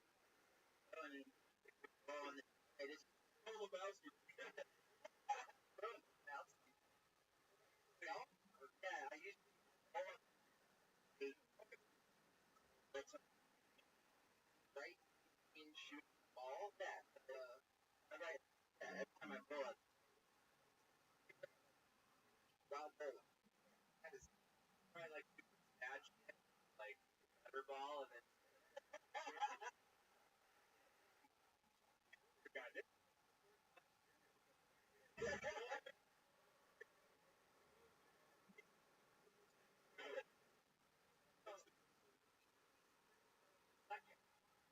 I think Disney trip daily with fans formerly known as if you get 3 strikes, you know it.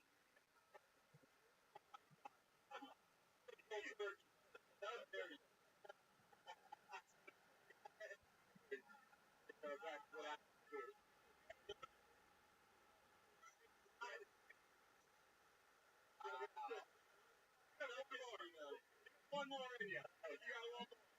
Watermelon bowl.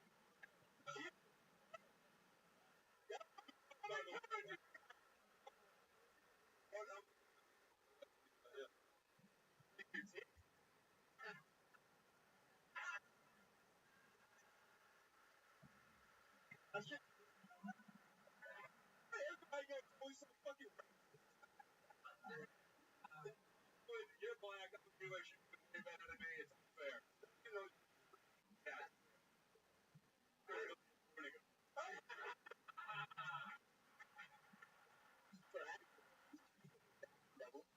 Yeah, yeah. Yeah, but because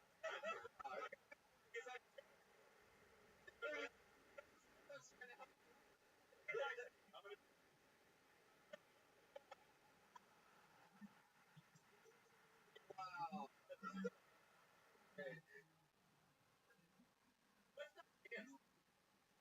The running. I got a lot of things I pick up chick. Yeah.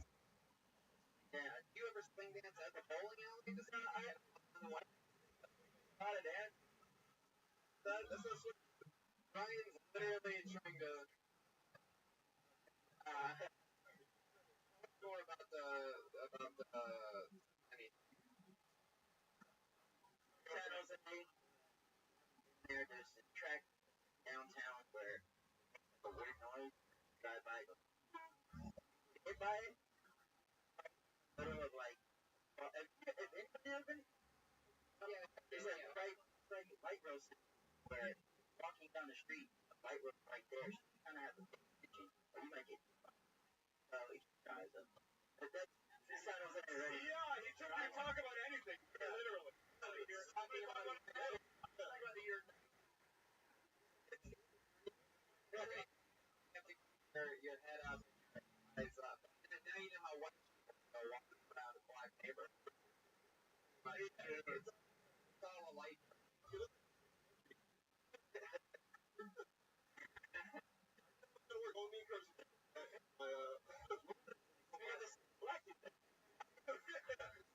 You're not on social media, huh? social media. I put on my one. I can write the name on paper and put it up.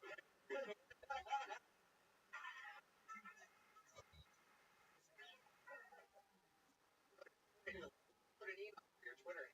Yeah. Okay. All right. Send your emails and your tweets. Welcome. And we'll get to see you again. There you go. Like. Yeah.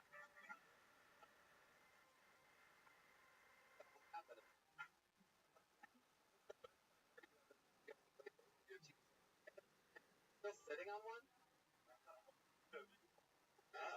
We played one of them. Oh, really? Minorities are killing right now. The other two, right now. Straight white males. Your fucking game up. Look at you taking the chick as a minority. It's a minority. It's a minority. Stretching it a little bit. Right there. What are you, running for fucking office? Black, Asian, Mexican.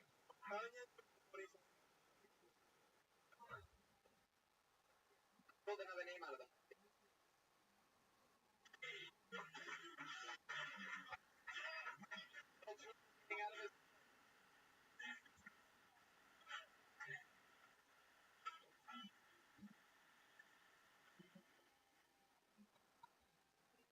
I'm thinking identificational race, and you're wondering how that could be. My friend left his debit card in my car, and I said, swing by my girlfriend there, you can pick it up. Knock on the door, she'll give it. My friend comes over, knocks on the door. My girlfriend gives it. I go home and talk to her, and she's like, so, your friend? Do you think I gave you the right guy? Like, yeah, you should have. I don't think anybody else should have came down. So what did he look like? Well, he's dark. Dark and my friend's white. He's about 5'3". And I said, you gotta worry about what you say, because honestly, if you say that to a they're gonna be like, what did the guy look like? He was dark, 6 feet tall. Fuck yeah, I heard people laughing about other things other than like, I mean, like, people laugh like during the set, but it was obviously like something they were reading on their phone or something like that. Because I heard it, but it was like they got in the chat or something like that. You know what I mean? Because it was definitely from nothing that happened up there. I mean, in an unbelievable twist. All of a sudden, really, I mean, it was nothing in seconds. Impressive. Jeremiah? Almost. Tony, he looks like he's beat up black guys. Yeah, this is my friend. I've heard hard, but I definitely don't want to this. No, let's talk about you. Relax. I think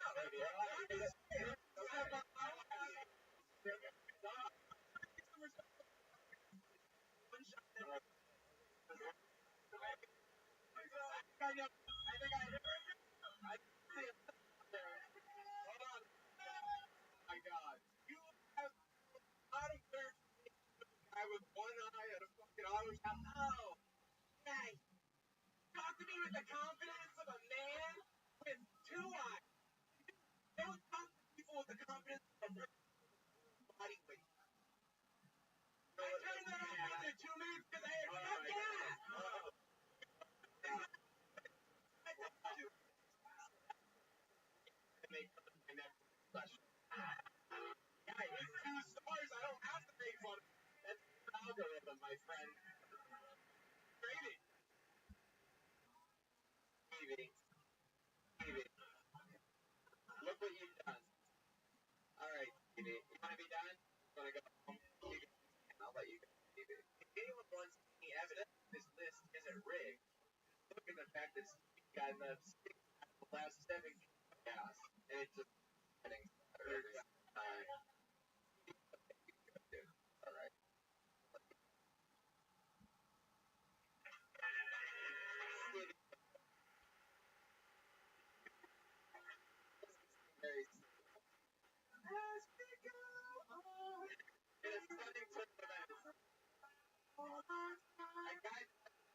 If that guy came table, then the guy that wow,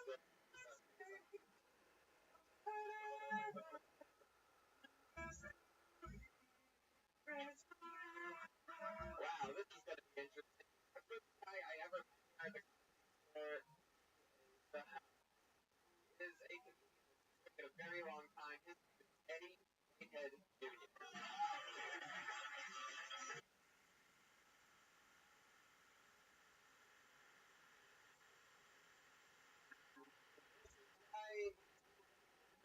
For 9 years is a not that professional. This is a Cheetos mozzarella.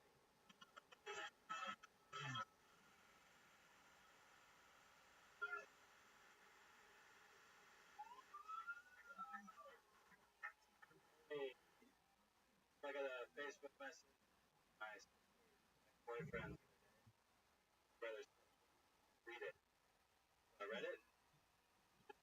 No, there's a whore. Knowing me and I replied, I stopped. So I got a girlfriend now. Unrelated, but he. I first met her. Oh, that's. I thought she. I pushed her downstairs.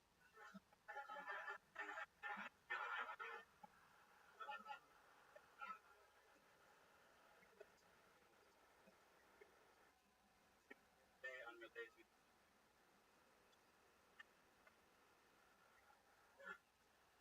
Right. Had a few costs. Yeah. Okay. Been near the funeral. What's with 48 weeks? Yeah, no. And you go, Dad. Cry louder than anyone else. Ew. That's a crap.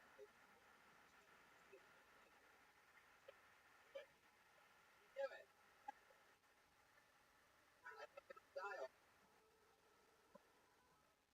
Like, but with better ending. Almost need to change. Nice clay. And he comes up as like a spider. Talk. There you go. There was not some weights. Well, you killed it, man. You're great. How long have you been doing stand-up? Year and a half. Where are you from? Yeah, just. Yes. Wow. Holy shit. Yeah. I mean, you just. Thank you. Sorry. Yeah. Hours and already for years. Right? No friends, nothing. Yeah. Are you considering moving home? You just being maybe, or you just yeah. I would have liked to go up across the bush. You don't want to be Jordan on the Wizards like a year or two down the road. I just. It is not really. What do you do? Pretty Italian. He knows things. Both and a first name. Can you imagine that? Like Nick Moses.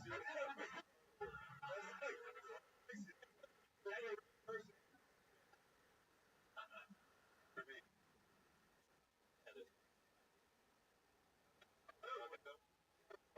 I'd like to see all your way. Okay. Oh, you're so. What? Police on the west side. How about you take it out yourself? My hands are fucking shaky, man. I was like, this will be my first job. What is this? I call bullshit! What did you answer? What did I say? What did you say? I can explain. The issue. Look at that. So the other video I made.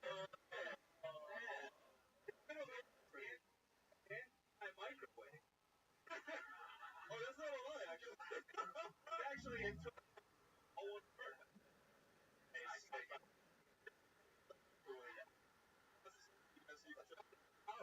Hey, Tony Pro?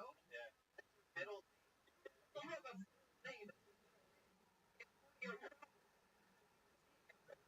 Actually, That's such a fucking like Antonio because that's my middle. Antonio Crow. Off the rail.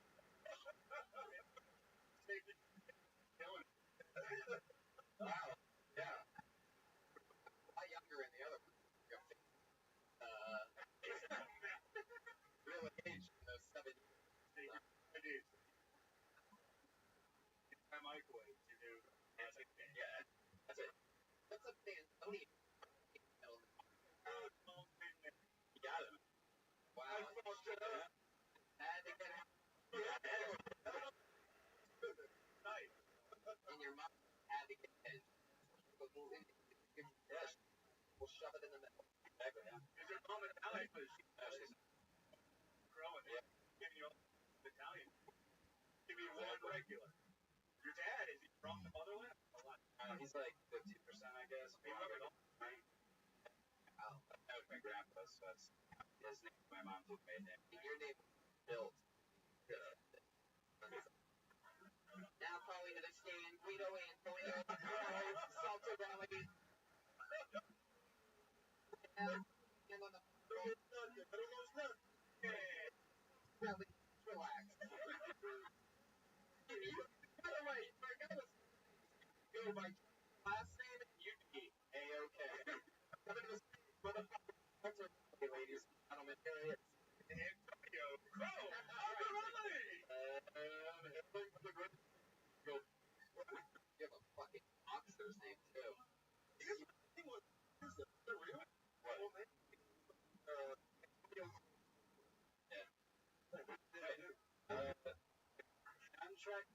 Contractor? Like, house in the socks. Thank you. His dad's a good fellow. For house.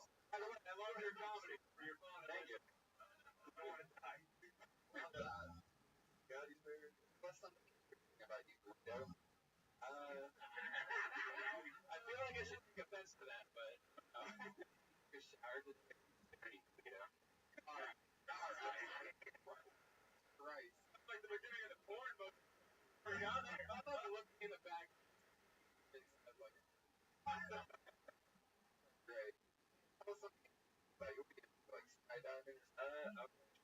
Why is skydiving? I've never done it before, but I sort of like it. I ran track in college from the third guy. I feel like the only kid Tony was racing on the sidewalk of the show. I didn't show her on the sidewalk. 50 years.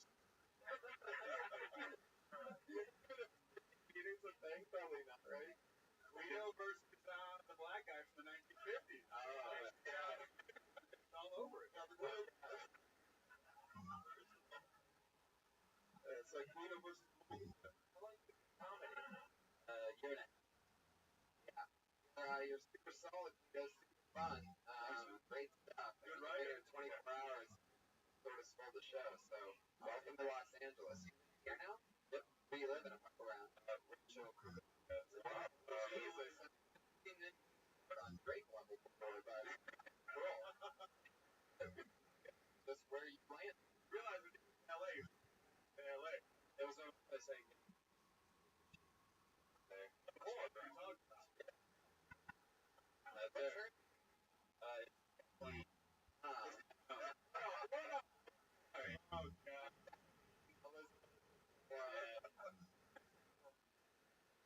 Got a little brother named Mark. Italian. Actually, don't. Whoa. Oh, it's Crow, of course. Fucking Crow. It's Crow. Done. Yeah, done. Mario. I love it. All right, there he goes. Culturelli, welcome to the show. That's it.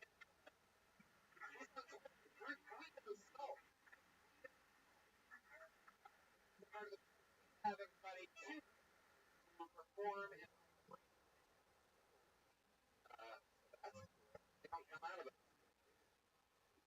there every single show. Different. Running up or girl who one, the only Melissa here.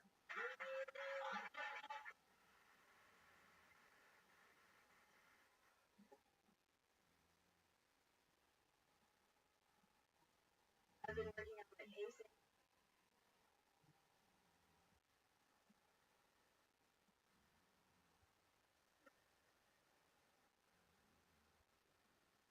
I had my first AA meeting the other day.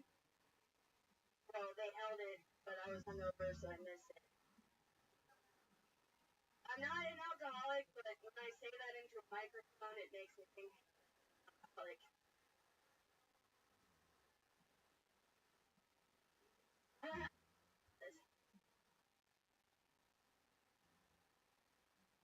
I grew up in Germany, and I'm Jewish, so that was awkward. One time, I was at the bar when I was 14. And the cops came, and I was supposed to be there till they're 16.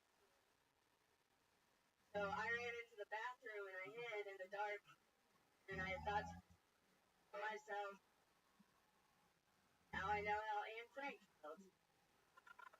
There you go.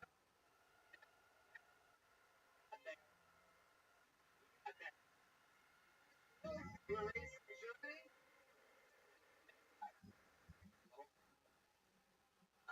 I'll give you a tip. Be fidgety with the hands too. Keep them hands. Okay. Your hands will get in. All right. More shit. Really give me a hard time, but I like that. Take it out. It was cool. Yeah. Thank you. Yeah. I will try that. That's crazy. And without even like. I have to insult you. Please do. Please do. I'm gonna give you a target. No, you grew up.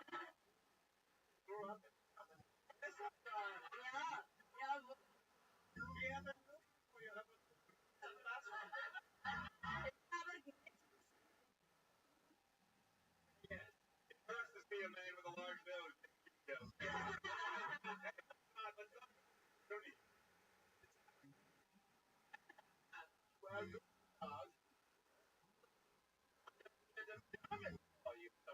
Guten Tag means I hate. All right. Have you ever heard of barley? Barley? Check it out. Oh, German, all right. Wait, there's another one, huh? Yeah. It was Auschwitz movement of two people. German.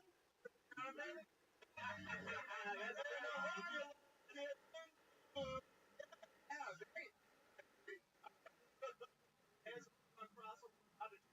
Oh, wow. Oh.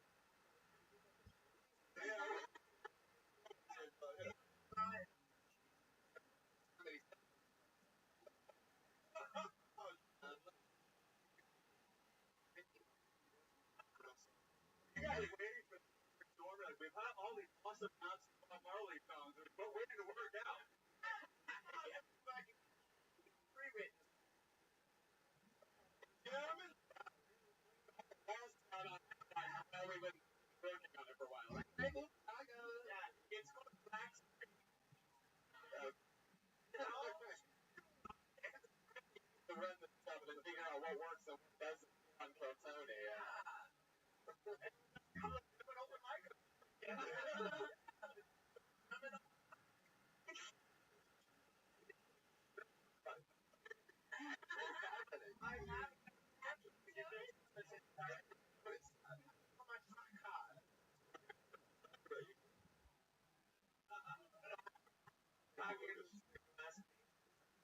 You could eat cereal out of the concave chest of fucking ball. I literally never saw it. My parents are so good. Now they go out the front yard and put my chest. Actually, ran on this on the diving. Yes. Off the gas, huh? Oh. Something else. Yeah. Yeah. I was a lazy guy. Yeah. There she goes, everybody. You did it. Kidding. Being raised. Something that should talk. Regular. So fun. Hour. The only.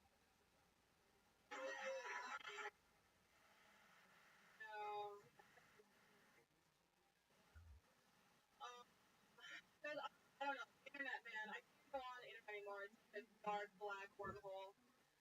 The vegan took the quiz that convinced me I'm a vampire. The questions were sunburn easily. I was like, yeah. Bother you at a young age? Not physically, but emotionally. How many drinks your blood? Probably. Congratulations, you're a vampire. Hungry? Click here to find loves near you. Apparently, emotes are vampires eat, I eat. So I've been trying to get up. Started laying out like black eyeliner samples. I was singing songs of the shock time, like nobody stage longer work. This is exactly 1 minute. Or tires. Yeah. Started making those to be outside. Yeah. Yeah, we find this. Oh, wait a second. What is happening? Oh man. It's going out.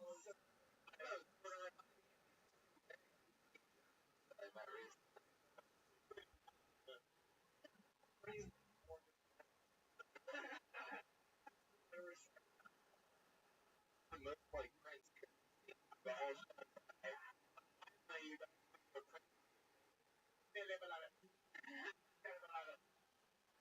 I get kind of an in-between vibe. I don't know if she's friend, like, it seems like you smile on her face, so it's like you're angry a bit, you like don't go to that angry side. I don't know, that's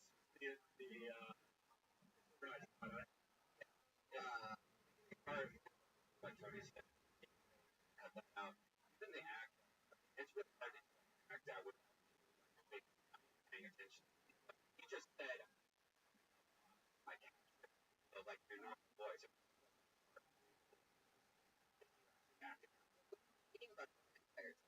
No, like this okay, so this actually happens. There's an actual website called realvampires.com. And somehow got on.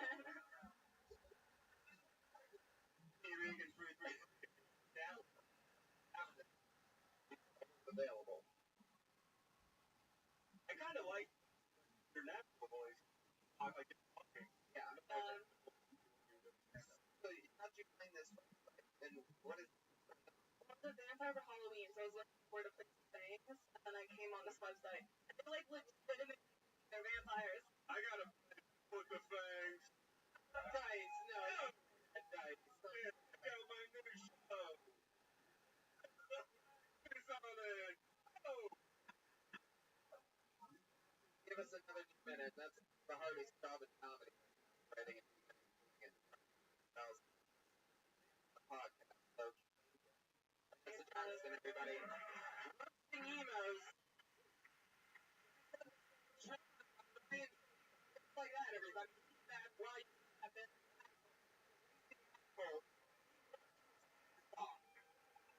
Great, let me show you if you have balls. You're going to see me burning the guys. When's roast battle? Every Tuesday, right here in this room on the beer. Central. The date for that? DVR. That's of it. at Danish and O'Neill across the board and the Danish and O'Neill podcast. The funniest guys that really helped in together early on. Stannis and Ryan O'Neill. You guys, Rockets and Reagan. Reagan has a new album out. That's At Reagan and at Jeremiah's stand-up. hey, I was just on Adam Devine's house party, you know? I saw it. Watched it. One. Well, these will be the people that watch it. Ladies and gentlemen, I bet you can do more time for coming. Thank you so much. Have a great night. Thank you. Good night.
Oh, I didn't even get the show started, everybody. How you guys doing? You guys ready to go Monday night on Monday? Hello. Assholes on Ustream know that this is a real live show. Guys, how are you? You ready for the crazy night or what? Alright, sure. Let's happen. Put your hands together for Josh Martin.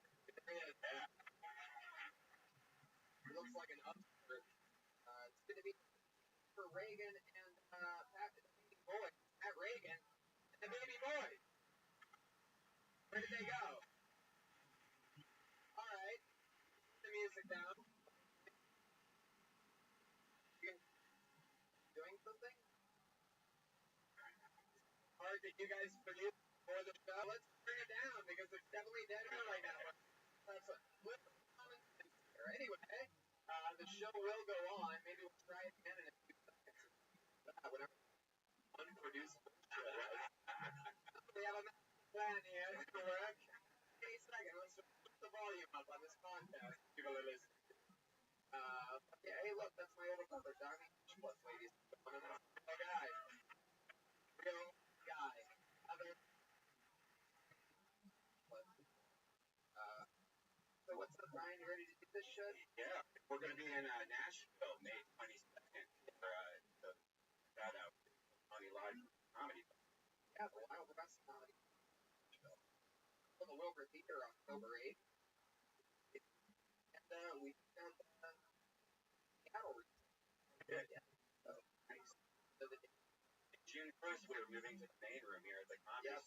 This one happened in yeah, everybody's piled on for one another here. You can't really tell if you listen to the podcast. By the way, one live on iTunes. No big deal. You just add it right now. You know, you're just one of 55 exclusive people that gets this shoebox. I'm very excited. This might be the only show, by the way, where the band lead the show. Really, experience together for Pat Reagan and the baby boy, everybody.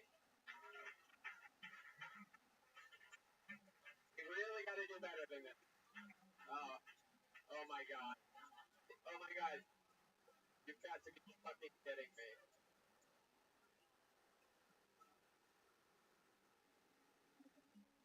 Okay. I see Shark Fin, everybody. Again, this podcast, podcast, I promise. And so, Pat Reagan, you're on my podcast. Boy, Shark Fin.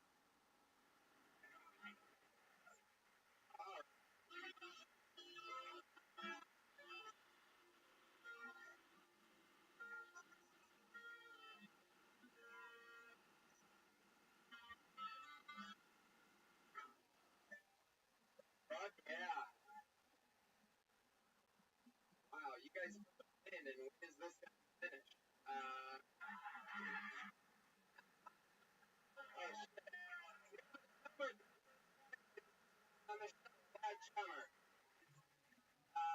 Fuck yes. You guys the reason why you went with the Jaws team this week? Yeah. What? I have not heard this.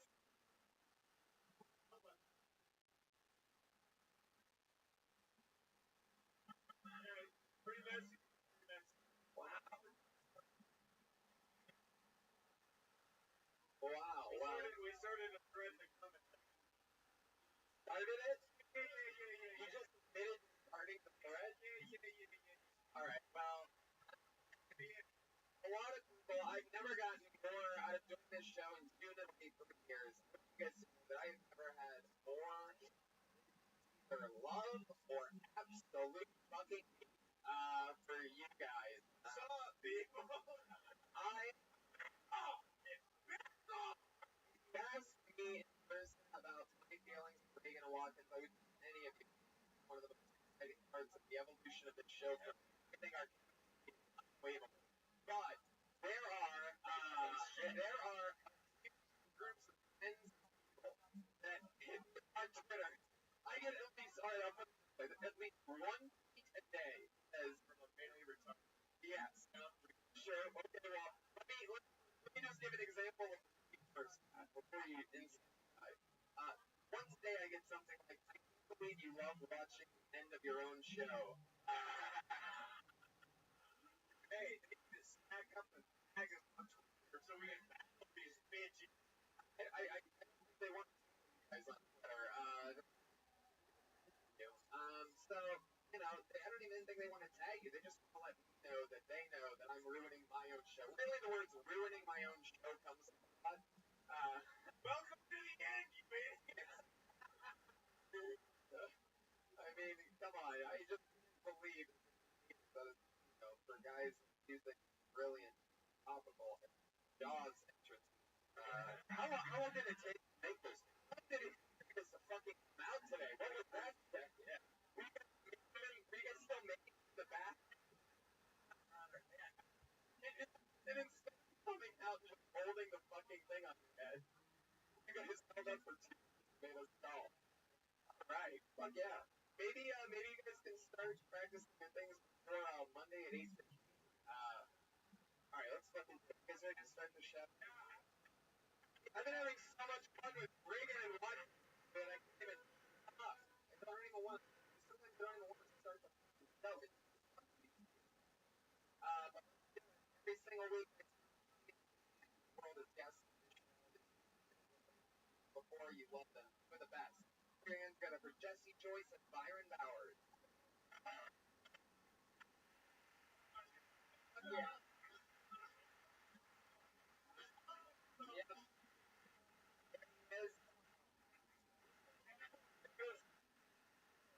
How y'all doing? I love it. About to say that. Byron's scared because he starts doesn't know. It's fucked up for him. I don't see black people like as well.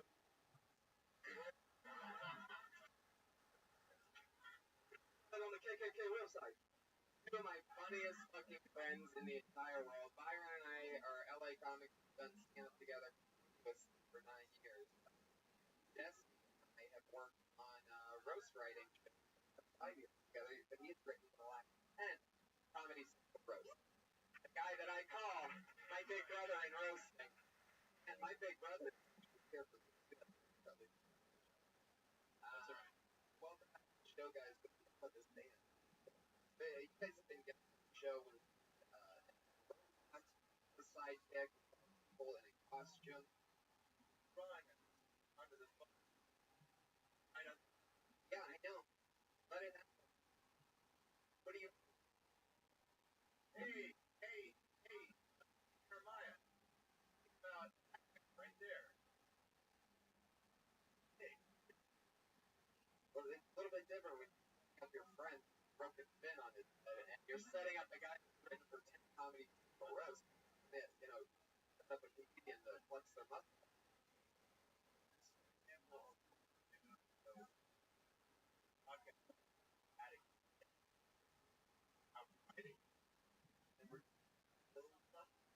Oh, so you're restarting right now? Yeah, actually, it's called strategy. You're bumping on purpose. every Whoa. Wow. Alright. Sure. So, like, hey, real? Everybody do that? For family. That's like, protection. And, sort of.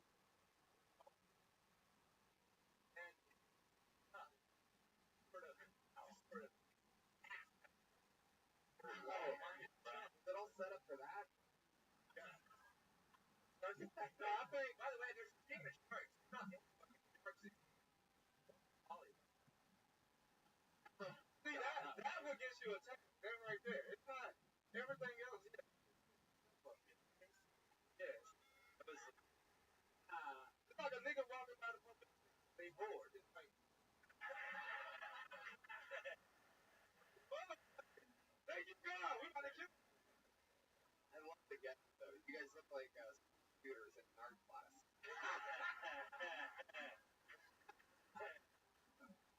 Well, fuck it. That took up a lot of time too. So what do you say we just get the fucking show started, guys? Huh? Sort of a crazy show, everybody. Because we have a bunch of people that signed up for the opportunity to do something on a live podcast. Talk to them about anything in the world. Again, you're 60 seconds. Nothing you have a horrible. Let's get out of the right. And he's wrapping up then. We're gonna bring out the angry Hollywood bear.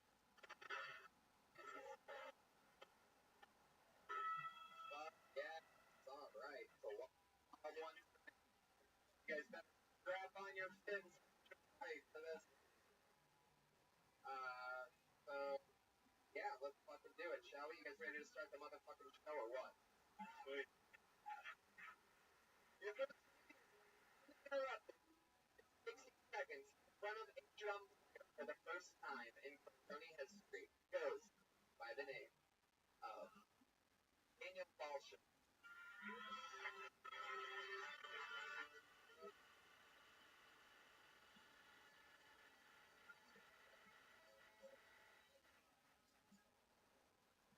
So my family is Ukraine. And the only responsibility and feed me. I'm going so yeah, my friend's grandmother came up and I'm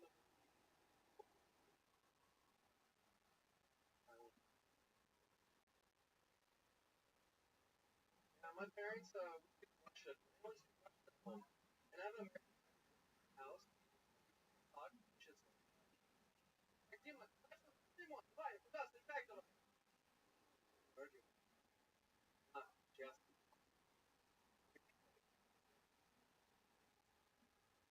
Ой, Дима, ты хочешь хотим честно? Давай, пожалуйста.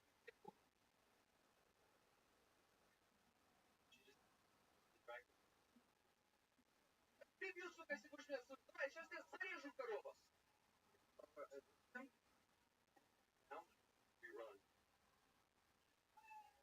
But yeah, a little Daniel Balch. Yeah.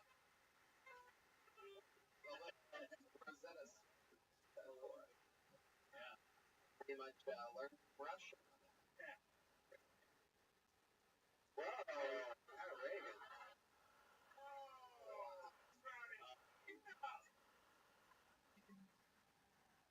That's what I think of Daniel Bullshit. We rely so heavily on pulling us right up the bat here from both Austin Powers. Or every guy who died in the prison in an episode of Love and Blood. When there were people were gypsy type quality. I got it. I was told that I looked like that guy from Grand Theft Auto. I haven't gotten any better from there. Alright, I got it. Theft Auto, Auschwitz. Daniel, what's the story, man? Just about a year. Yeah. Where do you, all here in LA? Yeah. What do you do for work? A lot of things. Work with.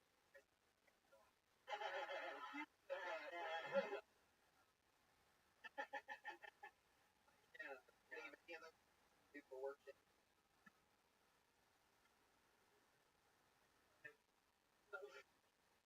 So many jobs, I can't even answer the simple fucking question.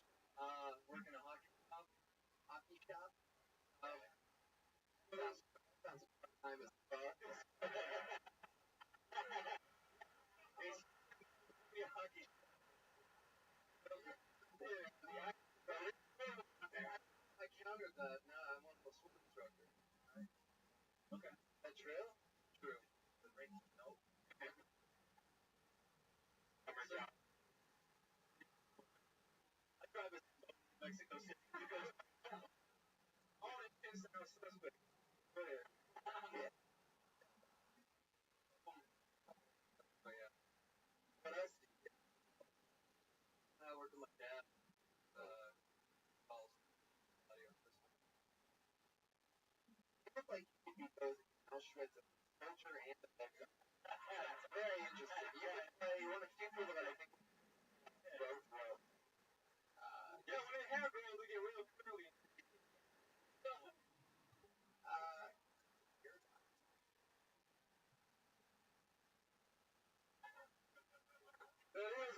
That is weird. Right, guys?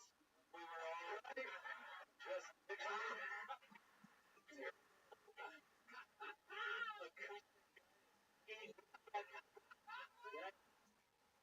Who's the big guy? I'm gonna tell you what I like. I like the fact you stuck with it, even though the audience still trying to figure out what the fuck was going on. You stuck to your rhythm, you stuck to your timing, and I imagine like you, in Russia you're gonna be used. Act never really seems to work for most people. I mean, you acting out the two different people. If you were to stay here, whatever you say, and like, get out. Jesus, like, I really love what Byron said about not giving up on it, about you staying in the pocket, and I also agree with Brian. Dog shit, but you did not dog shit at all. Fucking run like a war. Yeah, and for that, there is like weird points for that. Like, don't get it wrong, they're both right. It's terrible. You know what I'm saying is if you're arrested, be brought up on 4 crimes charges. Famous. Ever go back to Russia? Yeah. Great, yeah. What's the major difference between here and Ukraine? Well, here they have shark comics and shark. Accordion. Well, those guys are all dead for sure. Yeah. Man, you there really are any use of it for sure. Really don't know. Hide it. That's scary. Really? That's what he led into it. He didn't say nothing about the food. What's good about it? Like, the hiding. The first, the hiding. They not know that it's over, that the war's over. They drive on the opposite side of the street. Yeah. They do that simple No, shit. they don't. They drive on any side of the street. Yeah, with the juice, the hiding.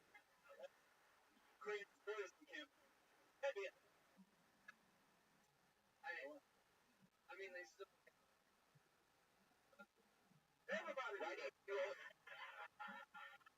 Even black people.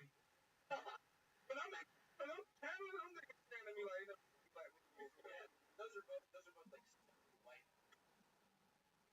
Right. What is? Wow. Yeah. I am so like. It's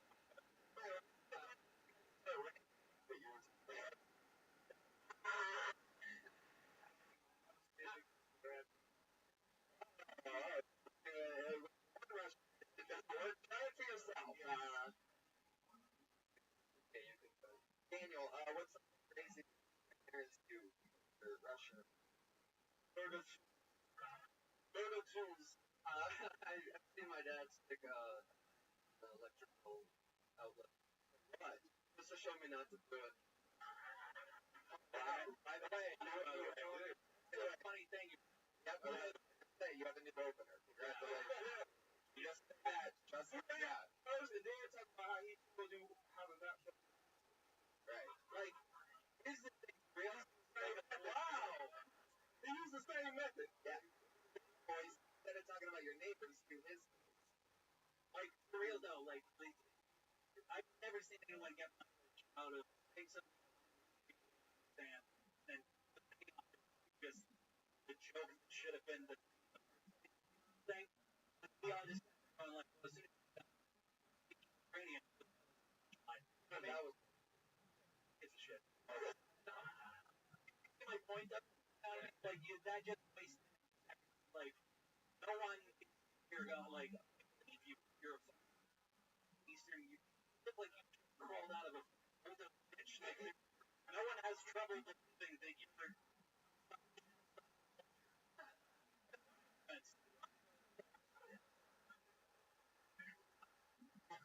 Thank you.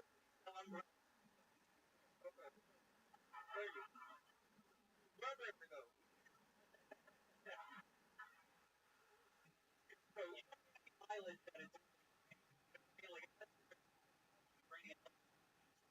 It doesn't matter. I think between Russian and Ukrainian, looking to Ukrainian.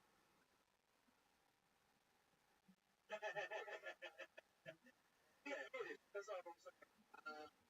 Let's talk about it. I think we pretty much did it. For it. About this. A lot of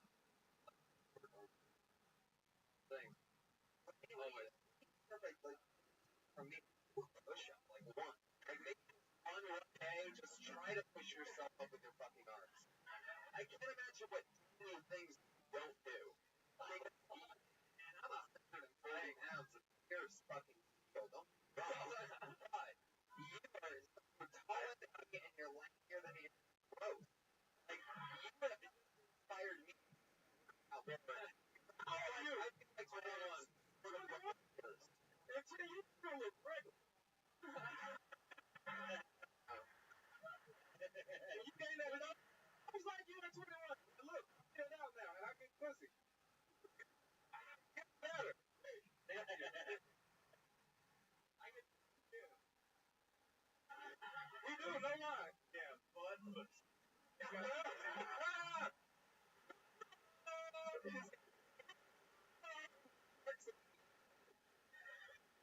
Alright, Daniel, it's time. Daniel Balls. Hey.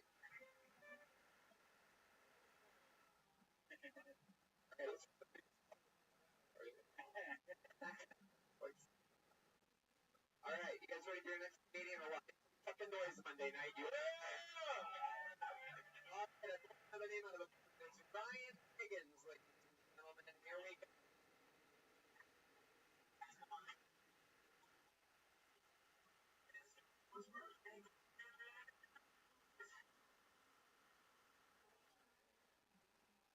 Alright. Oh, guys, I recently quit drinking. For the crown. For that, always like one guy just, woo, I'm doing you for trying to relax. I think it's such a shitty thing to do. I hope he boosts everything. Oh, you got that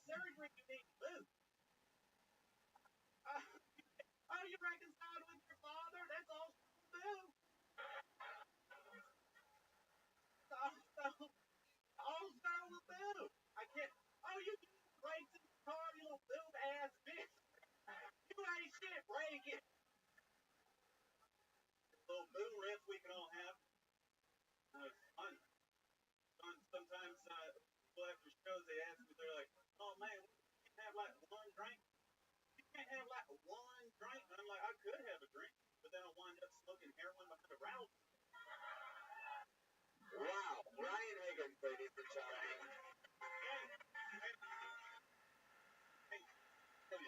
Hey, Wasn't he on last episode? I was here. Yeah, I remember. Last week, about 21 seconds. Quit immediately. I didn't. Well, I thought it was a little bit. Where the shot clock is. Oh, was it? Not an actual thing. He has not said anything worth listening to. Why would you pay attention when he says it? It is my fault. Yeah. I am sorry. Podcast listeners that are listening right now. I feel like I amped him up by talking about. I say that there's one guy a day that complains about Pat Reagan. You gotta listen to the other side. I'm telling you, there's also 3 to 5 that are saying most unbelievable shit, dying at number 152, 150. You know what I mean? I'm one of those I feel like I amped him up earlier by talking about this one. There's a weird energy. I feel like I'm in between arguing. Yeah, you're all friends. You're all fucking friends. Very impressive. Very cool. He stayed right in the pocket. Choice. Yeah, I think a theme with all your characters on your show. Do you only perform in you're doing shows? I recently as my go-to. It's not really a. It's like okay, different people that came up to you. Yeah. And they both said exactly. They did. I think the last guy was maybe, maybe proper man, but that's not fucking. It's not funny. Yeah, I agree. I like the bait. The way you say it. Hey, this accent means infinity. Like that. Yeah, totally. No, I don't know. Yeah. Or you can have Reagan's accent. Maybe instead of. Hey! Yeah! Fucking. Very good. I mean, you saw how well it worked here. I love the band. I'm going for it, man. I can't remember being telling. My dick don't work! That's what it was. Yeah.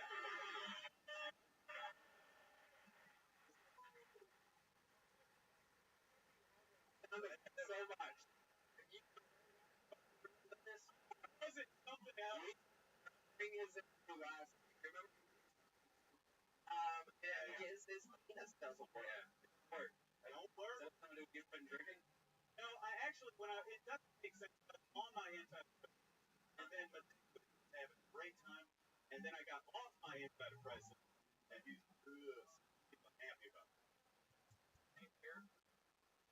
Yeah.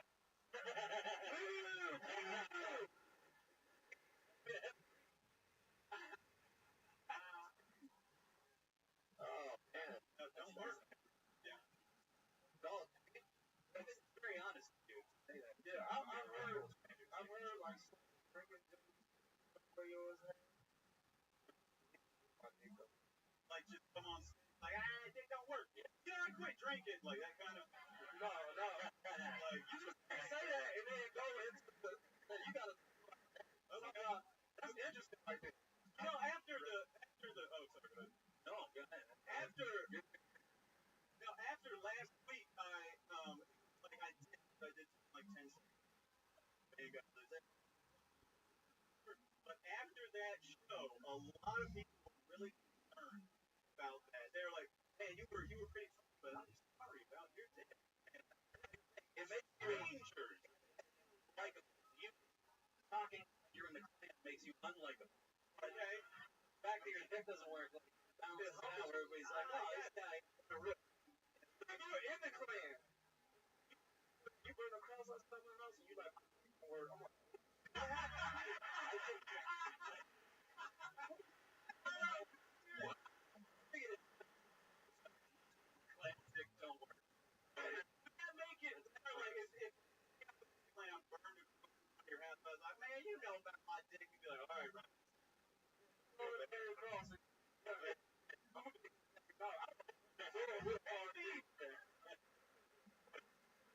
miles with that'll make me so mad. Like, maybe that's what you should. That's how we race. Like, it just assume their dick work. The race. No, fuck all that shit. Talk about your dick. You know what I mean? You're right. About, it's something that draws people in. You know what I mean? Okay.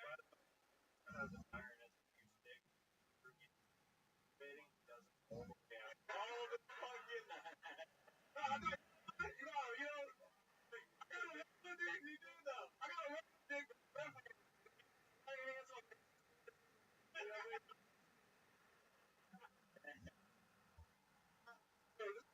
This is a lot of very. But I really, I'm a riot. It's like. Damn.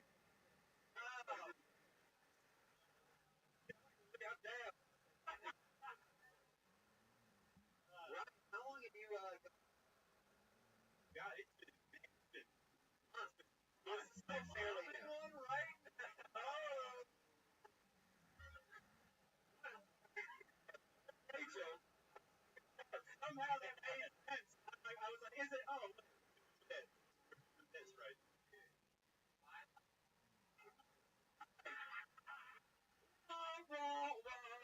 His fans fresh.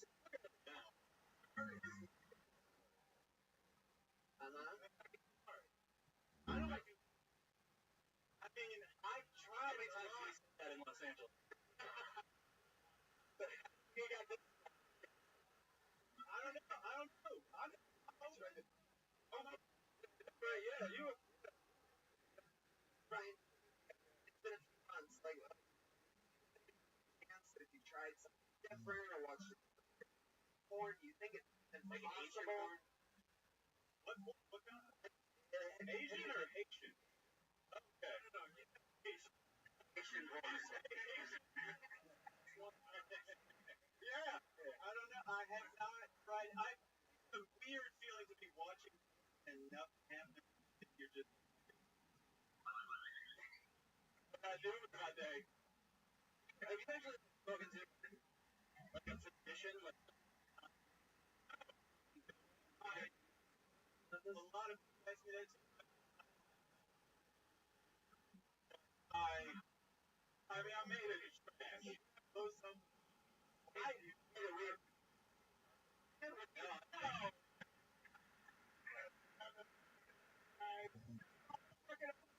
We're all made of garbage, but like I don't have health insurance. Oh, no.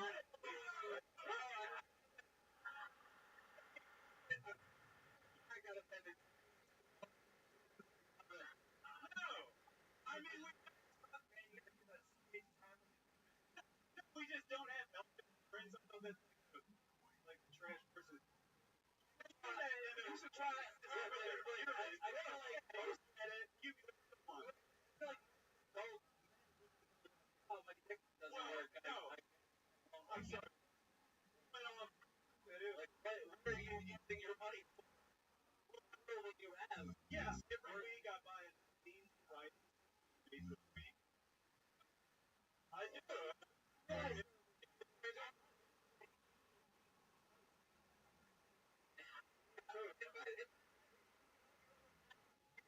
A hard ticket for eating.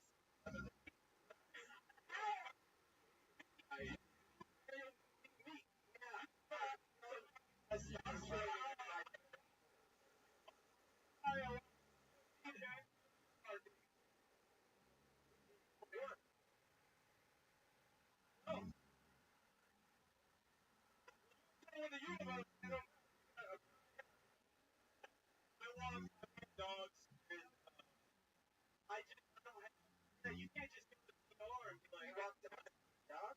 yeah. Is it gonna hook her? You're like, you mother. You said that last. You did?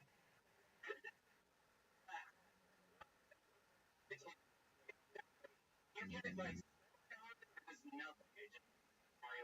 It's like if you look in your book, you're like, no way. That's what my dick is. But I'm saying, like, just nothing happens. That's Oh, God. I want to say, so stupid. Hey, how old are you? The level of this show that I love, like, not only can, women 30s on drugs love this show, I'm pretty sure kindergartners Tony. Ryan, when is the last time you went on a date? Oh, we're talking 2000. So last year, you fucking weirdo. Yeah. Oh my god. Yeah. Like, wow.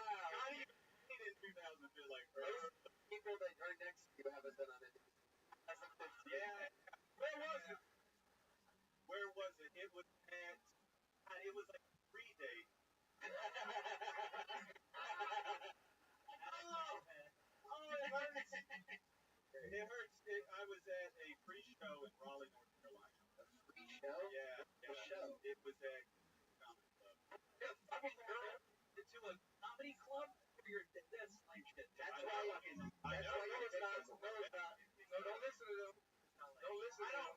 You know, fucking bring a date to a comedy show. It's supposed to do. You know what I mean?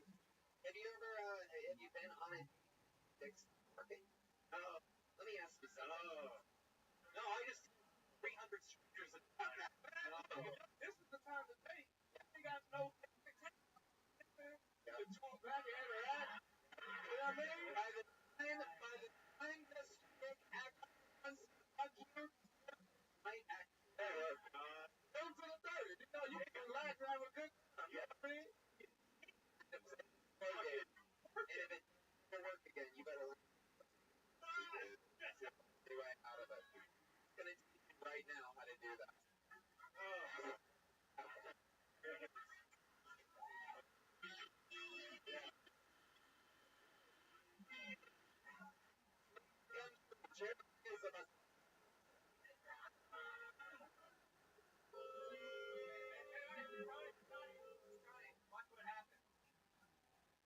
Okay. For those of you, again, listening to the podcast, they just tied the shark fin around Ryan's crotch, and now Jeremiah is awkwardly laying there. I think he's waiting for Brian to listen.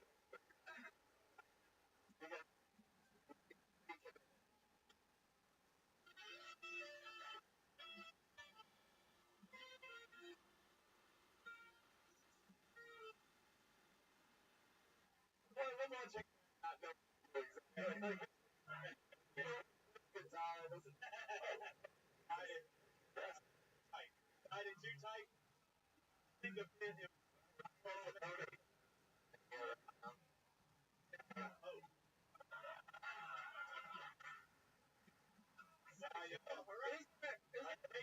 I got a question. Is there a number that you're wearing?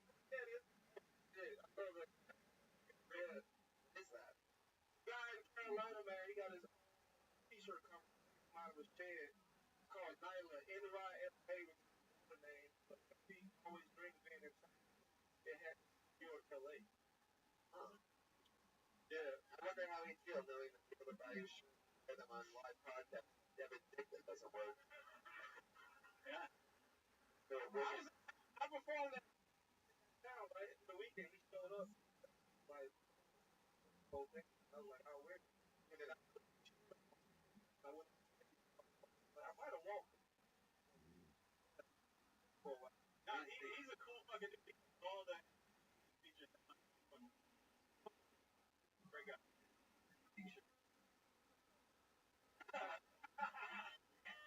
The one is. Okay, let me ask you.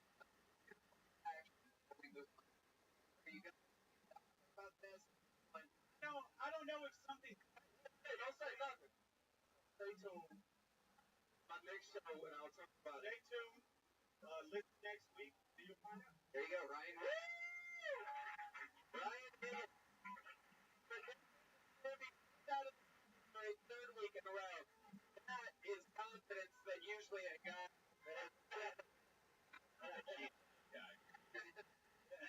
the guy with confidence, not to mention confidence. Why are we talking to him people to make some confidence? Because it's obvious the thing. No, I'm kidding. He's on Twitter. I'm Ryan. So,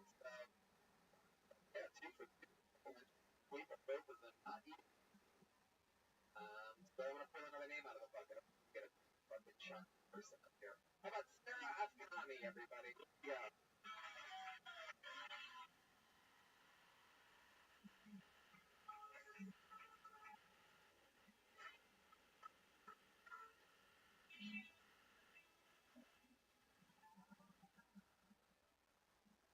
Hi guys.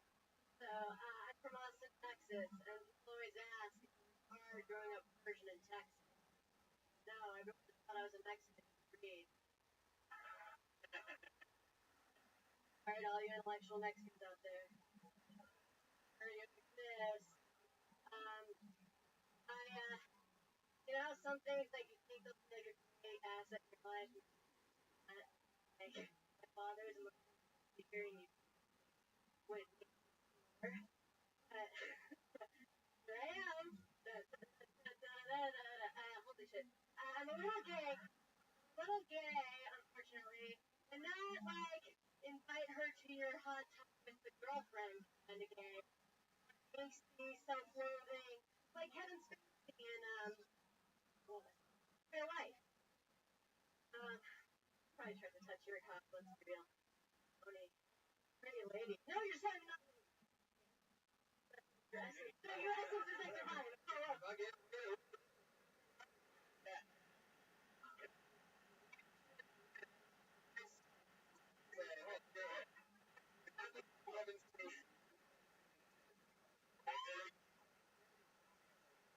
I think your essence is your divine. Yes.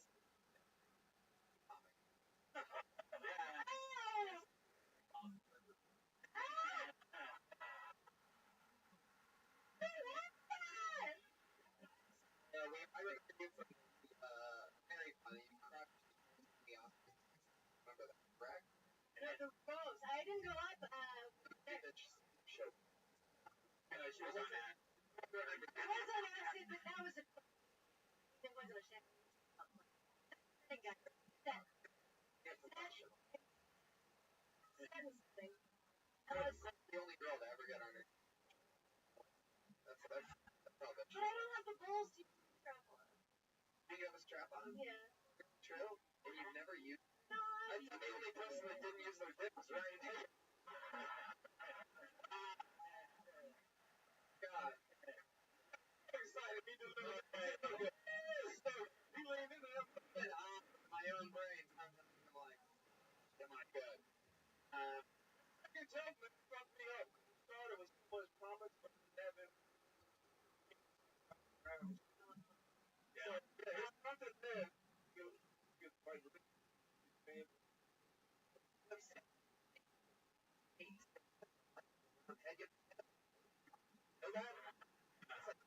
Brown and yellow. That's the way to be. If a stand-up set was on the greatest time, then you just shit. But the first joke was on first joke. okay. Yeah. I know, you're right. No, I was always. As a rookie. Yeah. I don't know what to put around. Sorry, yeah, it was anxiety. Just been like hack and not and Alright. Yeah, what was your father saying? That's the hipster. Don't say about yourself. Don't say about yourself with your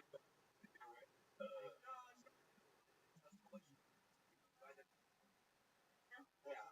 And there's not a fucking bucket, my friend. It's not emotionally stable. yes, finally! It's not one. Everybody whose fucking dicks don't work, man. Emotionally unstable. Let's do it. Sarah, what do you do for work? Well, I was inspired by Chelsea Handler on a weekly contract show, and it started out as a love fest. I mean, that's what I've been a hack. That's my mind for. Right, just like you started off great, and by the end, she didn't want to be around you anymore. Oh, I was the producer, the strategy user. Very much, right? And we were like writers. Alright. I mean,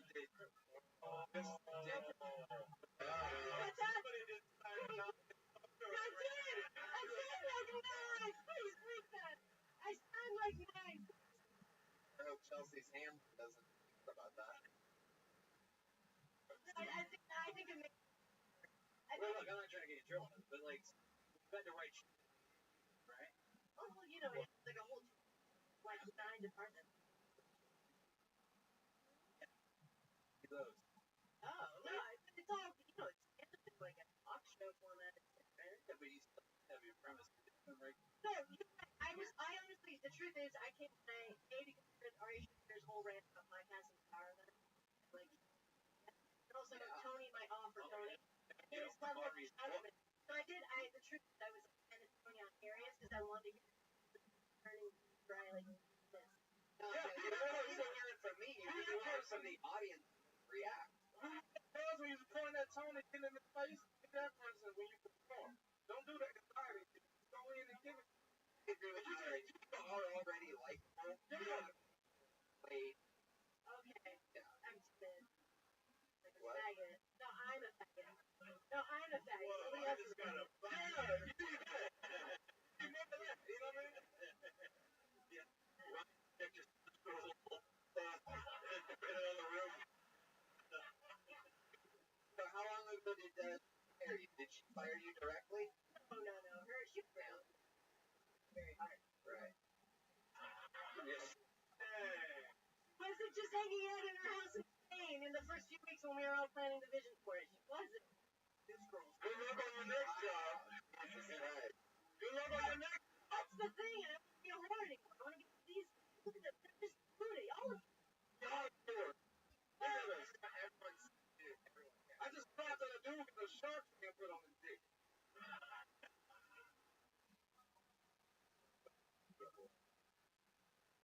They want money. I don't think some whores have higher standards.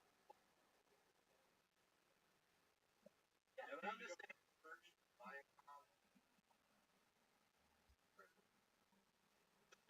Right. Yeah, your pin will shake right off your fucking. Because the tremble with Viacom. Somebody paid you to write jokes. And now. Okay, forget it.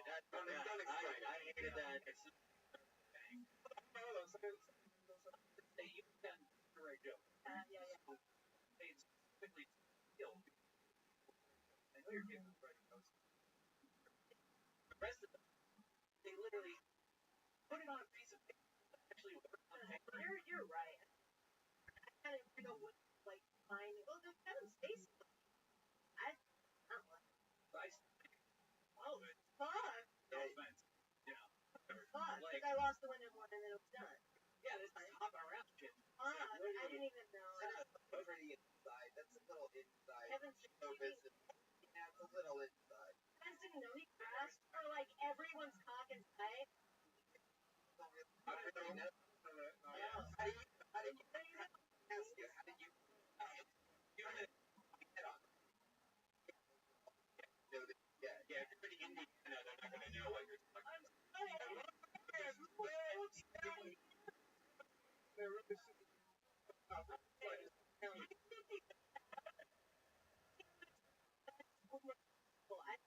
Hey, we in show business, in the movie business, everybody right have.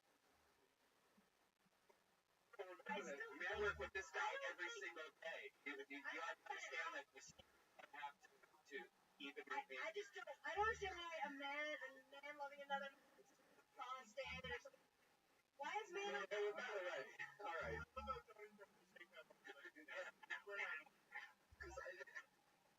Doesn't even make any sense.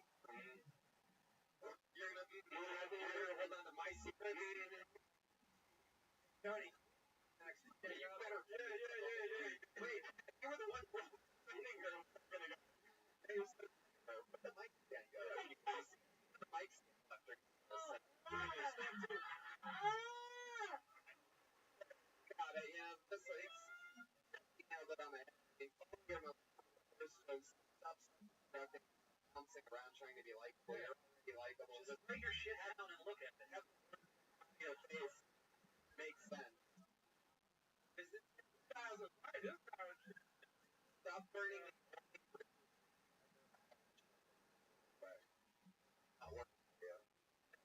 But she always got motivation.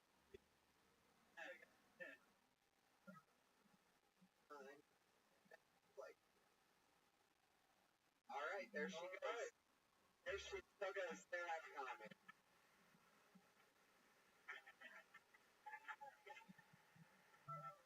I love it. Love it. There's a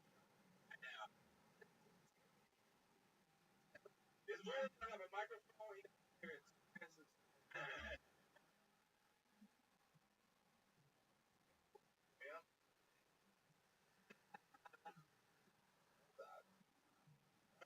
Guess what? You're having a meeting or what? Marianne's gonna for Quinn Wright.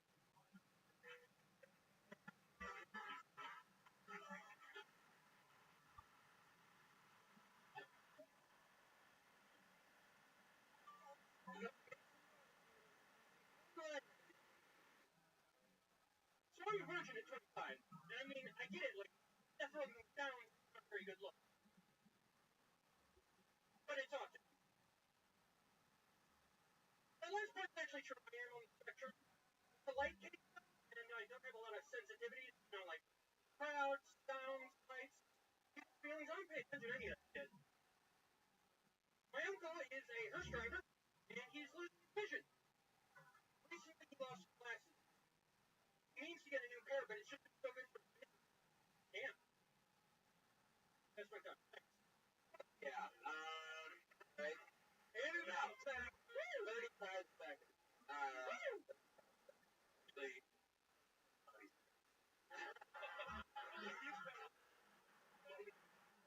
He knows the fun. Yeah, what is it? That shit? I've never seen a Rain Man carry around a poncho. That's a camera. It's a camera. That's a camera? Camera bag in it. Yeah, man, you gotta lose that shit. You can't be walking around. Yeah. As a black man, I'm telling you, white man, you can walk around with shit like that strapped up. It might have something to do with the virgin thing. Like, no one's gonna come up with maybe that one guy. Look, That one guy. Everybody, the one guy? Have you been on a bus? Have you ever been on it? Never. How old are you? 25. We talk about that. You ever came before you? What noise you make when you get out? What noise do you feel like you make when you're not?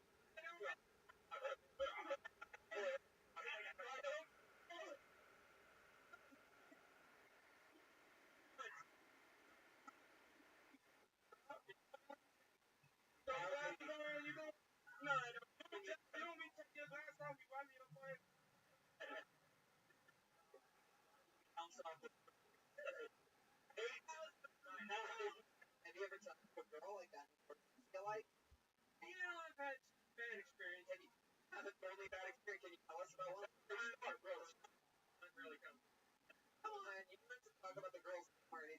No, I just got this in, I think, signals. I'm an idiot. Wow. Yeah. Hey, I was waiting for a long time. Did you not see the signals because the blinds were down? Or, right? Yeah, no, It's in your hand.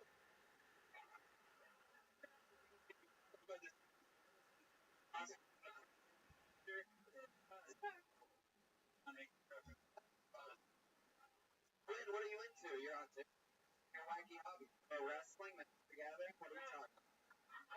photography. Photography. That's it. I like a lot of girls that drinks.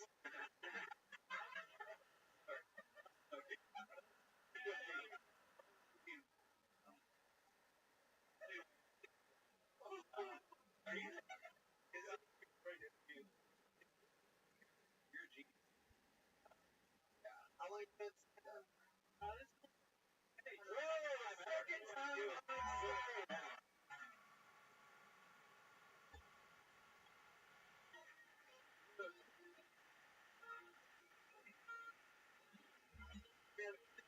Anything about right is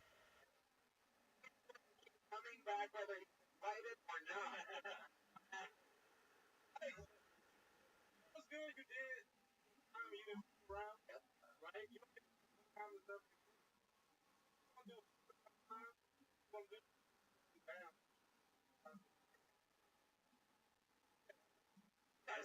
Dude, I get it. Yeah, you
Other than photography and film and anything that has anything to do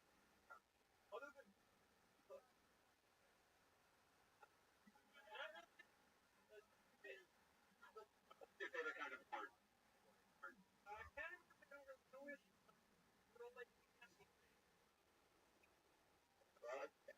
Just watch her name right now.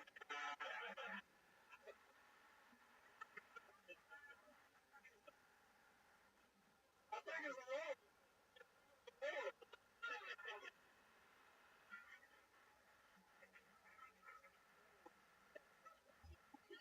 Fucking greatest.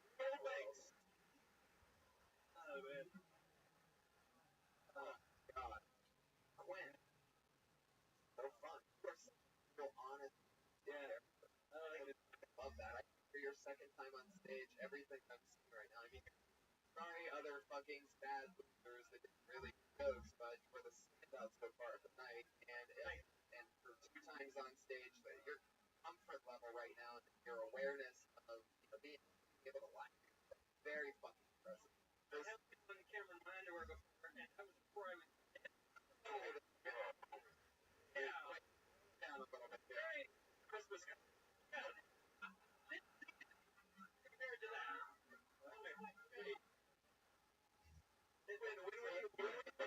Wearing your underwear.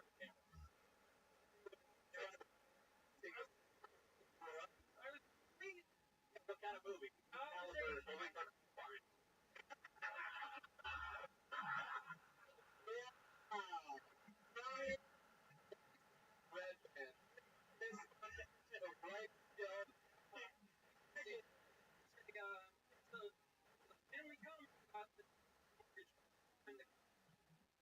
And why were you on your?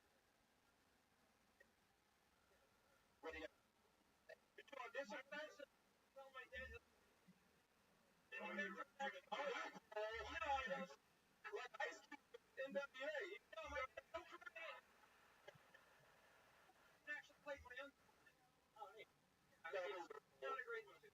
Okay. I wouldn't recommend it. But it can't be a good. Yeah. Really, it is. What is that? That was Costco, right? That was 3 samples. That's my next question. Is Costco's known for everything involved.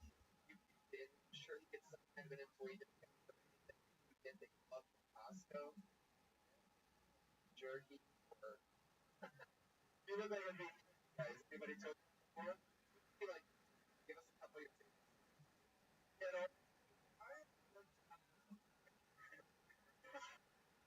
Make sure you believe what this is like.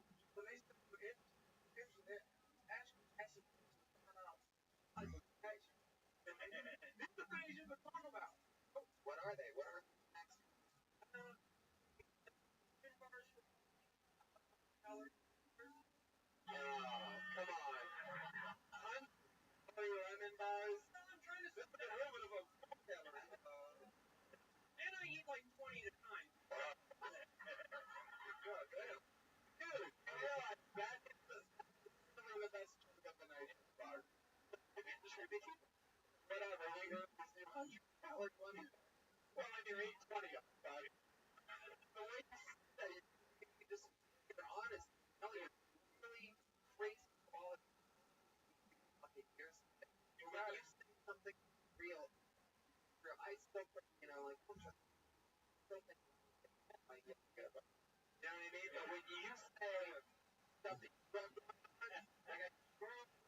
I don't know, because I'm looking in your eyes, something in your eye, like, you know, Christmas, I'm pretty wearing eyes like yours, funny as fuck, go miles, got his eyes, man, you know what I mean? One bad, going, funny as everybody knows. He was Like, it normally takes most comics to do is have your parents get you vaccinated. The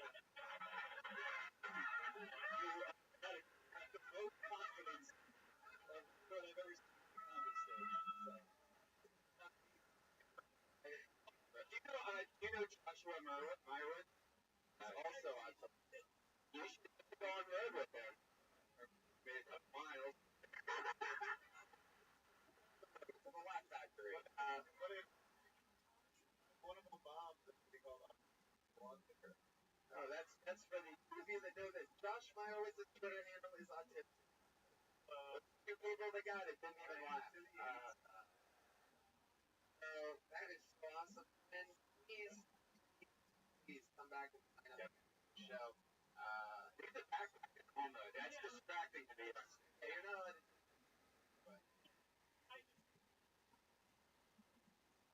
On the road? What have you taken pictures today? Nothing today, actually. I just take it wherever I go. I take a picture. Have you ever seen a picture of a shirt before? A skirt? Not the skirt. No, actually, Money not comfortable pictures. Right. Imagine how uncomfortable it was. Who am I asking? I'm gonna look at you and say, hey, are you a photographer? I've gotten quite a few pictures. Oh, real? It's not the one you're out there. No, I'm taking. I can't believe a guy got a kid's fashion page to get away with like a and a jacket. It's many. You have an Instagram where you can check out your work? Right on Target. Right on Target's photos. Wow. Well, very cool. Nice to meet you. There you go. I never on stage. All right, ladies and gentlemen.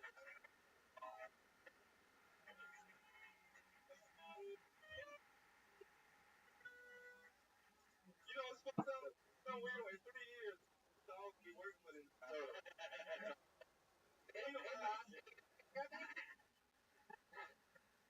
Remember that time? All right, back to work. Normally, Siren, you're absolutely fucking right. I'm percent right every day. Oh my god. Third in a row, ladies and gentlemen, I have pulled out of the fucking bucket one of the most unbelievable situations to come to Tony in a long time. They are back, these lucky motherfuckers. It is the Varsity Triplets.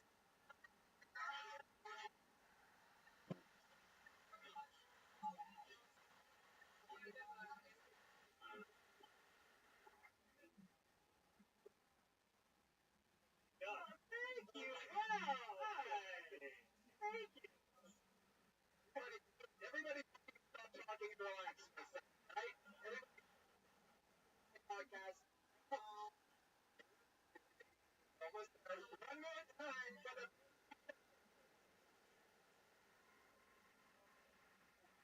Yeah, I know this looks, but you know the fun board? Yeah. Parents, they only want one kid. They got 3. That means 2 of us were mistakes. Well, according to my dad, all 3 of us were mistakes. That's good. You know, 3 babies and 1 belly. That's a lot of weight for 1 woman.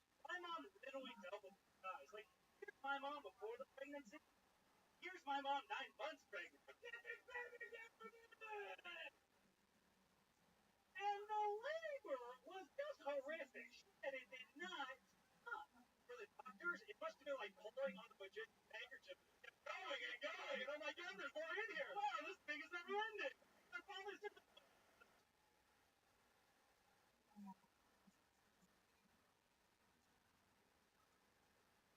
I was just like,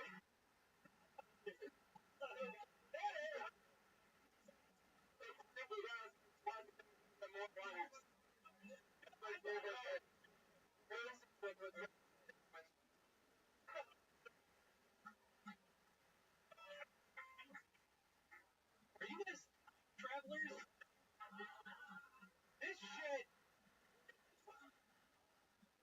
This shit would fucking kill in 1908. I'm serious. Because he's a constantly. I'm like, y'all too handsome and buff to do that bullshit. You know what I mean? You know what they want to hear? Give them that handsome buff shit. But I know how great life is. You know what I mean?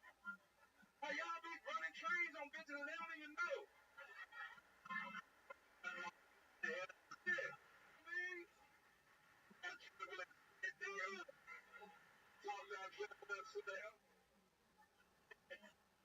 I know y'all dress better than this. I know it. I ain't run that hard. You know what I mean? I've come to, let me throw. Oh, Navy, y'all got them. Yes, they're target. I love the boozy triple. Note that I'm going to give you guys that. That's 6 right there. That you can see.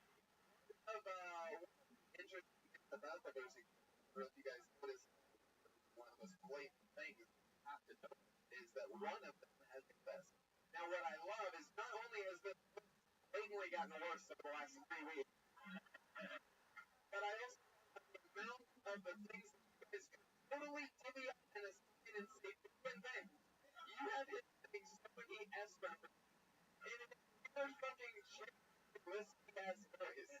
And it is just, I mean, it's you guys give him the Espers.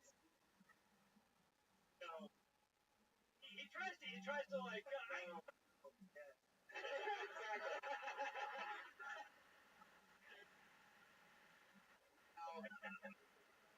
Now, another thing, by the way, and I'm not fucking around, and I don't usually talk about this, but I did get a lot of tweets this week talking about Pat Reagan, who is, one of my favorite human beings, truly one of the people that I believe the most, unbelievable in musician, hard-ass fucking worker, creative force, love working with him.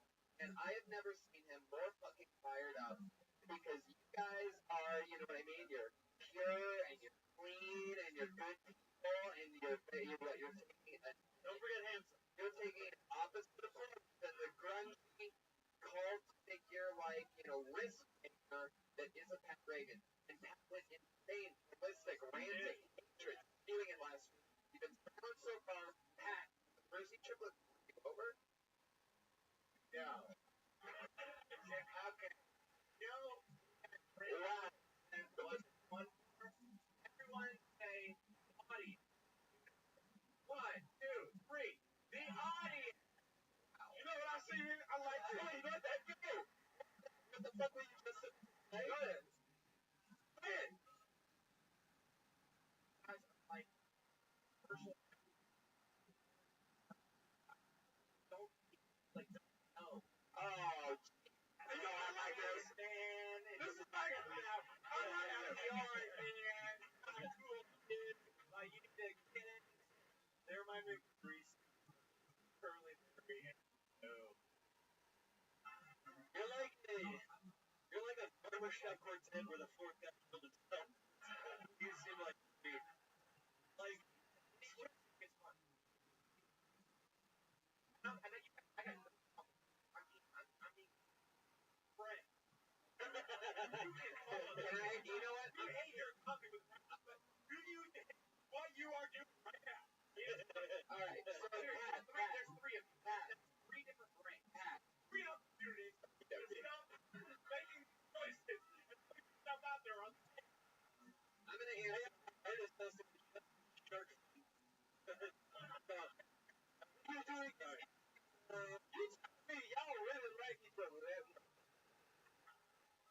fuck you saying? Man, he never did no shit that even pissed you off. Y'all slightly, now that I'm standing up, y'all do slightly look a little bit different. You know what I mean? Together, y'all would be like a perfect effect. But now I see the flaws, y'all. You guys really all come out at the same time? So you guys all come out at the same fucking time, right? Yeah, 30 seconds. 30 seconds, wow. You can't even... What? Came out at 30 seconds. It was a rough day for my dad. Hello, sayonara. Would y'all race to go take shits? You know what I mean? Man, like your brother shit. Like, do y'all shit at the same time? Like, how does this shit work? I have Tuesday, Thursdays, and Saturdays. Oh, you son of a bitch. Thank you, gentlemen. You know what? I'm gonna answer. Yeah, like, admit it and nod your head up. I don't really think that you guys think that what you did today and even last week is funny. I think you guys don't think it's funny. I think you're saying things you think that the audience will think is funny. Agree with that, or do you really fucking think that having the guy with the list and all that shit? You guys got cats. Oh, that's good. That's a good one. One thing, and let me tell you something first. What's right now is I know this cannot possibly be the dream situation what's happening, but I'm looking at the way these fucking laugh against you guys will always have that. You have to learn if you're gonna fucking take this shit seriously and do it. You have to know that all these people are gonna hate you guys 3 times more than they hate every other comic. And every comic hates any fucking comic that can pull out a bucket, that's put on a show, that gets anything. What was between the first time? The first time we really liked what they had on stage. The second time was like, your guys' timing is a lot. You're leaving pauses where stuff isn't even jokes. When in the very beginning, when you're like, oh, what the fuck was the thing that you said? Right. He doesn't like it. Yeah. My mother! You know, you guys have to respond like fucking. When one person says you won't that way, other ones are successful, then they gonna get at least 2 of them. At least 2 of them. Yeah, it's the Jersey twins. They're related to their brother. There's a right? I mean, yeah, listen, like, you guys don't talk like that in real life. Like, none of you do. Yeah. But somehow you come on stage. Like, seriously, fucking Billy. I don't know. Like, I was more interested when you came up. Like, I wanted to hear what you guys had to say. And then can you imagine what that'd be like if you're actually perfect stand-up to make it conversational? You know, like, make it seem like you're just naturally funny when you're talking, when you're doing your jokes. And like, I can talk to you, and then you started talking like the Warner Brothers frog, all 3 of you. I would go, this guy's full of shit, and I would walk away. You know what I mean? Like, that's not how we like to talk to each other. It's funny. I want you to be funny. I need to get like, yeah. Okay. Chuck, let's do it.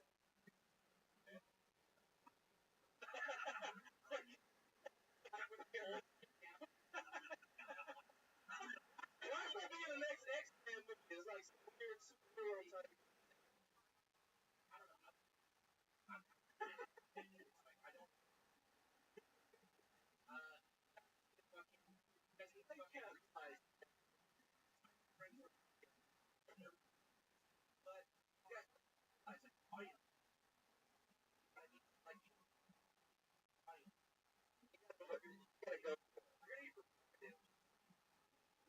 I love. Do you guys think like if there was like a Flappers, like your parents do a comedy show, they would like that shit, right? Yeah, I mean, so there is an audience. That's why I hated so much. Right. Maybe they're fucking up with wrong. I mean, this is like dirty this, and you guys need to be over at Flappers. This went on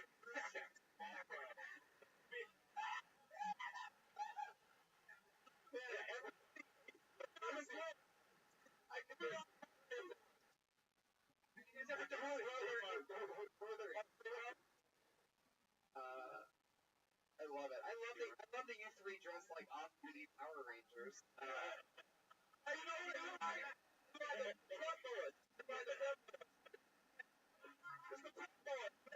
You know what I mean? Right there.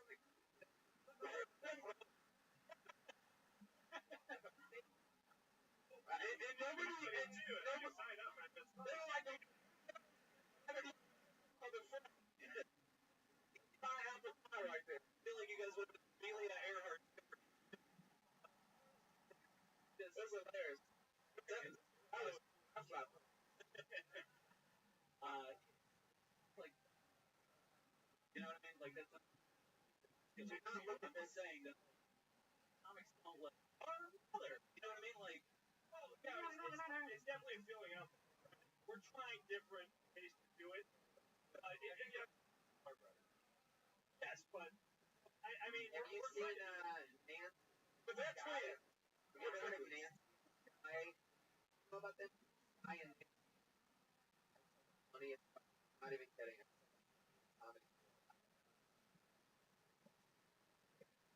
I watch the first movie. I always watch for 5 seconds every time, and I was just, oh, dog shit, goodbye. And oh my god, it's some of the older, and they do these characters that are like rich. Yeah, have you seen that? Every single thing that one person says is funny, and then the next person reacts and responds to that thing funny, and then they respond funny. You don't need setup. Have you guys can fire off this rapid fire? You don't need to take it slow. They will catch up with you. Yeah. Have you ever done stand-up comedy individually? Have you ever done that? Maybe you should only the one with you guys like practice that and work together on stage. You guys kind of coffee. Start running later than you guys period. There's a triple. What I got? Makes sense. Congratulations.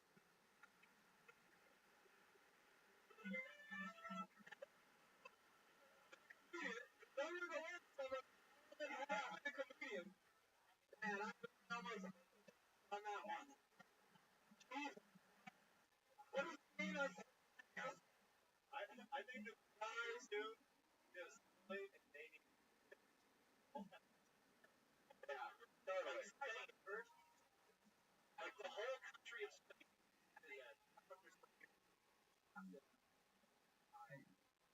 I totally agree. You guys are better at building that muscle, having no soul.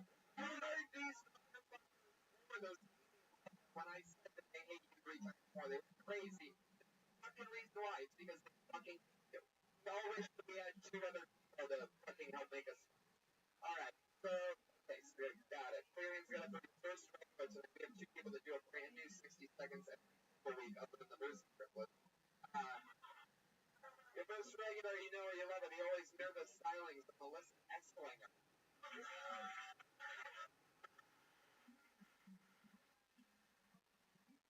Being a millennial more of a disorder than the generation, I would call if it were a disorder, I'd call it lazy, loud ass, zebra, YOLO.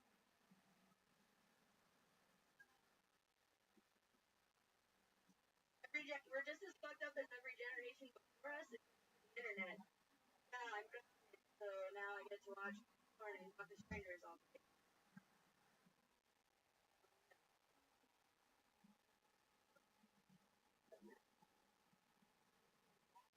I did have a therapist growing up.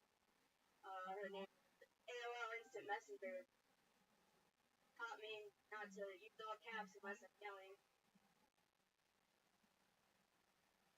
My dad had to, like, if he wanted to skip school, he had to walk. Just call an Uber. Yeah, Melissa Esslinger. A lot of good stuff there. Would have been the set of the night had you not, constructed 3, 4, 5 times. A 55. Oh fuck, did that again. Should have done that. Oh fuck, did that. 40 seconds. You managed to have exactly as many punchlines as you had meltdowns. you know, the stuff that's working. Again, what's crazy about you, I think, like a lot of our original regulars, like, you're writing stuff that for you, evergreen, it works, you're applicable, and the 45 seconds that on tonight of actual jokes, great. And it's not no fat on it. It's just straight. Here's the boom. Yeah, here's the question. You're set on your hand, or do you not always? I tell you why, and I can tell that you haven't done it for a long time. You want to know why you looked at your set on your hand? Had your fucking set on your hand. It's the common thing that these idiots that don't want to grow do. Oh, let me take my back. Then you look at the paper. You have do monologues. If you have a teleprompter, you're gonna fucking read the teleprompter. This, you're gonna do that. You set yourself up for how you're gonna do it. That way. I mean, you only do it. You have to train your memory to be able to do this. But my point is this: the moment where you decided where you're going, you're set. I decided I You wrote it on your hand. It wasn't in the middle. You're saying that it was in the middle. It wasn't. You knew you were gonna look at that list. Wrote it on your hand. You decided that I couldn't put it out right now. You're saying. That made perfect sense. I didn't mean to. I'm sorry, we're running so late right now. Great stuff. I just want you to learn that stop writing it on your hand and writing notes. I think that you fucking memorize it. I really believe that. You just get over.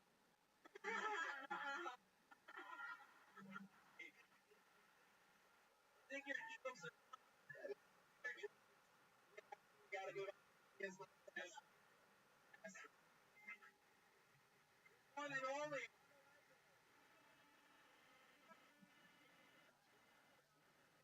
Oh wait, the great and powerful. Vanessa Johnson.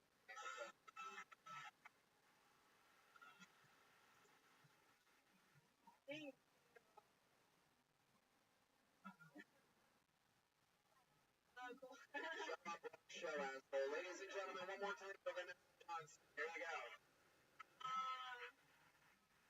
It's actually being nice. Okay, but I don't. I hate everyone and everything. I do, so it comes off that way. People don't have heroes, but they haven't met my dad. I love him because everyone, he doesn't even like me. He's the best.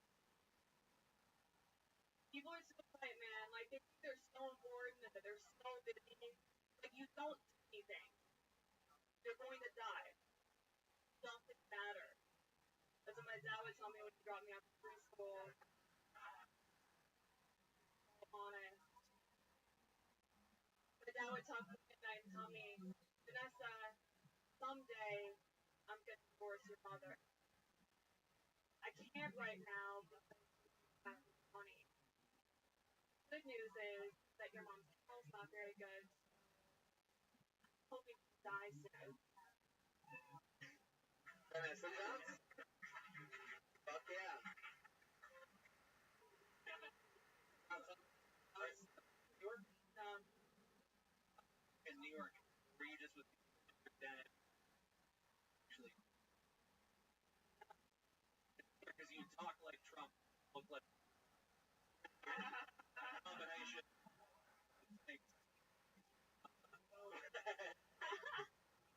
No, that's really strange. Really like. So awesome. That's another chunk of material that is so you right in your vein, and that goes that